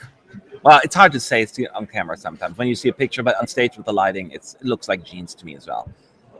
Yeah, and it's not actually jeans, but like you know what I'm getting at. Like it's pants, whatever you want to call it. Pants. Yeah, it's a better way to put it. So he will rehearse one more time, and we'll see how it goes. But now I agree. I did enjoy the visual stuff that they were doing, and it was well done. It was very well done. Yeah. I think they knew what they were doing there. Well, I mean, they have the advantage that they they have the arena in house, so they have more freedom of knowing what they're working with, and not some of the other delegations, like for the stairs, for example, not knowing there's stairs on the catwalk. The Dutch delegation was like, stairs on the catwalk sounds great to me. Whatever works for you. Yeah. So yeah, I think, it's been good so far. How were his vocals? That's another good question. What do you guys say? They were amazing. Like I said earlier on the stream, if you are judging, if you are thinking or worried about his vocals based off of how the blend was in the song reveal, it's completely different because in that song reveal, it was a choir. And it was a large choir. Here at the Eurovision Song Contest, it is him, his twin brother, and then another female backing vocalist. And then, of course, there might be some harmonies that are pre-recorded or anything like that. But it is beautiful, it's well-balanced, and it sounds exactly like it does in the studio. Yes. Exactly. again, just the fact that they have live vocals makes a big difference. It's more impactful. Yeah, it's made more impactful. The same thing what I said about Russia, and it applies here as well. So, so how many people are on stage in total for the performance? Just him and 2 backing vocals, a total of 4. So it's him, his backup vocalist, and 1 dancer. And the dancer, they didn't show. I mean, there were moments where they highlighted them, but they were not that prominent. Actually, I thought I have to pay more attention. There was only one shot when the dancer goes out into the outcrop, and then he's still back on the stage. They, for some reason, have a camera shot on the dancer for like about 20 seconds. Well, probably closer to 15 seconds, which is just an odd choice because that's one of the verses. Like he's in the verse. It's not like in the instrumental break. So like that one, I think we can keep, but pare it back because we really need to switch back to Jeangu over on the actual stage. Yeah. Like, because you lose a little bit of that energy. Okay. I see some people talking about watching the German clip right now. A lot of people, what they saw, they're actually quite happy with that one. That is good to hear. I liked it too. I told you. I don't think it'll win over the Voices of Dissent, the Tractors, but I do think that it's highly appropriate for the song. Yeah. Do you know who's directing the staging of Jeangu's song? Do you know that, Roy? It's on Pannekuchen? Yeah, it's Hans Pannekuchen? Hans Pannekuchen. Hans Pannekuchen, yeah, that's a Belgian, I think. Does it really mean pancake? Yeah. Oh, I want a pancake now.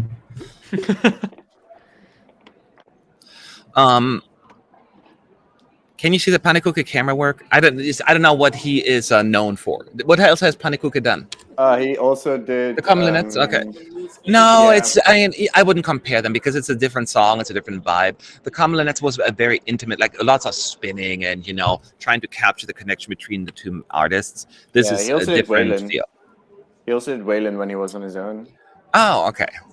I really don't have an eye to let I do remember all the camera shots that Waylon had and all that stuff. Oh, they weren't good. They weren't good. That's well, true. what's the camera they shots? Were not good. Yeah. So, no. I don't want to revisit that time of Waylon on stage. Well, we're talking about the camera cut, the work, not the staging itself. That's what we're talking about. No, that's what I'm saying. Is I don't want to go back to any of that. He also did the staging. He did the staging for Hooverphonic. Okay. Yeah. Okay. I don't see many parallels between those. So but again, I don't. I'm sure some people, well, you can see because he likes this kind of angle. I'm like, yeah, okay, I don't know. I don't know. Have an opinion on that. So yeah, that's not my area of expertise. But we get one more run through with the Netherlands, and this we get all the pyros, all the smoke effects, and all of the pyro rains, and all of this. I'm sure the song's gonna have a lot of that, right? Maybe. I'm kidding. There's not going to be any of that. That song would not ask for it. It would be really awkward. I mean, you never know. You that never know. Anya Nielsen's, well, I mean, granted, I guess that song did have a dramatic moment, but sometimes pyro curtains come in when they're not necessarily appropriate. It is Eurovision. We are here for the drama. Yeah. Boris was saying Hans Pannekuchen is known for his cinematic camera work, many slow, elongated shots, and pedantry. I don't know what that is. I can see it in the opening shot. That pan from the LED to Jeangu. I can see the cinematic. I don't think so. Cinematic, really, the staging. I wouldn't call it cinematic. But it was good. I mean, it was good camera work. But that's what I would say. Spain in 2019 didn't do good with the televote either, and it was a better song. I don't know what because they're talking about the comparison with the colors, I guess, between Germany and Spain. Is everyone on stage doing the same dance, or is the dancer doing a dance on her own? I think it's a she, and she's doing her own dance until the last chorus. That's when they do like this, or like, right, where they do this whole, like, they did it on the I'm Yeah, not and gonna they stand kind up. of they kind of sway a little They bit. kind of yeah. sway back and forth, like to the side altogether. Yeah. It works though. I think it works. Because if you do it all the time, it would be a little much. But that at one moment that works. We never have pyros in the Netherlands. That is true. When was the last time you had pyros? Not in 13, 14, 15, 16. No, yeah, you never do. For everyone in the chat who continues to ask when France will be on stage, the answer is it's going to be a while because we just got the second run of the Netherlands. So we're running about 15 minutes behind. So just wait. And by we, not us. Like, it's not our fault. Like, don't look at us. So like we, everyone together, we're all 15 minutes behind. We are in a different time zone that is 15 minutes behind everyone else. What do you guys think of the not so middle finger with Germany? I think it's clever. I think it's hilarious. Yes, that's how you do it. That is the perfect solution to it all. Like everyone was kind of worried how they would do it. This is the perfect solution, I think. Yeah, Finland is like, damn it, we should have thought of that. I think it's like a hysterical Easter egg of like everyone who is a big Eurovision fan has been following this, knows that it was actually a middle finger. But to the casual viewer, it's like, oh, there's a peace sign. Why is there a peace sign on the stage? But everyone of us is going to be like, sup, middle finger costume. The poor girl has to dance like this for a long time. I know. I feel so bad for her, though. That's got to hurt at some point. Like, yeah.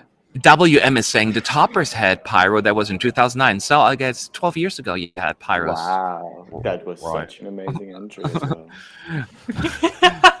Any comments on Sasha Jean-Baptiste? She seems to be working with 7 countries this year. Like, wow. And then here's what I'll say. Sasha Jean-Baptiste has a lot of really good stagings and also has her fair share of bad stagings. Yes. So just because someone has a Sasha Jean-Baptiste running their staging does not really mean anything. No. Now that, like, I mean, like, think of like Armenia 2017. Oh, we're starting again.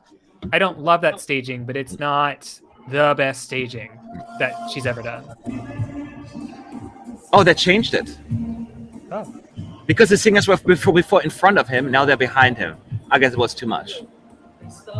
Oh, they started behind him, then they're going to walk to... Oh, okay, I was wrong. Yeah, they changed the color. So they were behind him in the beginning, and then they walk towards him, and then they sing in front of him. Because I like that part, actually. But every time you give the backup singers a little bit of a presence, I'm all like, yeah. Oh, yeah, I see what you're saying. Yeah. Oh, that's so much better. That's, like, powerful. Yep. And then they go in front instead. Yeah. Yes. This is what the dancers she does that dance. What do you call it again? Crumping. I forgot the name. Crumping. Oh, now I see the jeans thing you were talking about. Yeah. Yeah, it's a little... Interesting. Well, the problem is that it's the same material twice. So it really does come off as whatever. But I like the bottom of the pants. It kind of seems like he still is yet to do like a costume reveal. Like that is the costume below his costume he's wearing right now. Yeah. But the bottom of the pants look beautiful. I can't tell if it's like... I mean, it's the same color as this jacket. Yeah, and it just comes up the sides and it spreads. I love that he plays with his voice a little bit. That like goes like, ah. This is coming across really well. He improvs a little bit. This is beautiful. I love this. This is not the kind of song that I would listen to in the studio version. I'm not really into it, but watching it like here, totally cool. It's like it's a storytelling. I don't want to say things that I can't defend after the results, but this is giving me mad could pull a Sweden 2016 vibes. But that one was super popular. But that was supposed to be in the top 10. Sweden 2016. That was super popular. I'm just saying in terms of being in the top 10. Oh. It's because it's so beautiful. This is probably the strongest host entry we've had in a while. Like, staging-wise. Staging-wise. Definitely staging-wise, yeah. his advantage is also he's going late in the running order. I think he's 23, right? Yep, he's 23rd. So this is a good running order for him as well. So it's definitely, this is the kind of song, again, as I said, it's not the song I listen to on CD, but when you watch it, it's like, damn, this is beautiful. It's like, wow, it's such a breath of fresh air. It's very creative as well. And yeah, it's true. It's very creative. It stands out, and you want to stand out. Yeah, in a good way. And this is gonna stand out. That's the strength that this song has, because there is not, it just, regardless of who qualifies out of the semifinals, there is no one else in this grand final that is in competition with him in terms of a genre, a sound, or anything. Yeah. Like, this is its own package, and that's going to be so either great or bad. Yes. For them. But Because it's either going to make them stand out and be super memorable and be well rewarded for it, or it's going to stick out too much, and people are going to go for what's safer over this. I can see both sides of it, but it being so polarizing in comparison to what we're going to get in the grand final is good. Yeah, but the packaging here is super important, because I remember watching when they released the video. You remember when they had like this release and he was just singing it? I was not really like, it's not I'm not feeling it. This I'm feeling. It really is. And that was like a showy release. It wasn't exactly really like Anna Soklic goes on national Slovenian TV. No, I know. Here is my son. But I'm saying that could have been something simple. It could have just been like, it's enough for me to just sit here and sing. They know they have to tell, a very interesting, beautiful tale here. Right. And I think that is what they've got accomplished. I have a feeling, and I know that no one wants us to talk about the odds, but I have a feeling that there's some jumps that are about to happen, because he is very far down. I think there's going to be some people who are about to take some bets. But would you pick what kind of bet? winning? But that's the only ones that are, right? What other a top 10 one you could probably do, right? I would say not necessarily in the who's going to win, but at least in terms of, I think there's a top 10 bet. Yes. Yeah, I would say that someone's probably going to take a chance on a top 10 with them. So, and I think that aggregates. I don't know how any of these work, but yeah, that is true. It's a bit higher there. All right. So any questions about the Netherlands, let us know at ESC United. This was Netherlands' final run through. That means we're moving on to France. France is having their first race, and they are currently the betting odds favorite by a little bit. It's really close there right now. Well, not betting. I'm sorry, that was Malta. Forgive me, Malta. But they were for 2 hot seconds until this morning, actually. And but still, one of the favorites to win right now. And this, of course, whatever it is, if it's great, it's just going to go up a little. If she sucks, it's going to go down a little. So if she's just in between, I guess it's going to go down a little. I guess I don't know. So, but the point is, something will change probably. Any thoughts on France? You think they're going to stick to? I mean, they're going to do some changes, but you think it's going to be not that big of a deal? They're going to do some changes, and I'm very curious to see what they will change, because their performance was pretty much ready in the national final. Yeah. So I'm curious. Yep. No, I think I said this yesterday on the stream. I quite literally think it's just going to be the national final staging, like, amped up 10 times. Mm-hmm. Like, take it from a smaller stage, put it on a bigger stage, make it more impactful, more dramatic, more lighting, more camera work. But in essence, it's the same package. It's just like the Roop. Same package, small edits, make it bigger. Yeah.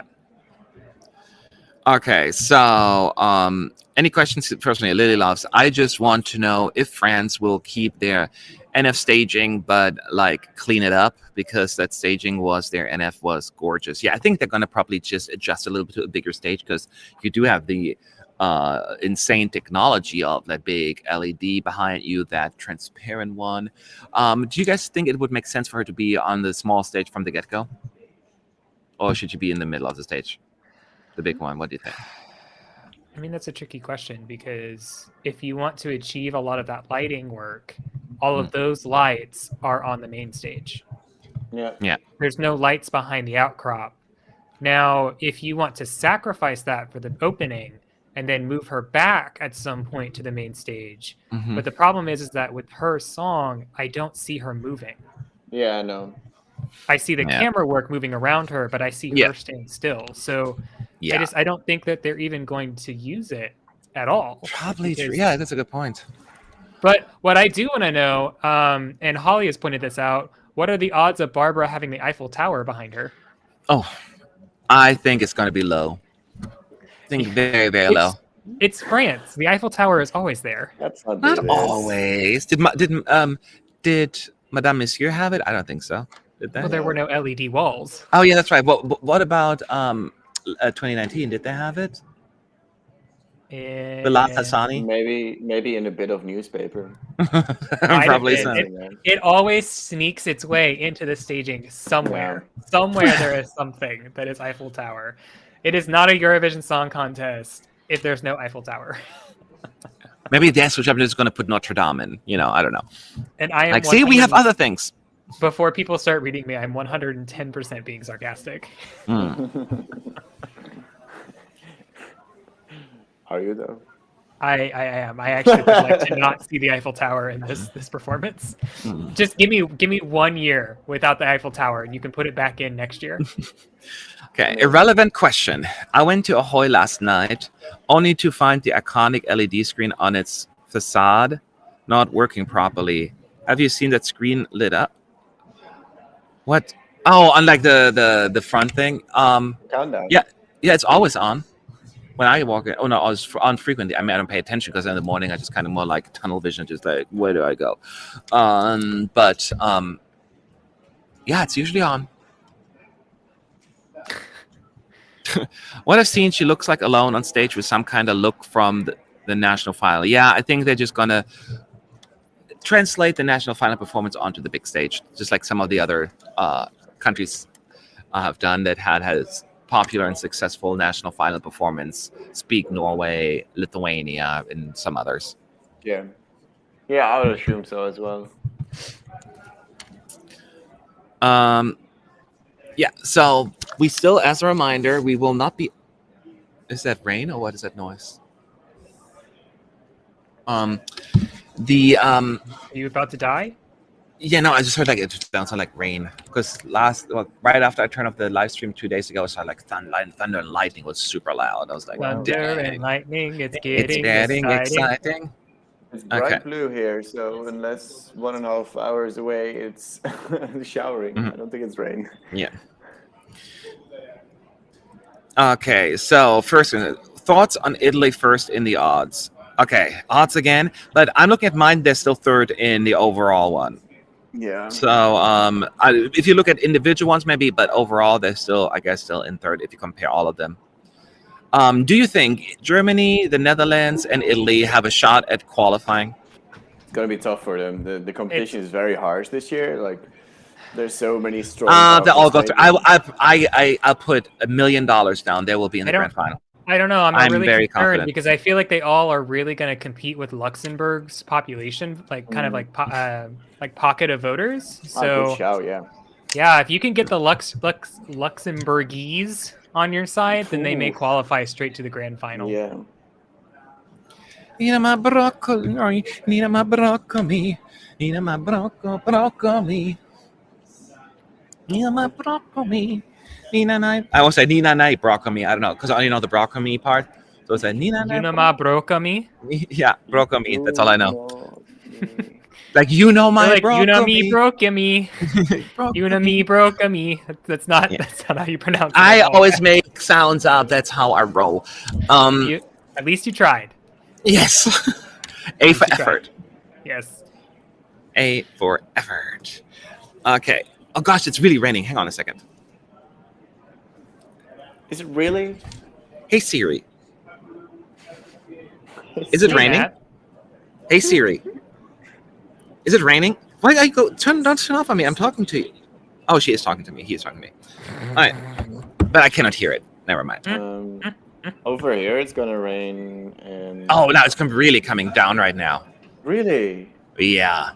For me, it says that here it will rain after 5 a.m. I know. I hope it'll be done by the time I leave here, because no buses. I hope it rains all day long. Do you have to pay for an Uber? I don't want to pay for an Uber. Hey, super chat, pay for Matt's Uber. Kidding. Just completely kidding. Please don't do that. Please don't do that. I know. Do you secretly want a change for France's staging, or do you want Francis to keep the same staging? I mean, leave that up to the professionals. I love the staging, but if they think they're going to come up with something amazing, so I'm all for it. Yes. Oh, augmented reality. Somebody asked earlier. In walking through Paris with the Eiffel Tower and the Notre Dame to your right. Somebody asked earlier, what language would you like to hear in the future at Eurovision? I thought it was an interesting question. So, what language would you guys want to hear at Eurovision? Are you asking me right now? Just both of you. But go ahead. Take it. I want German back. I mean, back, yeah. Is there like a German. new one you would want? How many more new ones are out there we haven't heard yet at Eurovision? Well, the person asking the question said Azerbaijani. Well, we had Azerbaijani this year. Did we? For like one line. The guy, he sings is an Azerbaijani. I know. It technically counts. I have like a muscle spasm. In my Icelandic. No, we had Icelandic. What we're talking about. I just randomly like Afrikaans, but it has nothing to do with Europe.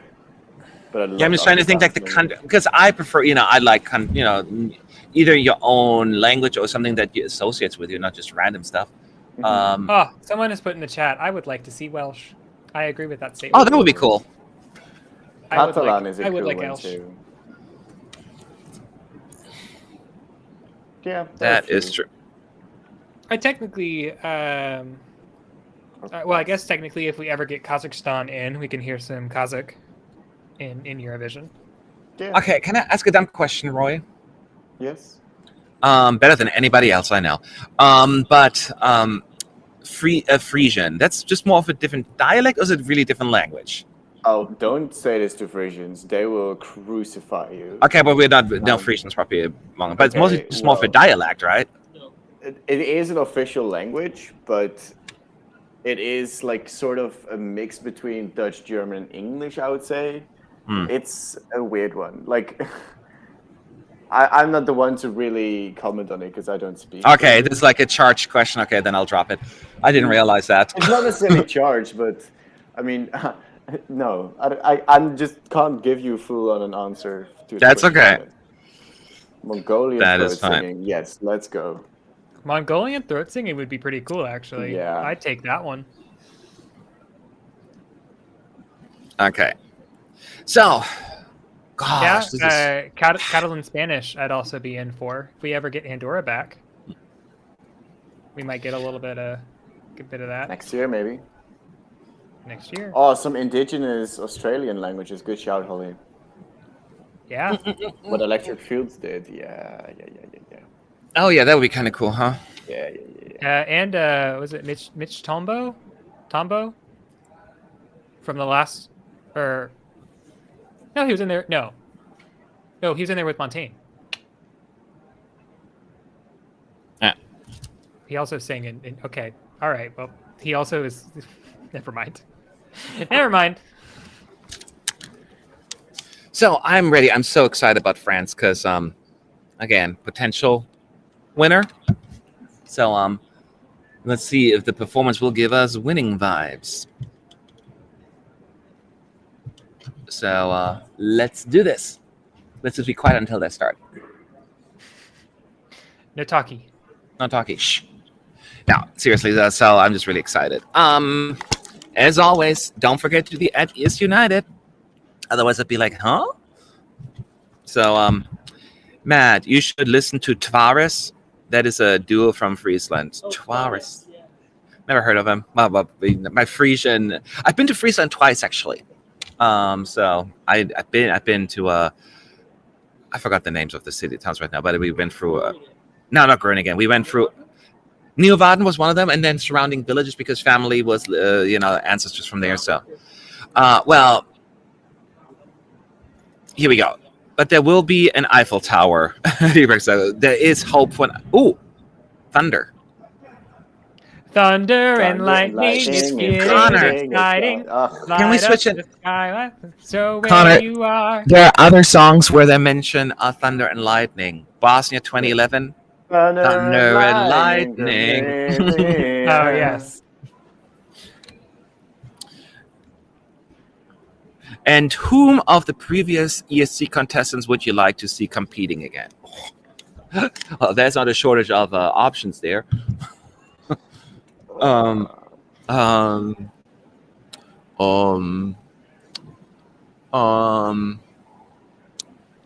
Anybody? I would There's too like many to options. see. What was their names again? What year? Ukraine 2017. Oh, yeah, I don't know their names either. There's like Torvald or something like that. The Torvald, yes, exactly. Yeah. I would like to see them give it another crack because the staging was very not good. But they're a very cool band that make amazing music. So I would love to see them again. And they didn't have a great result, so I'd love to see them improve on that. Yeah. I want them all back who didn't make it from 2020. So go Mamas, go Damir from Croatia, go Alicia from Poland, all of them. Diplomatic answer. I would say Claudia from Malta. I would say Triana Park of Latvia. Ooh, and I would say Svala of Iceland. And that is a controversial yet brave opinion. I just really love Svala. I'm not a big fan of her music, but I just love her as a person. Well, her newer music isn't actually that bad. I'll take that back. Her new music is actually pretty good. Oh, there's Benny Cristo on a skateboard? Why is Benny on a skateboard? Has like some sort of skateboard with him. Benny Cristo does Benny Cristo things. Obviously.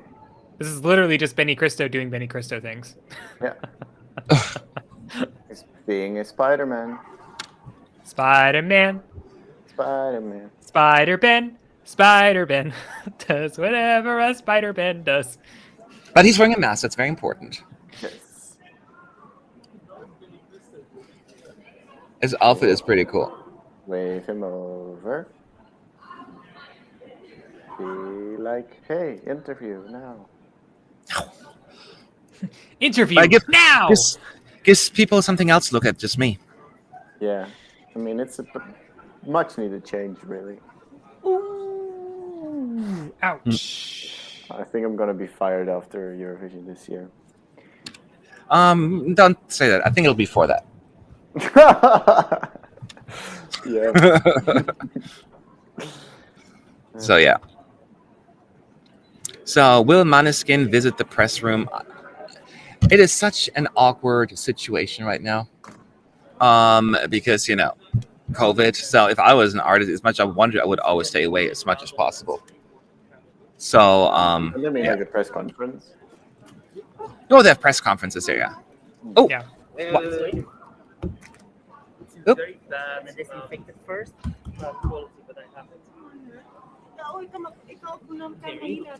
Thank you. I got, ladies and gentlemen. What is that actually? I know it has a suggestive. Oh, is it not so? But it's a kaleidoscope. Oh, it's a kaleidoscope. I thought it was a taser at first. It's actually right here. Oh. And you can see. Oh, you guys can. I can kind of. Let me see if it's on the camera. Yeah. Oh, I see something. I see something. Well, I'm really bad with good. directions. As long as Melanie I'm really is bad with making it directions here. Yes. See? It's the opposite of where you want to go. Oh, it looks like Samantha Tina's staging in there.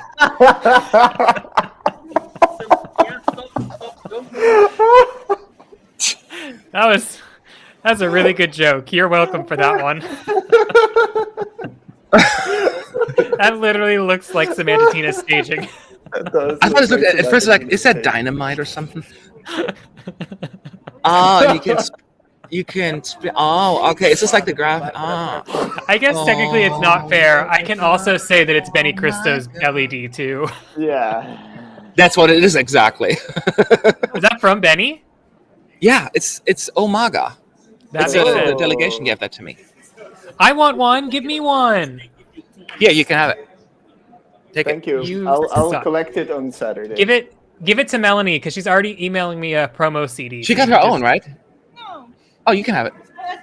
Oh, she's too excited. You want it though? Okay, here you can have it.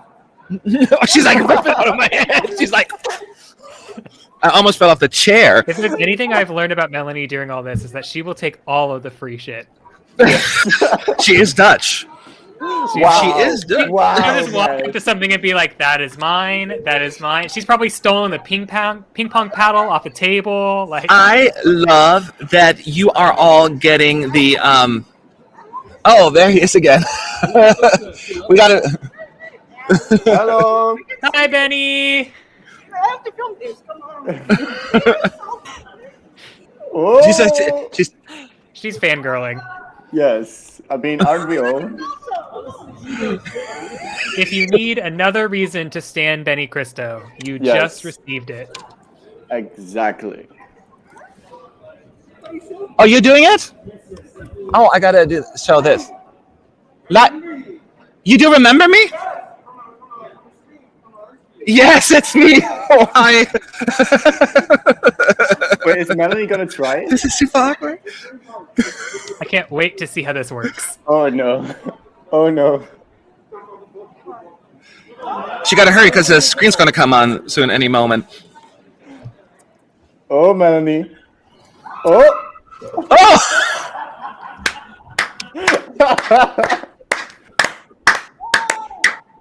And Benny will just be like, and I'm back.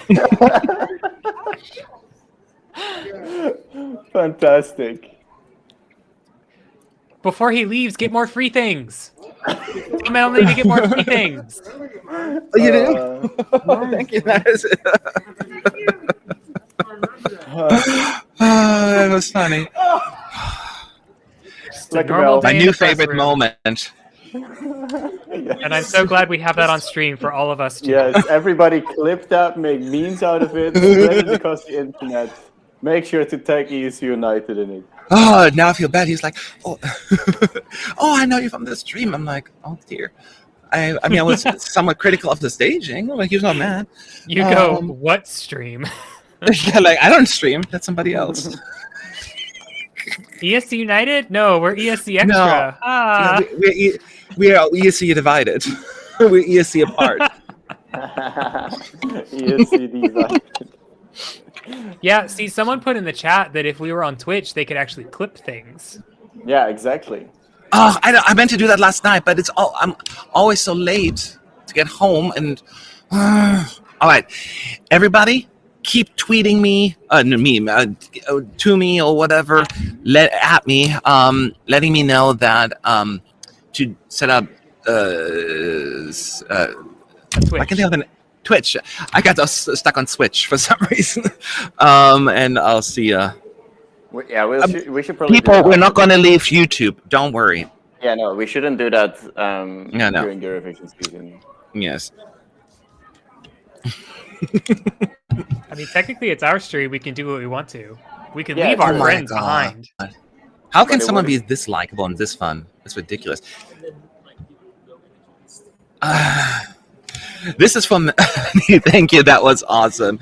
You have a lot of new fan base now. You're a legend now. Yes, let her join the stream for a bit. Yes, go away, let her be Matt. on stream. I want it. She doesn't want to. No, let her be. It's not like it's not that I don't let her. She's always welcome. We're always so busy. That's why we're doing it. That's what we're doing it. Yeah, Boris makes it sound like we're not doing anything here. Wow. We're not the ones who are busy. Yeah. Matt is jealous. What am I jealous of? Her boogie. Her boogie? Don't be jealous of my boogie. Don't be jealous of my boogie. RuPaul He's tried? like Okay. super nice. Yeah, that's how he comes across. That's who I want to come back to Eurovision. I want Benny Cristo to come back so I can meet him in person. Thank you. Goodbye. He's awesome, man. He's still here, by the way. He's talking to some other groups. Nice.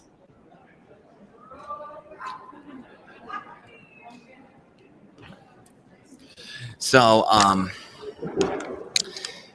Thank God that France didn't start rehearsing as I was doing this. That would have been Whatever would we have done? Unfortunate. Well, I would have had to turn the camera. I know. That would have kind of sucked. So, but what time is it now? It's 07. Technically, the rehearsal is over now. Like, if we go by the schedule. Yeah, it's the rehearsal. Yes. Yes, I know. That's the weird part. But that makes me think that they also have something in store for us. Yeah. Is that maybe a false or like a naive assumption? Barbara Pravi is coming for the biggest prop in Eurovision history. That's why it's taken so long. It's an elephant or the real Eiffel Tower. She brought the Eiffel Tower to the Ahoy Arena, and they're just trying to figure out how to get it through the doors. Yes, exactly. They said it was bigger gate. All right. Yeah, we're super late on this one right now. Yeah. That means the UK and Spain are like, well, Spanish people on it.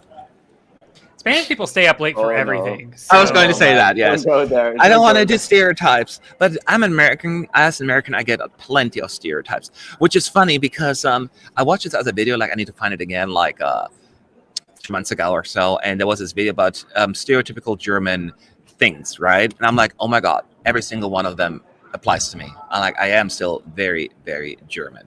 And it's like, huh? No, you continue your story. Wait, I'll wait. It was just one of these things. Like one of them was, you know, when, you know, like someone knocks at your door, rings like, hey, I'm here, let's hang out.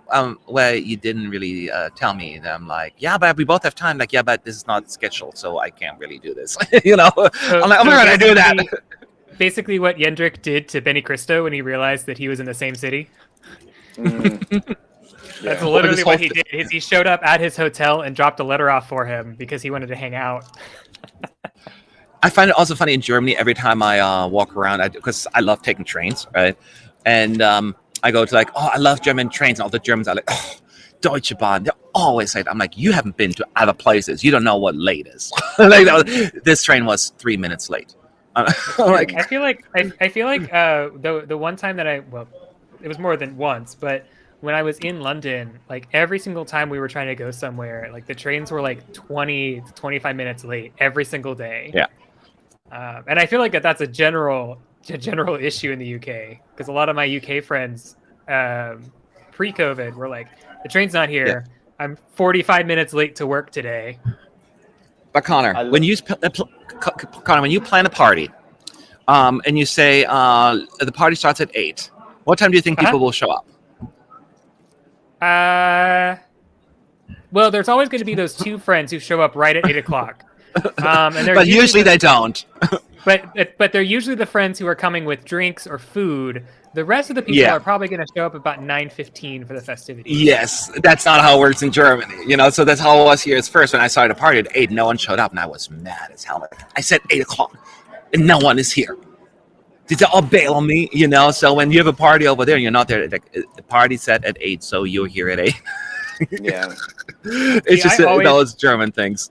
I always just default to that. If there's a start time, if there's a start time at one time, I'm always going to show up an hour after, just because my perpetual fear. I'm a big extrovert, but especially when I go to a party where like I don't necessarily know the person super well, but I know of them. I do not want to be the only person in the room with them. Yeah. So I can navigate a social situation, but if it's just me and the host of the party and we're just sitting on the couch, I'm like, so these chips taste good. And it's like, I get so awkward so fast. And so I'm like, okay, if I show up an hour late, that means that there's probably at least somewhere between 10 to 20 other people who have arrived before me. I'll be good. Yeah. Anyway, so super late for France. I assume they haven't forgotten about us. Now, if we all of a sudden get the UK on screen, could you imagine the hell that would be raised here? Well, that usually means if everything is late, that means the press center will be open later as well, I guess. A longer day for us. Yeah. So what time will you be able to watch rehearsal? As said, France should have been done 7 minutes ago. Actually, UK's rehearsal should start in 3 minutes. But yet we haven't seen France yet. So I'm worried that they forgot to put it on our screen. So there is a possibility that we will not get France. Or they're running super late. One of those two options. We would have been able to see it, right? Yeah, that's true. Well, it could be that they forgot on any screen. I highly doubt I they can do see it that. because we technically have the same stream, right? Well, look at Italy; they forgot half. It happened before. Button Boy sometimes not deliberately, but sometimes you have to switch a button, right? Or Did you flip. just call them button boys? I always call them Button Boys. Is that? Like that's their only job is just to push a button? Give me 1 second, Boris. Sorry, what? France took on stage 6 minutes ago. Oh, 6 minutes ago? They took on the stage 6 minutes ago. What's weird about Button Boy? Just the fact that there's like you've reduced them down to That's the only thing they're doing. they are hired by the EBU to press boop. And, So, the button they're pressing isn't even that important. It's literally just play stream. Play stream in press room. That's their and stop only stream. job. Stop stream too. And stop stream. So he has two. This can be tough remembering both things. But 6 minutes ago was when France took the stage. So we are definitely behind. But the good news is we'll get France. So, or Button Girls. That is true. But Button Boy has a nice BB, you know. Button boy, girl, or individual. Let's be inclusive to All right, the let's be inclusive. party.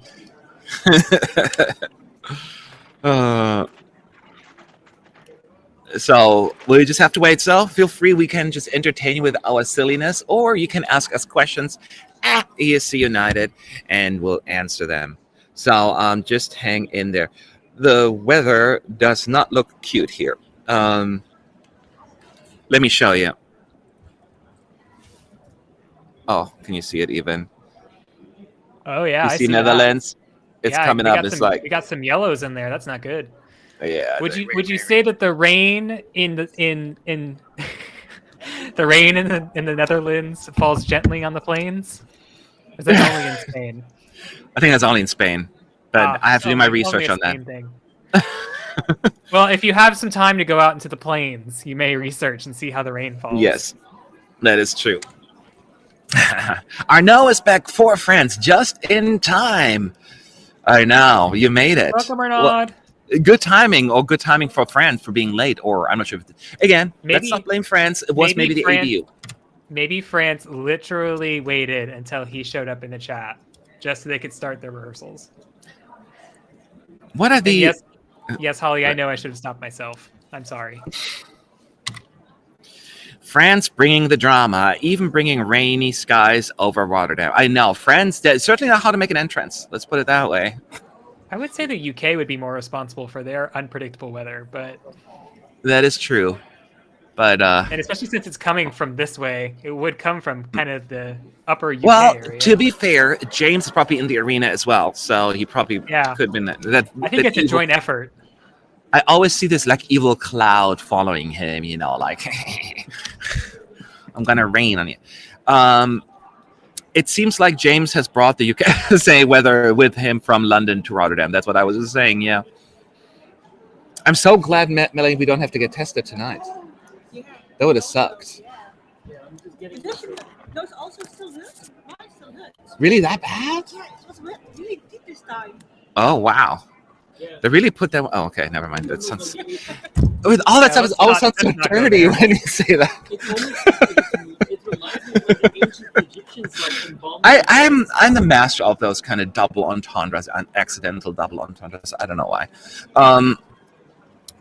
I catch myself as the words are coming out of my mouth, but then it's just a tad too late. It looks like the odds are reacting to the applause level on the press room. That's why they are not worthy this year. It's like there are a lot. Yeah, people. It's. That's why I'm always trying to be careful not to be too like harsh or too cheerful. Well, I mean cheerful by nature, but you know it could be misinterpreted. I've learned that in the past that when people get really upset, Matt, you were way too excited about something that kind of sucked. I'm like, oh, rude. Matt, what did you think of Duncan's balls again? They didn't work at first, and then they did. That's the moral of the story. Oh, and then they lit up. You forgot, and then they lit up. They did up. Yes. Oh. Oh, and they lit up and they dropped. Is actually what you said. Yes. Okay, I love Matt's honest laugh. Thank you. I think it is honest. I cannot do a fake laugh. I can try. Yeah, now it's all working. What the hell did I miss? What did I jump into? I just needed Hello a bit and welcome of back sugar, to so I ESC went- United. Yeah. I went off screen to eat a little, and what? Hey, this is a long day, and now they're delaying it. It's of course we're getting goofy. Now it's turning into a long night. I'm so glad I have pizza left over from last night to have dinner because everything else will be closed. Yeah, The microwave pizza? No, I got a. I went to a pizza place. Toaster pizza. Yeah, I'm just gonna throw it in the microwave for a couple of minutes and be done with it. I mean, you said that you got like didn't you say you got a frozen pizza or something? I did, but I ate that one already, so I got pizza again. Because the pizza was kind of shite. As long as you warmed up the frozen pizza, that's my concern. Yeah, yeah. Okay. I appreciate the concern, but I have not. Haven't lost my mind completely yet. Okay, so let's see. Am I the only one who has seen Voila ads on YouTube? They're also in my native language subtitles. Well, in America, I don't think we're gonna get them. So. Nope. I don't get YouTube or ads on YouTube, so. Oh, you're a paying member? Yeah. Because I hate ads. And I watch a lot of YouTube.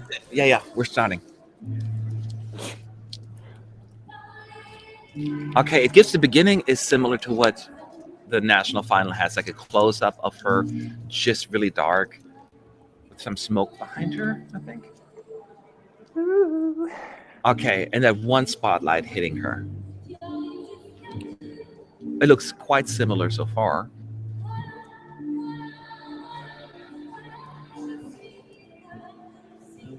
I'm trying to see what she's wearing. She's wearing probably. Here we go. I'd actually let Connor handle the dress because he's better with that kind of stuff. Give me 2 seconds. I'm Yeah, wrapping I know. something for work. So it's very dark, this stage. There's no backdrop at all. It's really There we just go. lights. More lights. It's like basically what you wore in the It's what she national wore. final. Is it? Yeah. Okay. Is it a two-piece? I think so. Yeah, it's a two-piece. So she's got a shoulderless like wrap shirt blouse, call it what you will, and then it is like the national final. Yeah. So with the birds coming out of the screen, it's very similar to the national final. the bustier is actually what it is. I think it's the technical term. They don't go but yeah. over the board. They're not going overboard with the effects. They're staying close to the national final. They had that bird effect Oh, that's beautiful. Yeah, It switches because from backlighting to left light. Yeah. That's a really cool yeah. switch. And now where I'm at, where you can hear the sound, it's actually becoming a little purple, the stage, the lighting, but then it went away again. Yeah, they definitely amped this up from the national final. Ooh, those birds are lovely. But it's still very intimate. It's not much. It's very dark. Yeah, and this is probably the best way that we've seen the empty arena be Yes. disguised. There are no arena shots in any of them. And now she's getting into it, and she is still very few lights.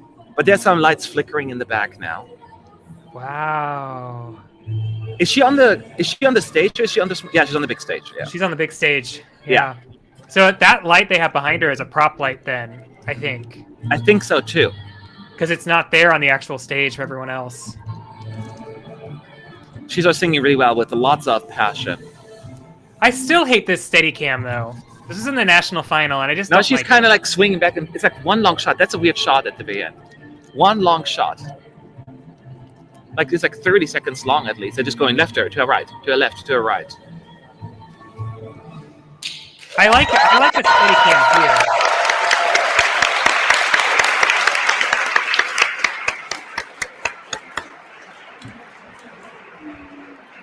This is a really long Steadicam. Yeah, that's a very long take. Isn't that the last camera? Wow, it's still going.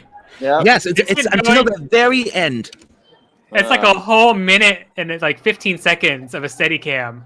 Yes, but they just kind of swing back and forth the same cam, and then they just keep swinging to the left and to the right a little. But it's Yeah, the same one long shot. I don't know how I feel about that. I mean, it works exactly how it's supposed to. I know. I But I was feel like it's a little long. I thought so first as well, but I'm like, I think that's the whole point of it actually on this Yeah. one. because it's not just a steady. I mean, it kind of swings to the left, it swings to the right. You know, it kind of goes back and forth. So I thought it was very effective. Well, I think I don't mind the steady cam. I just think I mind the fact that it's a whole minute of just the steady cam. Yeah. Like I feel like there's something. I feel like there's something that needs to kind of like happen to kind of break it up just a little bit. Yeah, I guess that's fair. That it's like the pan around, the back and forth, and then maybe like an overhead shot, and then it goes back to her. Yeah. Swinging back and forth. There's just like something that needs to go right in the middle to just kind of break it up and give it.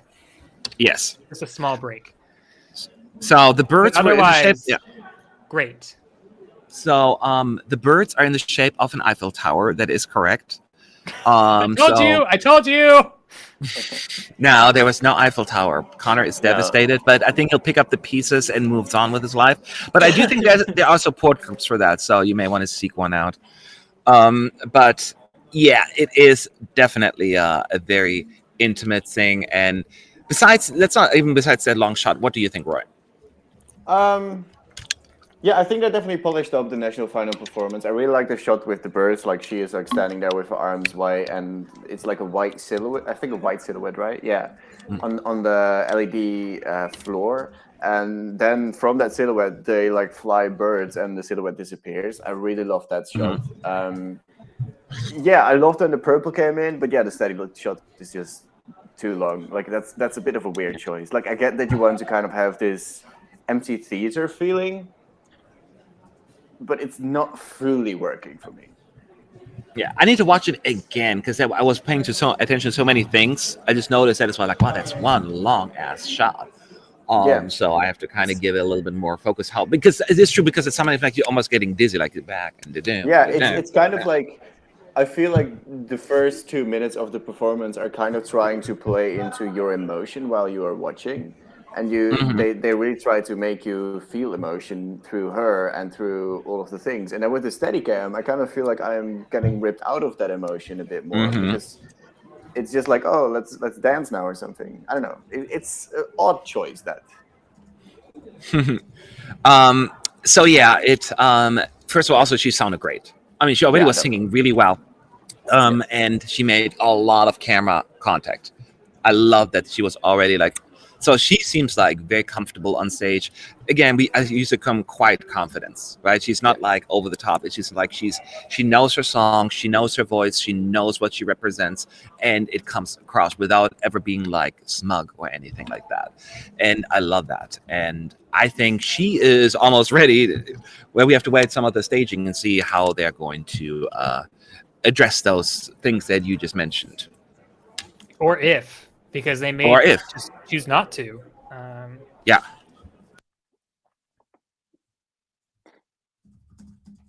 Yeah. Well, that's so. You seem emotional too, actually. Yeah. Well, it is very much effective. I mean, why I was not emotional because I've seen it before in that sense in the national final. It is just it's not more stripped back, but there's virtually no effect. I mean, there are effects because, everything is an effect in some sort of way.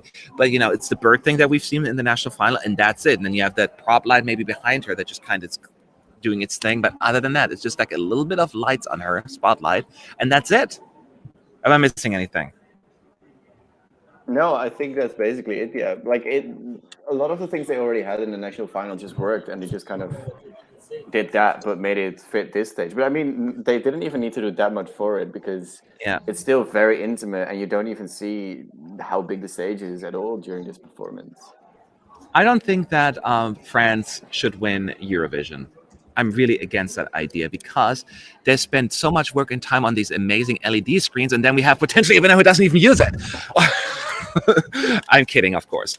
But could you imagine? Like, we paid all that money, and now you're coming on with 2 flashlights, and that's all we could have done? We could have saved so much money.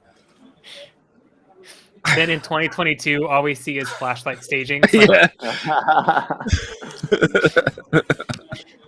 So the rule changes for the amount of people on stage. So there could be like 16 people on stage, and like 12 of them are just holding flashlights. Yeah. There are the lighting techs. They're just doing the whoosh, whoosh. So, let's not talk about that one cut because we all kind of agree on this anyway. But this is still in contention, right? This has not changed like for the worse. This is No, it hasn't changed for the worse. No. I would argue that it's probably changed for the better, in that this is a kind of staging, and not well. Backtrack. It's not that it's changed for the better because the original was bad. It has changed for the better because the original wasn't going to be enough on this stage. So they found a way to really incorporate the main concept, but blow it up, just like what the Roop has done, to make it bigger, make it more impactful.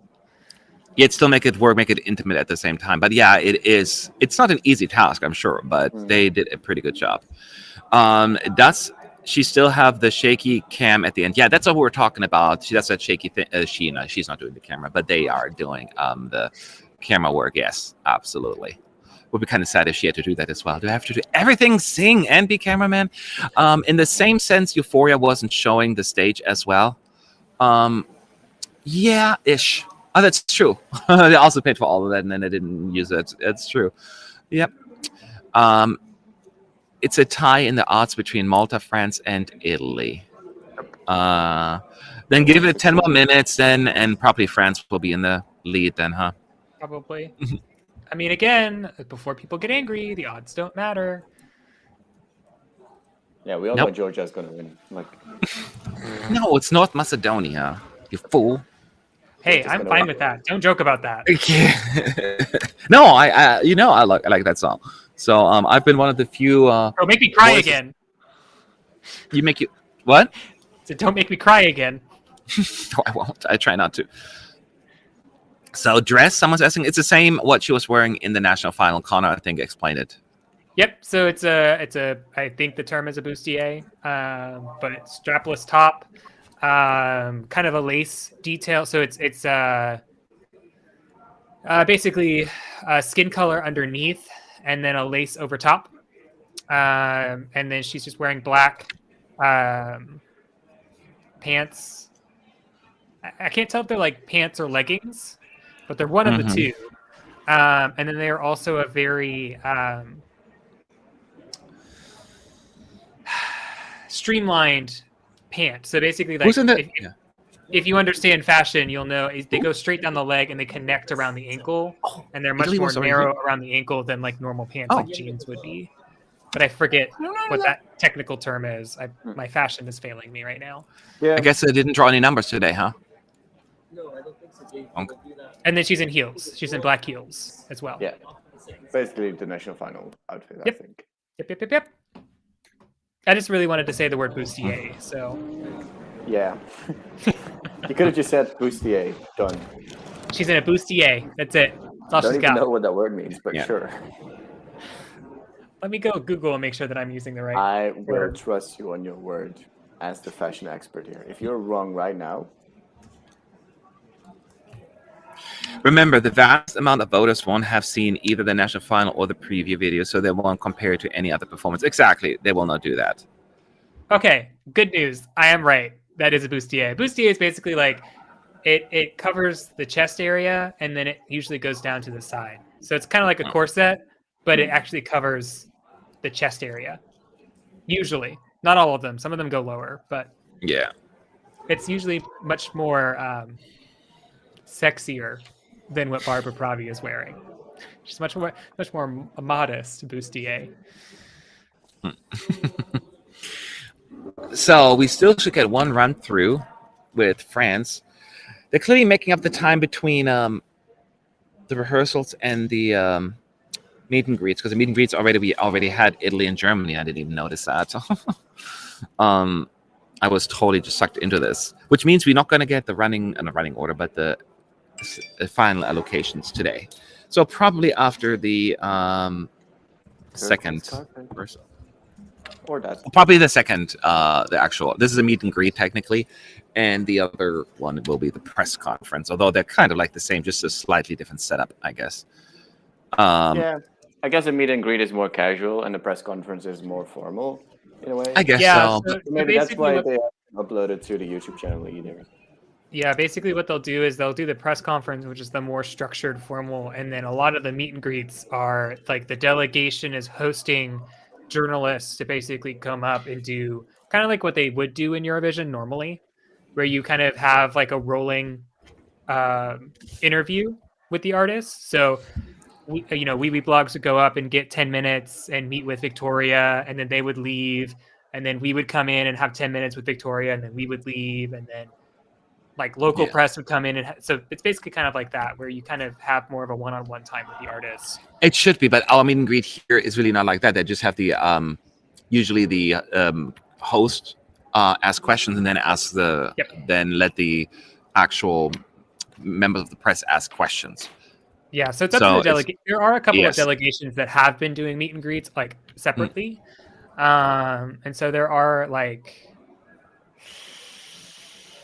Israel is a good example because they had that meet and greet that Melanie did the interview at. And they were like, yeah, we're doing a meet and greet from like 1 to 4 p.m. So if you want to do an interview, just show up, wherever. Yeah. But those are outside of the official like booklet of whatever programs. Yep. Have you seen the BBC Eurovision's Instagram story already showing backstage? I have not, but I don't think they're on stage yet unless France really only get 2 run-throughs. Then maybe they are already on stage. I don't know. But that would be kind of sucky for France unless they really ask for a lot of time. Because from what I can see, her staging is not the most, time-consuming one, I would think. Not saying it's not easy, but it certainly doesn't have all the prop involvement that some of the others do. So I don't know. Yeah, it would be a bit weird if only see them once, but maybe some things were messed up or something. It's perfect. They're like, now we're good. This is perfect. Exactly what we wanted. See ya. Yeah. See you Saturday. So we'll see. No, I was talking about France. It was, so anyway. Switzerland or France? Oh, you have to pick between those, Roy. Do you want to pick one between Switzerland and France? Oh, easily Switzerland for me. That is without a shadow of a doubt. Connor? It's tricky because I've only seen one rehearsal of both. Based off of what I saw, though, yeah, I would probably go with Switzerland because I like the staging. The staging is more impactful. Oh, I was just thinking about the song itself. Oh, the song itself? France. Staging, Gotcha. I would go with Switzerland. Okay. I'll go with France. Oops. I'm in the minority. I hate it here. It's not that I don't like the Swiss song. It's just that that's what it is. You have to pick French one. Song more. Yeah. Yeah, no, in the France song, like in the middle part, I would just get, like, I don't know. Swiss just keeps me, like, hooked the entire time, and France loses me in a little bit. So. It gives you what the whole time? What? What'd you say? It gives you what? It gives you what? Switzerland keeps me hooked the entire time. Hooked. I just heard it keeps. I thought you said it keeps me who the entire time. It keeps me who? It makes me who? Okay, I don't know what a who is, but I was just a thinking little owl. Do you think France? Do you think France could have done something different compared to the national final? And what? No, yeah, I mean they could have done something different, but this just works so well, and maybe just a ballet dancer or something. That's what I was thinking before I saw the actual live performance at Destination. Connor? Yeah, I mean, well, the answer is they could have done anything. Anyone could have done. I mean, could. I think he means more like should. I think should is probably a better word there. I don't think that they needed to do something different. I would say that as it works right now, I mean, if it's not broke, don't fix it. And there's definitely nothing in here that I'm like, oh, I hate this. Take it out. It's really just that one ending camera shot that I'm like, just switch it up a little bit, and it's basically ready to go. Yeah. I want to sing the oop, oop, who? Which stage? Which stage? Into an owl. Yes. No, owl goes not. What owl goes who? What kind of owls do you have in your part of your world? Some crazy owl. Mine go whoo whoo. Not woo. I remember Okay, that so one. Anyway. which staging does look the most time consuming to set up? Switzerland, maybe? Well, I would say Greece is high up there, I would think. Switzerland, maybe. But honestly, Switzerland, I think that you can put it together and just roll it on stage. Exactly, because that's what's happening. Like halfway through the performance, like the entire sculpture like drifts apart from each other. I would say Ireland. Ireland is another good one, yeah. I have to think it through here because, like I have it all memorized. Ireland is probably going because you have all these little different pieces you have to bring on there. That all have to be in like the perfect spot. I'm sorry, I missed the question. I was sending an email. Oh, it's okay. Okay. We answered it. But I'll say Ireland. Which Team Ireland staging would take the longest to set up? That was the question. Oh yeah, Team Ireland. 100%. Connor, it's for you. And this is our no now. Yes, thank you, Never let Arnaud. I have received your reference and channel the spirit of Jasmine Masters here on the stream. I don't think we're going to get another France. I'm pretty sure by now because there's no way. Highly doubt that they were like, yep, we're done. Well, actually, it's France, so they could have done that. Right? Because they've probably been running this a lot. I mean, obviously not in Ahoy Arena, but... I have no idea what the schedule looks like anymore. Like, so many things got, like, delayed and whatnot. Like, I have no clue anymore. Yeah, today is a little confusing. So, can we please get the next... Yeah, we got so spoiled with the back-to-back, like, rehearsal. Now we're kind of like, tick-tock, tick. I'm not TikTok. I'm talking about Croatia. I'm talking about, I watch you dancing.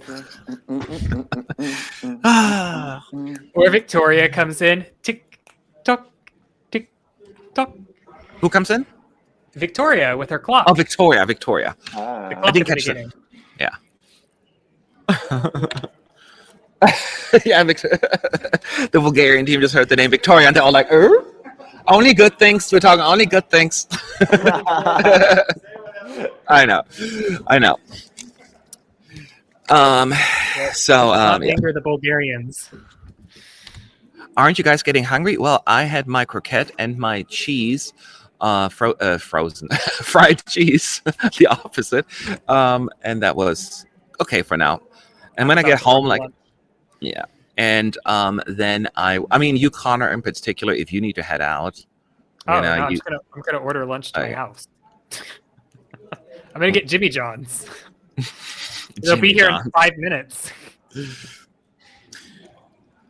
Okay, I thought France had finished. We've heard them twice, plus the first rehearsals we don't see. No, we only heard them once, Carl. We only heard them once. That's probably... They rehearsed twice.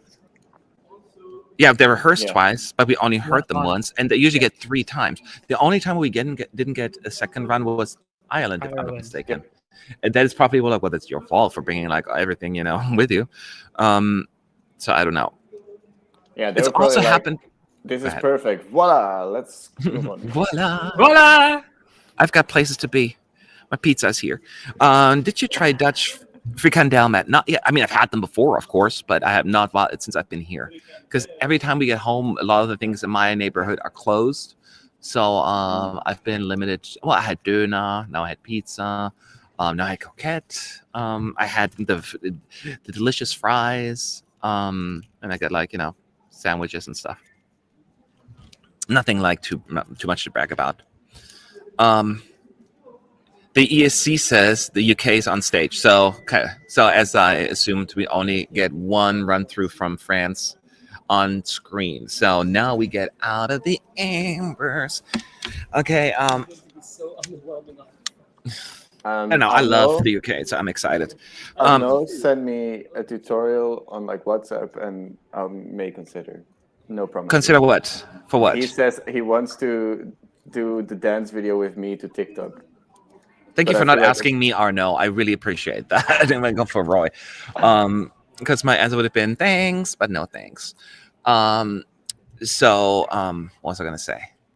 The UK, we talked earlier. I think, Connor, you were gone. So let's ask you that question. What kind of staging do you think the UK will put together? What do you have any kind of idea? 3 minutes of pyro. That's it. The whole stage on fire. The UK is going to go 26th in the grand final, and it's just going to go up in flames.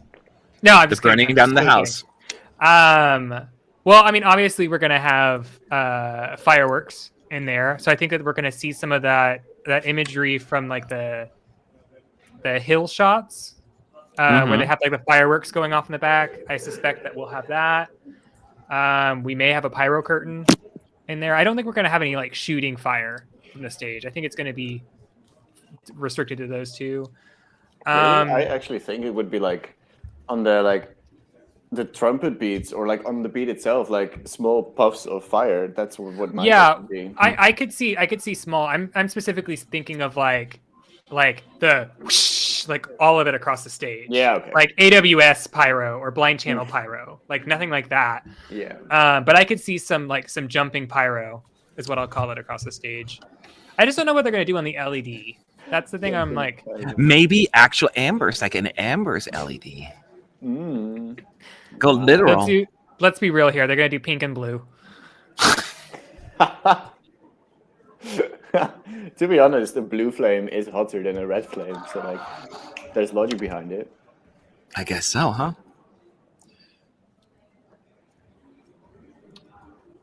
Barbara is very happy with her performance. She is a little bit intimidated by the green room with the delegations being so close. How do you know that, Yanni? Yes, did she say that? Because that's interesting. I'm glad that she's taking it seriously, though, because some people don't. Yeah. Do you think the UK has to go first or last? It's a pretty obvious opener or closer. Depends on what draw they get. Yeah, I mean, I could see it being an opener or a closer, but I would more see it as a closer than an opener.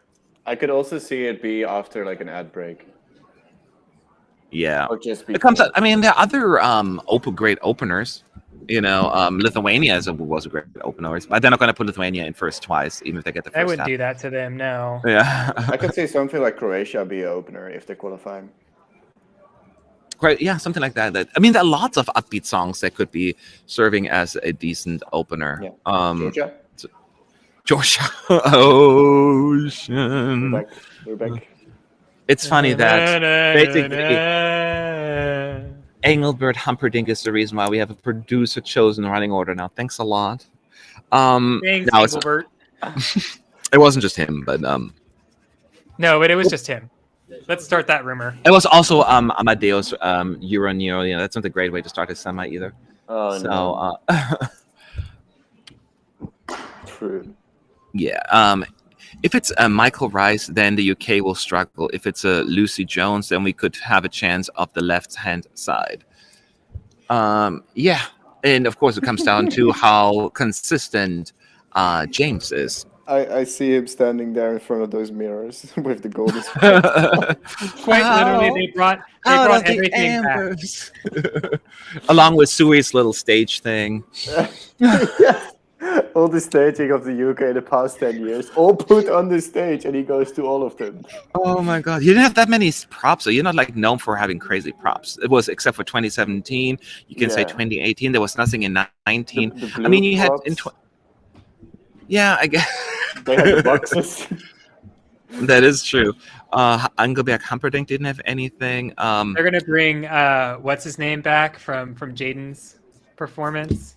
Oh, the Andrew Lloyd Webber. Yeah, Andrew Lloyd Webber will be there on a piano.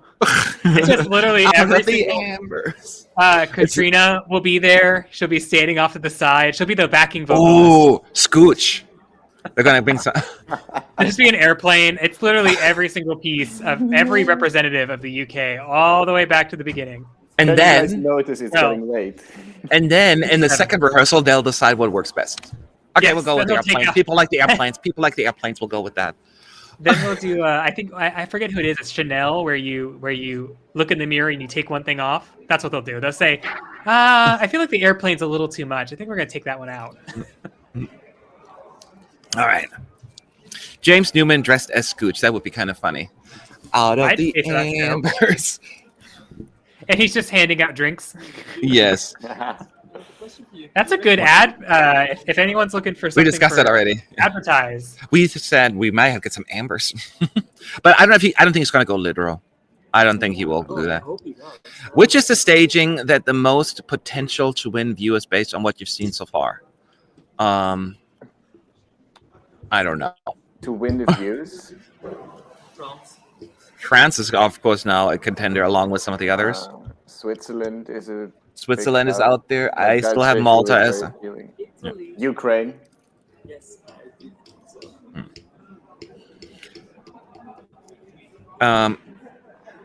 Wait, did the producer start choosing running order because of Euro? I mean, I'm not saying it was just a decision, but it probably was the final straw that broke the camel's back kind of situation. And Engelbert Humperdinck, of course, going first. It's just like, it also happened in 2011 when we had all the upbeat songs in one row, quickly, like Jedward and Erik Sade and some other one. I think it was Estonia. So they feel as they need to get involved. So that's kind of like, it was not just them. It's not like, for one, it's more of a, it added up and then it was like, it's enough already. We're scaring people. Would you like something to suck on for landing, sir? And another, you kind of like, I was going to imagine like James Newman. Oh, gosh. I love how Brits and Spaniards just hope that to be on the left side of the scoreboard, we are all in this together like the High School Musical kids. I think add Germany to that. In this together, and we know. Although, to be fair, Germany had at least a few good years in between, I guess, So while Spain and UK had a long dry run with not that many good results, so I guess I can see that. France had some pretty bad results. They had a lot of middle of the scoreboard lately, right? With 2017, 2018, and 19, they were all just kind of in between. Malta opening would be a real surprise, to be honest. That would shock everyone. The producers, of course, I not know. I mean, we all know that the producers, if comes down to where Malta ends up in the semis, if Malta qualifies, and I mean they will, and they've been drawn into the first half, and they finished first in the semi or second, it's unlikely they're going to put them first because they'll usually put the winners of the semis closer to the end of the first half. So that would not happen. That's why I hate the producer deciding running order because it would be a great opener though. It would be, but they wouldn't do that. Plus Malta opened to just like in 2019, they're not going to put them there again. Yeah. Well, I mean, technically, there's nothing in the rulebook that says you can't open, 2 years in a row or 2 years. No, there isn't. But moralistically, they wouldn't do that. No, and it would also look like favoritism or anti-favoritism in that case, LOL, you think you're gonna win? First slot. Actually, if they're gonna do that, they'd give her second slot. But that's true. But yeah, that's even worse, right? So now if Malta finished like in the top 2, the worst you would give is like a 7th or 8th running order. Yep. So yeah. Sitsabaka said the organization doesn't have the results of the semis when deciding the grand final running order. I don't believe that. I don't believe that either. Sorry. I 100% don't believe that. It's always coincidence, right? That yeah, it's just so ironic that the songs that do really bad end up in worse slots and go earlier in the halves than the songs that do really well in the semifinals that go later so that they're closer. I could see some truth in it because I wouldn't think that Indeci's Alive would be super high up in the semifinals. It got second or third in the semifinals. Alive from Israel. Yeah, what about it? But then it was the show opener. Yeah, but I didn't do that. I mean, did okay. They will not do. I said the top 2 or 3. They would not put it up. Yeah, but Israel was third, I believe, something like that. They had a really good result in the semis. I believe. Wait, let's look it up. No, they had a pretty. Look up the odds. They had a decent result. Yes, that is true. But let me see here. They were third. Someone said nothing from the UK yet. I wonder if they just turn off the scream so you'll go home. Oh, speaking of, here they are. There you go. He's wearing a leather jacket. Good boy. Black shirt. Good boy. Good boy. So there's a big. Oh my God, guys! There are big ass trumpets hanging from the ceiling. Nice. Wait, what is? Ass trumpet. Yes. What a picture. No, they're huge. He's right between them. They're pointing at him. I don't think Matt got that joke. Wow. Oh, they are big. Wow. Yeah, and he's on the platform. And he's on the platform right between those big. They are big. Jesus Christ. Oh, you think I was kidding? Oh, like, oh, Matt is being No, but I dramatic. didn't know what size it would be. They're huge. Those- And then the four. Jeez. Yeah, 4 dancers playing the instruments playing. They're Those are dancing like as well. 30-foot long trumpets. Yeah, it's Please gigantic. in meters. We're And- not American. And there's 4 other trumpets on stage with the dancers. Yeah, they're playing. Well, trombones on trumpets. So if you place the bet on brass instruments being in staging, you get win. the money. Anyway, so this is the part where he gets off. He was on the big platform between those big trumpets, and now he went down, and he's all wearing black. You know, black pants, black shoes, black everything. Well, the UK showed up with a budget. Although they're not really doing much, right? So the 4. Well, he's now stepping the down. trumpets aren't doing much. Well, so they 2 of descended from the backup- heavens. Yes, but that's it. So the 2 backup dancers, trumpet players, climbed up on that podium now.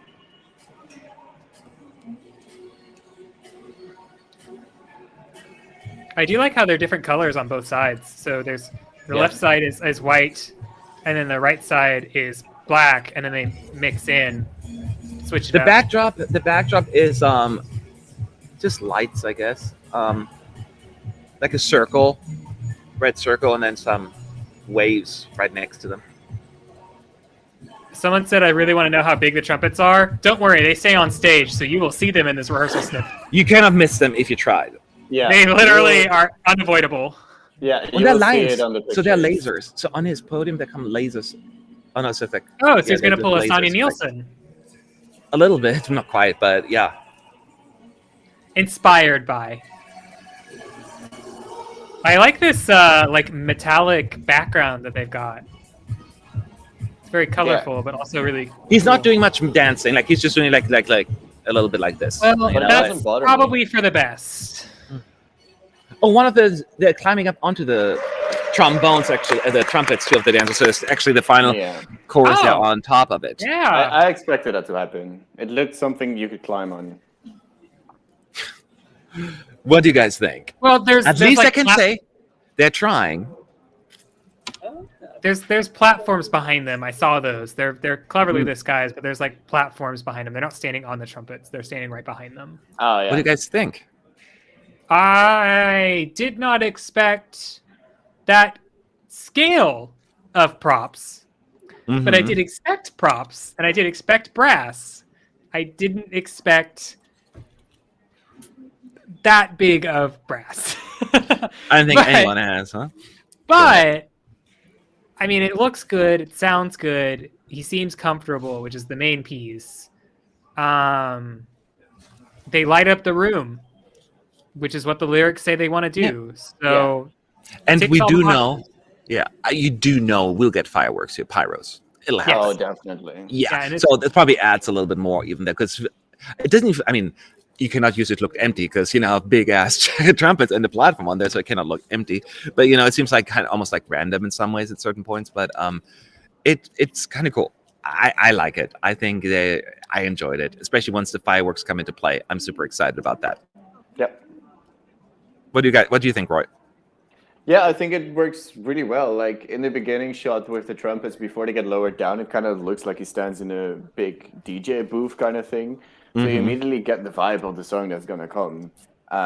His outfit is quite cool, and like it fits him as a musician, I guess. And yeah, maybe overall it lacked a tad bit of energy from the dancers as well. Like the dancers didn't move that much as well. Like I'm okay with him not moving much, but he didn't do much either. But it really fits the song, and I think the staging is quite well for this song. I like it. Does it look vivid or rather stiff? I wouldn't call it stiff. He is not a dancer, right? So he is doing more like he's moving a little bit, right? But he's not like any kind of gestures. He's doing the same side step that Brianna and Hera did. Who? That Brianna and Hera did. Hera Björk and Brianna. Oh, you give me name. Like she was doing. Yeah, she's like it was more of a Whitney Houston dance, as I always call it. Someone said that my 30-foot reference would equal 10 meters. Are they really that big? Yes. Yeah. Yes. They are really. They fill up. They fill basically the end of the stage almost to the not center because the centerpiece is the podium, but all the way up to the podium. They're big. There's a reason why they have to be brought down from the ceiling because they're just too big to. Probably a fire hazard. Yeah. And they were quicker than France. So whatever they came prepared for that. They've been up there the whole time. I know. We just have never noticed that they just descended from the rafters and then they'll just go right back up. Yeah. So does he make any eye contact? Yeah, he made eye contact. He certainly did. He sounded fine to me from here. What do you guys think? Yeah, he sounded fine to me. Yeah. I didn't see any slip-ups or here. It's a pretty loud backtrack, I must say, as well there.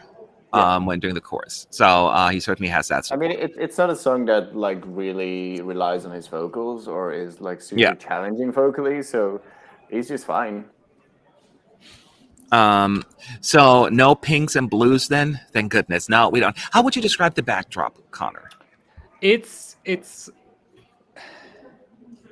I know. It's like it's basically like, you know how sometimes when you have like a piece of metal that is, it's not like a straight metal or like just normal metal, but it's been like kind of changed to have like ridges, and then you shine a light on it and there's like multiple like refractions happening. That's what this LED looks like, but it's in a giant ring, and then the colors are like pulsating out of it essentially into different colors. Yeah. That's how I would describe it. Yeah. Is it a 2 or 3D huge trumpet? Well, it's definitely 3D. It's not just like it's 3D. It's a big ass. It's 2 big ass trumpets. Yeah, all white. They're white, by the way, in case you don't know what color. Yes. What do you do the giant trumpets add to the production? I hope they're not just a gimmick. Well, they're kind of just a gimmick in that sense. They're not, but they're also not doing much. No. Yeah. They're not adding to the performance in any way. They're just framing the center of the stage. Yeah, basically. So they're hoping just having big props will kind of just add more. I don't know. Cover it up. Cover it up with trumpets. Cover it up. Well, it does work because we had some of the performers like I then wish that the stage looks empty. That is not an issue here. Yeah. It does not look empty. No. Do they look tacky? I don't think the trumpets look tacky. No. They look like good. No. They could easily be a little bit too much, though. That's the Here we go. So at the beginning, you also see the lasers coming down from the ceiling. Well, that's new. And I now see like the step ladder in the back. Those little things you can use. The trumpets are coming down now. Right now, the stage is really red and dark blue, but it kind of is not a problem right now because. Oh yeah, these lasers are new. They weren't in the first run.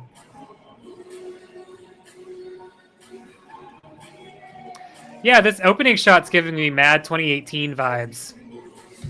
With well, just in terms of like the ribbing in the back of the LED, it looks like the ship paneling from the backstage. And then it goes. Whoo! Yeah, and like one trumpet has like blue lights coming from it, and the other like red from the inside.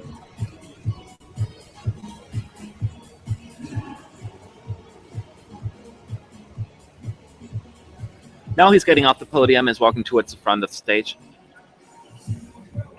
Of course, you see the big cords that the trumpets are being pulled on. They're hanging there. So that's always just kind of weird.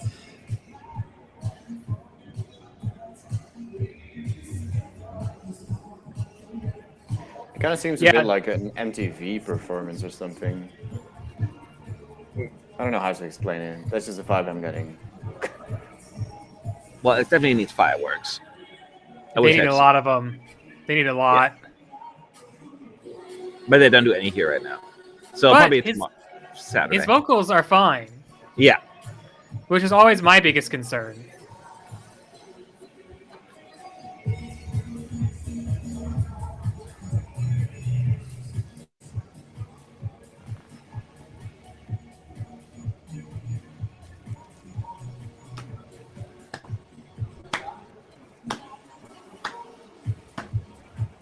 You got the trumpet players.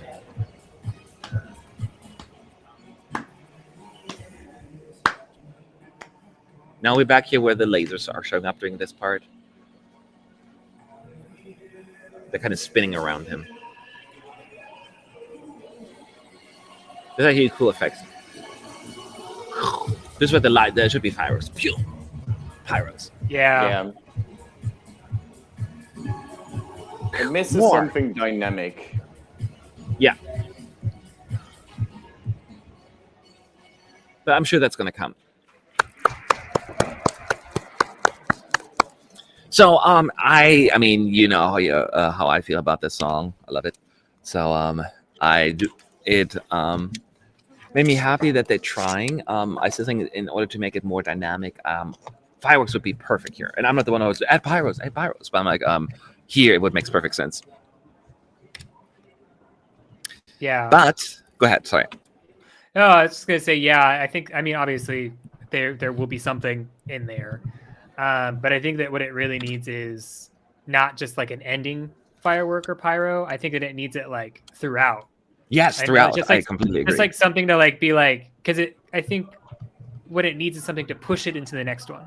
So like you get through the verse and it's like, okay, now we're gonna push into the chorus, and then we're gonna push into the bridge, now we're gonna push into the next verse, we're gonna push into the chorus. Yes. To kind of just keep that momentum going. Otherwise, it kind of the energy kind of dies just a little bit, and then you get to the big bridge, and then it goes back up again. Yeah. No, I hear you. I completely agree. So this was UK's last rehearsal for today. So we're moving on to Spain. And Spain's rehearsal, we're technically already 10 minutes into it, but they might have some time, I guess. They should start soon. Now, in terms of Spain, I mean, I expect a fairly simple thing. It's going to be Blas Cantó maybe with some funny smartass. No, I mean, like, really, you expect something simple. Oh yeah, I thought you were sarcastic. I thought you were sarcastic. No, I'm being serious. I think when I say simple, I mean in that sense, like it's just going to be him standing there. I expect like some smoke effect and a beautiful backdrop, him singing, like something behind it, and the backdrop is doing most of the work. That's what I'm envisioning him doing. See, Why? What do you think? I am envisioning that this is either if we get holograms, this is going to be the culprit. Yeah. Well, the reason why is because I think that, you know, especially in the music video, I forget who it was, but there was an older woman in the music video that he's dancing with. Yeah. And so I think that it's going to be trying to set the tone of very much like what happened with Lithuania 2018 and telling the story through the LED wall and the potentially AR or whatever. Mm-hmm. But I don't think it's going to be simple. I think that it's going to be like the LED is going to be very picturesque. Yeah, that's what I meant. And then That's why they're I'm simple. Okay. No, I thought you. No. I thought you meant like Barbara Pravi simple, and I was like, you think that he's just going to be standing I mean, there? I don't expect props. I was thinking like the backdrop doing most of the work. Like they're going to be really pretty backdrop with like that's kind of doing the storytelling. In terms of like all the AG, I don't know if that's going to happen. Could be, but I just feel as they're going to go more for the classy look. And I always probably it's my fault because I'm always going back to Tu Canción where like there were with the ballads are trying to be very traditional, you know. So I don't know. No, I don't think that they can risk going that far back to because we all saw how that played out. No, we didn't. How did it play out? Badly. Oh, okay. It earned them a second death slot in the grand final. Yeah. That's how it played out. Yeah. Blas said that he wanted it to be similar to his music video, but RTVE literally made the decision for him, so I doubt that, Yannick is saying. Connor Wells is saying, I think the UK will have pyro. Bear in mind that this is only the first rehearsal. Right, yeah. So I kind of expect some tweaks to be made. Exactly, that's what we were just saying. That will all happen. And I'm sure they're going to watch our live stream, just like Benny Cristo did, apparently. I know you from the live stream. And I keep forgetting people are doing that.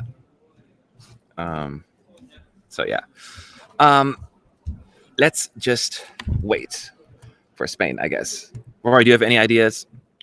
The only prop I could see them bring is like some curtains or something like that could add to the atmosphere of like the music video, but like that's kind of debunked now, I guess, with I don't remember who said it, but that the broadcaster will probably not let him do what he wants to do. Or like he wanted to recreate the music video, but the broadcaster said no, so we're probably not going to get that. I definitely do expect him to sit down at some like at the start of the song. Like that is something I'm expecting. We shall see. Yes. It's going to be, and it's the last song. So once we have seen Spain, we have seen officially the winning performance at some point. Yeah, wow. We kind of have already. So what you're implying? Wow, shade. You said like you were like, yeah, well, that's what I was just responding to. Now, I mean, I don't think anyone expects Spain to win, but it comes down to can Spain surprise in terms of the results, because they're like super far down in the betting odds. Was like 37 or something like that. Oh, they were in dead loss like earlier today. Oh, the 38th. Georgia is dead last. 38th right now. Yeah. Sorry, Roy. The 38th right now. So, Connor, do you think that people are sleeping a little bit on Spain? Well, it's a slower song, so I'm sure there are plenty of people who fall asleep. It's hard to say because this is a song, especially a slower song right now, that is a bit of a gamble. I think that people don't know what to expect, and I think that's the problem. Like in comparison to obviously Barbara Pravi, we had the national final. With Jendrik, we knew we were going to have a very colorful, energetic performance. With the UK, we knew we were going to have a very energetic and loud performance. With Spain, it could be anything. We could get anything. Because no one saw Mickey in 2019 coming out with a giant house on stage. And that happened. Oh, well, not just the house. The big, house, the marionette. The marionette thing. That was even more than anything. I was like, is that really happening? The fan cam. Is this real life? Oh, the fan cam. All of that stuff. Yeah, they went all out. Yeah, I mean, I'm curious because actually the song is quite popular with our East United fan community. Like in our polls, it's doing actually fairly well. It's like between like 22nd and 25th place, so that's not too bad compared to, some others. There is certainly some support out there. I just don't know how it will translate to like a more mainstream audience. It's certainly a song that I guess it's a risky song because these ballads don't always work, but if the emotion you can connect, maybe let's find out. Spain did have a national selection. Well, yeah, they had 2 songs. 2 songs was put together last minute. That is true. I'm Spanish, and it is mindsets and comments like these one that make us feel so bad about Eurovision. No matter what we send, you'll always rate us down. What are you talking about? That is not true. I was been very supportive actually of Tu Canción and La Venda. Yeah. So, and I don't know what else to tell you. It's not just people talk, like the results kind of, they show that it's currently not working what they're doing. I think that's a fair thing to say, and it applies to many countries, Germany, the UK, and others. So it's not personal. So don't take it like there's anything against your country because, Spain is kind of awesome. But I'm just looking at objectively, what can that song, how far can it go at the contest? Objectively, realistically. Well, Blas said that this ideas got taken into consideration, but that Marvin Dietman also had a specific vision for everything. So we'll see. Maybe they come with something really breathtaking. Marvin's station has been competent so far, Yeah. actually. So I don't know who that is. So with names and like staging people, I'm getting confused about that. Yeah, people are getting so someone had said, where did it go? Connor's saying that people will sleep because of Spain. No, he said are people sleeping on Spain? And I said, well, ballads could put someone to sleep. So yeah, sleeping on Spain means ignoring it. Like, are they ignoring it unfairly? That's basically what that expression means. I am not saying that his beautiful ballad is going to put you to sleep. It could put you to sleep, depending upon how much sleep you get the night prior. But I actually quite enjoy the song. So I just don't want to get misquoted in the chat here.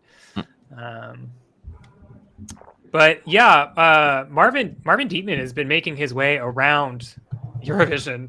Yeah. Because he's doing Croatia, Austria, Spain, and 4 other delegations as well. Oh well, we have like 2 major candidates like fighting over this. Like we have Jean Baptiste.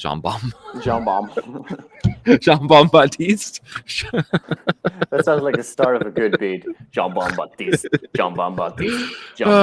And him, yes. All right. Barbara from France was definitely not wearing the same as in the national final. So Connor, you got that one wrong. Sorry, it looked similar. But You sounded very confident as well. I don't study. And in fairness, Roy went in with me on that too. I'll hold up my hands. I'm not a fashion expert. I'm sorry. It looked very much the same from my memory. I don't remember exactly what it looked like, so I don't even remember. Again, I'm the one that, someone gets a new haircut and I'm like, oh, new shoes. It's just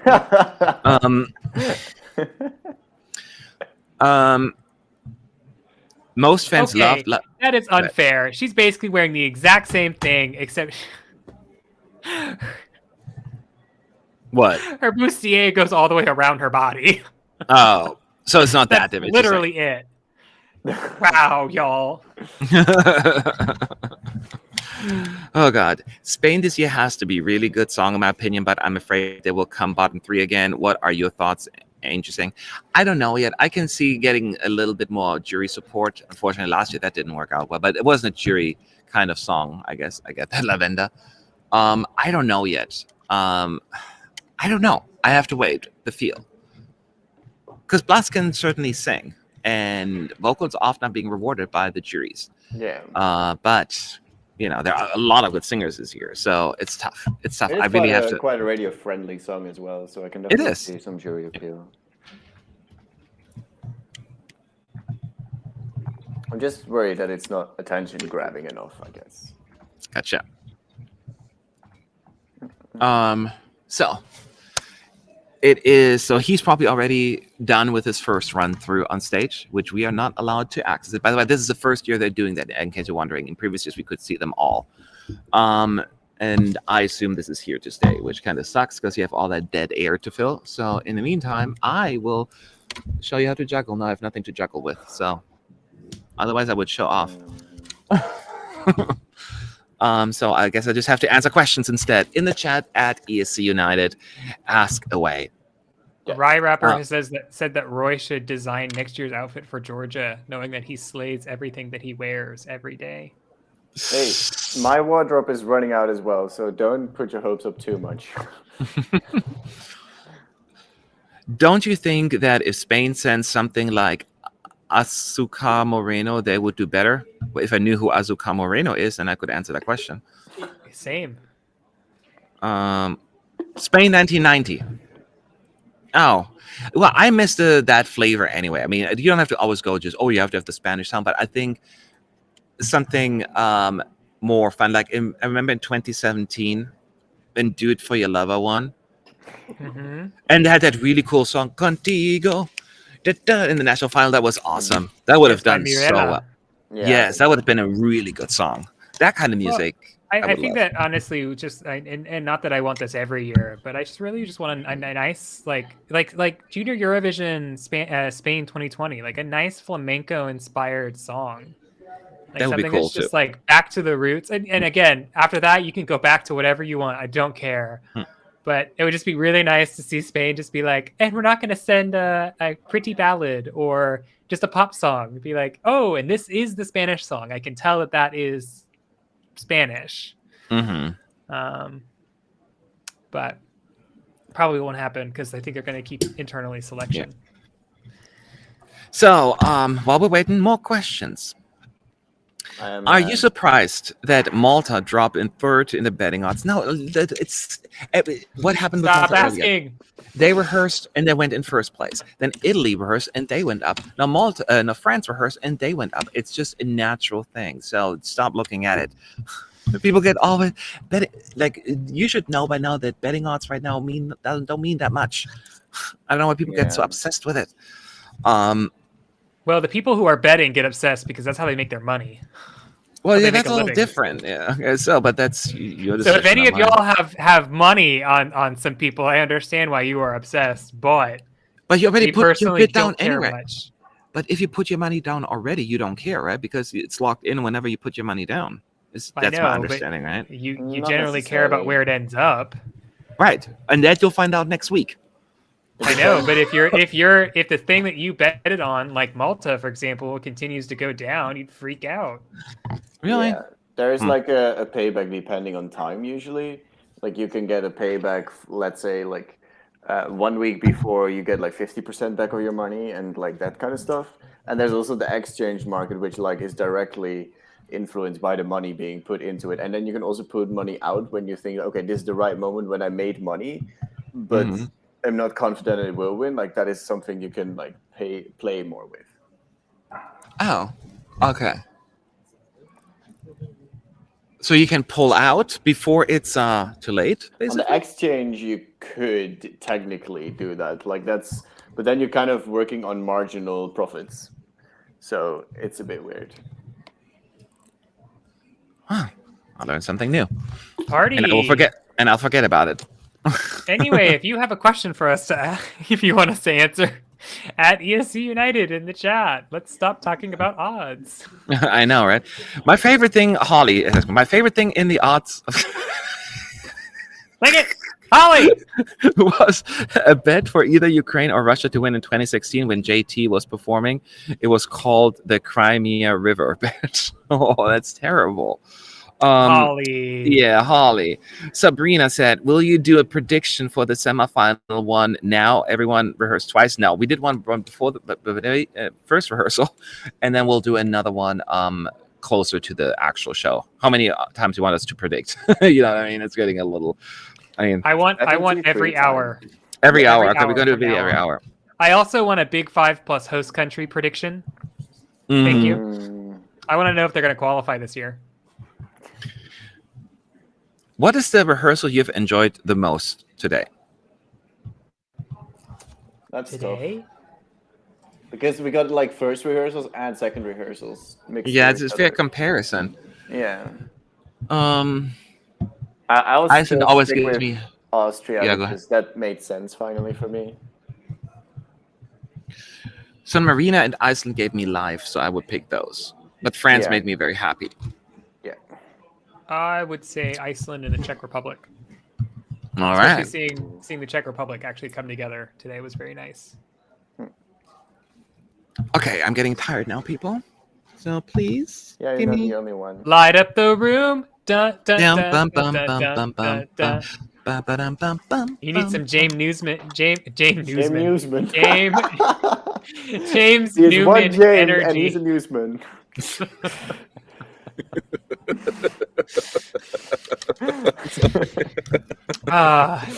is why I can't be a journalist or have a what? A career in radio. No, we're good. I just laughed at this Connor. Okay, so go ahead. Say what? Anyway, are you happy about Paul the Rapper performing? Yes, Paul the Rapper did amazing. But I guess although I'm looking forward for Florida ? They're pushing that sword. I'm like, come on, we know now he's coming. We're getting live backing vocalists in Spain. That makes me happy. Spain for the win. Do you know maybe who is a surprise guest in the final, and will they sing live? There will be no surprise guest, right? Did they say anything about a surprise guest? Not that I'm aware of. About, you mean like something like Justin Timberlake or Madonna was, or? I don't know. I'm just reading the question. It says, do you know maybe who is the surprise guest in the final, and will I they know sing we're live? getting Afrojack and Yeah, and Glennis Grace. yeah, and a few others. But these are not surprise. No, I don't know. You know, no, I haven't heard anything about The that. surprise is that If we all the were to revealed. know, no, go. I was gonna say the surprise is that all the revealed guests are gonna perform in the grand final. Oh yeah, that is true. I mean, if they revealed it to us, it wouldn't be surprise anymore. So like, Yeah. So let's see here. Patrick says Switzerland is today's O performance. Well, that was, you mean tomorrow? Because I didn't rehearse today. If I understand your question correctly. Yeah. Which country would you like to go most to the next year for Eurovision? Well, this is the whole thing for me, because of course I root for the best song, but deep subconsciously I'm rooting for countries that I want to visit that I haven't been to yet. So go TikTok. I really want to go to Croatia. And then good thing is I would be happy for Malta anyway. I want to go to Malta, so go Jimikas, go 10 years, and go discotheque. I have a good suggestion for you. Yes.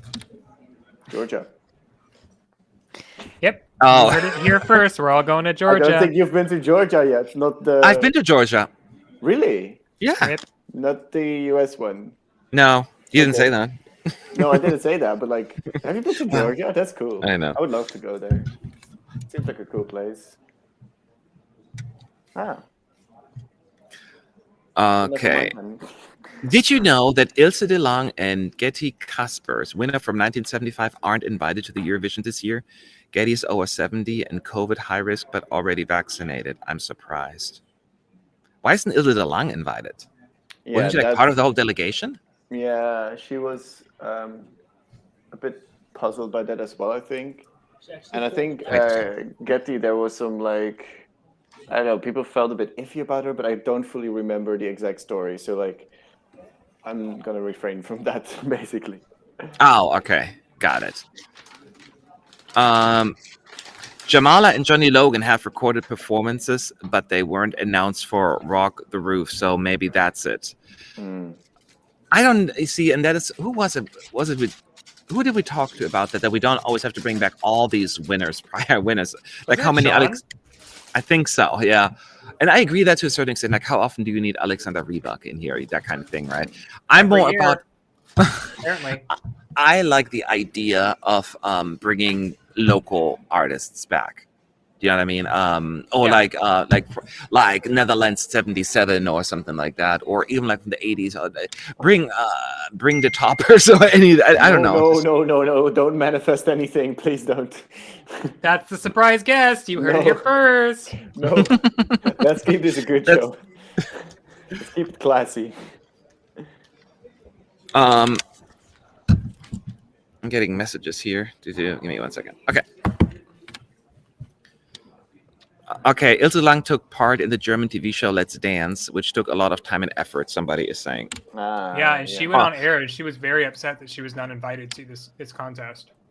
Oh, yeah, it is because, I mean, she's the second best result, you know? Well, no, she and of course, I don't actually read these articles, but basically this article said that she is part of the reason why they actually won, which, to credit, she was involved in Duncan Lawrence's win, but she's not the only reason why Duncan Lawrence won. And so I'm like, girl, you don't like automatically get extended a ticket to this contest.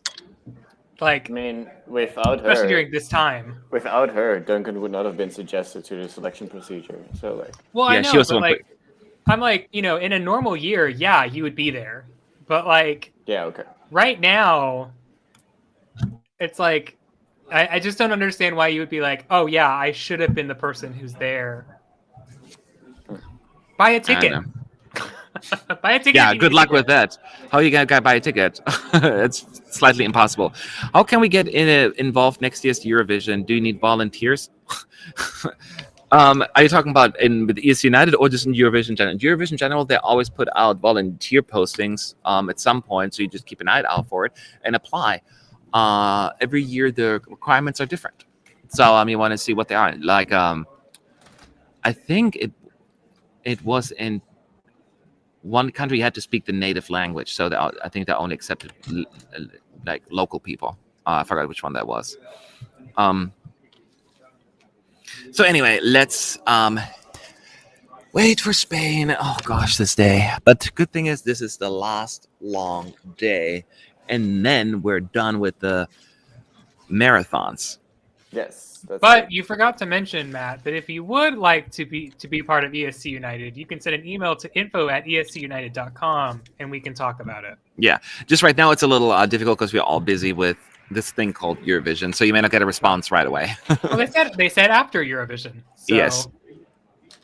Which is your favorite non-English song this year? Thank you all for your hard work covering Eurovision. Love from Greece. Mine's France. I think mine is Ukraine then. Yeah, Ukraine. Definitely. And yours, Connor? Connor? What Roy said. Okay, Ukraine, so 2 really Ukraines. love it. Wait. That deserves a wave. The flag. Let's go. Let's just bring on Spain. Yes, we are getting a bit tired, chat, because we've been on here for nearly 10 hours. But we're no quitters. I've been for worse. This is easy game. I've been for worse. Yeah. I mean, I've put on my sunglasses to hide my sleepy eyes, but yeah. I only have this glass, but they're not hiding much, are they?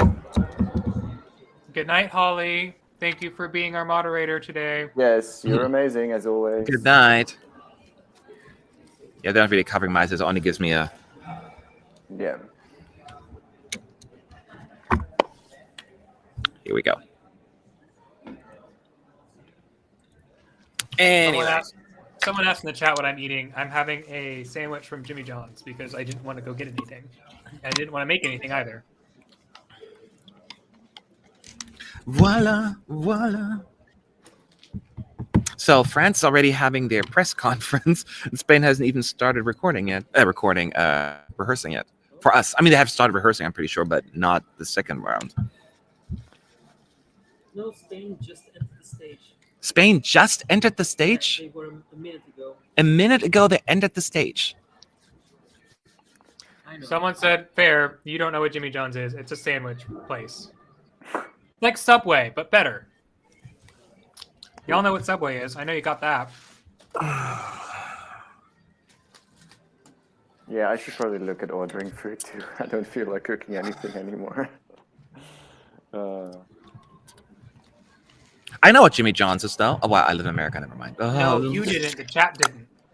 Okay, yeah, I got it. The second the words came out of my mouth again, I need to start thinking before talking, and maybe I'll get things like eventually. Okay, Adam says, I see pictures of those British trumpets. Damn, those are some big-ass trumpets. I told you so. I would never lie to you. Big-ass trumpets. Also, I'm saying it takes forever to take those trumpets down. So I guess that means we're probably going to have UK go last in case they're going to go the second half. Can you imagine them opening the show and then being like, well, let's go to the green room and talk to James Newman. And I'm like just following him with the camera, like, so how are you doing? How was your performance? I'm actually surprised because the EBU needs to sign off on everything, right? You know, there's previously props that have been declined because it's just too big, too difficult, or too complicated. So they're like, sure, we'll do these big trumpets. I don't see a problem with that. Granted, it's the BBC. I don't think you want to say no to the BBC. So you sure you want us and you want to say no to us? It's true. They do put out the biggest not profit, but donation. Yeah. So keep talking to us, people. We're trying really, really hard to not pass out. So you need to entertain us, ask us questions.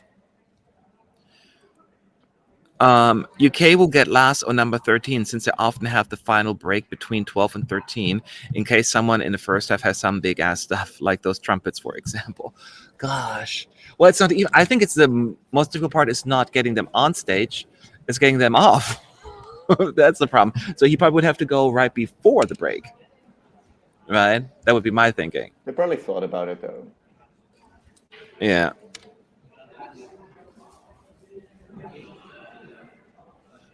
According to Weeby Blogs, delegations were really surprised this year because the Dutch team said yes to basically every prop staging concept. Ooh, that's good. From what I can tell, it seems like it, right? I think they basically said, so you're coming to Eurovision. And they're like, yeah, we're thinking of doing this. And they said, great. You're coming, right? But the question is, you're coming. Okay, yeah, whatever. Yeah, Sure, we'll make it happen. You want her to fly into the stadium and parachute in? Sounds great. We'll figure it out. Yeah, we'll install a motor. Well, Maria says, wait until you see the huge moon that Spain brings on stage. Could you imagine? No, that's already happened with Austria. Come on. I'm sure she's kidding. Because you can put a big moon actually on the LED, but then again, you could put the trumpets on the LED as well. So I guess I shouldn't say that too loud. So maybe it's possible. But in the end, they didn't. I'm like, sure we could, but why not? Matt, which was your favorite Eurovision you saw live?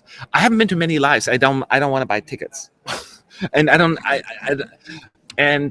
enjoyed better in the press room anyway than in the arena.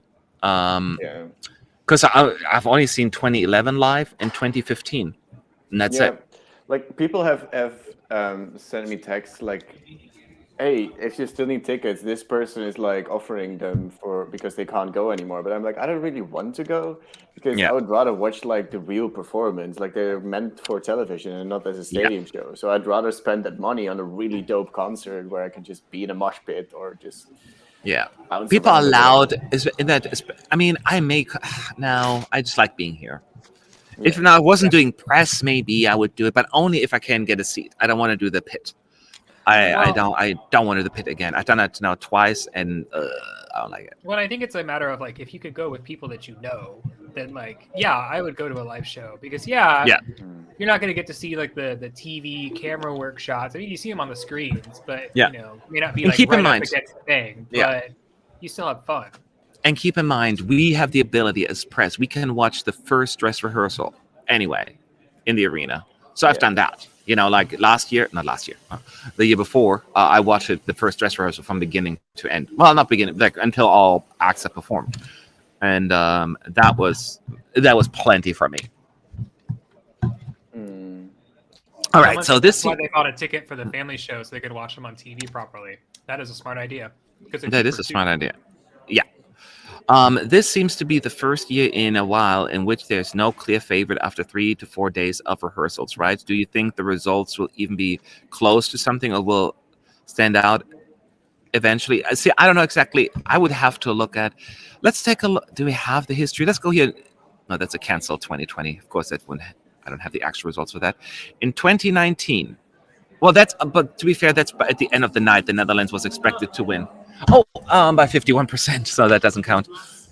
Blas is singing. So it's him, of course, alone from what I can see so far. It's equally dark and like almost get like a little bit of France vibe here. I can hardly see anything with that big prohibited. It's really dark.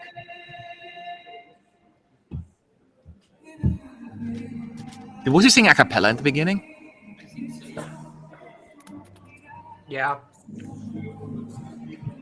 I mean, it's tough to really know because I hear your song too, but I think so. It's a cappella. Yeah. And it's on TV too. There is a the LED screen. It's blue and it's a moon. I get the Earth by covering the sun or something, or the moon or something like that. Like it's like a planet and light, right behind it.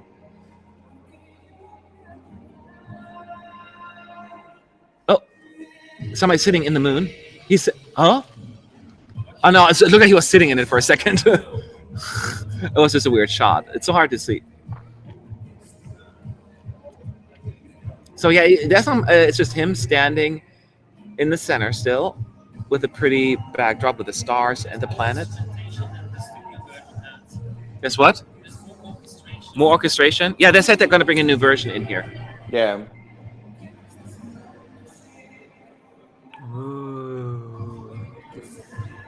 The It's more stars of a that beat. rise. It's more upbeat, isn't it? Really Like it's like a cool. beat to it. It has a some beat bassness to it. this. Yeah. I know there's a real moon. Oh, he has a real moon. Oh, shut the fuck up. Oh, sorry. Yeah, okay. They weren't kidding. Okay, so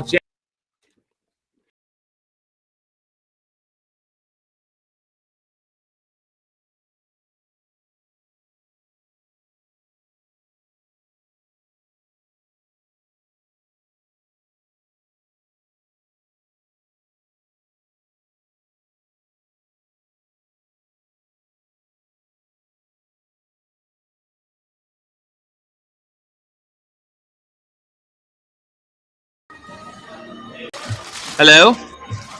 Hello. Okay, I didn't realize the cameras were gone. Hello. You basically said "what the f" and it disappeared. Oh no. Damn, you were right though. There is a big moon. A big ass trumpet. Now we got a big ass moon. Yeah. Oh no. Oh yes, I love it.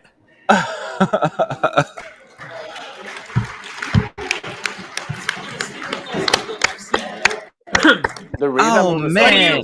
What do you want to bet? What do you want to bet that they spent all this money on this moon from Universo, so they brought it back? Wow, so I'm not sure how early we dropped out, but there is a big moon over him, right? A big moon. And it changes colors. Oh mine. So from big trumpets to big moon, they're certainly not kidding around. Now there is a new version. Con is still clapping. Yeah, it's just him standing in the center stage and then at some point singing to the big moon that pops up over him. New version of the song. It has a lot more beat. Yeah. Right? It's like they speed it up quite a bit. And a lot more like liveliness throughout the song. Yeah. What do you think, Connor? I absolutely love it. I mean, I've loved. Actually, I was listening to Universo last night, so that tells you what I feel about Blas Cantó. But yeah, I've loved this song, and I've been super worried about this staging because I was like, it can go one of two ways. You can surprise me, and I get super excited, or you can let me down, and I get super upset. And so far, we are on the "you have surprised me, and I'm very happy" side. Yeah, this is. I mean, it's not like the most visually stunning, but it is definitely the most. Well, it's one of the most dramatic stagings in terms of production. Yeah, I mean, especially, and it's funny because initially it wasn't quite as, it's like, okay, it's just him standing there for the longest time on his own, just singing. And then you see the moon on the LED kind of thing, right? Like a planet, and that's it. So nothing happened for the longest time. And then all of a sudden he's like, big moon, and just like, and then he's singing to it. And it's like, geez. People asking how big is big. I don't know. I didn't have a ruler with me to check it out, but it's big. 10 meter moon. It's a 10. Everything is 10 meters here. I think that's probably the max. And I guess they weren't kidding when the Dutch said, yeah, sure, just bring it. Yeah. We'll figure it out. One thing that I can say for sure, whatever happens, Spain and UK will not go after each other in the running order. I think we can put a safe bet on that. I think you just fly the moon in and you're just fine. I guess so, but you have to take it off. Just float it back up into the rafter. It's fine. Maybe you can, maybe wheel it's flammable. Wheel it in for Samantha Tina. She makes it to the final. Just wheel it in. The blood moon will rise. Oh, man. That was interesting, right? I think that's fair to say. Yeah. But how do you like the new version? Yeah, a lot better actually. It gives it way more liveliness and way more. I don't know. It grabbed me a bit more than the original did, maybe. How about you, Connor? Yeah, I mean, I think the original version from Destino Eurovision was good, but it dragged a little bit. It left a little bit to be desired. Versus this one, I think, really allows you to create a musical line where it's the dark shots, slower, a cappella, grows just a little bit into the chorus, and then the beat comes in and everything changes, and it's like, whoa.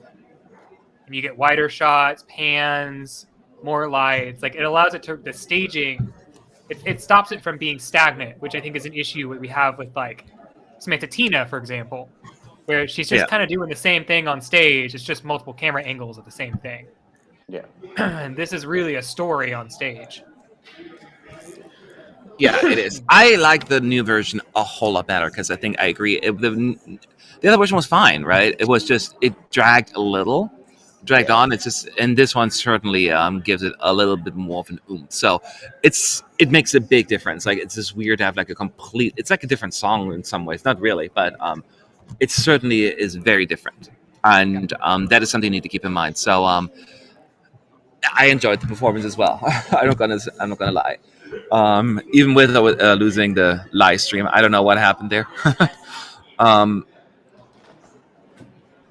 So somebody said, I just watched the UK snippet, but can't figure out where the trumpets are. What? Then you're not watching? What? Did they hide Hold it? on. Let's go to the No snippet. way. There must be Hold pictures, on. right? Hold on.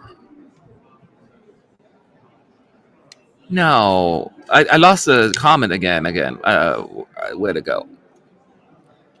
They're I lost literally right there. It's the beginning. I can't find the comment anymore. I've scrolled past. It's literally right there. Yeah, or what? Oh, we totally fell for it. I'm sure we totally fell for it. I just realized that. I think it was a joke. This is a game of I Spy, chat. I just realized it. Wait a second. They're probably making fun of us. You up. Never gonna let you down. Which is a cruel thing to do after doing this for 10 hours. 10 hours. 10 hours. Nearly in 16 minutes. My food will arrive in 45. Oh man. I'd say you guys are happy that the next 2 days are relatively short rehearsals wise. Yes. I am happy as a clam. So, go to the bathroom. Did I lose you guys again? No. Okay. I don't know. Like, when the time I don't hear you breathe or making like a sound, I'm like all paranoid now. Sorry, guys. Nothing but love to all of you. Oh, wait a second. So we were right? Yeah, I was like, there's no way. Okay. You guys are heroes. Seriously. We are the heroes of our... Okay, I'm not doing it. We are the heroes. We can take the Everyone wants to be Beyonce. Somebody has to be Kelly Rowland here, okay? So, who's that? Backup plan. You? I don't know. I don't know. I started singing. You cannot just take over as I'm singing. That's my point. Too bad. So again, Spain will rehearse one more time probably, unless the moon deflated. I don't know, but other than that, we're done for the evening. We'll let you know. I'm sure there's going to be maybe some smoke effects would be kind of cool there, right? Smoke would make sense. Fog. Yeah, that would make a lot of sense, especially with the moon coming down and like have smoke. Yeah. Do you think they did this gigantic trumpet to hide backing vocalists from EBU to avoid the 6-person rule? Hey, whatever works, right? There's actually vocalists inside the trumpets. They just don't know. I have that visual in my head now, so it's kind of funny to me. I like the idea with the moon, but I'm not sure about the beat. It sounded a bit random. Maybe it sounded a bit random, but only because we know the original version. If you never heard the original version, it may not be random. And you have to take into account, it sounds a little bit random because what he's singing before is literally a cappella. Yeah. So there isn't a beat. There's literally nothing, and then it slowly creeps in, and then the actual beat hits. Will there be ASMR? Random question. I don't think so. I can buy some pickles and eat them. If that's gonna. Yes, we could try. Oh, I remember I found out about it just like a couple of years ago. Okay, stop it. For final 2. And Okay. being 5 hosts. I had to mute him.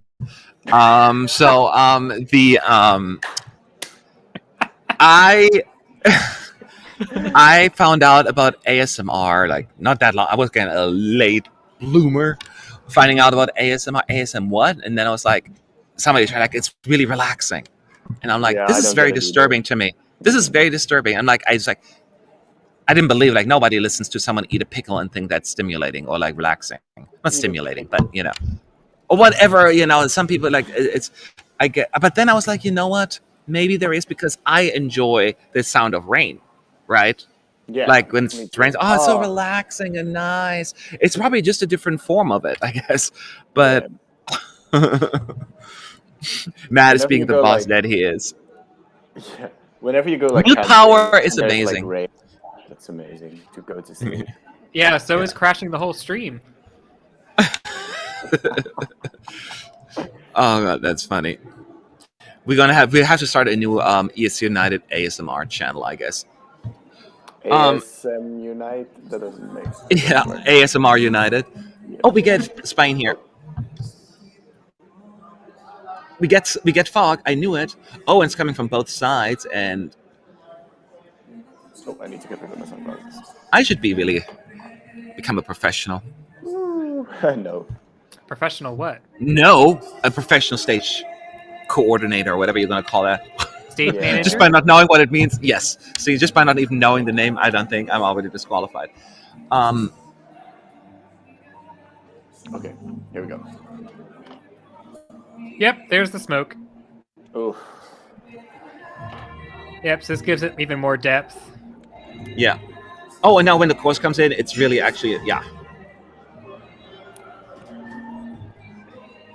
And from what I can hear, he sounds good. Yeah, he sounds incredible. amazing.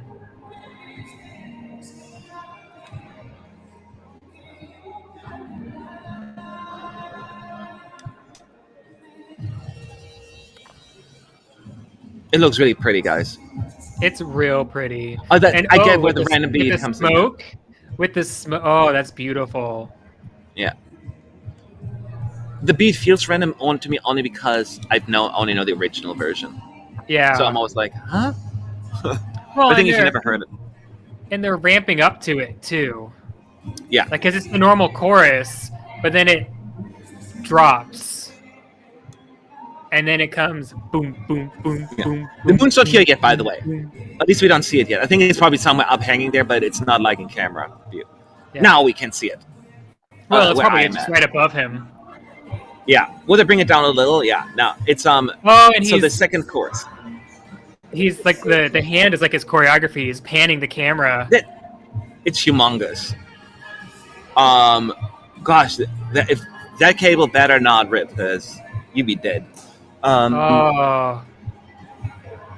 Don't. Oh, and there's like they have like this effect on the LED. It looks like the moon has like spreading like stars exploding behind it. It's like traveling through space. The moon. It looks so pretty. This is beautiful. This is insanely beautiful. Oh wow! And now is that different? Oh. Did they do that before, Boris? Oh, I'm gonna need the fan. I don't remember that. Oh, now it's all like fire and like. They did not do that because it was not yellow. No, it was not yellow. Guys, watch that. I mean, you should come to any moment now on your end.